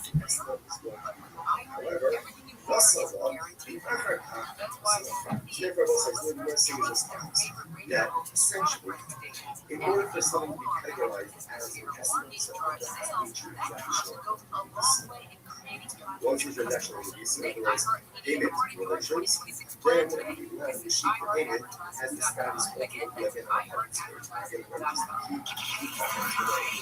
so that's what they would generalize. They would follow And how before this, for instance, you make your content about muscle on your X page, we see that it's quite on consistency base, and then from there on, we will definitely forward you to attach you on our own account, right? Our X account. And then from there you start pushing content, people like it, and then we're going to go further. Let's see if you can do it on Reddit, Medium, and all those other platforms, right? So that's where we do it in stages to see actually if you're capable of doing the work that you're saying that you can do, right? So yeah, I get that. So I think some people are like, I'm kind of interested to ask questions, so let me hear from Leti who has to say. okay, sorry. Before this, please go to the quote. I just quoted this space. The criteria are there. Just do the criteria. Make sure you're following Alpha Creation Check following T Creation Check Plutonium. And don't forget to join the Discord server and the TJ group. Yeah, and drop the screenshot in the space comment section. The space comment section, not the tweet, but the space comment section. Good luck to everybody. So let's hear from this next speaker, please.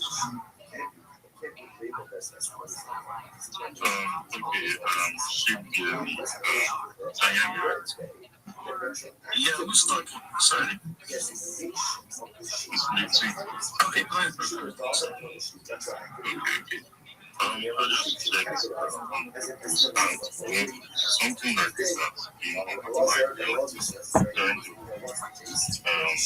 make you something like that. Where people are verified by their constitution. Now, they should think that until Wednesday. We're saying that when they have issues, they're going to actually she should be categorized as funds. But what's the case? She offered it up as a carbon on Tuesday. She offered up as a carbon on Tuesday. We are fully carried along on the latest updates. So let me do well to pin up. What about this?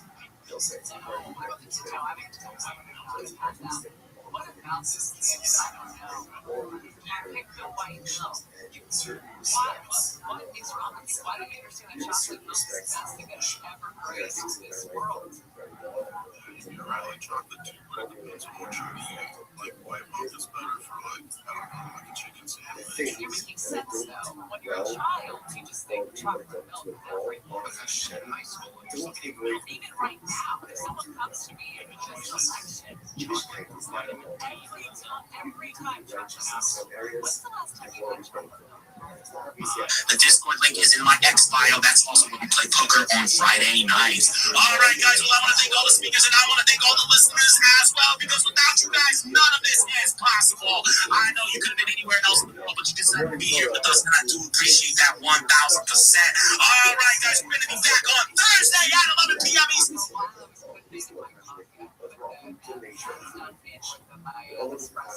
And then I just felt like I started able to deserve what you're doing. When you do that, you want to serve the entire. And even though the zone is so, the chocolate milk and the coffee, it's like, oh, that's nice little treat, that's protein. Those calories, the sugar prevalent in your mind has been woken up. Because at the end of the day, it says, hey, it's 10 a.m. How about some M&M's? And you say, okay. And then you just do that for a couple of weeks. Sometimes that's a terrible accomplishment. In any event, so the Zona offered up the carpets. Right? The congregations occurred on Wednesday. The animals already go. She already offered it up. So you guys said, okay, let's analyze this. Let's unpack this. If you know me, what's the case? You don't know what you make the action. If he says it the same way, it's for the shkuk land. It says, this is yours as of today. Right? Acquire this as of today. Right? Then, halacha, it's a pshita, the shayra. Right? Lessa, the shaspia, the amor. So then obviously it's not different, right? She has title to it. It can't be categorized as an escrow. So essentially, he gave her a gift. And therefore, she has every right to offer it up. However, the law on the community and Aisha eats enough. It's very interesting. But if he did not give her to acquire it as his right? If he was not explicit and said, he can say to her, this is your animal as of Tuesday, right? They're scheduled for relations on Wednesday. So what does it mean? Is it for today? Yeah, we have relations tomorrow. If that's the case, he doesn't go to acquire it. It's not hers. It's not hers. And if it's not hers, he must be drop it up as a carbon. The Ishtiyak, which is based on published on that it says, the person will consecrate his home. This is talking about which I will go ahead and consecrate this home. I'm not going to have base of the shoe, just like your home. Consecrate the shoe, so to be open, consecrate, whether it's consecrate or is something that you know. In other words, so if she doesn't own it on Tuesday, then have to check her out as a part of you know, you can only be back something that is yours. And you don't know Crystal only asks us what we want to do. There's sometimes we make a mistake that pressure ourselves against it. And that's not also the right thing to do. It's good to have role models. And Amy came on and she's like, I'm really sad that Chargers lost. As I'm frustrated with no pressure. But who says you can measure up to someone else? You don't know this person's focus on their abilities. The devotion only asks that which you only have to concentrate, or you only can concentrate that which you can't concentrate, and it doesn't belong to you. It's so often like you forget that God only expects of us what we want to do. He doesn't expect that we will. What up, legends? We get real stuff. start the space in 5 minutes. I can't play any music since I'm at work and driving. This will be a little short space before I'll jump over to JJ's space or whatever space we want to go to after. But let's give it 5 minutes, get some people in here. Gonna talk a little bit about X growth and what are our goals for the next coming year. What do you want to achieve with your X the upcoming 2026? So let's give it 5 minutes and let some people come up and let's go.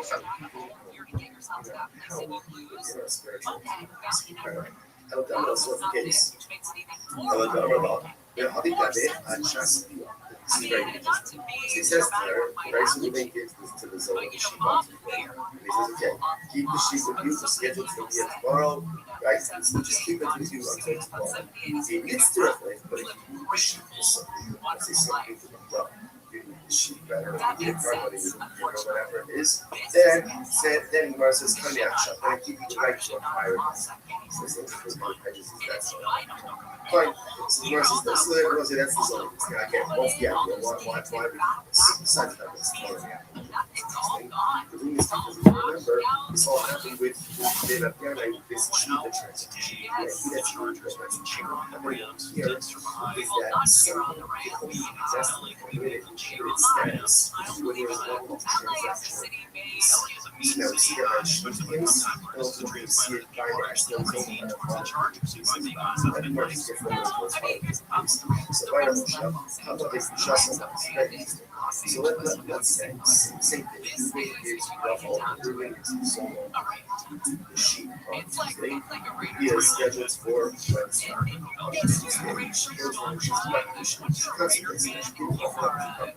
She's vacation. So what's the status of the money? Even though we're not sure about this process, the man that process essentially making something accomplish is the equivalent of offering. Or really the Gemara says that we're going to be pledging something to an accomplish, giving it over to a regular person. So therefore, we say open for there. That the act of going into the accomplishing is the equivalent of offering.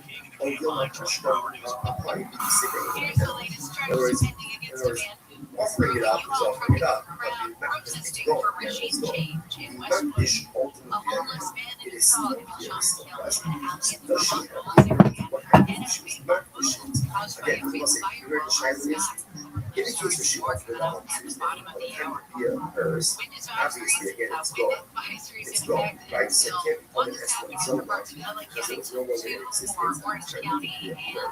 In this case over here, on Tuesday, she's not pushing. Wednesday, the via hers, and ultimately, so at the time of the Yo, let's see.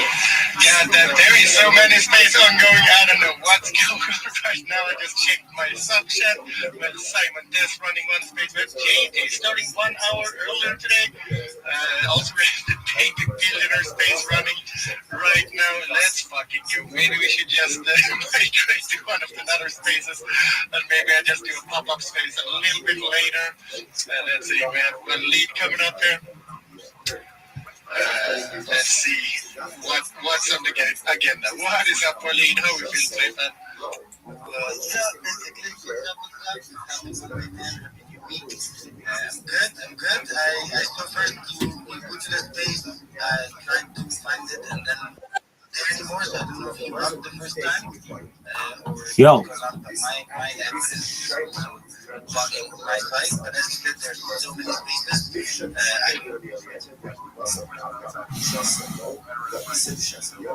There was also said that the outcome the animal was I don't know what happened with your mic there at the end, but you completely disappeared. But I heard perhaps something about Neb. I know Neb is having space later. Panos having one space. 1.5 hours with Meet the Artist. It's going to be Ellen's debut on Spaces. You haven't talked in a single space before. It's going to be fun to see that one. Oldie's also going to be there. Neb's going to be there. And the C3, I think, if it's the interview the artist, I guess all 4 of them need to be there. So that's going to be a fun one. Then Neb has one later today. And after Neb, we do have John Boy's back. He's also having a space, and then it's Marcus' space later after that tonight. So it's gonna be a full day with spaces. I tried to start this space about 8 hours ago, and then I saw nope, another solo shape person already has space. Let's go in there, and then nope, another person having a space. I just moved the space forward and forward because I did oversleep from my normal time slot. As always, it is way too dark outside, and I sleep for way too long when there's no sunlight coming in from my windows. I try to fall asleep with no alarms, no nothing. Most of the time, I'm just let the sunlight wake me up. But now when it's dark outside, it takes a little bit longer. So, so let's see what everyone thinks. Should we raid another space? They want us to keep this going for about 40 more minutes, then I'm at my next destination. As you mentioned, I'm here, no problem at all. I was just talking about the bits. What's the name of the bits? EZ3? The bike EZ3. It's the space. Yeah. Is it ongoing right now? Yes. It's Net being the co-host, and he's gonna. Oh yeah. Pin it on top. That is from the one of the developers. Yeah, pin it on top. I think that is a good space to jump into actually. God damn it! No click space today, so I'm doing it tomorrow instead. But yeah, I think it's better if we all jump into the bike space. Of course, they all do it at the same time. But yeah, let's jump in there, show some support, show how we do it on the Solo Shane fan pool, all in yellow. I will be waiting here until everyone have left, and then I join that space myself also. Alright, appreciate you. Appreciate you, fam. Let's go support Net and support the movement of the Mutant Monday, and then we can find maybe another slot to do this today. So I'm also let's see. Let's go. We can probably do a pop-up space after panel space to interview because there is, it should be a 2 hours opening there. I will see. I will find a spot and we can put this space back up again and see if we can get everyone in there. So Pin on top everyone is the space we're jumping into, so to show some love for Neb and the developers. So jump on in. I give it about 2 minutes, then I'm going to jump in there too, fam. So let's see you all in there. See you there. Let's go. It's as if there's transactional rules. When he doesn't go ahead and identify the sheet, then ultimately again is the transactional rules. Even we're looking for those right because then so what that is, right? So now it says evolution is up to zone. It says evolution is looking for this sheet. Now, again, it doesn't there for 3 years. 3 years. Now, look at this. Oh, it has a status of how it's position actually. Just because identify the sheet doesn't make it worse. In order for it to be worse, what has to happen? So I'm going to tell us that right? Remember, livestock animals are part of the which to give us the zone, and this will help them go okay. So apparently it's actually consistent. Ultimately, we get the machine was only written by Jews. So apparently, again, by Jews, they don't need to shoot them to a profit. But so is not Jewish. Just wanted everyone to know this and just feel comfortable in what you're doing. If you want to walk in the right path, make sure you're doing that with God. And this says in the book of Isaiah chapter 41 verse 10, fear thou not, for I am with thee. So literally you should not fear of anything, you should not be scared of anything, because he is with you. And when he said that he is with you, he shows that no matter the condition, no matter the circumstance, you should know that God is with you and he is with you all the time. And you're going to hear this voice telling you that, oh, God left you, God is not with you anymore, like God is not interested in you. So you should go find what to do, go do the thing, go do the thing and stuff. No. For he said, God will not leave you or forsake you. He's always there right beside you. He's going to be with you even in the ups and downs. Everything you do, he's going to be there. The moment you invite him there, just like I was saying, God is kingdom, like thy kingdom come, and like thy will be done on earth. Thy will can be done on earth if you haven't invited the kingdom. It's only the kingdom of God that can let the will be done on earth. And the will can only be done on earth if you have called upon the kingdom of God. The kingdom of God is the key. The kingdom of God is the root. Because when we talk about peace, it's only when you've got the kingdom. When we talk about joy, when we talk about love, it's only when you've got the kingdom. So when you listen to the Lord's Prayer, he said, let their will be done on earth as it is in heaven. Give us this day our daily bread. And forgive us our trespasses, as we forgive those who trespass against us. And lead us not into temptation, but deliver us from all evil. So this should tell you now that when you call it the kingdom is you declaring a war.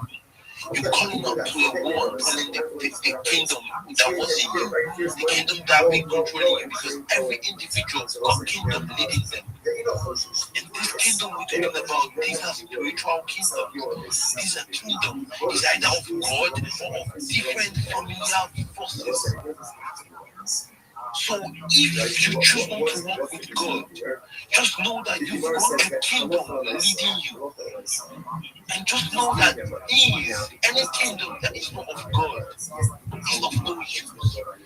Because in the book of Colossians chapter 15, verse 1, it says, for he was there in the beginning, and like he made the things we can see and things we can't see. Things we can see and things we can't see. These are two things, bro. Like he literally created those kingdoms that we talk about. So which kingdom are we? Are we the kingdom of God? Are we calling upon the forces? Because I don't call it the kingdom. No, it's kingdom of God. Let that kingdom come. You can only see someone doing the will of God even if the person has got the kingdom of God in him or her. You can't do the will of God if you've got no kingdom in you. If you've not the kingdom. Even Jesus himself was tempted in the wilderness. He came there and told him that you can jump off and I'm going to give you all the whole world. Yes, that is to tell you that the world alone belongs to the world is full of darkness. It's just for you. If you walk in the light, you stand apart from things. You stop doing different things. You stop driving drugs from different things. And you start seeing things in another way. And how can you see all these things? By when you're spiritually awake. That's why I said we cannot do it on our own. We can't do that on our own. We need him. We need his guidance. We need his protection. We need his wisdom. If you look at the Bible, you should see that knowledge is what you study and all of that. But it's only wisdom that can help you overcome those challenges. It's wisdom that can help you break through. It's wisdom that can help you go in the direction that God has laid for you. So it's just oh my God, what's this? It's just it. So when we talk about the wisdom of God, you should understand that it's the guidance of God, the direction of God. It's only the direction of God that we call wisdom. Wisdom is totally different from knowledge. Knowledge, you get it everywhere. You get knowledge in school, you get knowledge in your workplace, you get knowledge in everything. But it's only wisdom that can help you and tell you, this time, by this time, go to this page and read about this chapter. It's only the wisdom of God that can direct you. Close this book, listen. It's only the wisdom of God that can direct you. Step out there and do this business. And that business is going to flourish because it's the wisdom of God. That was the instruction of God. That was God convicting you at that moment. And you took the action with the wisdom. If you look at Solomon was smart. Solomon was there. Solomon has been doing his thing. But when God asked him, what do you want? Solomon requested for wisdom.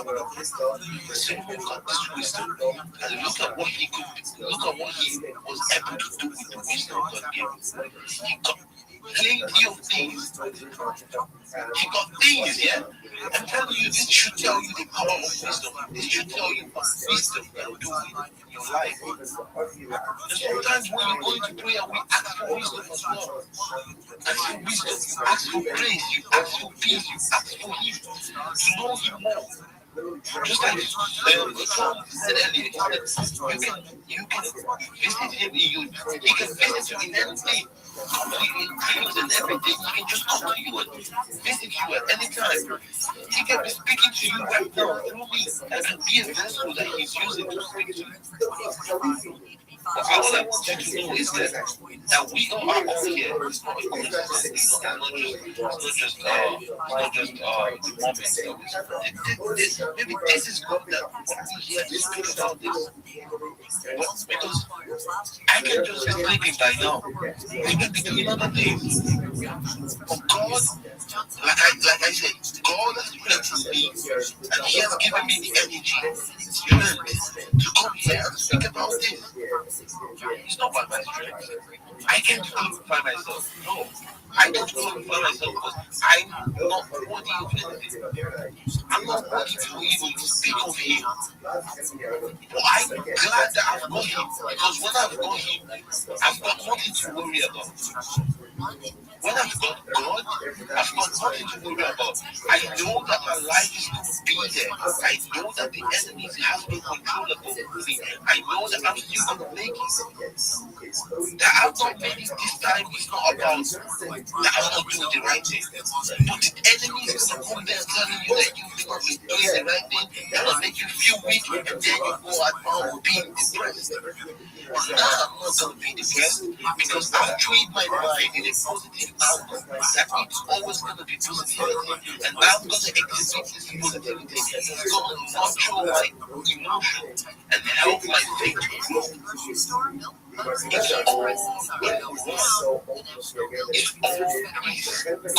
peace. You can't see God where there is trouble, where there is chaos and everything. No, He doesn't stay around there. He stays, and anywhere He is, there's always peace. And anywhere there is no peace, there is no growth. Like you can see someone that doesn't have peace. You need peace first before you grow. You need inner peace. And now people are going around looking for peace and still takes things. And you don't have that peace. You don't get peace elsewhere except from God Himself. God gives peace. The moment you start feeling, just like for people that was on your own, I said, the moment you start feeling weak, anxiety, depressed, that's a signal for you to go charge yourself in the presence of God. Go talk to yourself in prayer. Pray, connect, have that relationship. Even Jesus had to take His disciples and go to the mountains and pray alone. You don't need to call everyone else and pray. Let everyone else and pray. You just go to Him, let Him pray. Lock up yourself. Ease your heart. Ease where you're channeling your mind. He said that people perish for lack of knowledge. Yeah, He lacks knowledge. He knows, but He's going to give us wisdom. And this wisdom is what's going to help us grow. Knowledge and wisdom is going to bring great manifestation in our soul, in our heart, in our mind.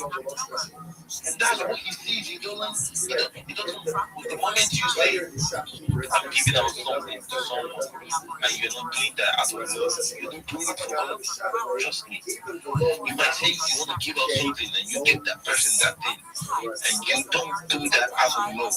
God doesn't record that for you. Do not be deceived, because God is not recording that for you. God is recording what your heart can do, what is going in there, because He's your Father. He sees everything. You've got nothing to do. Go out. Go out. Since no defined enough right and no specific That's politics. therefore again that lacks transaction because it does open up the again it should work. So lo dije en el modo tocar la conmigo no that's how the opera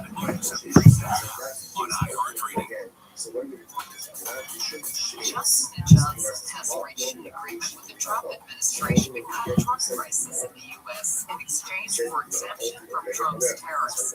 In a statement, a New Jersey pharmaceutical giant said, as part of the agreement, J&J has participated in the plan. Website TrumpRx.gov, allowing millions of American patients to purchase medicines from J&J at significantly discounted rates. Amazon Pharmacies announced it'll sell the Wegovy pill. Details from Lisa Carter. Digital Pharmacy will offer those with commercial insurance the pill for as little as $25 for a 1-month supply. Customers paying cash can buy the weight loss pill for $149 a month. Individuals will be able to compare insurance versus cash pricing, and eligible coupons will be automatically applied and checkout. Patients nationally can have their pill delivered to their home. Health update. I'm Sarah Lee Kessler. This is 24/7 News. Kelsey Plum tied the unrivaled single-game scoring record Saturday night with 38 points to lead her Phantom BC to a 94-60 win over the leader Mountains. But the record, shared with Visa Collier and Chelsea Gray, didn't last long. Sunday night, Erica Henry put up 40, leading Final BC to their first win, 89-66 over High BC. For more women's sports stories, subscribe to Good Game with Sarah Spain on our podcast. This is 24/7 News from iHeartRadio. We know you're loving the new preset feature on the new improved iHeartRadio app. Oh yeah, that's my favorite. But did you know you can make almost anything a preset? Your favorite local station? Sure, put your favorite podcast and amazing playlist you made for free. Other stations you can't get on the radio, like Pop Top 20, iHeart Pop Hits, and Pop Rock. That's a game changer. Whatever you choose, it's the easiest tap to make a preset. That's not what everyone's talking about. Get the new and improved free iHeartRadio app today. I know him to some of the other things. That is what she said. Improved iHeartRadio app is so cool. Thank you. But did you know you can make almost anything a preset? Your favorite local station, sure, plug your favorite podcast and amazing playlist change for free. iHeart station. Get on the radio. Like iHeart Country 90s and one of iHeart Country. Whatever you choose, it's as easy as a tap to make a preset. Find out what everyone's talking about. New and improved free iHeartRadio app today. 24/7 News. Your next preset is the iHeartRadio app. Stay in the know. Washington State is filing a wrongful death lawsuit against Tesla. Ford reports. His lawsuit claims Tesla's autopilot system failed to prevent a deadly crash. The suit claims a Tesla Model S operating on autopilot didn't detect the stop motorcycle causing the death. Jeffrey Nissan Jr. in April 2024 was riding a motorcycle and stopped in traffic on State Route 542 when the Tesla hit him from behind. The impact hit another vehicle when he died at the scene. I read. MIT engineers have demonstrated tiny flying robots. It's something used to help flight survivors travel being leveled from disasters like earthquakes or explosions. They're about the size of a bumblebee and fly at the same speed of near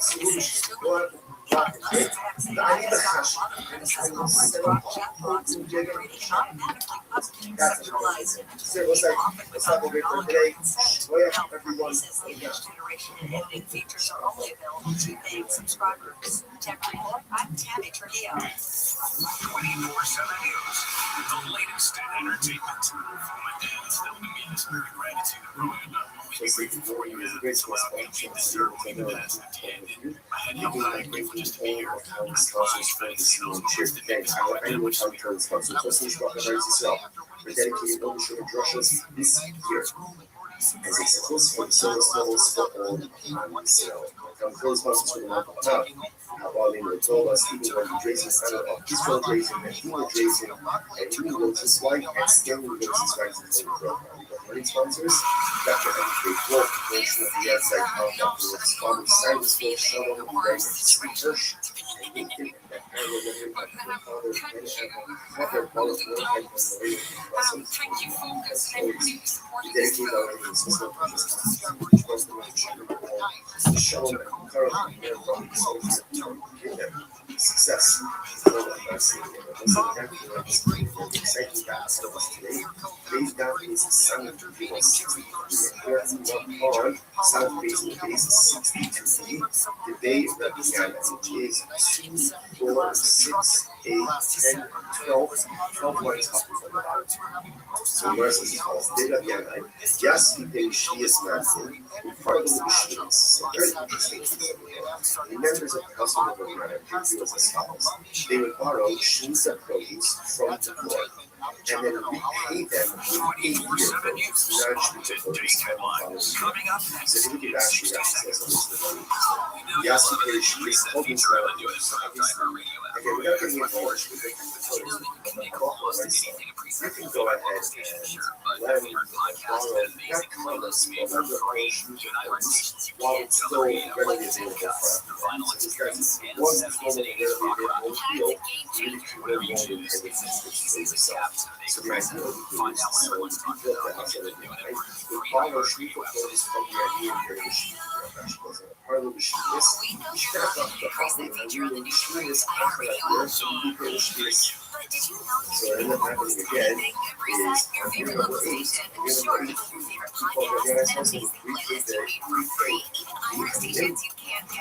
ultimately again with this new produce, nuclear produce, on the way of the other. So between the main 6 mentions something about so they said for the other, I'm a little, the other said, yeah, we see often 24/7 from iHeartRadio. President Trump says the U.S. is considering the next steps as unrest grows in Iran. The president spoke yesterday aboard Air Force One. He said that the Iranian government does see existing Iranian nationals, but he said they will not carry out military action to protest support given the full those negotiations take place. The current unrest began in late December when the currency plummeted to an all-time low against the US dollar, sending shopkeepers of Tehran out into the streets in anger. Millions of people are according to a big story. Homeland Security Secretary Restream said Minnesota Governor Tim Walz and Minneapolis Mayor Jacob Fry were inflaming the public following last night's deadly night shooting. During that CNN's State of the Union, Trump said that you have criticized and appropriately talked about the situation where confidence comes protests were held in major cities across the country in response to the fatal shooting, as well as the recent Trump shooting. Around 16,000 nurses in New York City are on strike today over a contract dispute, the largest sticking point is salary. The nurses union wants a 4% bump. The hospitals impact, including Mount Sinai and New York Presbyterian, along with Montefiore Hospital, say the demand is reckless. The ex-husband has been taken into custody for the double murder of an Ohio dentist and his wife. Spencer Tempe and his wife Monique were found dead from gunshot wounds in their Columbus home on December 30th. Records show his husband, Michael David McKee, was arrested Saturday in the Chicago area. Avatar Fire and Ash has extended its reign at the box office. Third chapter of James Cameron's epic sci-fi franchise made over $21 billion in its fourth weekend in theaters. The newly released horror film Blood Made brought in over $11 million to be second. The housemaid finished in third, ranking ninth, just over $11 million as well. A federal judge blocking the Trump administration from raising about $10 million in child care and social services funding to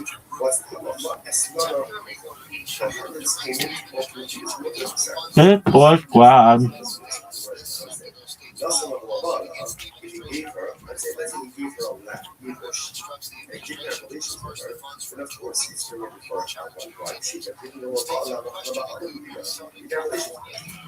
Big Boy Nation. Google's parent company Alphabet is signing another big drone contract as it's expanding its drone sharing business with Walmart. Once the expansion is done, the drone service will reach 10% of the country. A new study says you will be less ET more than you think. Now from Green Tennis. Researchers from the University of Monterey say 7 out of 10 dogs tested eavesdrop on our owners' conversations. The study says the dogs listen when owners talk about the new dog toy and were able to locate said toy when the findings might not translate to your dog, as the test involved border collies and labs, but were well known for being smart. But researchers say the study shows dogs have a lot more going on than they thought. I'm Bree Tennis. When there's transactional fees, they are relations, right? Or relation, in other words, when there's immediacy, that's when it's for all the people that I've nominated with, like big fans of all of you, except for NPR. Just select, phoning it in, so try harder.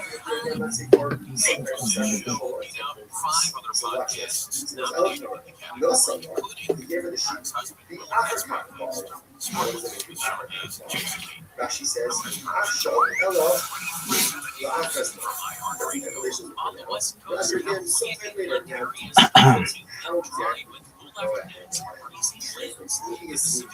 Seas rain at times with mountain snow at higher elevations and air stagnation advisories affect for parts of Oregon and Washington. Across the South Plains and interior South, temperatures stay cool with mostly sunny skies, making for crisp but pleasant winter days. Scattered clouds appear over Texas and Oklahoma, but no significant rain is expected. In the Midwest, cold and mostly dry conditions continue. Minneapolis and nearby areas see highs in the 30s or partly cloudy skies with occasional flurries downwind of the lakes. The East Coast and Southeast remain chilly with clear skies. Highs reach the 40s and low 50s from Virginia through the Carolinas into Georgia. Southeastern Florida stays mild with highs in the low 70s and breezy coastal winds. The Rockies continue to see snow at higher elevations. That's your national forecast. I'm Bruce Powers. This is 24/7 News from iHeartRadio. The Patriots once again on a dominant performance. They knocked off the Chargers in the AFC wildcard round last night. He won his playoff debut after he threw for 260 yards, a touchdown, and one catch. Big Boy Squad.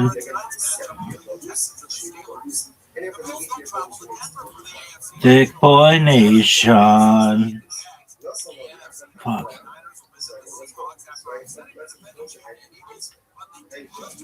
James.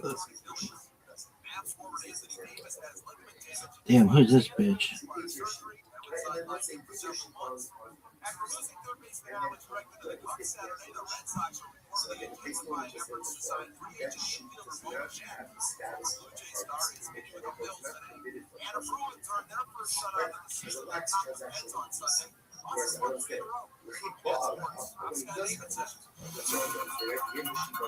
Will start working on your taxes. The IRS will start accepting tax returns on January 26th. Federal returns for 2025 will need to be filed by April 15th in order to avoid penalties and interest. Most taxpayers will also be expected to pay their taxes if they overpaid by that date. Those expecting a refund, though, could see a report this year. Tax experts say the IRS did not update reporting tables for employers last year. Show how much you get from Big Boy Squad. Johnson & Johnson has reached an agreement with the Trump administration to cut drug prices in the U.S. in exchange for exemption from Trump's tariffs. In a statement, the pharmaceutical giant says part of the agreement Johnson & Johnson will participate in the planned website TrumpRx.gov. Big Boy Nation.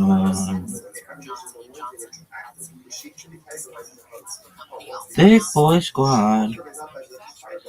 Big Boy Nation.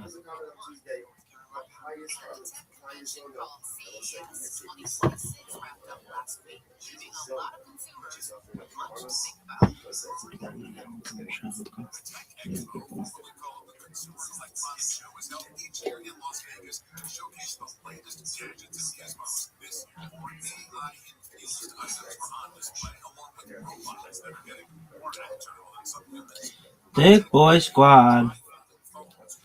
Big Boy Nation. Big Boy Squad. Big Boy Nation.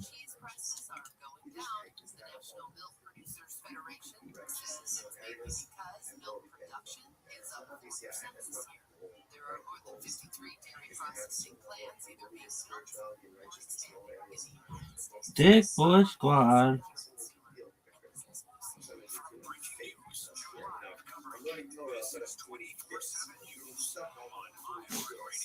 Dick Boy Nation.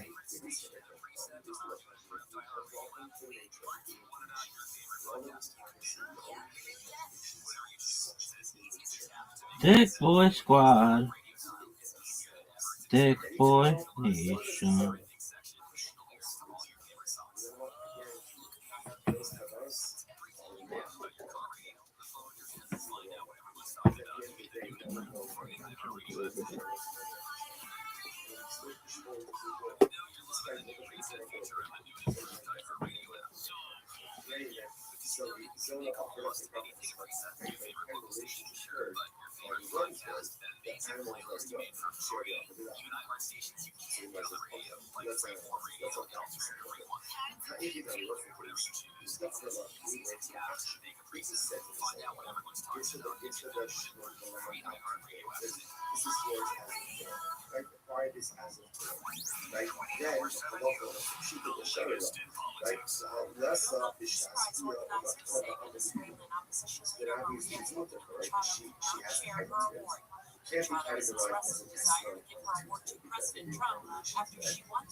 Dick Boy Squad. Dick Boy Nation.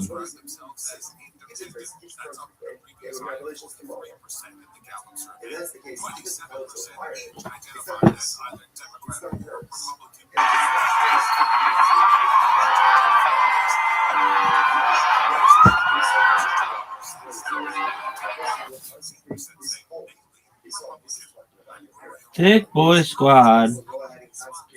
Dick Boy Nation.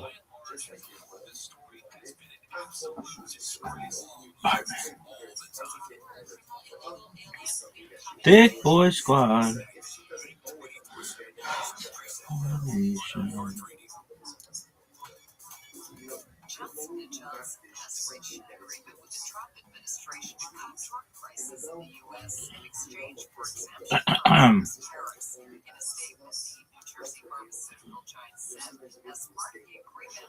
Dick Boy Squad. Dick Boy Nation. Dick Boy Squad. Dick Boy Nation. Dick Boy Squad. Dick Boy.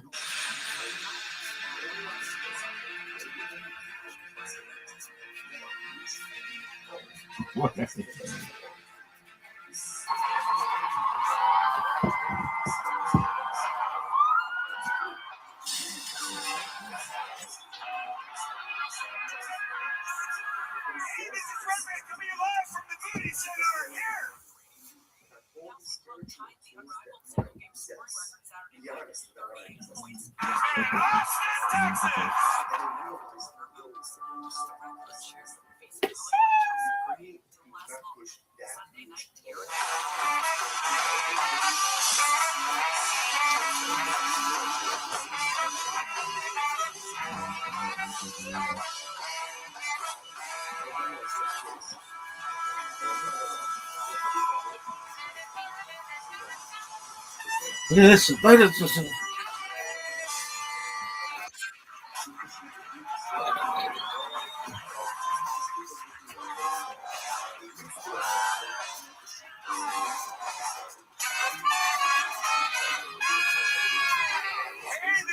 Coming live from the Coffee Mothership here in Austin, Texas, for a brand new episode of Kill Tony. Get up, go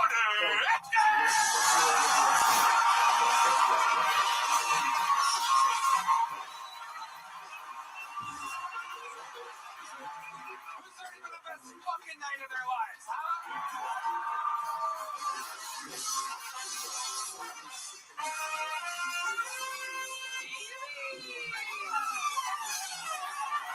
You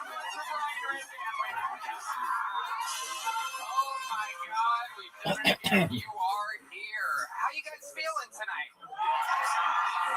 Kill Tony, brought to you by Netflix, ladies and gentlemen, where this upcoming Monday, January 12th, Kill Tony, Once Upon a Time in Texas, airs only streaming on Netflix. So we won't be on YouTube next week. We are only on Netflix. How cool is that, huh? One more time for the best damn band in the land. Carlos Sosa, Raul Vallejo, Fernando Castillo, Matt Mueling on guitar tonight, playing a Matt Mueling signature guitar from John Cage Guitars. That's John Dees on the keys. And believe it or not, that is the real D Magnets live in the flesh. The Kill Tony band single Pandemonium out now on Spotify and everywhere where music is played. Here's a little bit more from the amazing sponsors that made tonight's episode possible. We live in Austin, Texas, but we are jumping in a tour bus. Ladies and gentlemen, the actual Kill Tony show to Houston, Texas, February 28th, in Dallas, March 20th. Go to TonyHinchcliffe.com for tickets right now. Come see an actual Kill Tony show in the great state of Texas. One in Houston, February 28th, one in Grand Prairie, March 28th. TonyHinchcliffe.com. Get tickets now. You guys ready to start tonight's fucking show or what? You know, I love living here in Austin, Texas, and I just get to work with my friends every week. This is one of those episodes where, truly, two of my best friends in the world are on tonight's panel. Austin's Own, make some fucking noise for Joe Rogan and Shane Gillen.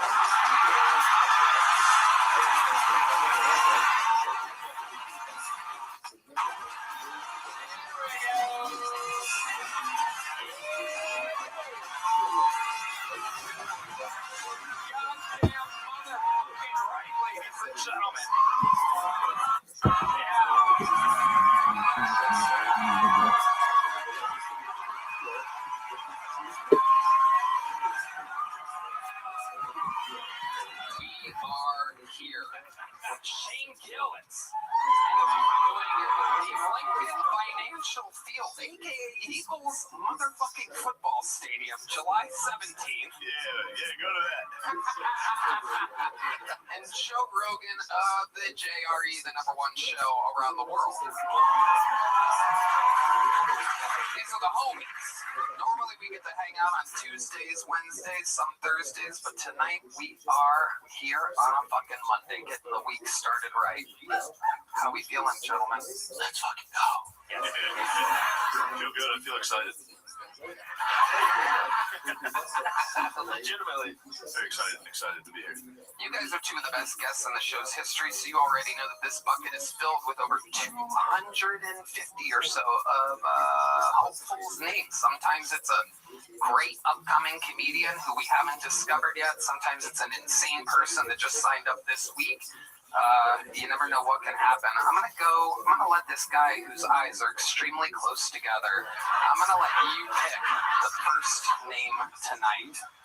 You could wear a monocle and look through both eyes through a monocle. It's unbelievable. If I select one of these people out of the bucket, they get 60 seconds uninterrupted. You know the time is up and you hear the sound of a kitten. That means they have to wrap it up then, or else they bring out the angry West Hollywood bear, which rudely interrupts their set. And then I conduct an interview. They get feedback from my dear friends here, and we have a hootenanny. The whole thing's improvised. Anything can happen. You guys ready to start tonight's fucking show? We're going to get it started tonight with a golden ticket winner while we go wrangle that innocent soul who's going to go up after him. This golden ticket winner is great at opening the show. Very neurotic, very, very wild boy. Make some noise. 60 seconds uninterrupted. A brand new set from Jack Shaw, everybody. Here we go!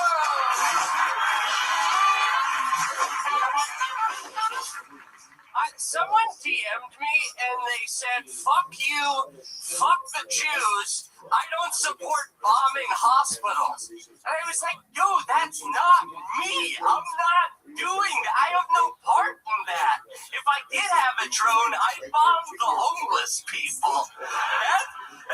Talk about making unwanted settlements. That's what I'm talking about. Okay, didn't go great. All right, cool. I'm just a silly little guy, dude. That's just what I am.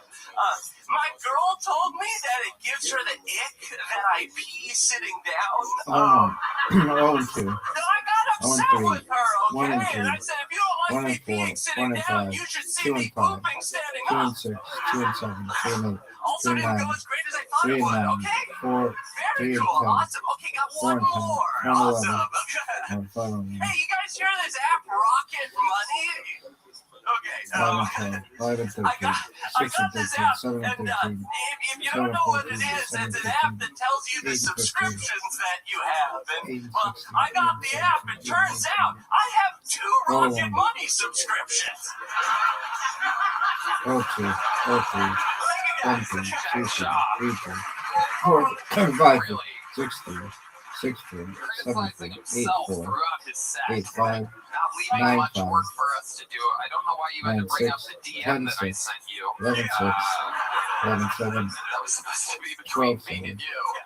12, 8, 12, 9, 12, 10, Jack, I mean, you know how that went. You thought it was going to go 13, better. I 10, really did, yeah. I 13, was really like, wow, this is going to go great. And then 13, I got 12. it. It wasn't. Why do you think it was? What do you think exactly happened here tonight? Yeah, that's a great question. And I think that maybe it was me.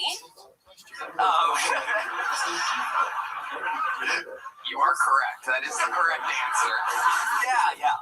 Oh man, how's life been going, Jack? It's been great. It's the last night of Hanukkah tonight, everybody. Wow, that's a way to get the Texas crowd on your side.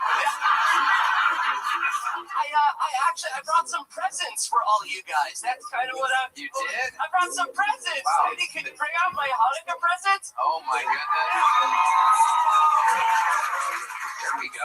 It's Hanukkah time with Jack Shaw, ladies. Hanukkah time and ladies first. So Tony, I actually got you something very special. I made you your very own Kill Tony yarmulke. Wow. Okay, great. Put that on. Oh, it says I'm gay on it. There you go. This is where all your preparation for this week's set went into. I love it. Wow, you should wear that. Shut the fuck up. Like I said, tonight's episode is already brought to you by Netflix. I don't need to put it on. When the deal's up in 2 years, I might have to put this back on it. But for now, we good. All right, what else you got over there? I got something special for Red Band. Oh. I got you a lean cuisine, because you're fat. There you go. This is going so much better than your set. This is incredible. Could you pass this down? Wow, it's huge. He actually ate it already. Of course there's nothing in it fatty. If you tear it up properly, it actually turns into a lean cuisine yarmulke. Okay, what else, Jack? Good idea. I should talk to you more. Okay. And then for our favorite Latino members of the band, I got you citizenship to the United States of America. Wow. Fernando Castillo, Raul Vallejo, Carlos Sosa, and Michael Gonzalez, you are Americans. Wow. Absolutely incredible. How many gifts do you have left over there? Pretty much for everyone in the audience. Okay. And then John Dees, I got you something. I didn't really know what to get you, but Hans Kim told me to get you a bike lock so you can practice stealing. Wow. Look at that. That's for you. Okay. We'll take care of that later. What else you got there, Jack? Okay, Matt Mueling, I heard that you're a big liberal. God.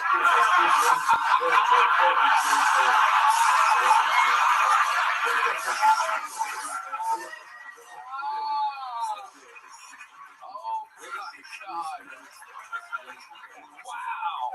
It's crazy. You go, wow, that's just schizophrenic. You know what? That flag is totally schizophrenic. What is going on? Apparently it's an inclusivity flag. There's so much happening in that flag. Yeah, I don't know what the circle. Wait, did we get a white stripe on there? Hold on a second. This flag might fucking be all right. There's a white power stripe on the flag? Crazy. We're fighting a good fight. Don't go down the ground, dude. I can't do that.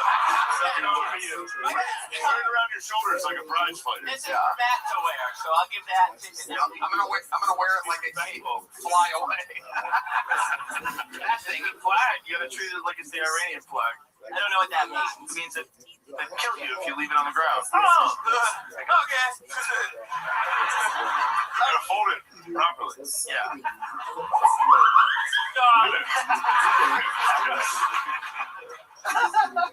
I'll give it. Oh no! Sorry, I'm panicking. I am fully panicking. You're doing a good job. You're doing a good job. It's gonna end up in a dumpster next to a Kill Tony yarmulke later. So, all good. Dude, I spent $20 on that. I really thought you'd like it. No, it's great. It's great. I really do. I'm just making jokes, Jack, unlike you during your set tonight. Oh. His new get her done is that didn't go how I expected it to. Have you ever thought about doing props? Yeah, right now. I think you should. I was talking to Carrot Top about this because it's kind of crazy that he's the only guy that does props now. Yeah. When I first started out, there was a lot of prop comics. It was a common thing. The Carrot Top got so big that the upcoming people thought they would be stealing if they start doing props. But I think it's a legitimate idea for you. This was like way funnier than the other stuff. You're like very clever. You're very clever. You didn't like the Rocket Money joke? It was okay. Turns out I have 2 Rocket Money subscriptions. That's good. Yeah, it's good. That's good. You didn't get anything for D-Madness? Yeah, and that's the final gift of the night. D-Madness, I heard you lost your eyes in that tragic accident. So, Jesus Christ. No, not you. Not at all what happened, but I got you some brand new eyes. They really broke. They already broke. Okay, I thought that was gonna go better too. Okay, so that was this Kill Tony set. You did good, Jack. Thank you for all the gifts. D-Madness, those are googly eyes. If you're wondering what's going on. It's good. Keep that trans flag away from D-Madness or else he's going to light on fire. Famous homophobe, D-Madness. Okay, that's your first comedian of the night.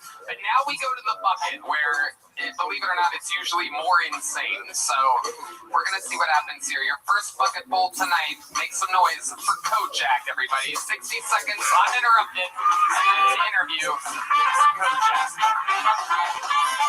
Hey, people keep asking me why I did Jake Paul dirty in the 6th round. I was like, come on, bro, I'm not even British. Stop playing. I do like boxing, though. Rest in peace to George Foreman, boxing legend. Died a couple months ago. You guys know George Foreman? Notably known for naming all his kids George Foreman, even the girls. But also the George Foreman grill. I'm sure you all had a George Foreman grill, right? I moved to my new apartment. I got a George Foreman grill, but I'm a little cheap, so I got a knockoff version. I got the George Floydman grill.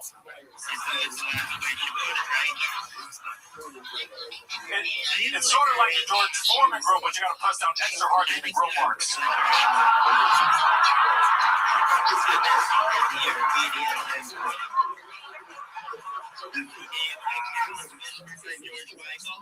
Kojak Kaepernick out this bitch. I expected the grill mark to say BLT, but it ended up saying B11. That's what I get. I used to counterfeit 20 to pay for it, so I get this one. Fine, thank you. That's my time. Thank you. Kojak, ladies and gentlemen. George Floydman girl. Look at that. Welcome, Kojak. How long have you been doing stand-up? 4 years? Mostly open this. Oh, 3 years. As soon as the mothership opened, I started. Nice. What made you want to start that? I've been watching Kill Tony since 2015. I saw you at... How old are you? You look like you could be 20 or 65. I'm 46. Really? Wow. Look at that. Yeah, I believe you're doing good. How do you stay so young looking? I stay in the gym. I stay in the sauna. Are they there? Yeah. You have 24-hour fitness membership. Yeah, I'm saying, man, I do some things I love. You just looked at Joe Rogan and said, I love. I live. I was uncomfortable. I lift weights. Okay, shake. All right. What do you do for a living? I am the #1 waiter in Austin, Texas, at a fine dining establishment. Okay. I took care of Shane. Like, what? Yeah. Last year, that's what he became in San Talent. Yeah. Right after you. How was I? I don't care about that. What's your favorite restaurant? You want to say? I don't fucking remember. It was good, though. You were great. I didn't know you were so fucking racist.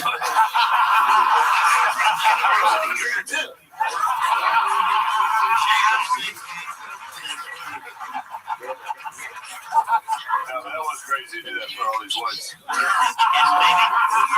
I didn't like that. We gotta be careful out there, man. A lot of George Floyd types out there. I'm supposed to throw them away in. What does that mean? Where are you from? Billy! Go there! 22nd time. Stop playing. Oh, wow. All right. Well, the hood. Yeah. I took back every joke I made about you.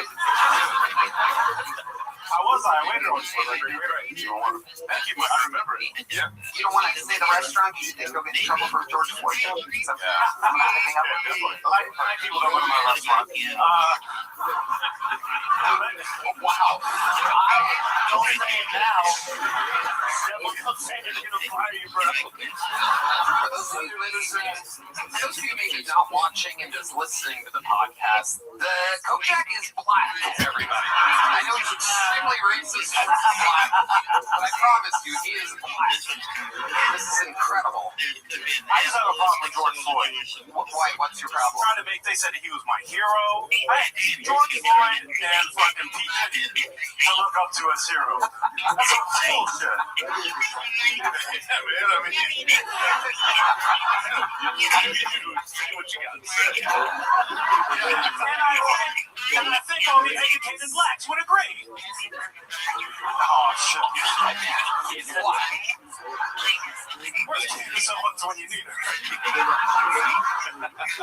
Wow. Kojak, when you say you're the #1 waiter in all of us, what do you mean by that? That means I was rated #1 in all of Austin by everyone that comes in. I take care of. Okay. All right. What do you think? You like steak? Yeah. You like bone and filet? Yeah. I like bone in my butt.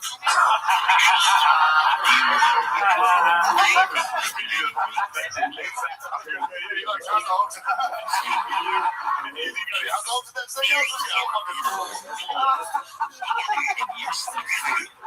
yeah, so I'll have 6 hot dogs.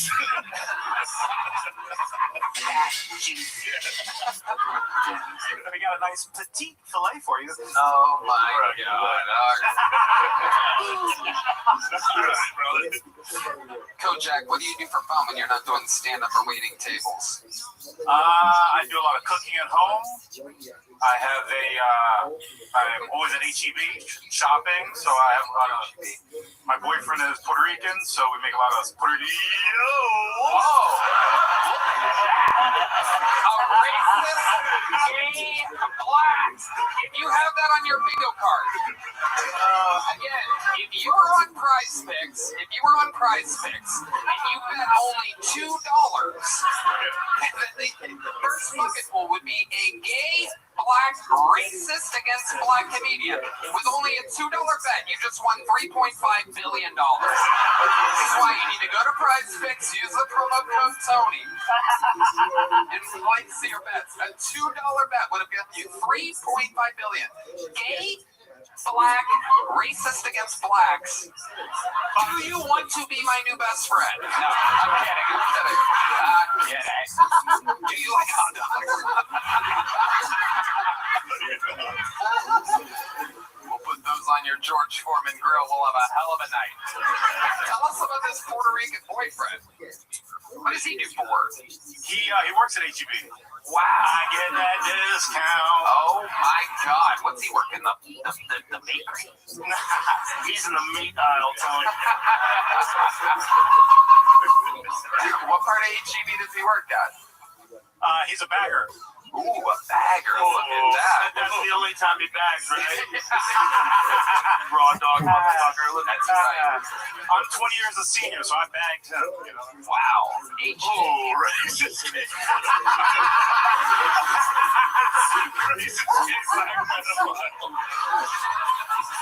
That whole flag that was just out here.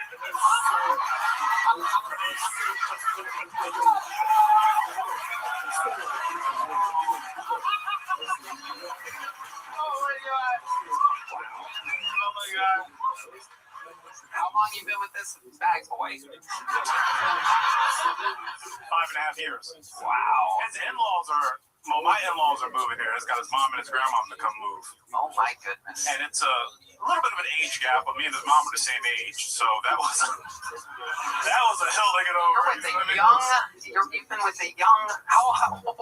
You're 47. 46. That's even worse. Is he 15 years old? Like, why is he a bagger? There you go. Hey, shut up. How old is he, Kojak? Fucking me. He just turned 25. Wow. Look at you. Oh, y'all care about gay shit now. Get the fuck out of here. Oh, y'all fucking care about gay shit all the time. Fuck out of here. I love it. HEB now, HIV later. How exciting. Fucking go. Well, Kojak, fun times. You know, I like the George Floydman joke. Getting that big notebook, buddy. There you go. Moving along. Hey, can you come and I'll serve you? Come to my restaurant. I don't know what fucking, or you didn't want to say the name of the restaurant. Let me not tell you. Yeah, okay. It's the Lowercase Grill. Lowercase Grill. Hey, that's good, dude. I don't know what you guys do. He knows. You guys are great. There he goes. All right. Kojak, everybody. There he goes. Right out the back door, just like he likes it. Oh, there's the lovely Heidi, everybody. Look at her. She's going to be working hard tonight on these Bud Lights. Live in the flesh, HeidiRegina.com. She's got a podcast, a bunch of shit going on. Hey, what's up, everybody? This episode is brought to you by PrizePicks. Whether you're starting a new routine or making player picks for the first time, trying something new can be hard. But in life and on PrizePicks, it always feels good to be right. With high-pressure playoff matchups every weekend and elite hoops action almost every night, the action never stops, and PrizePicks lets you take control. Tony, I love PrizePicks. It was so simple to get started on the app. I even won my first pick. It really makes my sports watching experience with my friends even better. That is incredible, Red Band. The app has a new feature too. PrizePicks now has early payouts. If your player gets off to a hot start, you now have the option to cash out those winnings before the game even finishes. So get in on the action. PrizePicks is now available in all 50 states, including California, Texas, Florida, and Georgia. Plus, PrizePicks puts their users first, so all withdrawals are fast and secure. PrizePicks accepts most major payment methods, making deposits into your account quick and easy this sports season. So download the PrizePicks app today and use code Tony to get $50 in lineups after you play your first $5 lineup. That's code Tony to get $50 in lineups after you play your first $5 lineup. PrizePicks. It's good to be right. Well, how to do? This podcast is sponsored by Shopify. 2026 is the year you launch your business. One powerful move puts your future firmly in your hands. Starting a business with Shopify. Maybe you've got an idea you can't shake, a craft everyone tells you to sell, a store you've already designed in your head. With Shopify, 2026 is when you finally make it happen. Shopify gives you everything you need to sell online and in person. Millions of entrepreneurs have already made this leap, from Intel to Gymshark to first-time business owners just getting started. Tony, I love Shopify. It's the best business tool out there. Shopify gives you all the tools to easily build your dream store. Plus, sign up is fast with Shopify's built-in AI tools that write product descriptions and headlines and help you edit product photos. Marketing is built into. Create email and social campaigns that reach customers wherever they scroll. As you grow, Shopify grows with you. Handle more orders, expand to new markets, and do it all from the same dashboard. In 2026, stop waiting and start selling with Shopify. Sign up for your $1 per month trial and start selling today at shopify.com/Kiltony. Go to shopify.com/Kiltony. That's shopify.com/Kiltony. Hear your first this new year with Shopify by your side. Back to the bucket we go. Ladies and gentlemen, 60 seconds uninterrupted. This looks like a new name. Make some noise for Nick Tormey, everybody. Here we go. Tormey. Hey, everybody. So a little bit about me. I'm not really great at following through on things. Like, I dropped out of community college twice. I tried hanging myself, wound up in the choking fetish.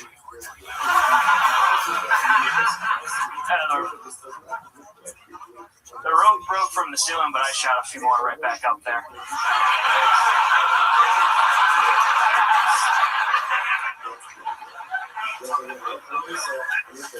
You never know when you're going to find a new hobby. Like, you think anyone ever found out they're good at parkour by attempting suicide? And they jump from the building, then the moment before impact, they tuck and roll. Some French guys show up, house music starts playing. I think it's much more likely someone's attempted parkour and found out they're good at suicide.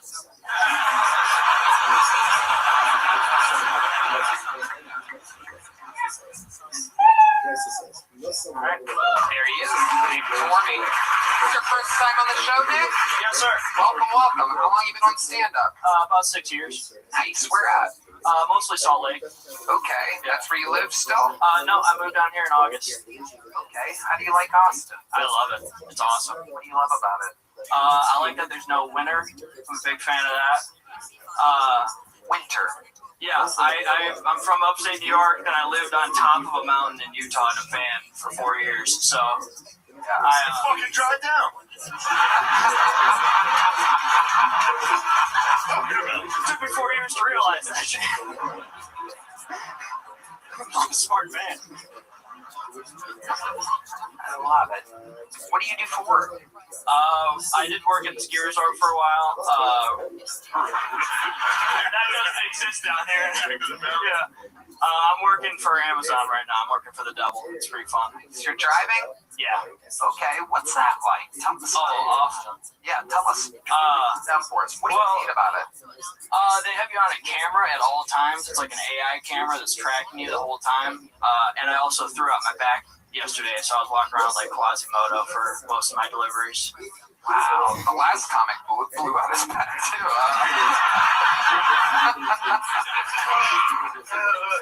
Yeah. So Nick, tell us more. What are you into, buddy? You have any special skills or talents that might surprise us? You seem like you have a little something up your sleeve. I'm engaged. Me and my fiance collect taxidermy. Oh wow! Where'd you meet this bad boy at? I met her at an open mic. Huh? I met her at an open mic. Oh, nice. She does comedy too? Yep. Yeah. Wow. Interesting. Did she sign up tonight? She did. She's over. She's at the bar next door. Yeah, she is. Colt, do you know who that is? Holly. What is it? Holly. Holly what? Jensen. Holly Jensen. Go grab Holly Jensen. Let's see. Always spontaneous fun here. Have a Holly Jensen. Come on, folks. How did you get into collecting taxidermy? She got me into. I got her a taxidermy frog. It's like a cane toad, like the invasive species in Australia. It's like a purse. She has it with her. Tell Holly to bring the frog. See the frog. That's so crazy. My wife would stab me. She loves it. And we got some bats. Got some mice in a teacup. Was she doing van life with you, or did you meet her here? She lived in the van for a year with me. Ooh, did you ever get close to the old Patino? I do like national parks. Big fan of the park system. It's like a fight in a van would suck. Oh, it's awful. Yeah, there's not much room. Yeah. Yeah, I think I saw a documentary on Netflix about this one. Yeah. That was my joke, you dumbasses. Oh, you did? Yeah, I said her name. Oh, I meant Say her name. I love it. So you got bats, you got rats, what else? We got a taxidermy fox we just got. We got a praying mantis. And she found a big dragonfly in the woods that we're keeping in the freezer right now. They say there's someone for everyone. So you guys, AUC proof. So you guys have a place. It's here in Austin. Yep. What does she do for work? Something right now. Wow. For something. Okay. Yeah. Do you get like used taxidermy, like people that have died that have like sold it, like so it's like creepier? Oh god. She would probably love that for sure. But no, we went to a store. They had human skulls too. It was weird. And spines. Ladies and gentlemen. Well, I guess they just sent her out. Okay, that's one way to do it. Can I see that, bro? Yeah. Wow. Nice. That is awesome. He's got a little butthole. Is that real? Yeah. It looks fake. 100% real. How do you know it's real, Joe Rogan? He's an invasive species in Australia. He's a cane toad. His name's Winston. He's our son. Wow. That's incredible. I think it's I don't see a dick on it. I don't know. It might be your daughter. Holly, you want to do the set that you were planning on doing here? That's how I would have done it. Instead of just sending her out randomly, I would have brought her up. Ladies and gentlemen, doing 60 seconds uninterrupted makes noise for Holly Jensen, everybody. So I'm actually from Salt Lake City, Utah. I just moved here. And the first thing everybody always asks is if I'm Mormon. I'm not. I'm Jewish. But I did have a lot of Mormon boyfriends growing up. The cool thing about Mormon boyfriends is they have some really weird rules. Like they won't drink coffee, but they will finger a Jew.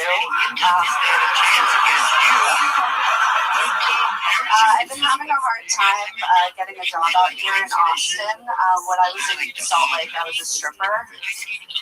Thank you. So much more supportive of my parents. They hated the stuff that I would do at work. Like I loved showing up with googly eyes as pasties. Turns out men don't like it when the kids stare back at them. Shit kept going wrong at the strip club. Like one day our DJ didn't show up, so we had to dance to Pandora Radio with the commercials on. So I was just twerking on some old dude like, do you struggle with osteoporosis? Thank you, that's my kind of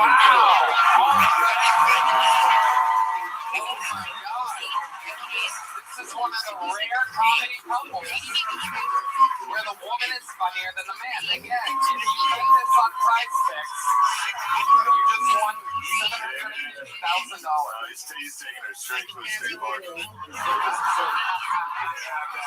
cannot allow that. You have to kill her now. You have to kill her. Yeah, she's about to be That's her, bro. She's about to be in the freezer next to the dragonfly. Oh, you're hilarious. How long have you been doing stand-up? 8 years. Awesome. And that was all in upstate New York or Salt Lake City? Salt Lake City, Utah. And that's where you're from? Yeah. Amazing. Absolutely incredible. Why don't you work?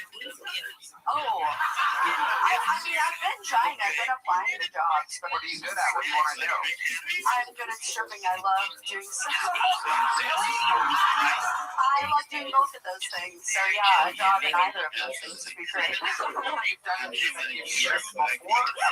Amazing. Heidi, what do you think? Did you get her a job? You just got a job in the Yellow Rose. Congratulations. Or at least an audition.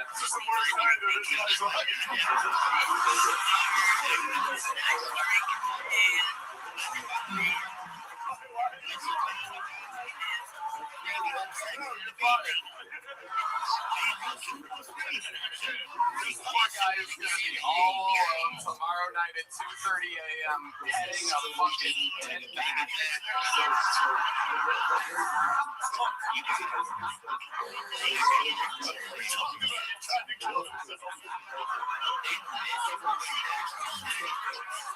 Holy shit. Well, you guys fucking just did something real special. You're very entertaining. We got a small one for Nick. You guys want him to get a big one? Alright, you guys are both getting big ones. There you go. There's Nick Cordy and Holly Jensen, everybody. You know what, Holly? Next year I would love to have you on the secret show, alright? Next year?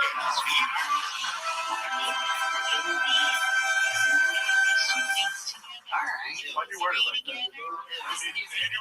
Completely off in January. Next Thursday's Christmas, week after January. Say fucking January.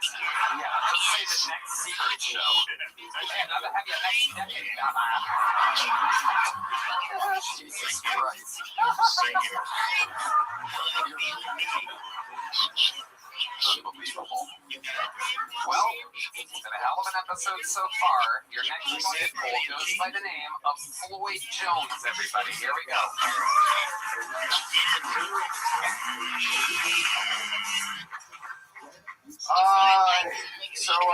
Are we just gonna act like Kanye wasn't a Nazi?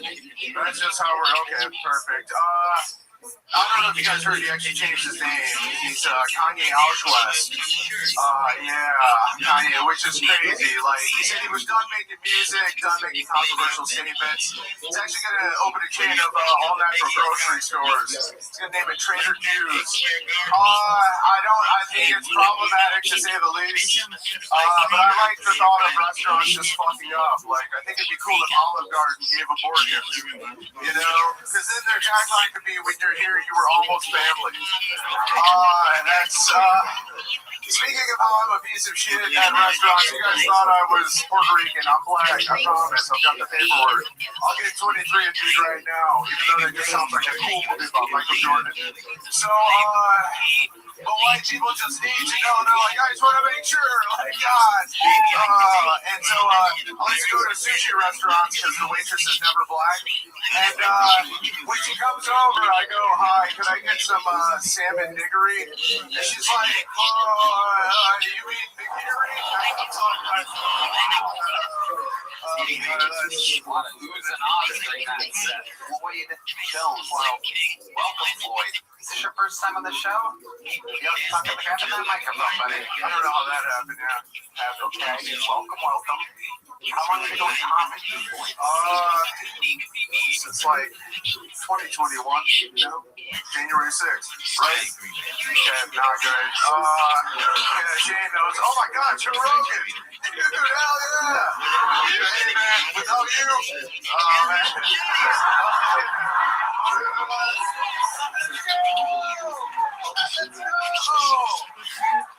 These are your heroes. Honestly, it's like Pokemon. It's like you started toting you into the chin and like, Charizard himself, dude.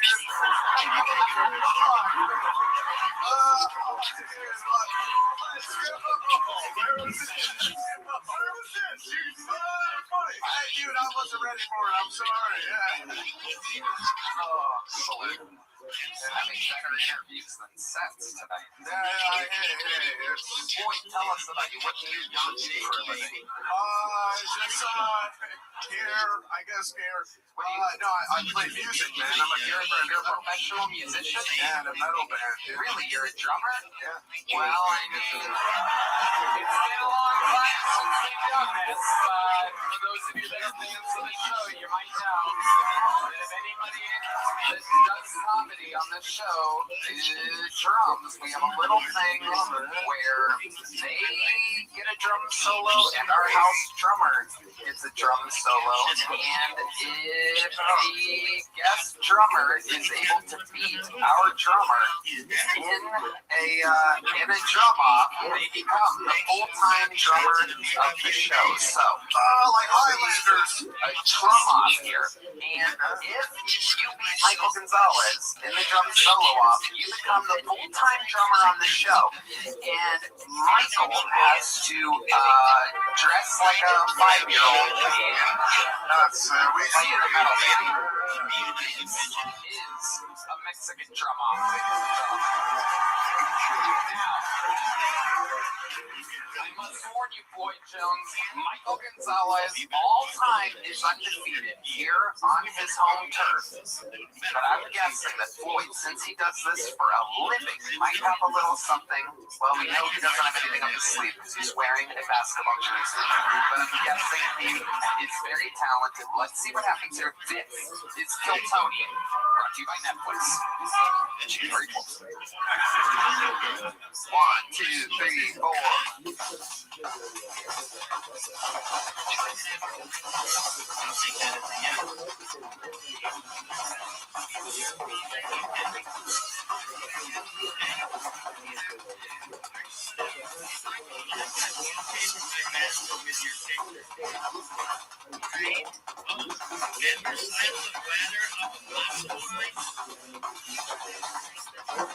You want to get fingered? I got you, girl.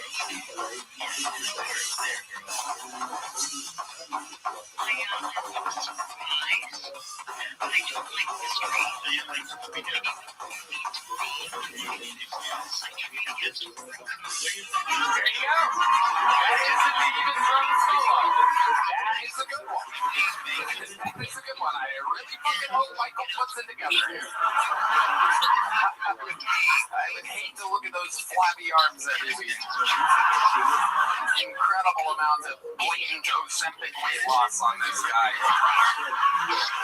Wow, defending his throne, undefeated all time in Mexican drum off. On his home turf, this is Michael Gonzalez.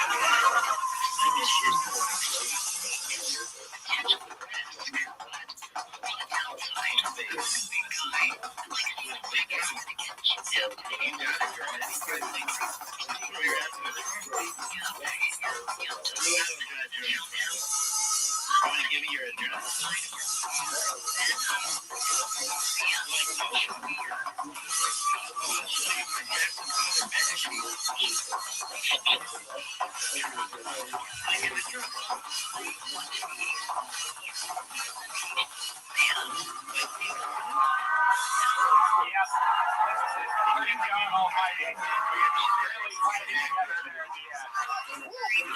Let's see. Unfortunately, it's not up to us. It is up to the live audience here. We have a decibel meter. We have it going. All right, so here we go.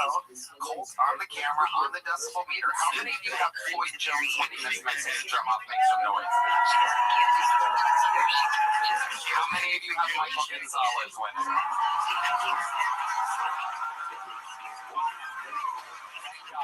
I may have affected this election. Wouldn't be the first time. Floyd gave it a hell of a run. It was very good. Good interview, good set. I guess you get to keep those drumsticks. That's a big jump. But there he goes, Floyd Jones, ladies and gentlemen. Floyd's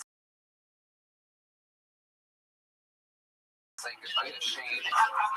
Light brought to you by Bud Light.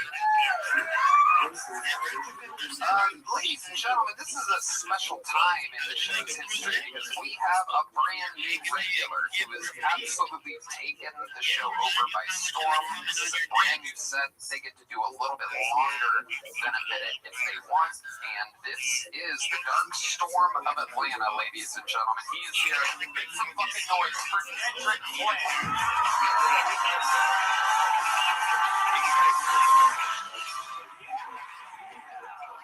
Oh my my God. What you know about being the only black dude at a country music festival and getting this out Georgia called Jiggy Boots Festival? Yeah, no, I only found that out because when I walked into the venue, the dude ran up to me out of breath and he was like, hey, my nigga, you know you had a uniform, right? And I was like, no, I'm here for the festival. I love Blake Shelton. I love Kenny Chesney. And then he was like, nigga, stop lying. I got an extra vest in my car. And I was like, no, I'm here for the festival. And I showed him my ID and I showed him my badge. And he looked at my ID, he looked at my badge, he looked at me, he looked at my ID. Tasha! You don't want to hear this. So Tasha came over. I met Tasha. She did the same thing. Jamal! I met everybody one by one. I met all 37 black people like I'm a black Noah's Ark. They kept calling me the Daywalker. They said I was Blade. It was a great country music festival, man, because all the black people that was working the event kept giving me free drinks, but they also had re-entry. They stopped doing it. They had re-entry into the festival, so we just go to the car and like park a lot of them drink beers. And the only reason why we knew it was time to go drink beers is because my best friend Jessie, who's a redneck Filipino but raised black, and she was my best friend. Her older sister Jackie just had a kid, and she would look us in the face and she would be like, I need to get out of here. My kid's about to pop. I gotta go pump. So we would go back to the car, and she's chugging beers. We're all drinking beers, and she's pumping, but she pumped more than like a regular, like a white woman could never pump as much milk as it takes to make a redneck Filipino that's raised black. Like my nephew Maxwell today, he's 10 years old, he's taller than me. She's pumping a lot, and I'm looking at her titty milk, and I wanted to taste some, but I didn't know how to ask.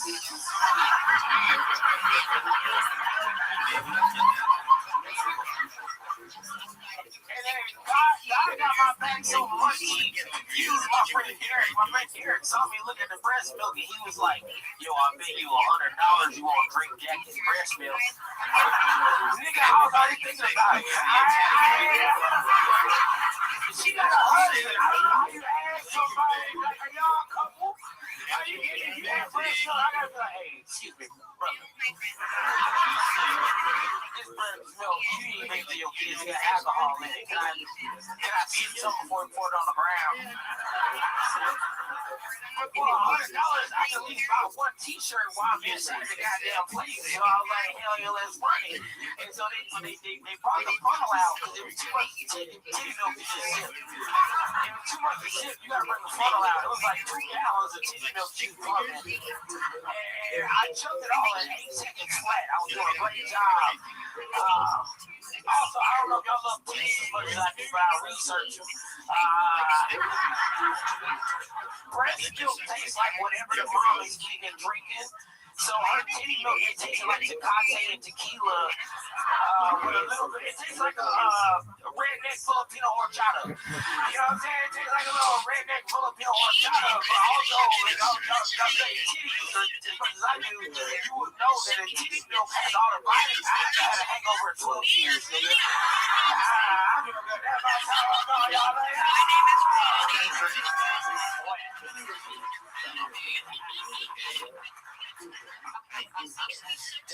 It is so much more before. 2 weeks ago, you had regular TV. You're getting better with the grill, but I'm getting good. There's a slight feature that it's still there. One of my favorite parts of the set is when you said I wanted to eat some, but I didn't know how to ask.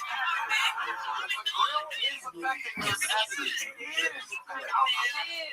I'm not used to money, Tony. It's amazing that you're really the sacrifice. How yes is, even with the gold teeth, still making work. I love it.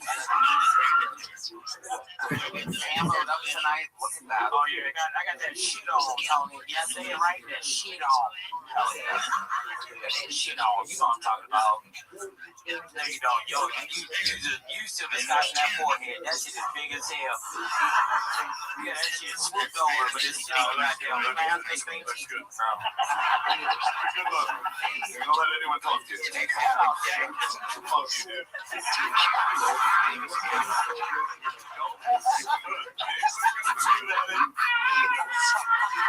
you, dude. David, don't do that. My pocket's fat enough, but not me. David's also wearing a grill right now. It's a green egg. Is that right? Green egg? It wasn't the reference that threw it off. My delivery's a little bit floppy tonight. I'll take them out. No, it's I won't. That's good to see y'all. Y'all look good. Yeah. I'll give you more teeth if you kill David Lucas. What'd you guys think of the suits? Okie dokie. Alright, Dedrick, how's life been going? Man, I'm doing good. I got them touring like a motherfucker. We just left Lincoln, California together. Yeah, I took Dedrick on our first road gig together. That was fun as a motherfucker. I ain't never been on a private jet, nigga. I was so used to getting pat down. They just walked down and it's like, would you like a coffee? And I was like, am I in interrogation? I'm ready to snitch on you. I don't know what you did. It was a fun trip. Especially the ride back in. Yeah, that was so jamming. Yeah, it was a blast. It was actually a very good Red Band. Yes, we banged Red Band. Yeah. I like where he's going. Yeah, of course they did. Diddler. No offense. That's where his new list actually comes from. All right. Sorry. Yeah. Dedrick. You guys have seen Dedrick, The Dark Storm of Atlanta. What are your thoughts, Joe Rogan, other than his jacket and his hat? What do you like about him? No, you just got a completely new style. It's like your own thing. It's great. I love it. Hey, man, for a bunch of times, but get rid of the grill, though. It's ridiculous. You can't be talking. You know you got money. Either get real gold teeth or get some fucking around. Okay? Those aren't even like fake tits. They're like the rubber ones you stuff in your bra. Get a goddamn operation and commit to a look. That's so crazy. That's real. Oh, there you go. That's what I like. Hey, Joe, like, you can affect how much I get paid every week. You got them. Give me the real gold teeth, nigga. I go get them. I don't give a fuck. I got this to prove to my neighborhood I was doing good. But nigga, if you Joe Rogan, you know Joe Rogan. You know Joe Rogan. Name one thing about me. All right. So you had the power to change my whole life, Joe Rogan. You could put those on like a rope and just wear them around your neck, and everybody would know you have money, and they would be able to hear you pronounce your S's correctly. Yeah, I'm gonna tell you right now, Tony, I'm from the South. We ain't pronounced no S or T's the whole time I've been talking. But sometimes they don't understand me on the internet, so I can talk how I want to. I agree. Like a slut. Freedom of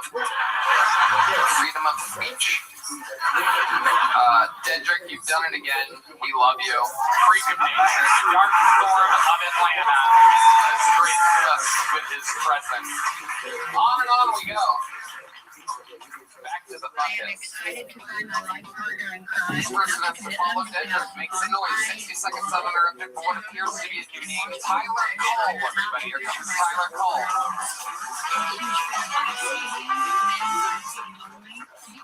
Do y'all think Indians do that head bop thing when they're sucking dick? Oh my god, it's so good.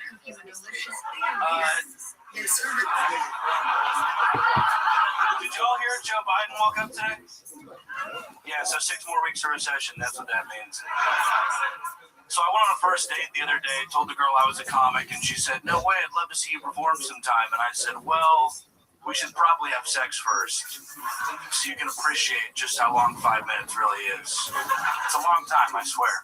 Do we have any fans of Jersey Shore in here? Yeah, someone told me the other day I look like a cast member on the upcoming spin-off Gaza Shore. It's just 5 Jews and 5 Palestinians arguing for an hour. This bedroom was promised to me. Someone also told me I look like the situation in the Middle East. And then they said it looks like my forehead could bench press 225 pounds. That was really rude. I've been Tyler Cole. Thank you guys. Tyler Cole. Making fun of himself throughout.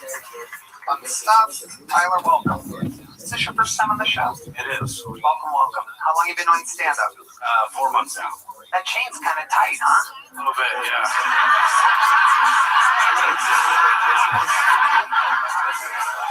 Are you a pit bull? What is going on? What exactly is happening over there?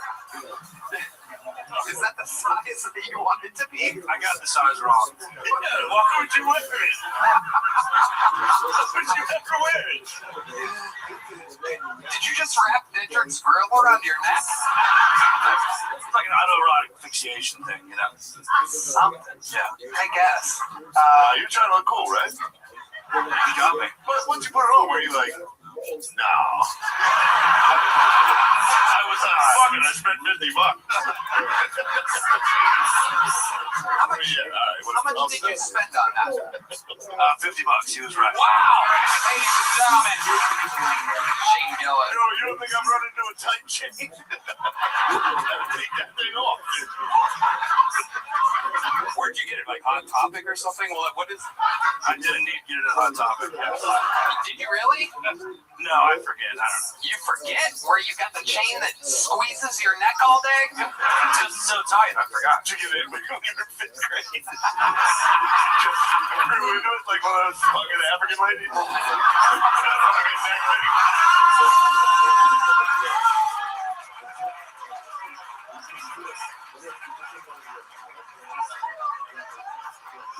What part of New Jersey are you from exactly, Tyler?